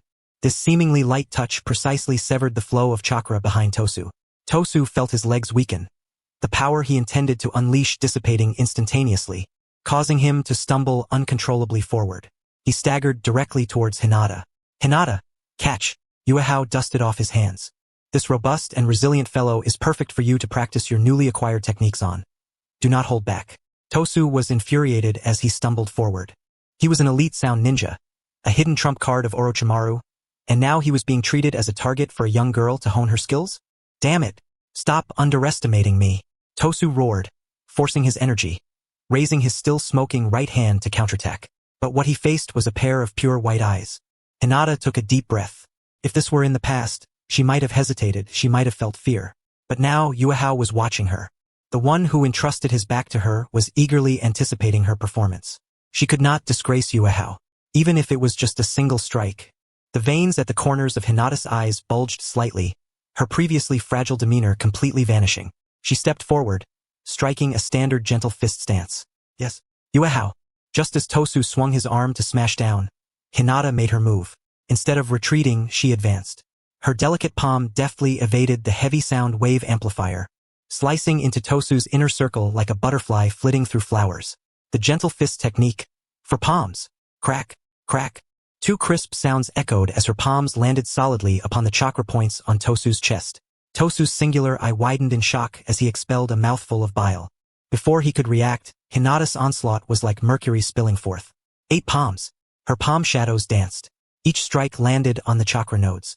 At that moment, Hinata's mind was devoid of any distractions, solely focused on Yuehao's previous encouragement. The feeling of being unconditionally trusted allowed her chakra to flow more smoothly than ever before. For the final strike, Hinata's palms aligned, forcefully pushing against Tosu's abdomen. Bang! Tosu flew through the air like a discarded sack, crashing against a tree before slowly sliding down. his eyes rolling back as he lost consciousness completely. Observing the three fallen figures before him, Yuehao felt a surge of delight. He understood the thrill of the narrative. Effortlessly dominating them in battle was nothing but a pleasure. Not even a shadow clone was necessary. Well done. Yuehao praised Hinata at the opportune moment. Her face, originally tense from battle, instantly flushed crimson, steam seemingly rising from her head. She instinctively tried to bring her fingers together, her voice barely a whisper. And no, it was Yuehao. He commanded splendidly. With the battle thoroughly concluded, the tension dissipated, and fatigue began to creep through her bones. Inuzuka was busy binding the three unfortunate souls into a bundle, boasting about the earlier collision with Akamaru. Shino crouched on the ground, fingers resting on several insects, seemingly exchanging tactical insights. No one noticed this side of things. Leaning against the rough bark of a tree, Yuehao unscrewed his water bottle and took a sip, his mind stirring as he summoned the system panel. 2 sign-in rewards awaited him like treasures at the end of a game. He decided to open Sakura's first. Yuehao cast a glance at the pink-haired girl still tending to Sasuke with a damp towel. To be honest, her combat prowess was nearly non-existent, save for crying and calling out for Sasuke. He hoped for something practical, rather than a skill related to wailing. Ding! Bonding target. Haruno Sakura, 15. Sign-in successful. Reward. Advanced Genjutsu talent. Passive. A refreshing stream of energy washed over his mind, transforming his previously rudimentary understanding of Genjutsu into something clear and sharp. Yuehao raised an eyebrow, pleasantly surprised. Not bad. He had not been given a mere consolation prize, though Sakura appeared inexperienced now. She was destined to be one of the legendary Sannin in the future, and this Genjutsu talent had even received Kakashi's endorsement. In a world where everyone wielded ocular powers, having low resistance to Genjutsu was akin to running naked against seasoned fighters. With this talent, should he encounter someone of Itachi's caliber in the future, he would not be left in a daze. Once he found the time to learn a formidable Genjutsu ability, he could even employ it cunningly. He chuckled at his dark humor, redirecting his gaze towards the red-haired figure nestled beside the tree roots. Karen was sipping from her water bottle, her eyes behind the glasses peering through the mist rising from the vessel, secretly observing him. As their gazes met, she immediately resembled a startled rabbit, burying her head in her knees to feign death. This was the true climax of the day. With the bloodline of the Uzumaki clan, coupled with the life-saving debt he owed her, the probability of a high reward should not be low. Ding! Bonding target. Uzumaki Karen, 25. Sign-in successful. Reward. Keen insight. Beginner. Yuehao's grip on the water bottle tightened suddenly. What the hell? He struck gold. This was one of the top-tier sensory ninjutsu in the Naruto world, requiring no hand seals. Simply closing one's eyes allowed the perception of chakra, even discerning its nature, strength, and whether the opponent was lying. It was akin to a human lie detector coupled with a wide-area radar. Unlike the Byakugan, which required a constant chakra drain to maintain its vision, keen insight seemed to trigger a divine perspective passively. He immediately attempted to harness this newfound power. Closing his eyes, the world transformed. The originally dark vision was instantaneously illuminated by countless flickering flames. Beside him, Ye was a lively mass of vibrant red, while Chiwon danced joyfully like a small flame. Shino emanated a steady deep green, surrounded by a plethora of tiny luminous points, which were his swarm of insects. Hinata radiated a pure, gentle pale white, with a stable halo that exuded a comforting strength. Within that tree hollow, Naruto's chakra resembled a small sun undergoing fusion, its core interspersed with an exceptionally ominous dark red, which was the sealed Ninetales. Sasuke, on the other hand, was enveloped in a deep blue, with a nauseating purple aura coiling around his neck, a remnant of Orochimaru's cursed seal. How attempted to extend his perception outward. 1 kilometer. What? Is 1 kilometer truly the limit of my current capabilities? Nevertheless, it matters not. Given time, I shall experience the sensation of the entire map. It is exhilarating to the point of tingling my scalp. How opened his eyes, suppressing the excitement within. From now on, anyone attempting an ambush will be detected by him before even reaching the village entrance. Coupled with Hinata's Byakugan for pinpoint reconnaissance, this forest of death would be no different than his own backyard. That girl, Kagaya, must be brought back to the leaf. Even if not for this technique, her mobile blood bag attribute is a strategic resource of immense value. Not to mention, the way she looks at him now clearly indicates that she views him as her lifeline. Since she has presented herself so conveniently, how could he possibly push her away? Yu Hao stroked his chin, regarding Kaguya with increasing benevolence. Little Red Riding Hood, having entered the territory of the Grey Wolf, you shall not escape. It is merely regrettable that until now, he has yet to unleash any cool ninjutsu such as fire release, wind release, or lightning release. Deep within the forest, the wind rustled through the treetops, creating a whispering sound. A green figure darted swiftly between the trees. Rock Lee paused on a branch, clutching the last leaf tightly. Sweat dripped from his brow as his thick eyebrows knitted together in concentration. He murmured to himself, Sakura will accept me. Sakura will not accept me. Accept. Not accept. Only one leaf remains. Lee swallowed hard, his heart racing, as if the leaf he held was not merely foliage, but his fate itself. Accept. He abruptly yanked the final leaf stem, and as he gazed at the bare leaf vein, his round eyes sparkled with brilliance, erupting into a dazzling glow. Fantastic. Youth stands resolutely by my side. This signified that if he rushed over now, he could save Sakura at a critical moment. And then, Sakura would surely be moved and captivated by his heroic demeanor. All right, burn bright, youth. Lee let out an exuberant cry, and as the branch beneath him snapped with a crack, he transformed into a streak of green lightning, searching through the forest of death.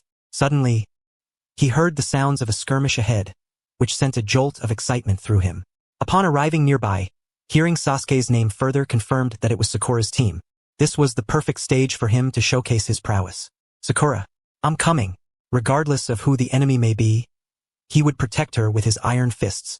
Lee shouted as he burst through the underbrush, executing a spinning maneuver midair before landing in an offensive stance. The azure beast of the leaf, at your service. The air fell silent. Hao and his companions regarded Lee with bemusement. When Lee met their stares, he blinked, maintaining his heroic pose, frozen in place. In the clearing before him, 3 individuals clad in Sound Village attire were bound and gagged at the roots of a tree, each sporting bruises. He leaned against Chiwan, leisurely picking his teeth, while Shino was engrossed in studying his insects. Hinata was busy tidying up the battlefield. And the very Sakura he yearned for was kneeling at the tree hollow's entrance, her back turned to him, carefully wiping Sasuke's face with a damp cloth. She didn't even glance back. This. Lee hesitated, unsure whether to lower his foot or not, caught in an awkward predicament. A gust of wind swept by, lifting a dry leaf that slapped against his forehead, rendering him desolate. Lee? Yu Hao emerged from the shade of the trees, observing Lee's peculiar posture with a raised eyebrow and a smirk playing at the corners of his mouth. You have arrived too late. Lee felt as though his spine had been ripped away, his entire being collapsing in an instant. It was the sound of shattered dreams. How? How could this be? He cradled his head in disbelief. I took a bit of time to collect leaves on the way. Could the battle have truly ended so swiftly? Hao approached, extending his hand to pat Lee's shoulder, the gesture heavy with a mix of sympathy and mockery. Not only has it ended, but with a resounding victory. Lee, as if struck by lightning, paled instantly. He knelt on the ground, pounding the earth in despair, tears of regret streaming down his cheeks. No! My youth, my moment of glory, why did I have to pick that damned leaf? Hao, witnessing this scene, couldn't help but chuckle inwardly, just as it should be. If you had arrived earlier, how could I have showcased my abilities? The hero saving the damsel in distress is, of course, a business opportunity. At that moment, a suppressed groan broke the brief silence. Sasuke's fingers dug into the soil, a searing sensation in his neck jolting him awake. It was the spot where Orochimaru had bitten him, now feeling as if countless ants were gnawing at his marrow. That cold, malevolent chakra was assaulting his system. Sasuke-kun. Sakura, who had been vigilantly by his side, dropped the towel in alarm. She rushed closer, unsure whether to assist, her eyes brimming with tears. You finally woke up. I was so scared. Sasuke frowned, suppressing the wave of nausea, pushing himself up with one hand. His vision was still somewhat blurred. As he focused on his surroundings, his dark pupils constricted in shock. Not only was that boisterous Lee always shouting about youth present, but so too were Shino, with his insect fascination, and Hinata, who blushed at the slightest provocation. Is this a tea party? Moreover, Sasuke's gaze drifted beyond them, fixating intently on the roots of the tree nearby. There lay 3 individuals bound like zongzi, bruised and crawling with insects. A pitiful sight indeed. They were from the Sound Village. What is going on? Sasuke gasped, his voice hoarse. He recalled being bitten just before losing consciousness. Realizing he had awoken in time, Hao walked over and tossed an empty water bottle to Ya. Looking down at the still somewhat dazed Sasuke, he began. You and Naruto both fainted. These three from the Sound Village attempted to take advantage of the situation to kill you. How gestured towards the unfortunate trio, shrugging nonchalantly. I found them rather displeasing, so I took the liberty of dealing with them. The casualness with which he spoke struck Sasuke's ears, and he shook his head, trying to rise. As his knees buckled, he nearly sank back to the ground. It was only thanks to Sakura's quick reflexes that she managed to support his arm. Damn it, this sense of helplessness. Sasuke gazed at the seemingly nonchalant face of Yuehao, then glanced at the reputedly formidable Hinata, who was looking at Yuehao with unabashed admiration. Even that incessantly chattering Inuzuka, at this moment, wore a look of deference towards Yuehao. A wave of frustration mingled with shame surged through him, pressing against his forehead. He was a survivor of the Uchiha clan, a seeker of vengeance. How could he have been rescued in such a test by an inconspicuous orphan from a humble background? And to make matters worse, it occurred while he lay there like a lifeless pig, utterly unaware. This was enough to infuriate him further. Gritting his teeth, he straightened his back and stood tall.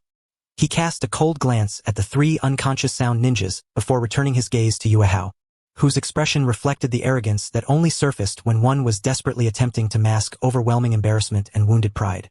TCH. Sasuke turned his head away, unwilling to let anyone see the unwillingness in his eyes. Mind your own business. At this level of chaos, even if you do not intervene, I could easily resolve it upon regaining consciousness. At that moment, an incongruously loud voice suddenly pierced the air. Whoa, watch out, there's a snake. A big one. Huh? Inuzuka. Hinata. Run. All eyes were drawn to the commotion. There stood Naruto, that fool, springing up from the ground, eyes closed, flailing his arms in the air as if battling an unseen foe, shouting in a manner reminiscent of someone just roused from a nightmare. The heavy, sorrowful atmosphere that had previously enveloped them was instantly shattered by this lively character. Inuzuka rolled his eyes, approached Naruto, and delivered a sharp slap to the back of his head. Idiot, open your eyes and look. It's all over. Staggered by the blow, Naruto rubbed his head and blinked in confusion at his surroundings. The sun was bright, the birds were chirping, and there were no snakes or long-tongued perverts in sight. Only three sound ninjas bound like Zongzi and a group of onlookers regarding him with bewildered expressions. Huh? It's over? Where's that long-tongued freak? And who are these three? He scratched his head, feeling as though the world had transformed during the brief moment he had been asleep. Seeing Naruto in such a state, Yuehao couldn't help but chuckle. His previously suppressed mood lightened considerably. This was the rhythm that Team 7 should embody. He stepped forward and succinctly recounted the events to the still-dazed Naruto, omitting how he had orchestrated the strategy and leveraged the information gap, instead emphasizing their unity in driving off the enemy. Upon hearing Yuehao's account, Naruto fell silent. He looked at the still weak Sasuke, then at the tear-streaked face of Sakura, and finally at Yuehao. This time, he did not proclaim his desire to become Hokage, nor did he harbor jealousy towards Yuehao for stealing the spotlight. He sniffled, approached Yuehao, suppressed his usual playful demeanor, placed his hands by his pants seam and deeply bowed, a full 90 degrees. Yuehao, Naruto's voice was hushed yet sincere. Thank you. Thank you for saving Sasuke, for saving Sakura, and thank you for saving me. This debt of gratitude, I, Uzumaki Naruto, shall never forget. At that moment, the air seemed to solidify. The rustling of leaves in the breeze became exceptionally distinct. Naruto's bow left everyone present momentarily speechless. The one who constantly boasted about becoming Hokage, the perennial troublemaker and prankster, was now solemnly bowing in gratitude? Inuzuka dropped his toothpick in shock. Hinata covered her mouth, her eyes shimmering with emotion. Even Sasuke, with his pale countenance, displayed a flicker of astonishment before his expression darkened once more. He glared intensely at Naruto's back, his fingers turning white from tension. This fool had unwittingly taken on such a humiliating task on his behalf. Yuehao gazed at the golden-haired boy before him, a gentle smile gracing his lips, though internally, he was elated. Ding! Detected a strong emotional resonance between the host and Uzumaki Naruto. Bond value increased to 30. Achieved relationship. Trustworthy comrades. Evaluation. You are someone he can rely on and would instinctively think of in times of danger. Would you like to sign in immediately? The system's prompt sounded like celestial music. Without a moment's hesitation, Yuehao silently intoned, "Sign in." Ding. Sign in successful. Congratulations to the host for receiving Uzumaki Naruto's 30 bond reward. Sage Body, beginner. Reward explanation. You have obtained the proud life source of the Uzumaki clan. Your total chakra capacity has increased to the level of an elite chunin. Cellular activity has been enhanced. Recovery speed from injuries has increased by 300, and your affinity for natural energy has been slightly improved. A surge of warmth manifested in the area of Yuehao's lower abdomen. Almost instantaneously, this warmth coursed through his meridians, wildly flooding his limbs and bones, akin to having a small furnace installed within his body. Previously, Yuehao's chakra was merely at the level of an average genin, sustained solely by precise control. It felt like watering flowers with a thin hose, needing to be sparingly used.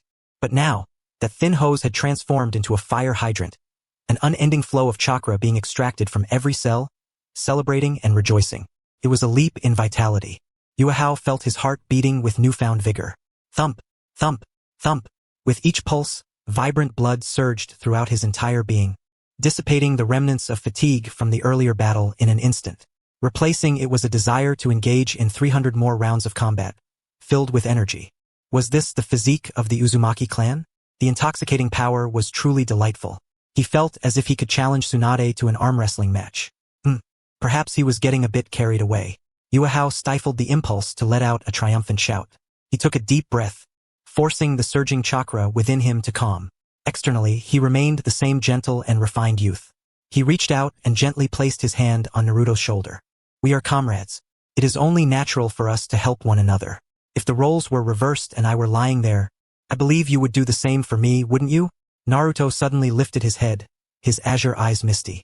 He nodded vigorously and exclaimed, "Of course, if anyone dares to lay a finger on you, I will absolutely knock them out. I mean it, that's my ninja way." Yuehao chuckled as he ruffled Naruto's golden locks. The texture was quite pleasant. "Alright, enough with the sentimentality. Cease your weeping, for Sakura shall mock you," Naruto exclaimed in a flustered manner, hastily wiping his face with his sleeve. Stealing a glance at Sakura, he was relieved to find that she was not ridiculing him. Instead, she gazed at him with an unprecedented gentleness. Instantly, Naruto's face flushed a deep crimson, akin to a monkey's backside, and he broke into a silly grin. At that moment, a dramatic sobbing echoed from the side. "Wah! How moving! This is youth. This is the burning bond between comrades." The crowd turned to see Rock Lee, kneeling on the ground, his fists pressed against his chin, tears streaming down his cheeks like torrents. The atmosphere seemed to resonate with tumultuous waves. Yuehao's eyes twitched. This fellow's tear ducts were undoubtedly unlike those of an ordinary person. Suddenly, Lee sprang to his feet, wiping away his tears. He extended a thumb upwards, revealing a dazzling smile that could blind the unprepared. With fervent eyes fixed on Yuehao, he declared, I once believed that, in this examination arena, only Sasuke and Neji were my rivals. But I was gravely mistaken. My error was utterly profound." Lee struck a passionate fighting pose, his vibrant green attire glaringly bright under the sun. "To be able to rise in times of crisis and protect the heart of a girl and my companions, while possessing such a calm mind and formidable strength. Yuehao, from this day forth, you shall be my lifelong rival. I challenge you, here and now, wagering our youthful dignity." Yuehao was momentarily taken aback, and before he could speak, the system's notification chimed once more. Ding! Detected extreme empathy and competitive spirit from Rock Lee towards the host. This is a pure and unadulterated passion. Bond value has surged by 20. Current bond value with Rock Lee 30. Established relationship. Fated rival. Unilateral. Evaluation. In his world, you are the second mountain he must conquer, aside from Neji. Such a simpleton will chase after you for a lifetime once he sets his sights on you. Would you like to sign in immediately? Yuehao's heart raced. Goodness, is this the advantage of a simple-minded individual? The affinity escalates at an astonishing pace. It was merely 10 moments ago, and now it has soared to 30?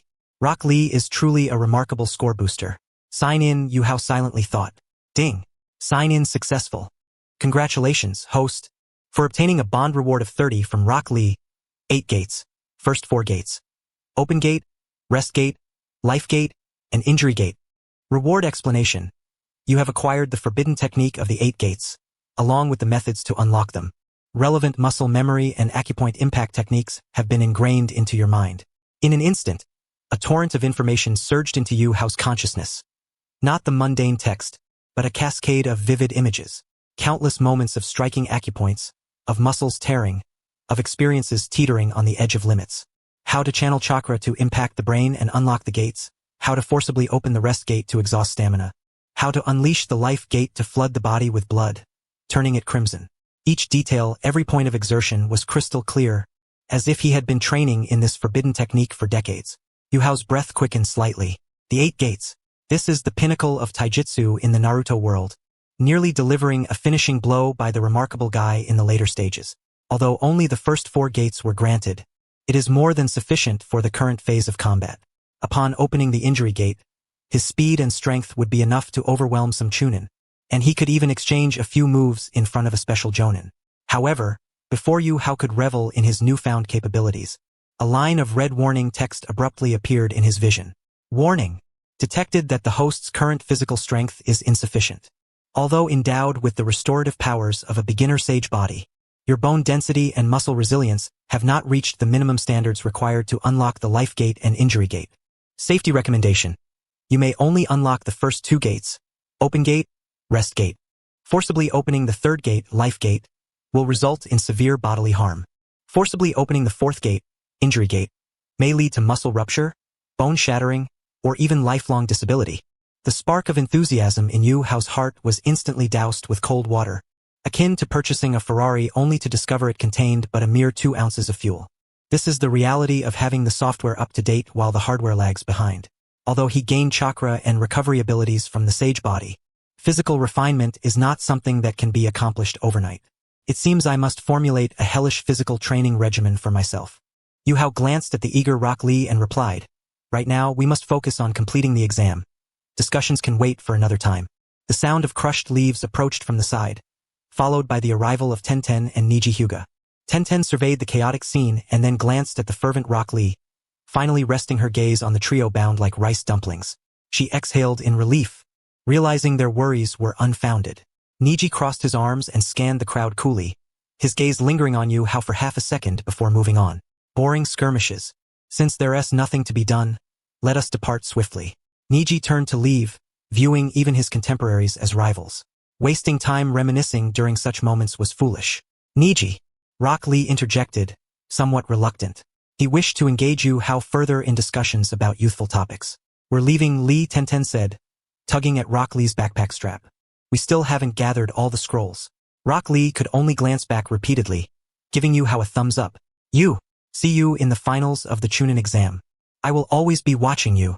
The 3rd squad departed, like a gust of wind, arriving and departing in an instant. Yuhao withdrew his gaze. Present. Niji remains a youth bound by fate-esque constraints. There will be opportunities for guidance in the future. All right. Yuhao clapped his hands to garner everyone's attention. Team 7 still needs to rest, and we have yet to gather the scrolls, so let us take our leave. Naruto appeared somewhat reluctant but understood that the exam was paramount. Sakura supported Sasuke, gratefully nodding at Yuhao once more. After a brief farewell, Yuhao picked up Cheyenne and departed with the 3 of them. The forest grew increasingly dim. In his arms, Cheyenne's complexion was pale. Having healed Naruto and Sasuke moments ago, she had nearly drained her chakra and now felt exceedingly weak. "What are you daydreaming about?" Yuhao inquired, noticing her. Cheyenne jumped, her pale face flushing a shade of crimson as she quickly turned her head away, fearing Yuhao would catch her staring. She buried her face in Yuhao's chest, her heart pounding like a drum. Is this what it feels like to be protected by someone? So warm. She tightened her grip.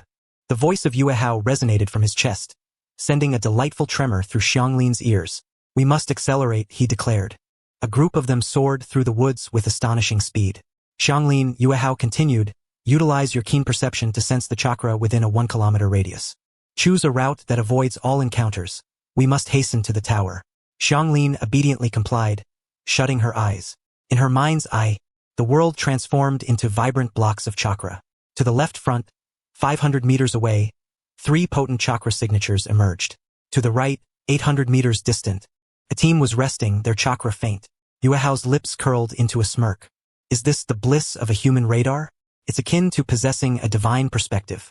"Hinata, activate your Byakugan," he instructed. Without the need for further prompting, she opened her eyes, confirming the trap situation surrounding the right team. Instantly, Hinata formed hand seals, her veins throbbing at the corners of her eyes. Haku and they have explosive tags set around them. However, Their SA path to break through at 3 o'clock. Perfect. With the aid of both macro radar and micro perspective, Team 8 navigated the perilous forest with remarkable ease, as though they were orchestrating their own destiny. Whether it was hidden venomous snakes in tree hollows, buried traps, or lurking enemies, none could evade their meticulous strategy. The remainder of their journey was akin to a leisurely sightseeing tour, effortlessly circumventing any trouble as they made their way directly to the central tower of the forest. Upon pushing open the tower doors, they found other candidates still struggling in the mire, gasping for breath amidst toxic fumes. Inside the tower, a spacious hall awaited. Yuehao gently set Xianglin down. As her feet touched the ground, a hint of despondency washed over her. Yuehao gestured to Kiba and Shino. The two simultaneously unfurled their respective scrolls, and with a resounding bang, a plume of white smoke billowed forth. A familiar figure emerged from the mist, a scar running across his nose and a stopwatch in hand. It was Irika. Congratulations. You've passed the second exam, he began, but his words faltered as he beheld the four before him, particularly the red-haired girl in foreign garb with glasses. His mind struggled to comprehend the situation. What is going on? Why is there an extra person? Yuehao stepped forward, donning his signature harmless smile. Irika-sensei, we encountered her on our way. She got separated from her teammates and was injured, so we brought her along. Although she's from the grass village, a life is a life. Irika's mouth twitched in response. This was the Chunin exam, a battleground of fierce competition. Did he think he was merely rescuing a stray cat? Yet, looking at Xianglin's frail appearance and Yuehao's earnest demeanor, Irika found it difficult to argue. After all, this represented a form of guardianship. As long as the scrolls were valid, bringing an extra person along was not against the rules. However, given that this girl from the grass village lacked a scroll and teammates, her elimination was inevitable. Very well. In that case, Team 8, all members pass. Irika then turned his gaze toward Xianglin. The medical team will take you for treatment and then escort you out of the exam. Xianglin panicked slightly, instinctively grasping the hem of Yuehao's clothing. She did not wish to leave. Yuehao gently patted the back of her hand, leaning down to whisper in her ear, "Go. Heal your injuries. As long as you are in Konoha, I will find you. Be good." The simple word good acted like a binding spell, rendering Xianglin completely soft. The blush that had faded from her cheeks surged back with renewed vigor. She released her grip, lowering her head like a chagrined little bride, as she was led away by the medical ninja. Before departing, she looked back at Yuehao multiple times, her gaze thick with emotion. Kiba leaned closer, nudging Yuehao with his elbow, a mischievous grin on his face. "How, you let her go just like that?" Yuehao shot him a sidelong glance. "What do you know? This is called playing the long game." Moreover, he stretched his neck. "We have a 2-day respite ahead. Rather than dwelling on trivial matters, it was better to contemplate the evening's plans." Their swift passage through the exam left them with a rare 2-day hiatus before the third preliminary round. That evening, in the Ichiraku ramen shop of Konoha, steam rose and enticing aromas wafted through the air. As the sun dipped low, Akane sat at one end, observing her 3 subordinates devouring their meals, particularly Yuehao, whose table was already piled high with 5 empty bowls, still clamoring for more. Kane sighed, pinching the bridge of her nose, tightly clutching her wallet, feeling as though her heart was bleeding. "Yuehao, were you a starving ghost in your past life?" Taking the 6th bowl of miso chashu ramen from the hands of the shopkeeper, Yuehao turned to Akane, his face beaming with broth and a radiant smile. "Akane-sensei, this is a celebration feast. We've shattered the record for passing the exams in Konoha." Suddenly, he leaned in closer, mere centimeters from Akane's exquisite face, radiating warmth. She instinctively recoiled. What are you doing?" Yuehao extended his hand, not to perform any inappropriate gesture, but rather to naturally retrieve a napkin, gently wiping a speck of sesame from the corner of her mouth. "Sensei, you have something at the corner of your lips." His actions were tender and effortless, yet imbued with an irresistible intimacy. Akane froze, a flush of crimson blooming across her cheeks. What a cheeky boy. When did he become so adept at flirting? How dare he tease his teacher? Beside them, Hinata buried her face into her bowl, steam rising from her head, unsure if it was the heat of the ramen or the sight before her that caused her embarrassment. Yuehao, however, did not forget about Hinata.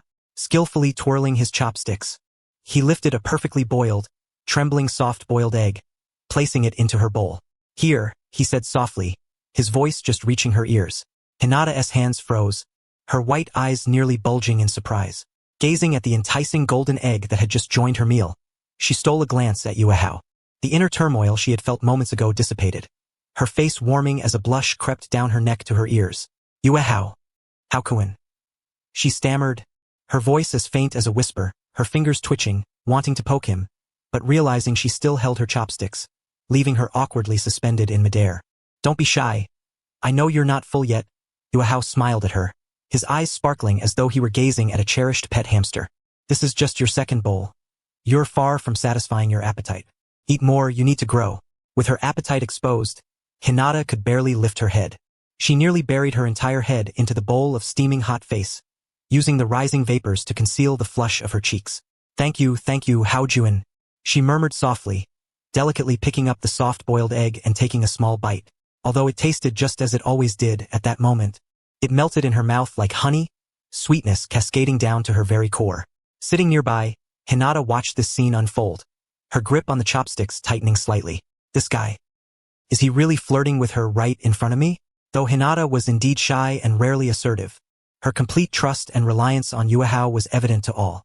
A twinge of discomfort stirred within her heart, not due to anything else, but because this boy had just been wiping the corner of her mouth, only to turn around and show such tender concern for the young girl. Have the youth of today reached such heights in their pursuits? Clearing her throat, she attempted to reclaim the authority befitting a leading jonin. How? You shouldn't only focus on taking care of others. I see your belly is more like a bottomless pit. My mission funds this month are about to run dry. Despite her complaints, Hinata moved the untouched piece of char siu from her bowl into Yuahao's. The last piece, even if I'm not full, it's gone.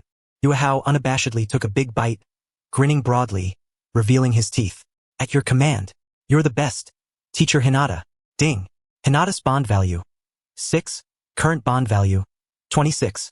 Affection level increased. Evaluation. A tough exterior with a soft heart. Your direct approach yields remarkable results. This adept illusionist, a female jonin, can see through her enemy's disguises but remains oblivious to the rapid heartbeat she experiences in your presence. She begins to relish your affectionate intrusions, even at the cost of her dwindling finances. Ding. Hyuga Hinata's bond value. 5. Current bond value. 44. Unspoken feelings arise. Evaluation. That soft-boiled egg has breached her psychological defenses. In the eyes of this self-doubting and sensitive heiress, every subtle gesture of yours is magnified. She not only harbors affection for you, but also regards you as a beacon of light illuminating her otherwise dim world. If you were to ask her to confront Niji right now, she might hesitate for a moment, then rush forward with clenched fists. Listening to the notifications echoing in his mind, Yuahao felt a thrill of joy as he finished the last sip of soup. Despite his earlier boldness, he was pleasantly surprised to see their bond values not only remain intact but even increase. Particularly when witnessing teacher Hinata revel in his affectionate intrusions, he felt elated. This was how a transmigrator ought to live. In the early morning, as the mist lingered in the air, there were still 2 days until the second examination concluded. Yuahao had no intention of wasting time. After gaining his abilities, he had yet to acclimate fully. The next 2 days would serve perfectly for training. At the third training ground, the dull sound of impacts resonated rhythmically through the open woods. Yuahao, bare-chested, sweat streamed down his muscular contours, pooling beneath his chin and dripping onto the already damp earth. He was striking a post wrapped in iron with his fists, devoid of any chakra enhancement, purely physical strength. With each blow, sharp pain radiated through his knuckles, skin tearing and blood seeping out. In the past, such intense training would leave him incapacitated within 10 minutes. But now it was different. Yuahao paused, staring at his bloodied fists. A warm current surged forth from his abdomen, akin to a sentient serpent, swiftly enveloping his injuries. In mere seconds, the wounds scabbed over and fell away, leaving no trace of scars, the new skin even tougher than before. Wow! How incredible! Is this the power of the Uzumaki clan's Sage Body? It's practically cheating. Yuahao couldn't help but think of Naruto's terrifying recovery abilities, a fit of laughter bubbling within him. The exhilarating feeling of training to the brink of exhaustion was utterly addictive. Having signed in yesterday to gain knowledge of the first 4 gates of the 8 gates, this knowledge swirled incessantly in his mind. Though the system had warned him about his insufficient physical strength, how could he know his limits without testing them? Taking a deep breath, Yuahao mobilized his chakra and fiercely struck against the mental restraints. First gate. Open. Boom. A certain mental barrier shattered instantaneously. The fatigue that had dulled his senses was replaced by clarity. The restrictions on his muscular strength were lifted. Yuehao felt as if he could fell a bull with a single punch. But he did not stop there.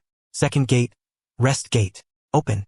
His stamina was forcibly drawn out, converted into explosive energy. His skin began to flush with a faint redness. That overwhelming sense of power made him want to roar. But in the next instant, crack, a faint, sharp sound emanated from his shoulder, followed by a jolt of agony. Yuehao's face paled as he immediately dispersed his chakra, collapsing onto the ground, gasping for breath. Indeed, his body felt like a dilapidated bicycle attempting to be fitted with a Ferrari engine. After just opening the first two gates, his bones had already begun to protest. If he forcibly opened the third gate, he would likely incapacitate himself before defeating any enemy. He needed to keep training. Lying on the ground, gazing at the mottled shadows of the trees above, despite his disheveled state, he smiled with genuine joy, because in that fleeting moment, the sensation of wielding power felt real. If he could refine this body, combined with the 8 gates and the Sage Body's regenerative abilities, it would be an endless source of strength. Hey, you freak over there. A loud voice shattered the morning tranquility. The bushes parted, revealing Kiba with his disheveled hair, a half-eaten rice ball dangling from his mouth. Akamaru trotted at his heels, appearing equally groggy. I was wondering why it was so noisy. I thought it was that rough-browed Lee. Kiba squinted at Yuehao, drenched in sweat as if he had just emerged from water. How are you insane? Today is a holiday. And how long have you been training? The ground is soaked. Yuehao sprang to his feet with a swift movement, grabbing a towel draped over a branch to wipe his face. Just woke up and decided to get some exercise. Kiba rolled his eyes, swallowing down the last bites of his rice ball. You call that exercise? I thought someone was tearing down buildings with all that racket. Though he teased, Kiba couldn't help but notice the defined muscles on Yuehao's body, a flicker of envy crossing his gaze. This guy. He was just a commoner from an orphanage, looking unassuming. How has he suddenly transformed into such a powerhouse? That competitive spirit surged within him. Akamaru, let us join in. Woof. Kiba tossed off his jacket, disregarding the holiday. Since his teammate was training, how could he, Inuzuka Kiba, fall behind? Just then, a faint buzzing sound reached their ears. Shino, unbeknownst to them, stood beneath the shade of a tree, sunglasses reflecting the light, hands in his pockets. Why is everyone up so early? Though he longed to ask. Seeing Yuehao's dedication made him feel compelled to join, lest he appear out of place. Yuehao smiled. That's the spirit. The solitary pursuit of practice can often feel monotonous. It is only through collective effort that one truly finds enjoyment. Since we have all gathered here, let us lend a hand. Yuehao retrieved a piece of black cloth from his ninja tool pouch and covered his eyes, plunging his vision into a realm of darkness. Ya Shino, come at me together. No holding back. Ya hesitated for a moment, then revealed his sharp fangs, rubbing his hands together in excitement. Blindfolded? How, you brought this upon yourself. Don't let me make you cry. Without further ado, Ya and Akamaru seamlessly transformed into 2 swirling tempests, launching a dual assault from either side. Their speed was astonishing. Any ordinary person would have been unnerved merely by the sound of the wind. Yet Yuehao remained rooted in place, unwavering. Within his perceptual world, Ya and Akamaru appeared as 2 radiant fireballs, their muscle contractions and chakra flow trajectories crystal clear to him. This ability was granted to him by Hyuga. Just as the whirlwind was about to collide with him, Yuehao made his move. He stepped back with his left foot, slightly tilting his body. In a mere fraction of a second, the fierce gust brushed past the tip of his nose. Following that, his right hand seemed to reach back casually but accurately seized the scruff of Akamaru's neck, who had attempted a sneak attack. Huh? Akamaru was caught off guard and found himself lifted into the air by Yuehao as if he were a mere chick, his 4 legs flailing wildly. Ya's attack missed and he collided headfirst with a nearby tree. Whoa, is this real? Ya rubbed his shoulder as he stood up, an expression of disbelief on his face. Did you grow eyes on the back of your head? Shino adjusted his sunglasses, several insects stealthily returning to his sleeve. Not just Akamaru, just now. My insects attempted to approach you, Haku, and were evaded when they were merely 10 centimeters away. This is certainly not mere coincidence. Yuehao removed the blindfold and, upon seeing the doubtful expressions on his teammates' faces, revealed his signature gentle smile.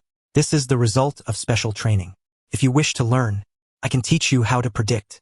As soon as he finished speaking, a faint sound of footsteps echoed from the entrance of the forest.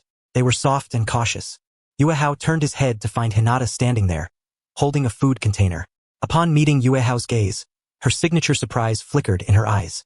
However, Her attention quickly shifted to his bare torso, where beads of sweat still glistened.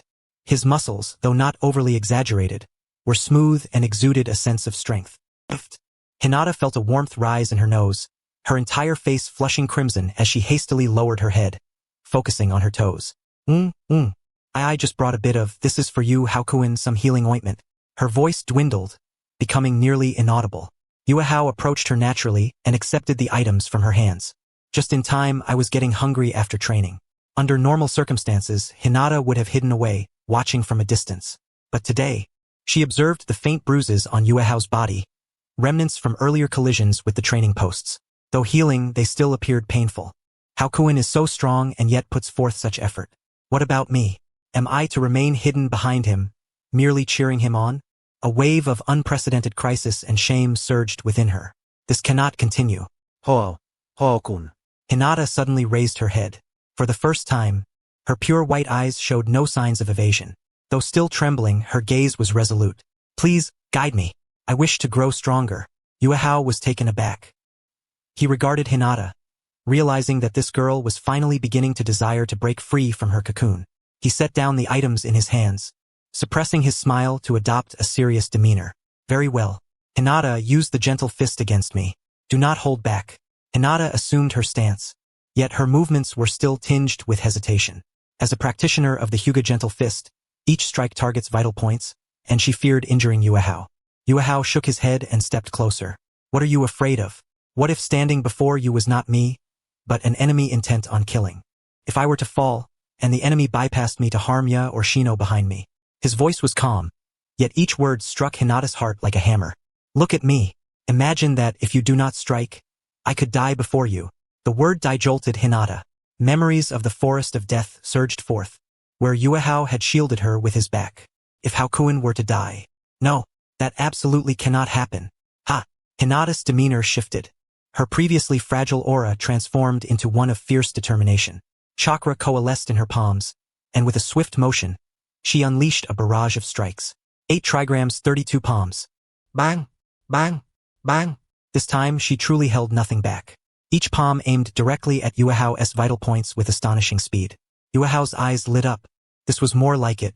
Rather than retreating, he advanced, using his enhanced perception to weave through the flurry of attacks. Despite lacking the Byakugan, he could feel the flow of chakra. The two engaged in a rapid exchange within the forest, gentle fist against 8 trigrams. With a final clash, Yuehao was forced back 3 steps, while Hinata, panting, maintained her striking posture, her eyes slightly dazed. Had she truly landed a hit? Had she actually pushed back Haku? Yes. I am sorry. Are you alright, Haku? Hinata exclaimed, her eyes welling with tears as she rushed forward in a panic to check on him. Ding! Bond target. Hyuga Hinata. Bond value 3. Current bond, 47. Due to your stimulating words, she has broken through her psychological barrier. She realizes that to protect what she cherishes, she must possess the ability to harm the enemy. Yuehao rubbed his slightly numbed arm, not only unperturbed but smiling even more brightly. He approached, still offering his signature gentle head pat. Well done, Hinata. That strike was quite powerful. Hinata was taken aback, feeling the warmth of his hand covering her head, instantly relaxing her previously taut nerves. The sensation was delightful, sweet as honey. At that moment, a slender yet strong hand suddenly grasped Yuehao's wrist, a faint fragrance wafting through the air. That's enough. Yuhi Kurenai had appeared in the scene without notice, clad in her iconic form-fitting mesh attire. Her crimson eyes held a mix of 3 parts anger and 7 parts concern as she surveyed the 4 sweat-drenched, dirt-smeared students, especially Yuehao. She placed her fingers on Yuehao's pulse, her brow furrowing deeply. His heartbeat was alarmingly rapid, his muscles in a state of extreme tension, and his chakra was dangerously depleted. Are you all trying to throw your lives away on the training field? There's an exam in 2 days. Kurenai's tone was stern, especially directed at Yuehao. I know you want to grow stronger, but this self-destructive training will only ruin your foundation. Your current state reminds me of that individual who incessantly shouts for youth. Kai. Yet, even Kai would refrain from such reckless behavior before his body has fully recuperated. Yuehao did not withdraw his hand. Instead, he grasped Hong's wrist in return, applying a modicum of pressure. Teacher Hong. But I feel splendid. Truly. He gazed deeply into Hong's eyes, which were clear and fervent, yet devoid of reason. He could sense his body exulting. With each breach of his limits, he was growing stronger, even if only incrementally. Hong was momentarily taken aback. In the eyes of this youth, she perceived a fervor and an unwavering determination to grow stronger. After a lengthy pause, Hong sighed, retracted her hand, and playfully flicked Yuehao's forehead. Stop your chattering. This is where we conclude for today. As your leading jonin, my words are commands. Now, immediately, go rest. Despite her stern tone, it was evident to all that concern lay beneath. Yuehao rubbed his forehead and smiled. At your service, Commander. In the dead of night, Yuehao lay in bed, the moonlight spilling onto the floor. The ache that had enveloped him was now but a distant memory. The restorative sensation brought by the sage body was akin to luxuriating in a hot spring. He clenched his fist, acutely aware of the chakra within him, which had increased slightly since the morning. Though it was but a minor enhancement, it confirmed his theory. Destruction, restoration, and growth form a perfect cycle. As long as he had the sage body as a safety net, he was an indestructible training machine. Given time, he would undoubtedly achieve greatness. Looking up at the ceiling, Yuehao smiled in anticipation. He was destined to become a training fanatic. As the morning sun pierced through the thin mist, it illuminated the vibrant streets of Yi.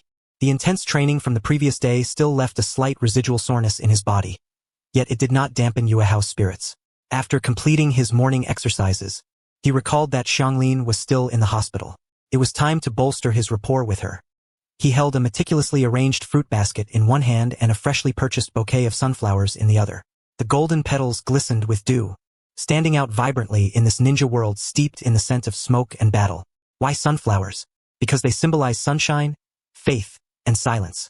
For that red-haired girl, who had been treated as a mere blood bag in the grass ninja village, this ray of sunlight was more potent than any elixir could ever be. Humming an unknown tune, he skipped towards the Yi hospital. Just as he turned a corner, he sensed a surge of chakra. A mere 10 meters ahead lay a crane, slumbering in the depths of the desert, exuding an overwhelming scent of blood and madness. Yuehao lifted his head, his gaze cutting through the bustling crowd, accurately locking onto the target ahead. Clad in a black jumpsuit, with purple face paint adorning his features, stood a figure burdened with a crow wrapped in bandages. It was Kankuro from Mediocre. Beside him was a striking blonde woman with 4 braids, wielding a giant iron fan, Tamari. And in the center, the shortest among them, burdened with a massive gourd, his forehead inscribed with crimson characters, was Gaara. The intensity of his dark circles suggested he hadn't slept in centuries. The surrounding pedestrians seemed to instinctively sense the dangerous aura emanating from the trio and quickly veered away. Yet Yuehao stood his ground, positioned in the middle of the road, a signature gentle smile gracing his face, as though he had encountered a long-lost neighbor. Ah, what a coincidence! Congratulations on passing the Death Forest exam with the highest score. The 3 halted in their tracks. Kankuro furrowed his brow, scrutinizing Yuehao from head to toe, his eyes betraying a mix of disdain and caution. I didn't expect you to be quite fast. We merely placed second. Compared to your terrifying record, we might as well be flies. It took us a mere 97 minutes to clear the Death Forest. Unscathed. Such a record could only be achieved by someone like Gaara. Gaara slowly turned his head, his bloodshot eyes fixated on Yuehao, devoid of killing intent, yet imbued with a detached gaze, akin to that of someone observing a corpse or a stone. Second, his voice was gravelly. Kankuro, however, was not inclined to let this seemingly cheerful face off the hook so easily. In the Death Forest, it was Gaara who eliminated everyone. You didn't even lift a finger. That must have been quite itchy for you. He flexed his fingers, subtle strands of chakra extending silently. Since you placed second, you must possess some skills, right? With time until the 3rd exam, why not have a little fun here? A cruel smile spread across Kankuro's face. He was a warrior at heart, especially eager to turn someone as composed as Yuehao into a puppet. Tamari, standing beside him, held her fan. Her interest piqued as she watched. She too was curious to see what the Leaf Shinobi had to offer. Yuehao sighed, gesturing to the sunflowers and fruit basket in his hands. Ladies and gentlemen, I am on my way to visit a patient in the hospital. Moreover, we are in public. If we engage in a private duel before the exam, it could lead to disqualification, bringing shame upon our village. Wouldn't you agree, esteemed elites of Mediocre? Yuehao emphasized the word elites, not as a sign of weakness, but as a condescending remark cloaked in power. Gaara halted. In that fleeting moment, Yuehao sensed the atmosphere around them thicken. The ground beneath his feet seemed to tremble ever so slightly, as the sand responded to its master's emotions. An almost palpable intent to kill gripped him, akin to an invisible hand tightening around Yuahao's throat. This was the oppressive aura emanating from a Jinchuriki. If it were any ordinary genin, they would likely be trembling in fear at this moment. Yet Yuehao stood resolutely, his smile unwavering.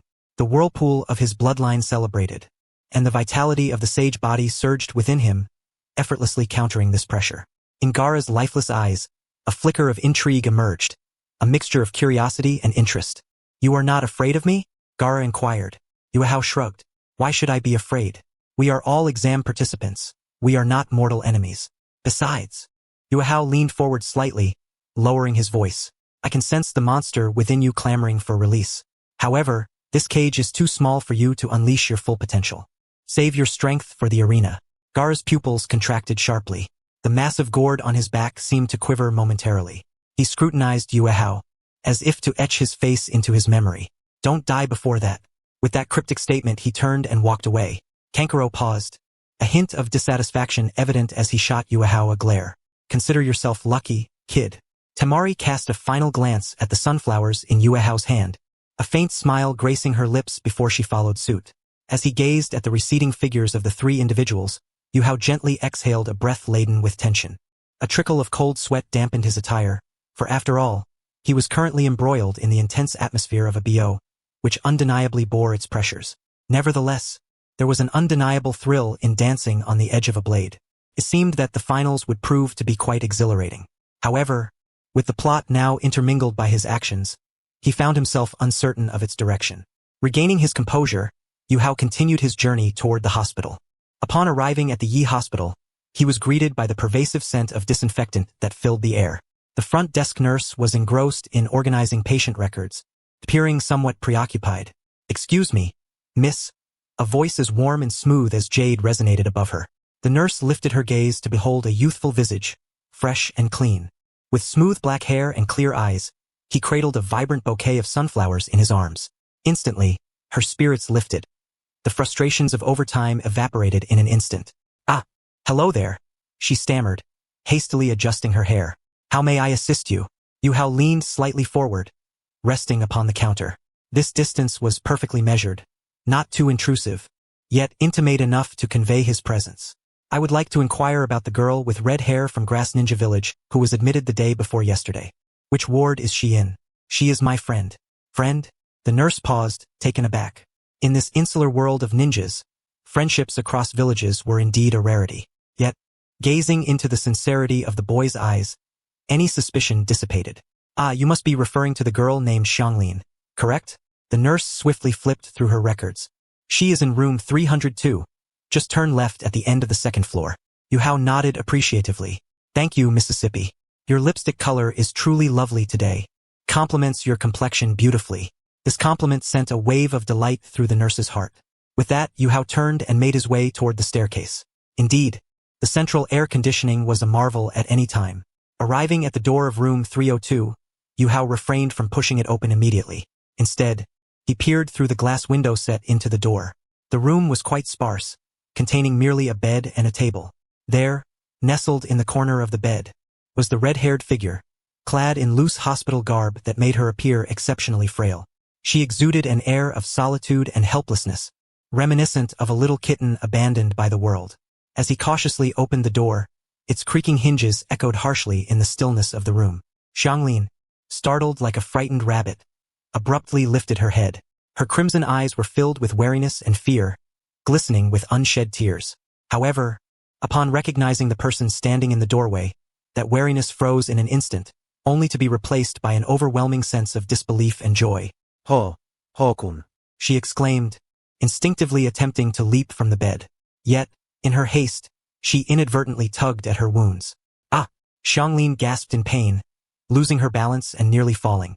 Yuehao acted swiftly, catching her in a warm embrace. One hand supported her waist while the other steadied her shoulder. His brow furrowed slightly, his tone laced with a blend of reproach and affection. "What are you doing? Your injuries aren't healed yet. Do you wish to start dancing already?" Xianglin's face flushed a deep crimson. She could distinctly feel the warmth of Yuehao's palm, penetrating through her thin hospital garments, rendering her weak all over. "I was just..." She stammered, her words tumbling out in disarray. She did not want Hao to witness her in such a disheveled state. Yu Hao gently laid her back onto the bed, tenderly tucking in the corners of her blanket before placing the bouquet of sunflowers on the bedside table.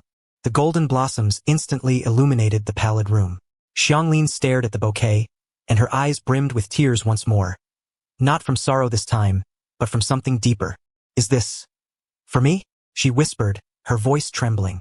In Grass Ninja Village, she had merely been a tool, bitten when treatment was needed and cast aside when not. No one had ever bestowed flowers upon her before.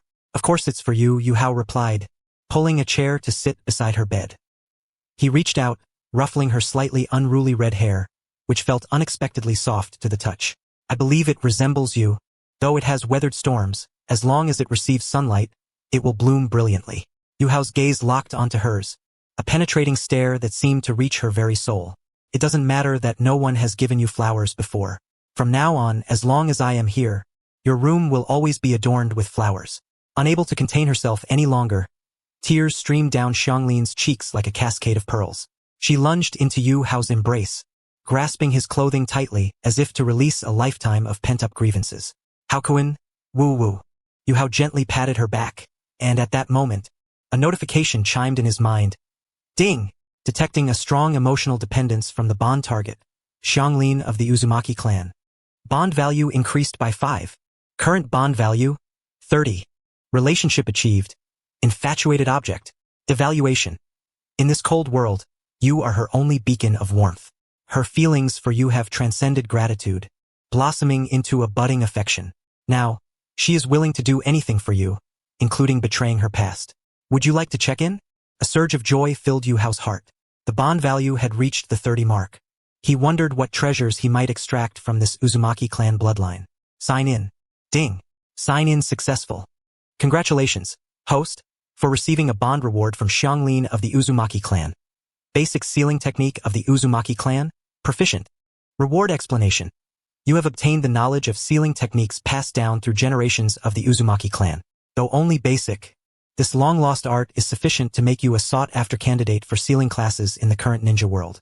It includes 4-symbol sealing, principle, 5-element sealing, solution, and a fragment of the diamond sealing. The relevant sealing hand signs and chakra flow have been etched into your muscle memory. A torrent of information flooded into Yu Hao's mind. Complex runes, obscure incantations, and the delicate sensation of chakra weaving through his fingertips overwhelmed him. It felt as though his brain had been crammed into a vast library. He instinctively closed his eyes, processing this sudden influx of knowledge. So this was the essence of sealing techniques, manifesting chakra into chains to bind and seal. No wonder the Uzumaki clan had faced annihilation. Such power was indeed a bane to tailed beasts. Haku. Xianglin, nestled in his embrace, sensed his body stiffening. She lifted her head, her slightly swollen eyes filled with concern. Are you all right? Did I hurt you? In a flurry of worry, she attempted to rise. Yu Hao opened his eyes, and in that fleeting moment, something flickered deep within his pupils. Yet, he quickly masked it, donning a gentle smile once more. No, he reassured her, placing a hand on her shoulder to guide her back into his embrace. Just a fleeting thought crossed her mind. She pondered, should anyone dare to bully you in the future, I would seal them away and cast them into the sea to feed the fish. Xianglin burst into laughter at this whimsical jest. Although she was aware it was merely a playful remark, the sensation of being unconditionally defended was truly delightful.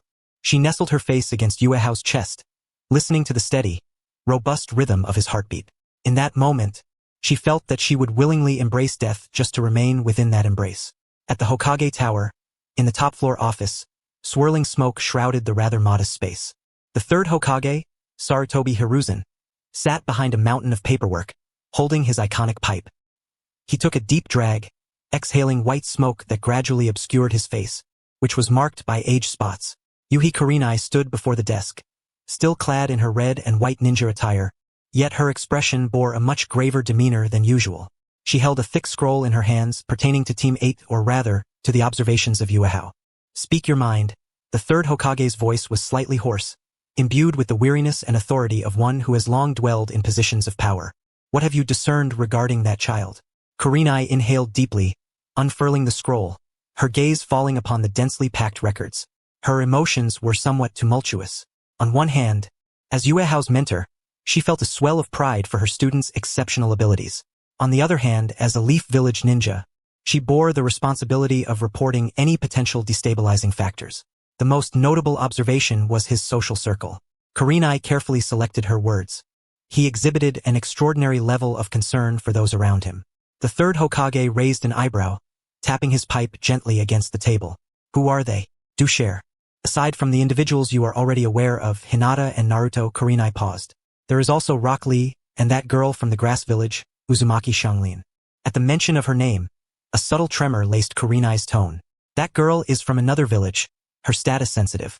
Yet, not only did Yuehao rescue her, but he also brought her back to the Leaf for treatment, even going so far as to personally attend to her in the hospital. The third Hokage nodded thoughtfully, a flicker of insight flashing in his murky old eyes. An orphan of the Uzumaki clan, indeed, that child has a discerning taste in companions. Kurenai refrained from continuing, pressing on. Additionally, I have noted his interactions with Haruno Sakura of Team 7. Though they appear to share a typical camaraderie, it is evident that their bond exceeds mere friendship. Kurenai spoke several words in quick succession but deliberately omitted her own involvement. She instinctively touched her lips, as if the remnants of that night when Yuehao had tenderly wiped them with a tissue still lingered. The ambiguity of their teacher-student relationship troubled her, and she dared not broach the subject in front of the third Hokage. You imply that. The third Hokage set down his pipe, leaning forward slightly. His sharp gaze bore into Kurenai.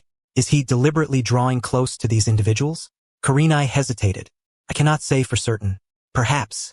She sought to defend her student. It may simply be his desire for connections, stemming from his orphaned background, a yearning for bonds akin to Naruto, who constantly seeks attention. Yet, Yuehao's approach is far more mature, gentle, and appealing to the girls. The third Hokage remained silent, merely resuming his smoking, the pipe making a soft clacking sound as he puffed. An orphan yearning for friendship? Such a rationale might fool a freshly graduated genin. However, to one who has navigated the political maelstrom for a lifetime, it appears more akin to instinctual investment. Hinata Hyuga, the Jinchuriki of the Nine Tails, a prodigy in physical arts, and the orphan scion of the Uzumaki clan.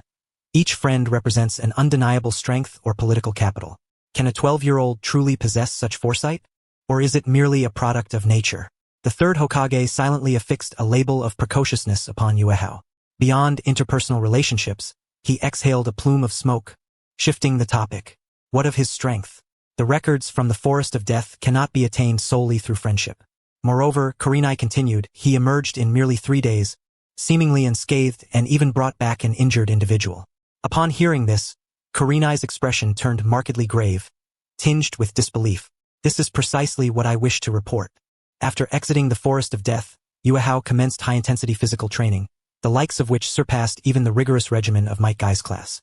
Furthermore, she paused, seemingly gathering her thoughts to articulate that absurd fact. Just yesterday morning, I witnessed him unlock the first 2 gates of the 8 gates.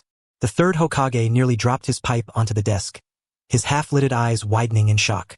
What did you say? The 8 gates? That forbidden technique of physical prowess? Kurenai nodded. Indeed, I can attest to it.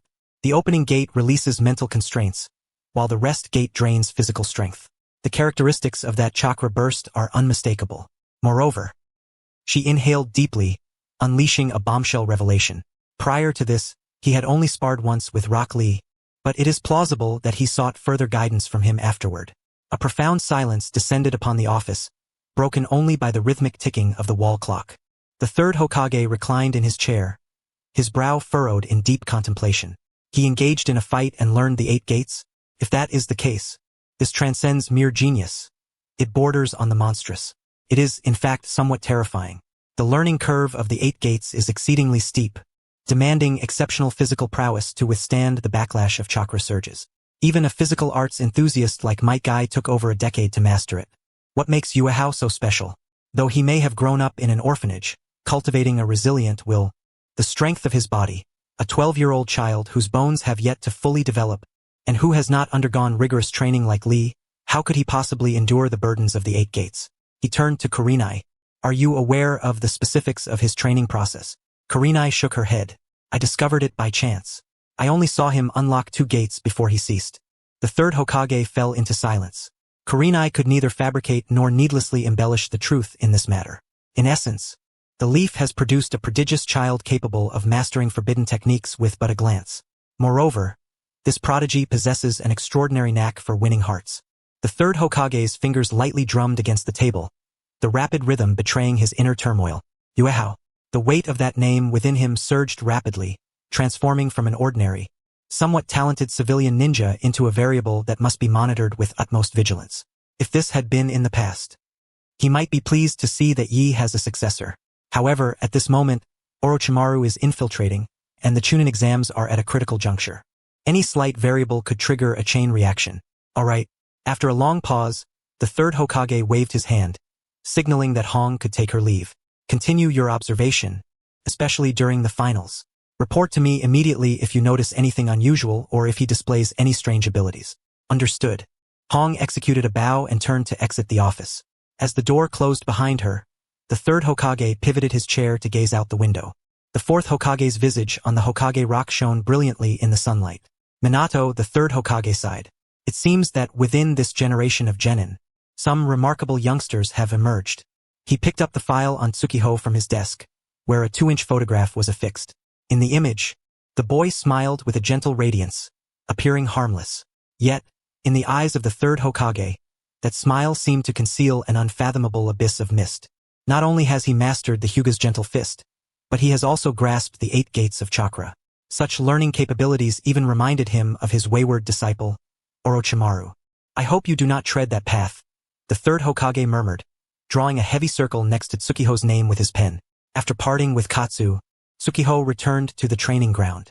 Sweat drenched his clothes, clinging to his skin and outlining the burgeoning muscle definition of his youth. He did not rest, resembling a tireless machine, repetitively throwing punches and kicking, each movement slicing through the air with a resounding whoosh. Not far away, the other 3 members of Team 8 were engaged in cooperative practice. Gentle fist. 8 trigrams. Hinata exclaimed, her form dancing like a butterfly, her palms striking in a series of precise movements that effectively countered Kiba's onslaught. Akamaru, poised to assist, was cleverly restrained by Shino's swarm of insects. Tsukiho paused, wiped the sweat from his brow with a towel, and smiled faintly. Hinata, you are becoming increasingly formidable. Hinata faltered momentarily, her fair cheeks instantly tinged with crimson, nearly allowing Kiba to exploit an opening. She hastily retreated a step, maintaining her stance, her voice a mere whisper. And no, it's all thanks to you, Haku. Kiba and Shino, too, had developed a growing synergy. Tsukiho turned his gaze toward the other 2. Kiba grinned widely, revealing his sharp canines, proudly pointing a thumb at himself. Of course, otherwise, how could I keep up with a freak like you? Shino merely adjusted his sunglasses, offering a simple hum in response. For him, the reason for fighting was straightforward. Tsukiho had declared they were a team. A few days later, within the depths of the Forest of Death, a stifling atmosphere permeated the air inside the central tower. After the grueling second phase of the exam, the genin clustered together, casting wary glances at one another. Here, every individual was a potential adversary. Tsukiho surveyed the scene.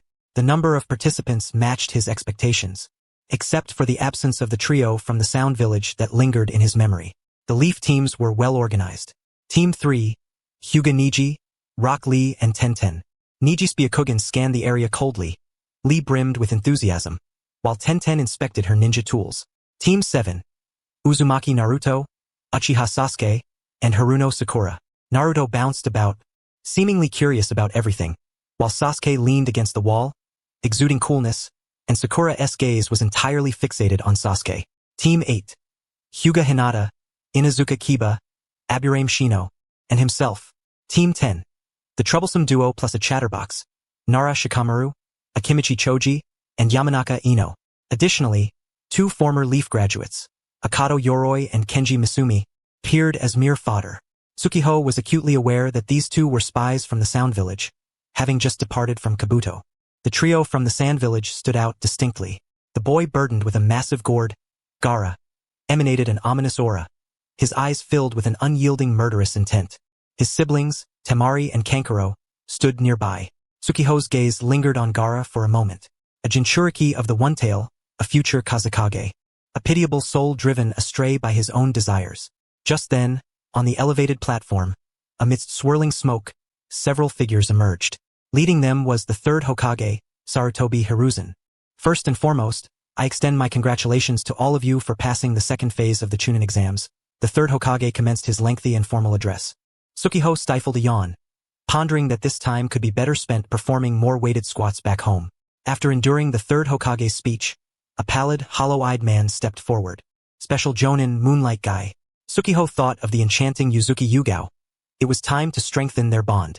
Ahem, Moonlight Guy began, coughing twice, his frail appearance drawing skeptical glances from many genin. Next, I will explain the contents of the third exam. However, due to an overwhelming number of participants passing the second phase, we will need to conduct a preliminary round to determine who qualifies for the actual third phase. The announcement sent ripples of shock through the crowd. What? A preliminary round? Naruto was the first to exclaim. What nonsense! We fought tooth and nail just to survive the forest of death. Ino echoed his complaints. Only a select few, like Sasuke, Neji, and Gaara, revealed expressions of bloodthirsty excitement. Tsukiho, however, remained calm. This development was entirely within his expectations. Moonlight Guy disregarded the uproar, gesturing toward a massive electronic screen behind him. The rules for the preliminary round are simple. One-on-one battles until one side loses consciousness or concedes. The matchups will be randomly selected by the electronic screen. As the words left his mouth, the screen began to rapidly scroll, ultimately freezing on two names. Uchiha Sasuke versus Akado Yoroi. The entire arena's attention swiftly converged on Sasuke.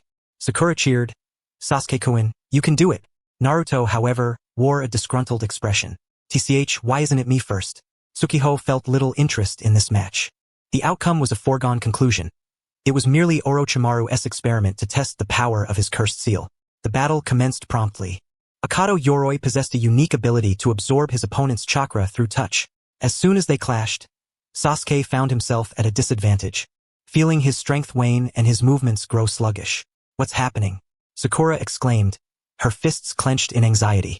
That guy is absorbing Sasuke's chakra, Kakashi explained from the sidelines, frowning in concern. Just as Akado Yoroi believed victory was within his grasp and prepared to deliver the final blow, a fierce determination flashed in Sasuke's eyes. He surged forward, executing an incredible twist in mid-air. Taijutsu, Shadow Dance Leaf. Both Lee and Guy widened their eyes in astonishment. Isn't that Lee's technique? Sasuke's figure appeared like a specter beneath Akado Yoroi, delivering a powerful kick that sent him soaring into the air. Without delay, he followed up with a relentless flurry of attacks. Lion's Barrage.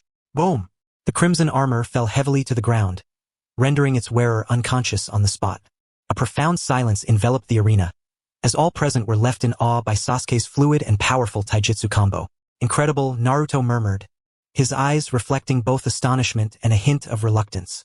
The fact that Lee could master such techniques after merely witnessing them once was a bitter pill to swallow. Yugao merely smirked, his inner thoughts remaining undisturbed. The Sharingan, such an unfair advantage, had no place in this world. What merit was there in merely replicating a basic martial technique? The victor is Uchiha Sasuke, announced Moonlight Gale, declaring the result. The screen flickered back to life, revealing the next matchup. Yamanaka Ino versus Nara Shikamaru. Oh, is it me? Shikamaru remarked with a look of disdain, scratching his head and muttering, what a hassle. Ino, give it your all. Inuzuka Kiba cheered, while Hinata quietly supported her teammate. This clash piqued Yuhao's interest slightly, as it was a scenario absent from the original narrative. The battle between the insect user and the strategist promised to be a captivating display of skill among the new generation of leaf ninjas. While Shikamaru was undeniably intelligent, his physical prowess was a significant weakness, and against an opponent like Yamanaka Ino, who left no openings, he would find himself in quite the predicament. As the battle commenced, Shikamaru immediately sought to employ the shadow imitation technique to control his adversary. Shadow imitation technique, success, he declared, his shadow rapidly extending toward Ino's. However, in the blink of an eye, Ino transformed into a swarm of black parasitic insects, scattering in all directions and evading Shikamaru's grasp. What? Insect clones? Ino shouted in surprise. Shikamaru clicked his tongue, his expression growing more frustrated. Ugh, this is becoming increasingly troublesome. Before he could formulate a counter-strategy, the swarming insects surged toward him from all sides. As he dodged, Shikamaru hastily formed hand seals, attempting to recapture Ino's true form with his shadow. Yet, Ino's tactics were flawless. Utilizing a portion of her insects to launch distracting attacks and obscure his vision, she stealthily sent another group underground, launching a surprise assault from beneath his feet. In no time, Shikamaru found himself cornered, overwhelmed by the relentless onslaught. A master of strategy, He struggled to find an opportunity to act in the face of Ino's relentless and unyielding assault. The sheer number of insects rendered analysis impossible. Minutes later, Shikamaru was pressed against the wall, his chakra significantly drained. He glanced at the insects crawling over him and then at the silent Ino, who wore sunglasses and offered no words, letting out a long sigh. Ah, what a hassle. I concede. This outcome left many spectators astonished. To them, Shikamaru still possessed the potential to fight back, yet he had so easily given up. Only Asuma recognized the underlying truth, shaking his head with resignation. Yuhao nodded in approval. Without any need for reminders, Ino had matured into a commendable ninja. The victor is Yamanaka Ino, Moonlight Gale proclaimed, allowing Ino to descend from the arena and return to Yuhao's side, still silent. Yet, beneath her lenses, her gaze seemed to convey, I have not disappointed your expectations. Yuhao smiled and patted her shoulder, their unspoken understanding palpable. The screen rolled once more, ultimately halting on the next contest. Ken Mizuki versus Kenjiro. The puppeteer from the Sand Village was finally set to engage. Kenjiro, adorned with purple paint on his face, bore a peculiar grin while a large, unidentifiable object was wrapped in bandages on his back. His opponent, Ken Mizuki, was one of the leaf ninjas associated with the Crimson Armor. As the battle commenced, Ken Mizuki promptly revealed his bizarre abilities. His body appeared to be devoid of bones, his limbs extending at exaggerated angles, coiling around Kenjiro like a serpent. Oh, a softening transformation? Yuhao raised an eyebrow. Such transformations were not uncommon in later generations, yet they remained relatively novel at this stage. Kenjiro stood frozen in place, seemingly paralyzed by fear. Ken Mizuki's limbs swiftly ensnared Kenjiro's arms and neck, rendering him immobile. I've got you. Ken Mizuki sneered coldly. I'll crush your bones, one by one. He began to exert force, the sound of cracking joints echoing ominously. Oh dear, it seems I'm about to be killed. Kenjiro's voice emerged from his restrained body, laced with a hint of mockery. Ken Mizuki's expression shifted, sensing something amiss. The figure he had ensnared felt rigid and cold, entirely unlike human flesh and blood. Just as he realized the discrepancy, an unexpected turn of events transpired. The head of the figure he had wrapped suddenly rotated 180 degrees, revealing Kenjiro's painted face twisted into a sinister grin. A toxin-coated stinger protruded from its mouth, aimed directly at Ken Mizuki's face. Simultaneously, the enormous object wrapped in bandages revealed countless similarly poisoned claws that reached out to ensnare Ken Mizuki's body. Is that a puppet? Gasps erupted from the audience. It was only then that they realized the large, bandaged figure on Kenjiro's back was a humanoid puppet. The real Kenjiro, unbeknownst to them, had already disengaged from the puppet disguise and stood several meters away, manipulating the entire scene with chakra strings. The joints of the puppet emitted a cacophony of creaking noises as it tightened its grip. Ah! Ken Mizuki's piercing scream filled the air as his bones were instantaneously crushed, leaving him a lifeless heap, collapsing to the ground. Kenjiro retracted his chakra strings, returning the puppet to rest upon his back, a cruel and triumphant smile gracing his features. This spectacle left some of the lower-ranked shinobi present feeling uneasy. That was too cruel, Sakura remarked, her complexion paling. Puppet techniques are truly fascinating. Yamanaka Ino adjusted her sunglasses, her eyes gleaming with curiosity. The victor is Kenjiro, Moonlight Gale announced, and the screen rolled once again. In the fourth match, Haruno Sakura faced Yamanaka Ino. Once close friends, now rivals, the two finally stood upon the battlefield. The air crackled with tension as they entered the arena. With that wide forehead of yours, I want to go easy on you just because we were once friends, Ino declared, hands on her hips, initiating the provocation. Just what I wanted, Ino pig, let us settle this today, Sakura retorted, equally fierce. As the battle began, the two girls grappled with one another, resembling more of a street brawl than a ninja duel. You're pulling my hair. I'm kicking your shins. The scene grew increasingly chaotic. This is ridiculous. Shikamaru covered his face, unable to watch. Go for it, Sakura. Naruto cheered enthusiastically. Sasuke leaned against the wall, observing with indifference, his heart devoid of emotion, even finding the commotion somewhat bothersome. Yuhao yawned. To him, this battle was a mere waste of time. The only noteworthy aspect was Ino's secret technique, the mind-body switch technique. After a series of wild exchanges, both girls were left breathless. Seizing an opportunity, Ino swiftly formed hand seals. Mind-body switch technique. An invisible wave of energy surged toward Sakura. Sakura faltered, her eyes becoming vacant. It worked. In the depths of Ino's mind, a surge of joy welled up as she realized she had successfully seized control of Sakura's body. With a deliberate grace, she lifted Sakura's hand, poised to utter the words of surrender. However, just as she was about to vocalize her defeat, a tempestuous voice thundered within her mind. "Hey, you lot! Get out of my body this instant!" It was the inner Sakura. Spurred on by Naruto's unwavering encouragement, Sakura's second personality erupted forth, launching a frenzied assault on Ino's consciousness. What? Ino's mind was engulfed in agony as she was forcibly expelled from Sakura's body, returning to her original form. The backlash from the psychic clash left her disoriented, her head spinning. Sakura, too, was not spared. Her body swayed, her complexion paling. Both had exhausted their final reserves of chakra and stamina. Yet in their eyes burned an indomitable flame of defiance. "Ha! Ya!" In unison they cried out, dragging their weary forms forward with the last vestiges of strength, delivering their final blows. Bang! Their fists collided with precision, striking each other's faces simultaneously. Then, both bodies crumpled, collapsing backward as consciousness slipped away. A profound silence enveloped the arena. Moonlight Gale stepped forward to assess the situation, clearing his throat with a resigned cough. Cough? Cough. In the fourth match, both competitors have simultaneously lost their fighting capacity. Thus, no one advances. The outcome left the crowd in a state of speechless disbelief. The medical team promptly carried the two unconscious fighters away. The electronic screen began to display the draw for the fifth match, Tian versus Temari. At last, another ninja from the Sand Village was set to take the stage, and it was the one wielding the colossal fan, a master of wind techniques. Tian strode confidently into the arena, clutching two scrolls. As a weapons specialist from the Leaf Village, she harbored unwavering faith in her ninja tools. Her strategy was clear. If she could prevent her opponent from wielding her fan, employing her weaponry to suppress Temari, victory would be assured. Temari, however, regarded her opponent with a nonchalant expression, even harboring a hint of disdain. Is this the extent of a Leaf Ninja's prowess? This condescension ignited Tian's ire, prompting her to unfurl her scroll. Heavenly Lock Disaster. She hurled the scroll skyward, unleashing an onslaught of chains and meteor hammers that rained down upon Temari. Faced with such a barrage, Temari merely scoffed, curling her lip in derision.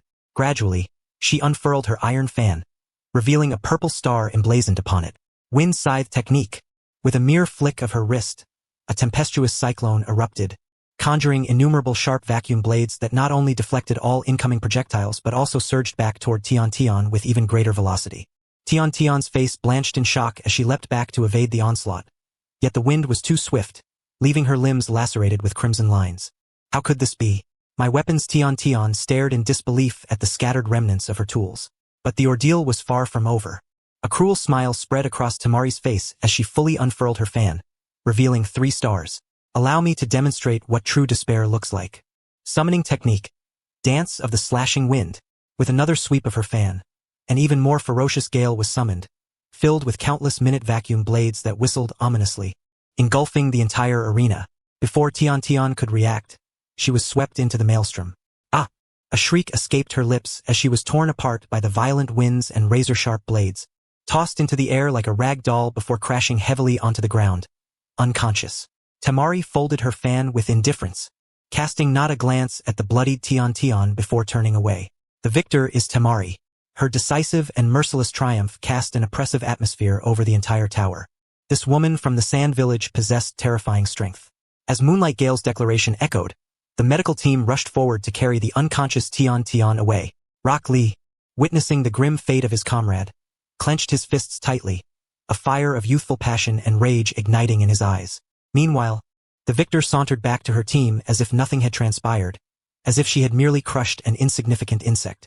The atmosphere within the tower grew heavier due to this brutal victory, and for the first time, the Leaf Ninjas felt the chilling strength and ruthlessness of the foreign ninjas.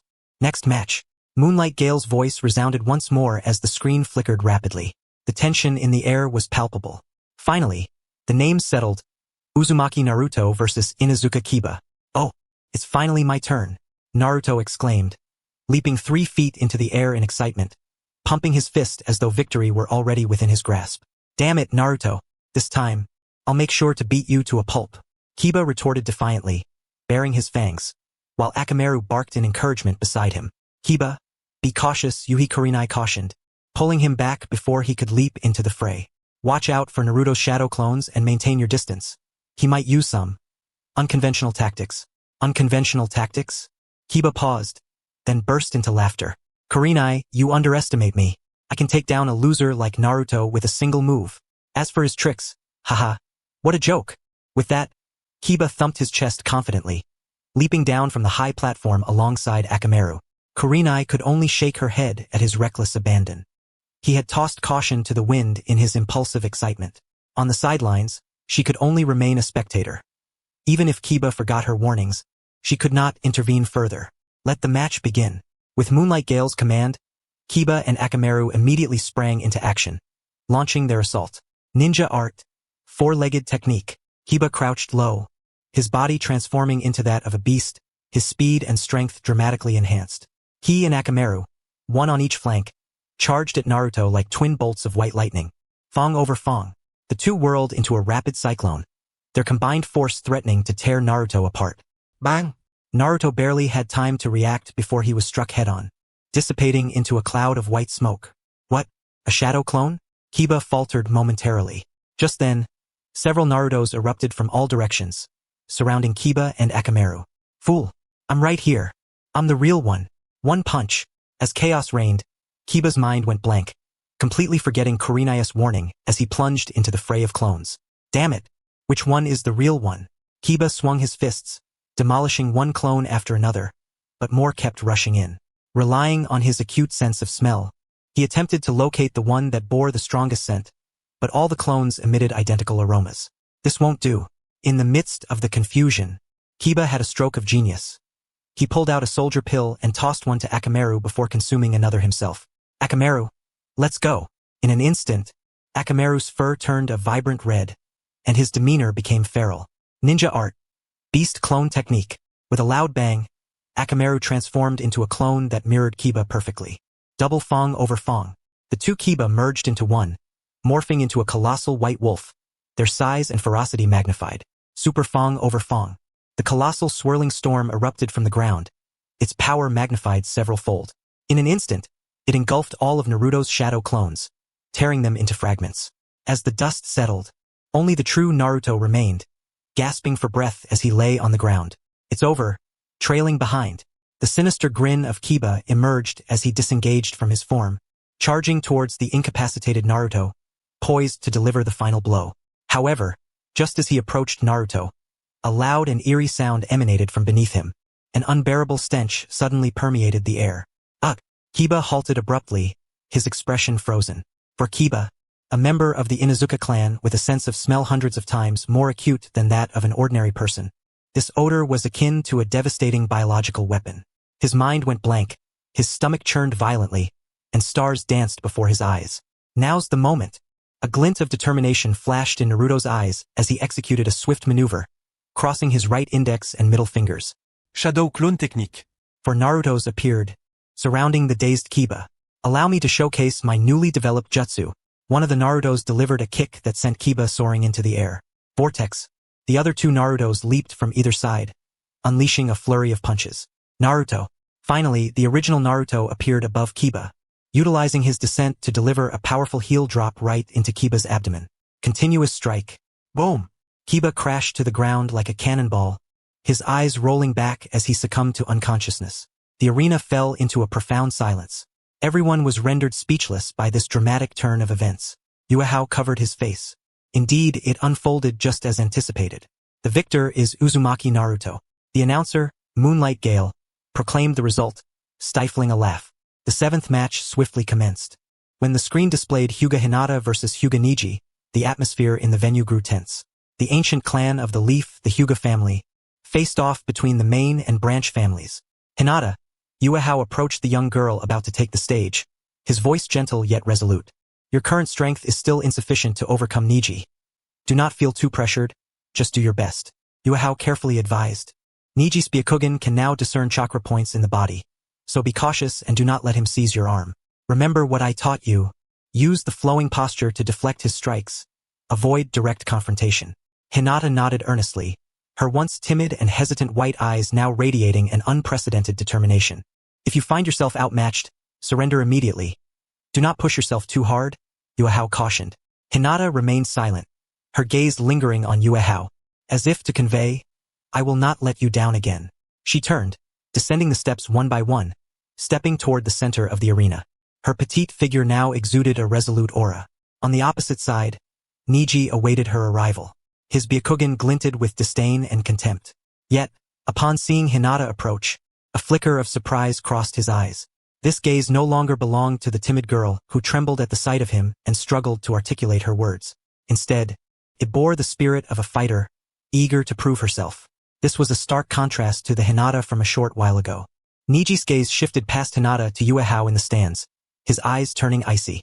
Is it you? Have you transformed her? Yuehao stood aloft, observing the two below, a smile of satisfaction gracing his features. He witnessed Hinata's growth. The match began. Niji adopted the gentle fist stance, his tone frigid. Hinata, I advise you to concede now. You are no match for me. Hinata mirrored his stance, inhaling deeply before speaking softly yet firmly. Niji, I want you to see my transformation. No sooner had she finished speaking than Hinata launched her attack. With a powerful thrust from her legs, her form danced like a butterfly. Her palms, imbued with a gentle yet firm current of energy, struck towards Niji. Gentle fist. Her movements flowed effortlessly, her palm winds fierce and commanding. The momentum she generated was surprisingly on par with Niji's. A flicker of astonishment crossed Niji's eyes before it morphed into a mocking smile. Not bad, but still far from enough. He easily sidestepped Hinata's strike, his finger darting towards her arm.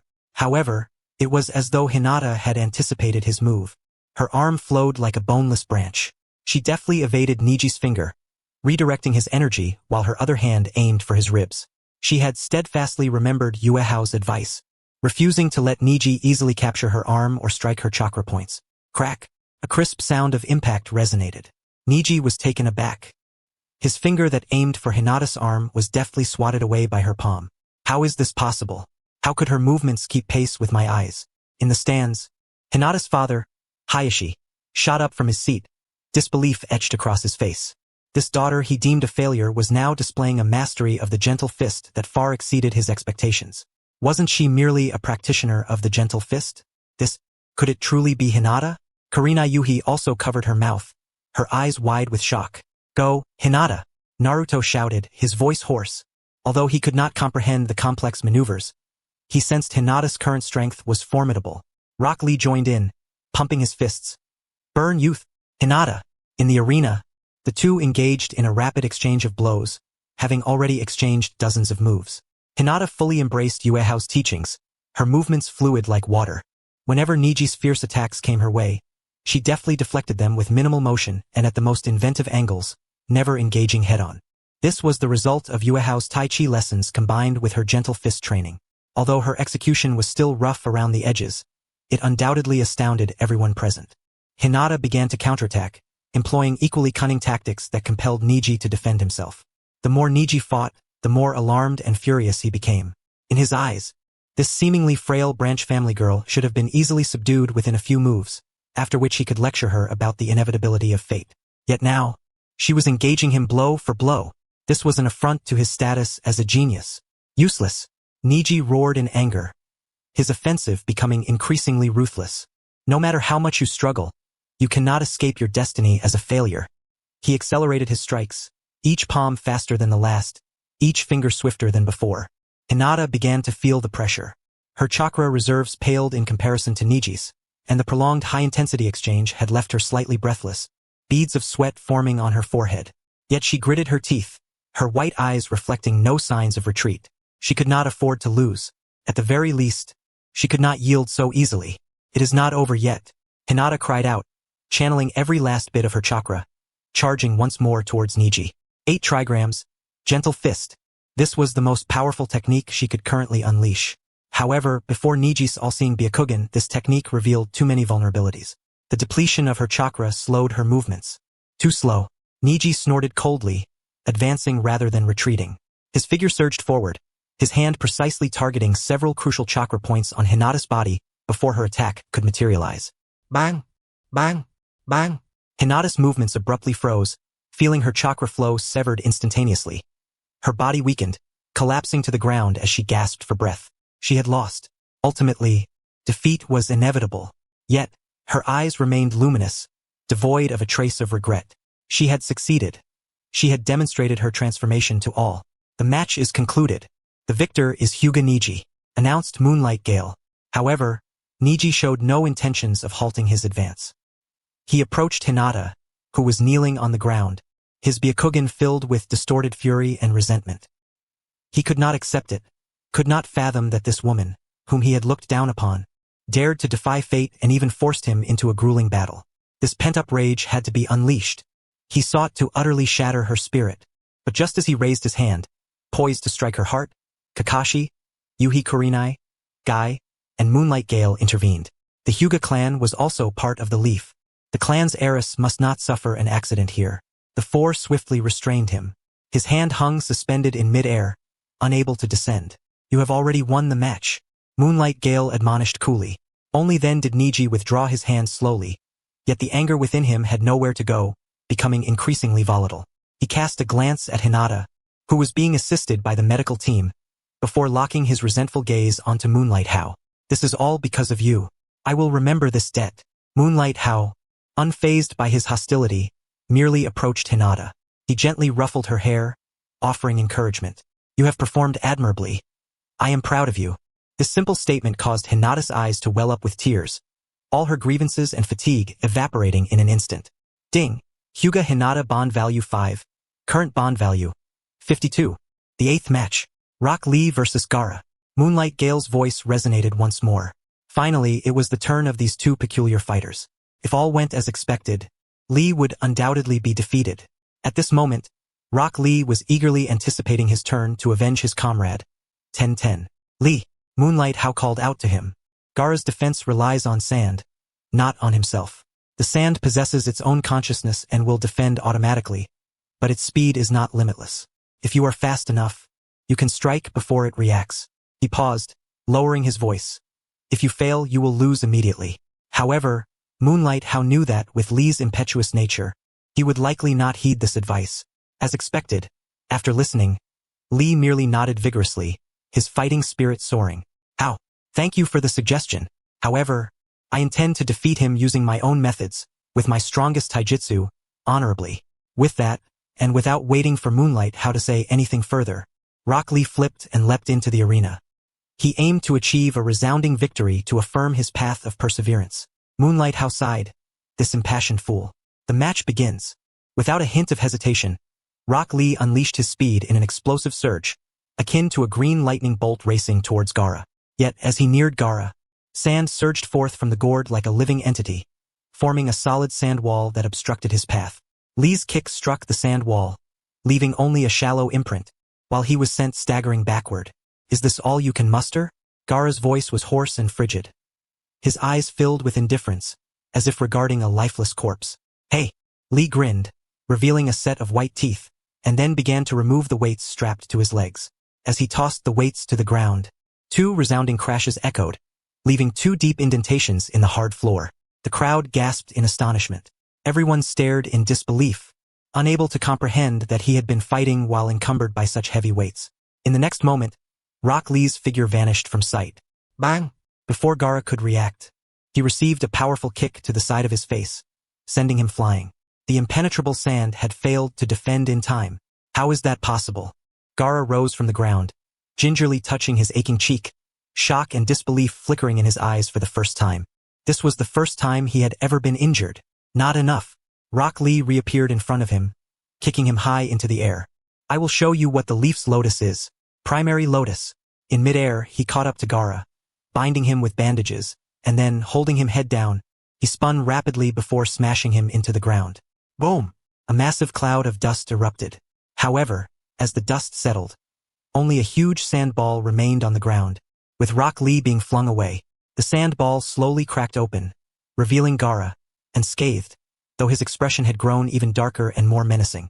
At a critical moment, the sand had transformed into a substitute and cushion, protecting him.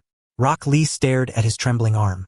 The primary lotus was an extremely taxing technique on the body, yet he hesitated not. Teacher Guy, please grant me permission. He looked towards Might Guy in the stands. Guy silently gave him a thumbs up. With the permission granted, Rock lies aura surgé dramatically. 8 gates. First gate. Open. Release. Second gate. Rest gate. Open. Release. Third gate. Life gate. Open. Release. He opened 3 gates in a single breath, green chakra steam erupting from his body, his skin turning crimson from the rush of blood. Fourth gate, und gate. Open. Release. Fifth gate. Limit gate. Open. Release. Boom. An even more violent green shockwave soared into the sky, elevating Rock Lee's speed and strength to a frightening level. He moved. This time, the spectators could only see a fleeting green shadow darting across the arena, unable to capture his movements. Gaara's sand desperately pursued, yet it could not even graze the hem of Rock Lee's clothing. Bang! Bang! Bang! Bang! Gaara was like a sandbag, being mercilessly battered from every angle by Rock Lee, his sand armor continuously shedding and reforming. Too fast. What kind of monster is that? The ninjas in the stands were utterly dumbfounded, unable to comprehend Rock Lee's attacks. Kakashi's expression grew grave. Even his Sharingan could barely keep up with Rock Lee's movements. Is this the 8 gates? Rock Lee kicked Gaara into the air, his body lamenting under the strain of exceeding its limits. Yet, he remained undeterred, utilizing every ounce of his strength to activate the reverse lotus. A flurry of tempestuous attacks rained down upon Gaara. The final blow sent him crashing to the ground like a meteor. Boom! The entire tower trembled. Rock Lee knelt on one knee, panting heavily, his muscles torn and bones cracked. Had he won? As the dust cleared, a deep pit lay on the ground. Gaara was sprawled at the bottom, his sand armor completely shattered. Yet, an enormous gourd-like shadow composed of sand shielded his body, sparing him from fatal injury. He slowly rose to his feet, his expression devoid of anger, replaced solely by pure killing intent. Meanwhile, Rock Lee had exhausted his last vestiges of strength, unable to even stand. I will kill you, Gaara roared, and the sand surged forth like a raging tsunami, swiftly enveloping the immobile Rock Lee. Sand burial. The sand began to constrict, threatening to crush Lee's limbs completely. Just at this critical moment, a figure appeared without warning in the center of the arena. With a vigorous wave of his hand, the raging sand dispersed as if it had encountered its nemesis. Yuehao supported the injured Lee Rock, apologizing, Lee, I do not wish to witness your ruin. I can still fight. Little Lee managed to utter with great difficulty, yet he could no longer rise to his feet. Ding! Lee Rock's bond level 5, current 35. The entire venue fell into a profound silence. Everyone, including the third Hokage and all the Jonin, stared in astonishment at the suddenly appearing youth in the arena. Was that the body flicker technique? It was executed with such adeptness. Myro's eyes, filled with murderous intent, narrowed sharply as he fixed his gaze on Yuehao. Yuehao entrustedly rocked to the arriving Might Guy and then turned to face the pale-faced Moonlight Gale, his tone calm yet undeniably authoritative. Lee, you have lost. Yuehao's voice, though tranquil, struck like a boulder into the still waters of the silent tower, creating ripples of unrest. Moonlight Gale stood frozen, mouth agape, momentarily forgetting his role as a judge. I can still. Lee Rock attempted to struggle, supported by Might Guy, but the side effects of the 8 gates technique surged over him like a tide, rendering him unable even to stand. Guy furrowed his brow. Yuehao, I do not comprehend why you acted in such a manner, but it is evidently excessive to intervene in another's match. Yuehao merely chuckled, recalling how Hinata had been restrained by 4 individuals moments ago. Yet, he understood that Niji had genuinely intended to harm Hinata. However, they were unaware of the true power of the Sand Waterfall-esque coffin. If left unchecked, Lee's left arm and leg would suffer grave injuries, potentially robbing him of the chance to be a ninja. I apologize, I acted impulsively. Yuehao quickly expressed regret, but Lee had already lost the capacity to battle, and further engagement would undoubtedly lead to injury. Guy recognized this truth as well, ultimately conceding. Lee Rock, you have lost. It was Guy who proclaimed this. Little Lee gazed earnestly at Guy. Teacher Guy. Lee, you have exemplified your youth to your teacher. Might Guy beamed, giving a thumbs up, his teeth gleaming with brilliance. The victor is Yuehao. Moonlight Gale finally announced the result, bringing this match to a close. Next up was the final match. Akimichi Choji versus Yuehao. Moonlight Gale's voice heralded the conclusion of this lengthy and bloody preliminary round. Choji, give it your all. The evening barbecue depends on you, Yamanaka Ino shouted, attempting to encourage her comrade in the most practical manner. Please don't lose too embarrassingly. It would be a hassle. Nara Shikamaru yawned, appearing somewhat drowsy. yet his eyes remained firmly fixed on his friend. Akimichi Choji nodded vigorously, his face reflecting unprecedented earnestness. He glanced at Yuehao, who was set to be his opponent, the very same youth who had captured the limelight throughout the preliminaries. He is formidable. This was Choji's most immediate impression. But he could not afford to lose, not just for the barbecue, but also for the honor of Team 10. The two descended the platform, standing in the center of the arena. Within the towering structure, all eyes were riveted upon this final match, especially those of the elite Leaf Jonin. Yuhi Kurenai bore a complex expression, filled with pride for her student and uncertainty about the impending battle. More than anything, she was astonished by Yuehao's prowess. Just how much more does he conceal? Might Guy and Kakashi stood side by side, both wearing unusually grave expressions. This kid has truly provided us with countless surprises, Guy remarked, his tone devoid of its usual levity. Indeed, Kakashi replied, if Niji and Lee are geniuses, then he is the genius amongst geniuses. Kakashi looked at Kurenai. You truly have struck gold. Yet, Yuhi Kurenai felt a twinge of worry. Such brilliance could easily extinguish. Meanwhile, in a corner of the crowd, the disguised sound ninja leader Orochimaru's eyes sparkled with a greedy and excited gleam. I must possess this child, Orochimaru hissed under his breath, extending his long tongue to lick his lips, his gaze brimming with possessiveness. The third Hokage, Hiruzen Sarutobi, quietly observed everything, puffing on his pipe, his eyes deep and inscrutable. The match begins. With Moonlight Gale's command, Choji immediately assumed the secret combat stance of the Akimichi clan. He showed no signs of underestimating his opponent and unleashed his full strength from the outset. Partial expansion jutsu. Choji's right arm swelled dramatically, transforming into a colossal fist, roaring through the air as it swung towards Yuehao's face with tremendous force. This punch possessed enough power to send a bull flying. However, Yuehao merely took a leisurely step to the left. That immense fist sailed past his nose, crashing heavily into the ground behind him. Boom! The floor cracked, debris scattering. How fast? Choji was taken aback, hastily retracting his fist to launch a second attack. Yet the outcome remained unchanged. Yuehao's movements appeared unhurried. Yet each time he deftly evaded Choji's assaults with minimal effort, as if he were a leaf dancing on the wind while Choji's fists raged like a tempest, failing to even brush his clothing. After a flurry of empty strikes, Choji halted, panting heavily, disbelief etched across his face. He recognized a terrifying reality. From the start of the battle until now, Yuehao had not moved more than 3 meters. Yet no matter from which angle he attacked, Yuehao seemed to have anticipated all his actions. On the spectators' platform, Shikamaru furrowed his brow tightly. This is not right. That guy is not just dodging. He is guiding Choji's position. What? Ino failed to grasp the situation. Damn, this level of combat intelligence is simply monstrous, Shikamaru muttered to himself. In the arena, Choji realized that continuing in this manner was futile. Damn it, if I cannot hit you, then I shall leave you with nowhere to hide. He took a deep breath, his hands rapidly forming a seal. Expansion jutsu. Choji's body instantaneously ballooned into a massive sphere of flesh. Secret technique, mid-tank. Boom! With an unmatched momentum and weight, he spun rapidly, charging towards Yuehao to crush him. The ground trembled, and the air howled.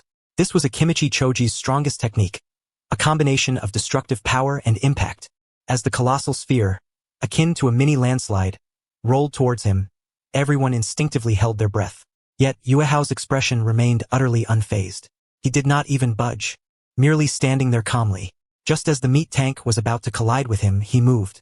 With an exceedingly simple, even somewhat casual sidestep, that cataclysmic sphere of flesh merely grazed past him. Then, with a resounding crash, it slammed squarely into the wall behind him. Boom! The entire tower shook violently. A giant dent resembling a human form appeared in the wall, and countless cracks spread like a spider's web. Ugh! Choji slid down from the wall, returning to his original size, clutching his head, stars dancing in his vision, barely able to stand. The expansion technique had instantaneously failed due to the violent impact. An opportunity. Yuehao's voice echoed in Choji's ear. Ding Ci was suddenly taken aback, and before he could react, a tingling sensation coursed through his body. Yuehao's figure appeared behind him like a specter, his fingers converging like a butterfly flitting through flowers, swiftly tapping dozens of times on his back and limbs. The motion was so rapid that it left behind only a blur. Was this acupoint striking? Kakashi's Sharingan shrank in surprise. No, this was not ordinary acupoint striking. He was targeting Ding Ci's chakra nodes. As Yu Hao's final fingertip landed, Ding Si's body stiffened, and he felt the flow of chakra within him abruptly severed. His body weakened, and he collapsed to the ground with a thud, utterly devoid of strength. But it was not over yet. Yu Hao seamlessly turned, striking a pose that left all members of the Hyuga clan in awe. The initial stance of the gentle fist. The 8 trigrams palm of the gentle fist. There was no proclamation of 64 palms, only a relentless barrage of perfectly executed strikes. Bang! Bang! Bang! Bang! Bang! Each palm struck Ding Si with precision, the force not overwhelming, yet akin to surging waves, crashing relentlessly against his internal organs and chakra system. By the time Yu Hao retracted his final palm, Ding Si had already rolled his eyes back and fainted completely. This group had been plotting from the very beginning, leading Ding Si to crash against the wall. Kakashi exhaled sharply, his tone filled with astonishment. Indeed, Yu Gao nodded in agreement, acknowledging how well he understood Ding Si's weaknesses and combat habits. Moonlight Gale stood in a daze for several seconds before recalling his duty, promptly announcing in a loud voice, "The victor, Yu Hao. The preliminary rounds of the Chunin selection exam are now concluded." Oh, Hao has won, Naruto shouted in excitement. Lee, Hinata, Kiba, and Shino all displayed genuine smiles. Only Nara Shikamaru and Yamanaka Ino gazed at their fallen comrade with a resigned sigh. Thus, Asuma's Team 10 faced total annihilation.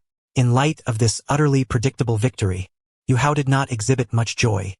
He glanced at his unscathed palm, his heart devoid of any tumult. After all, as a knowledgeable player of the narrative with a cheat, losing would indeed be a disgrace to all traversers. As the match concluded, the third Hokage, Hiruzen Sarutobi, stepped forward once more to deliver a closing statement. Essentially, it was a congratulatory speech for the 8 newly promoted genin: Uzumaki Naruto, Uchiha Sasuke, Hyuga Niji, Yamanaka Shino, Nara Shikamaru, Temari, Kankuro, and Yu Hao. He then announced that in 1 month's time, the final showdown would be held under the watchful eyes of the masses. Yu Hao listened absently, his gaze inadvertently sweeping over Orochimaru in the corner. 1 month. Enough time for you to prepare all the preliminaries of your leaf collapse plan. And he himself needed time to solidify his strength.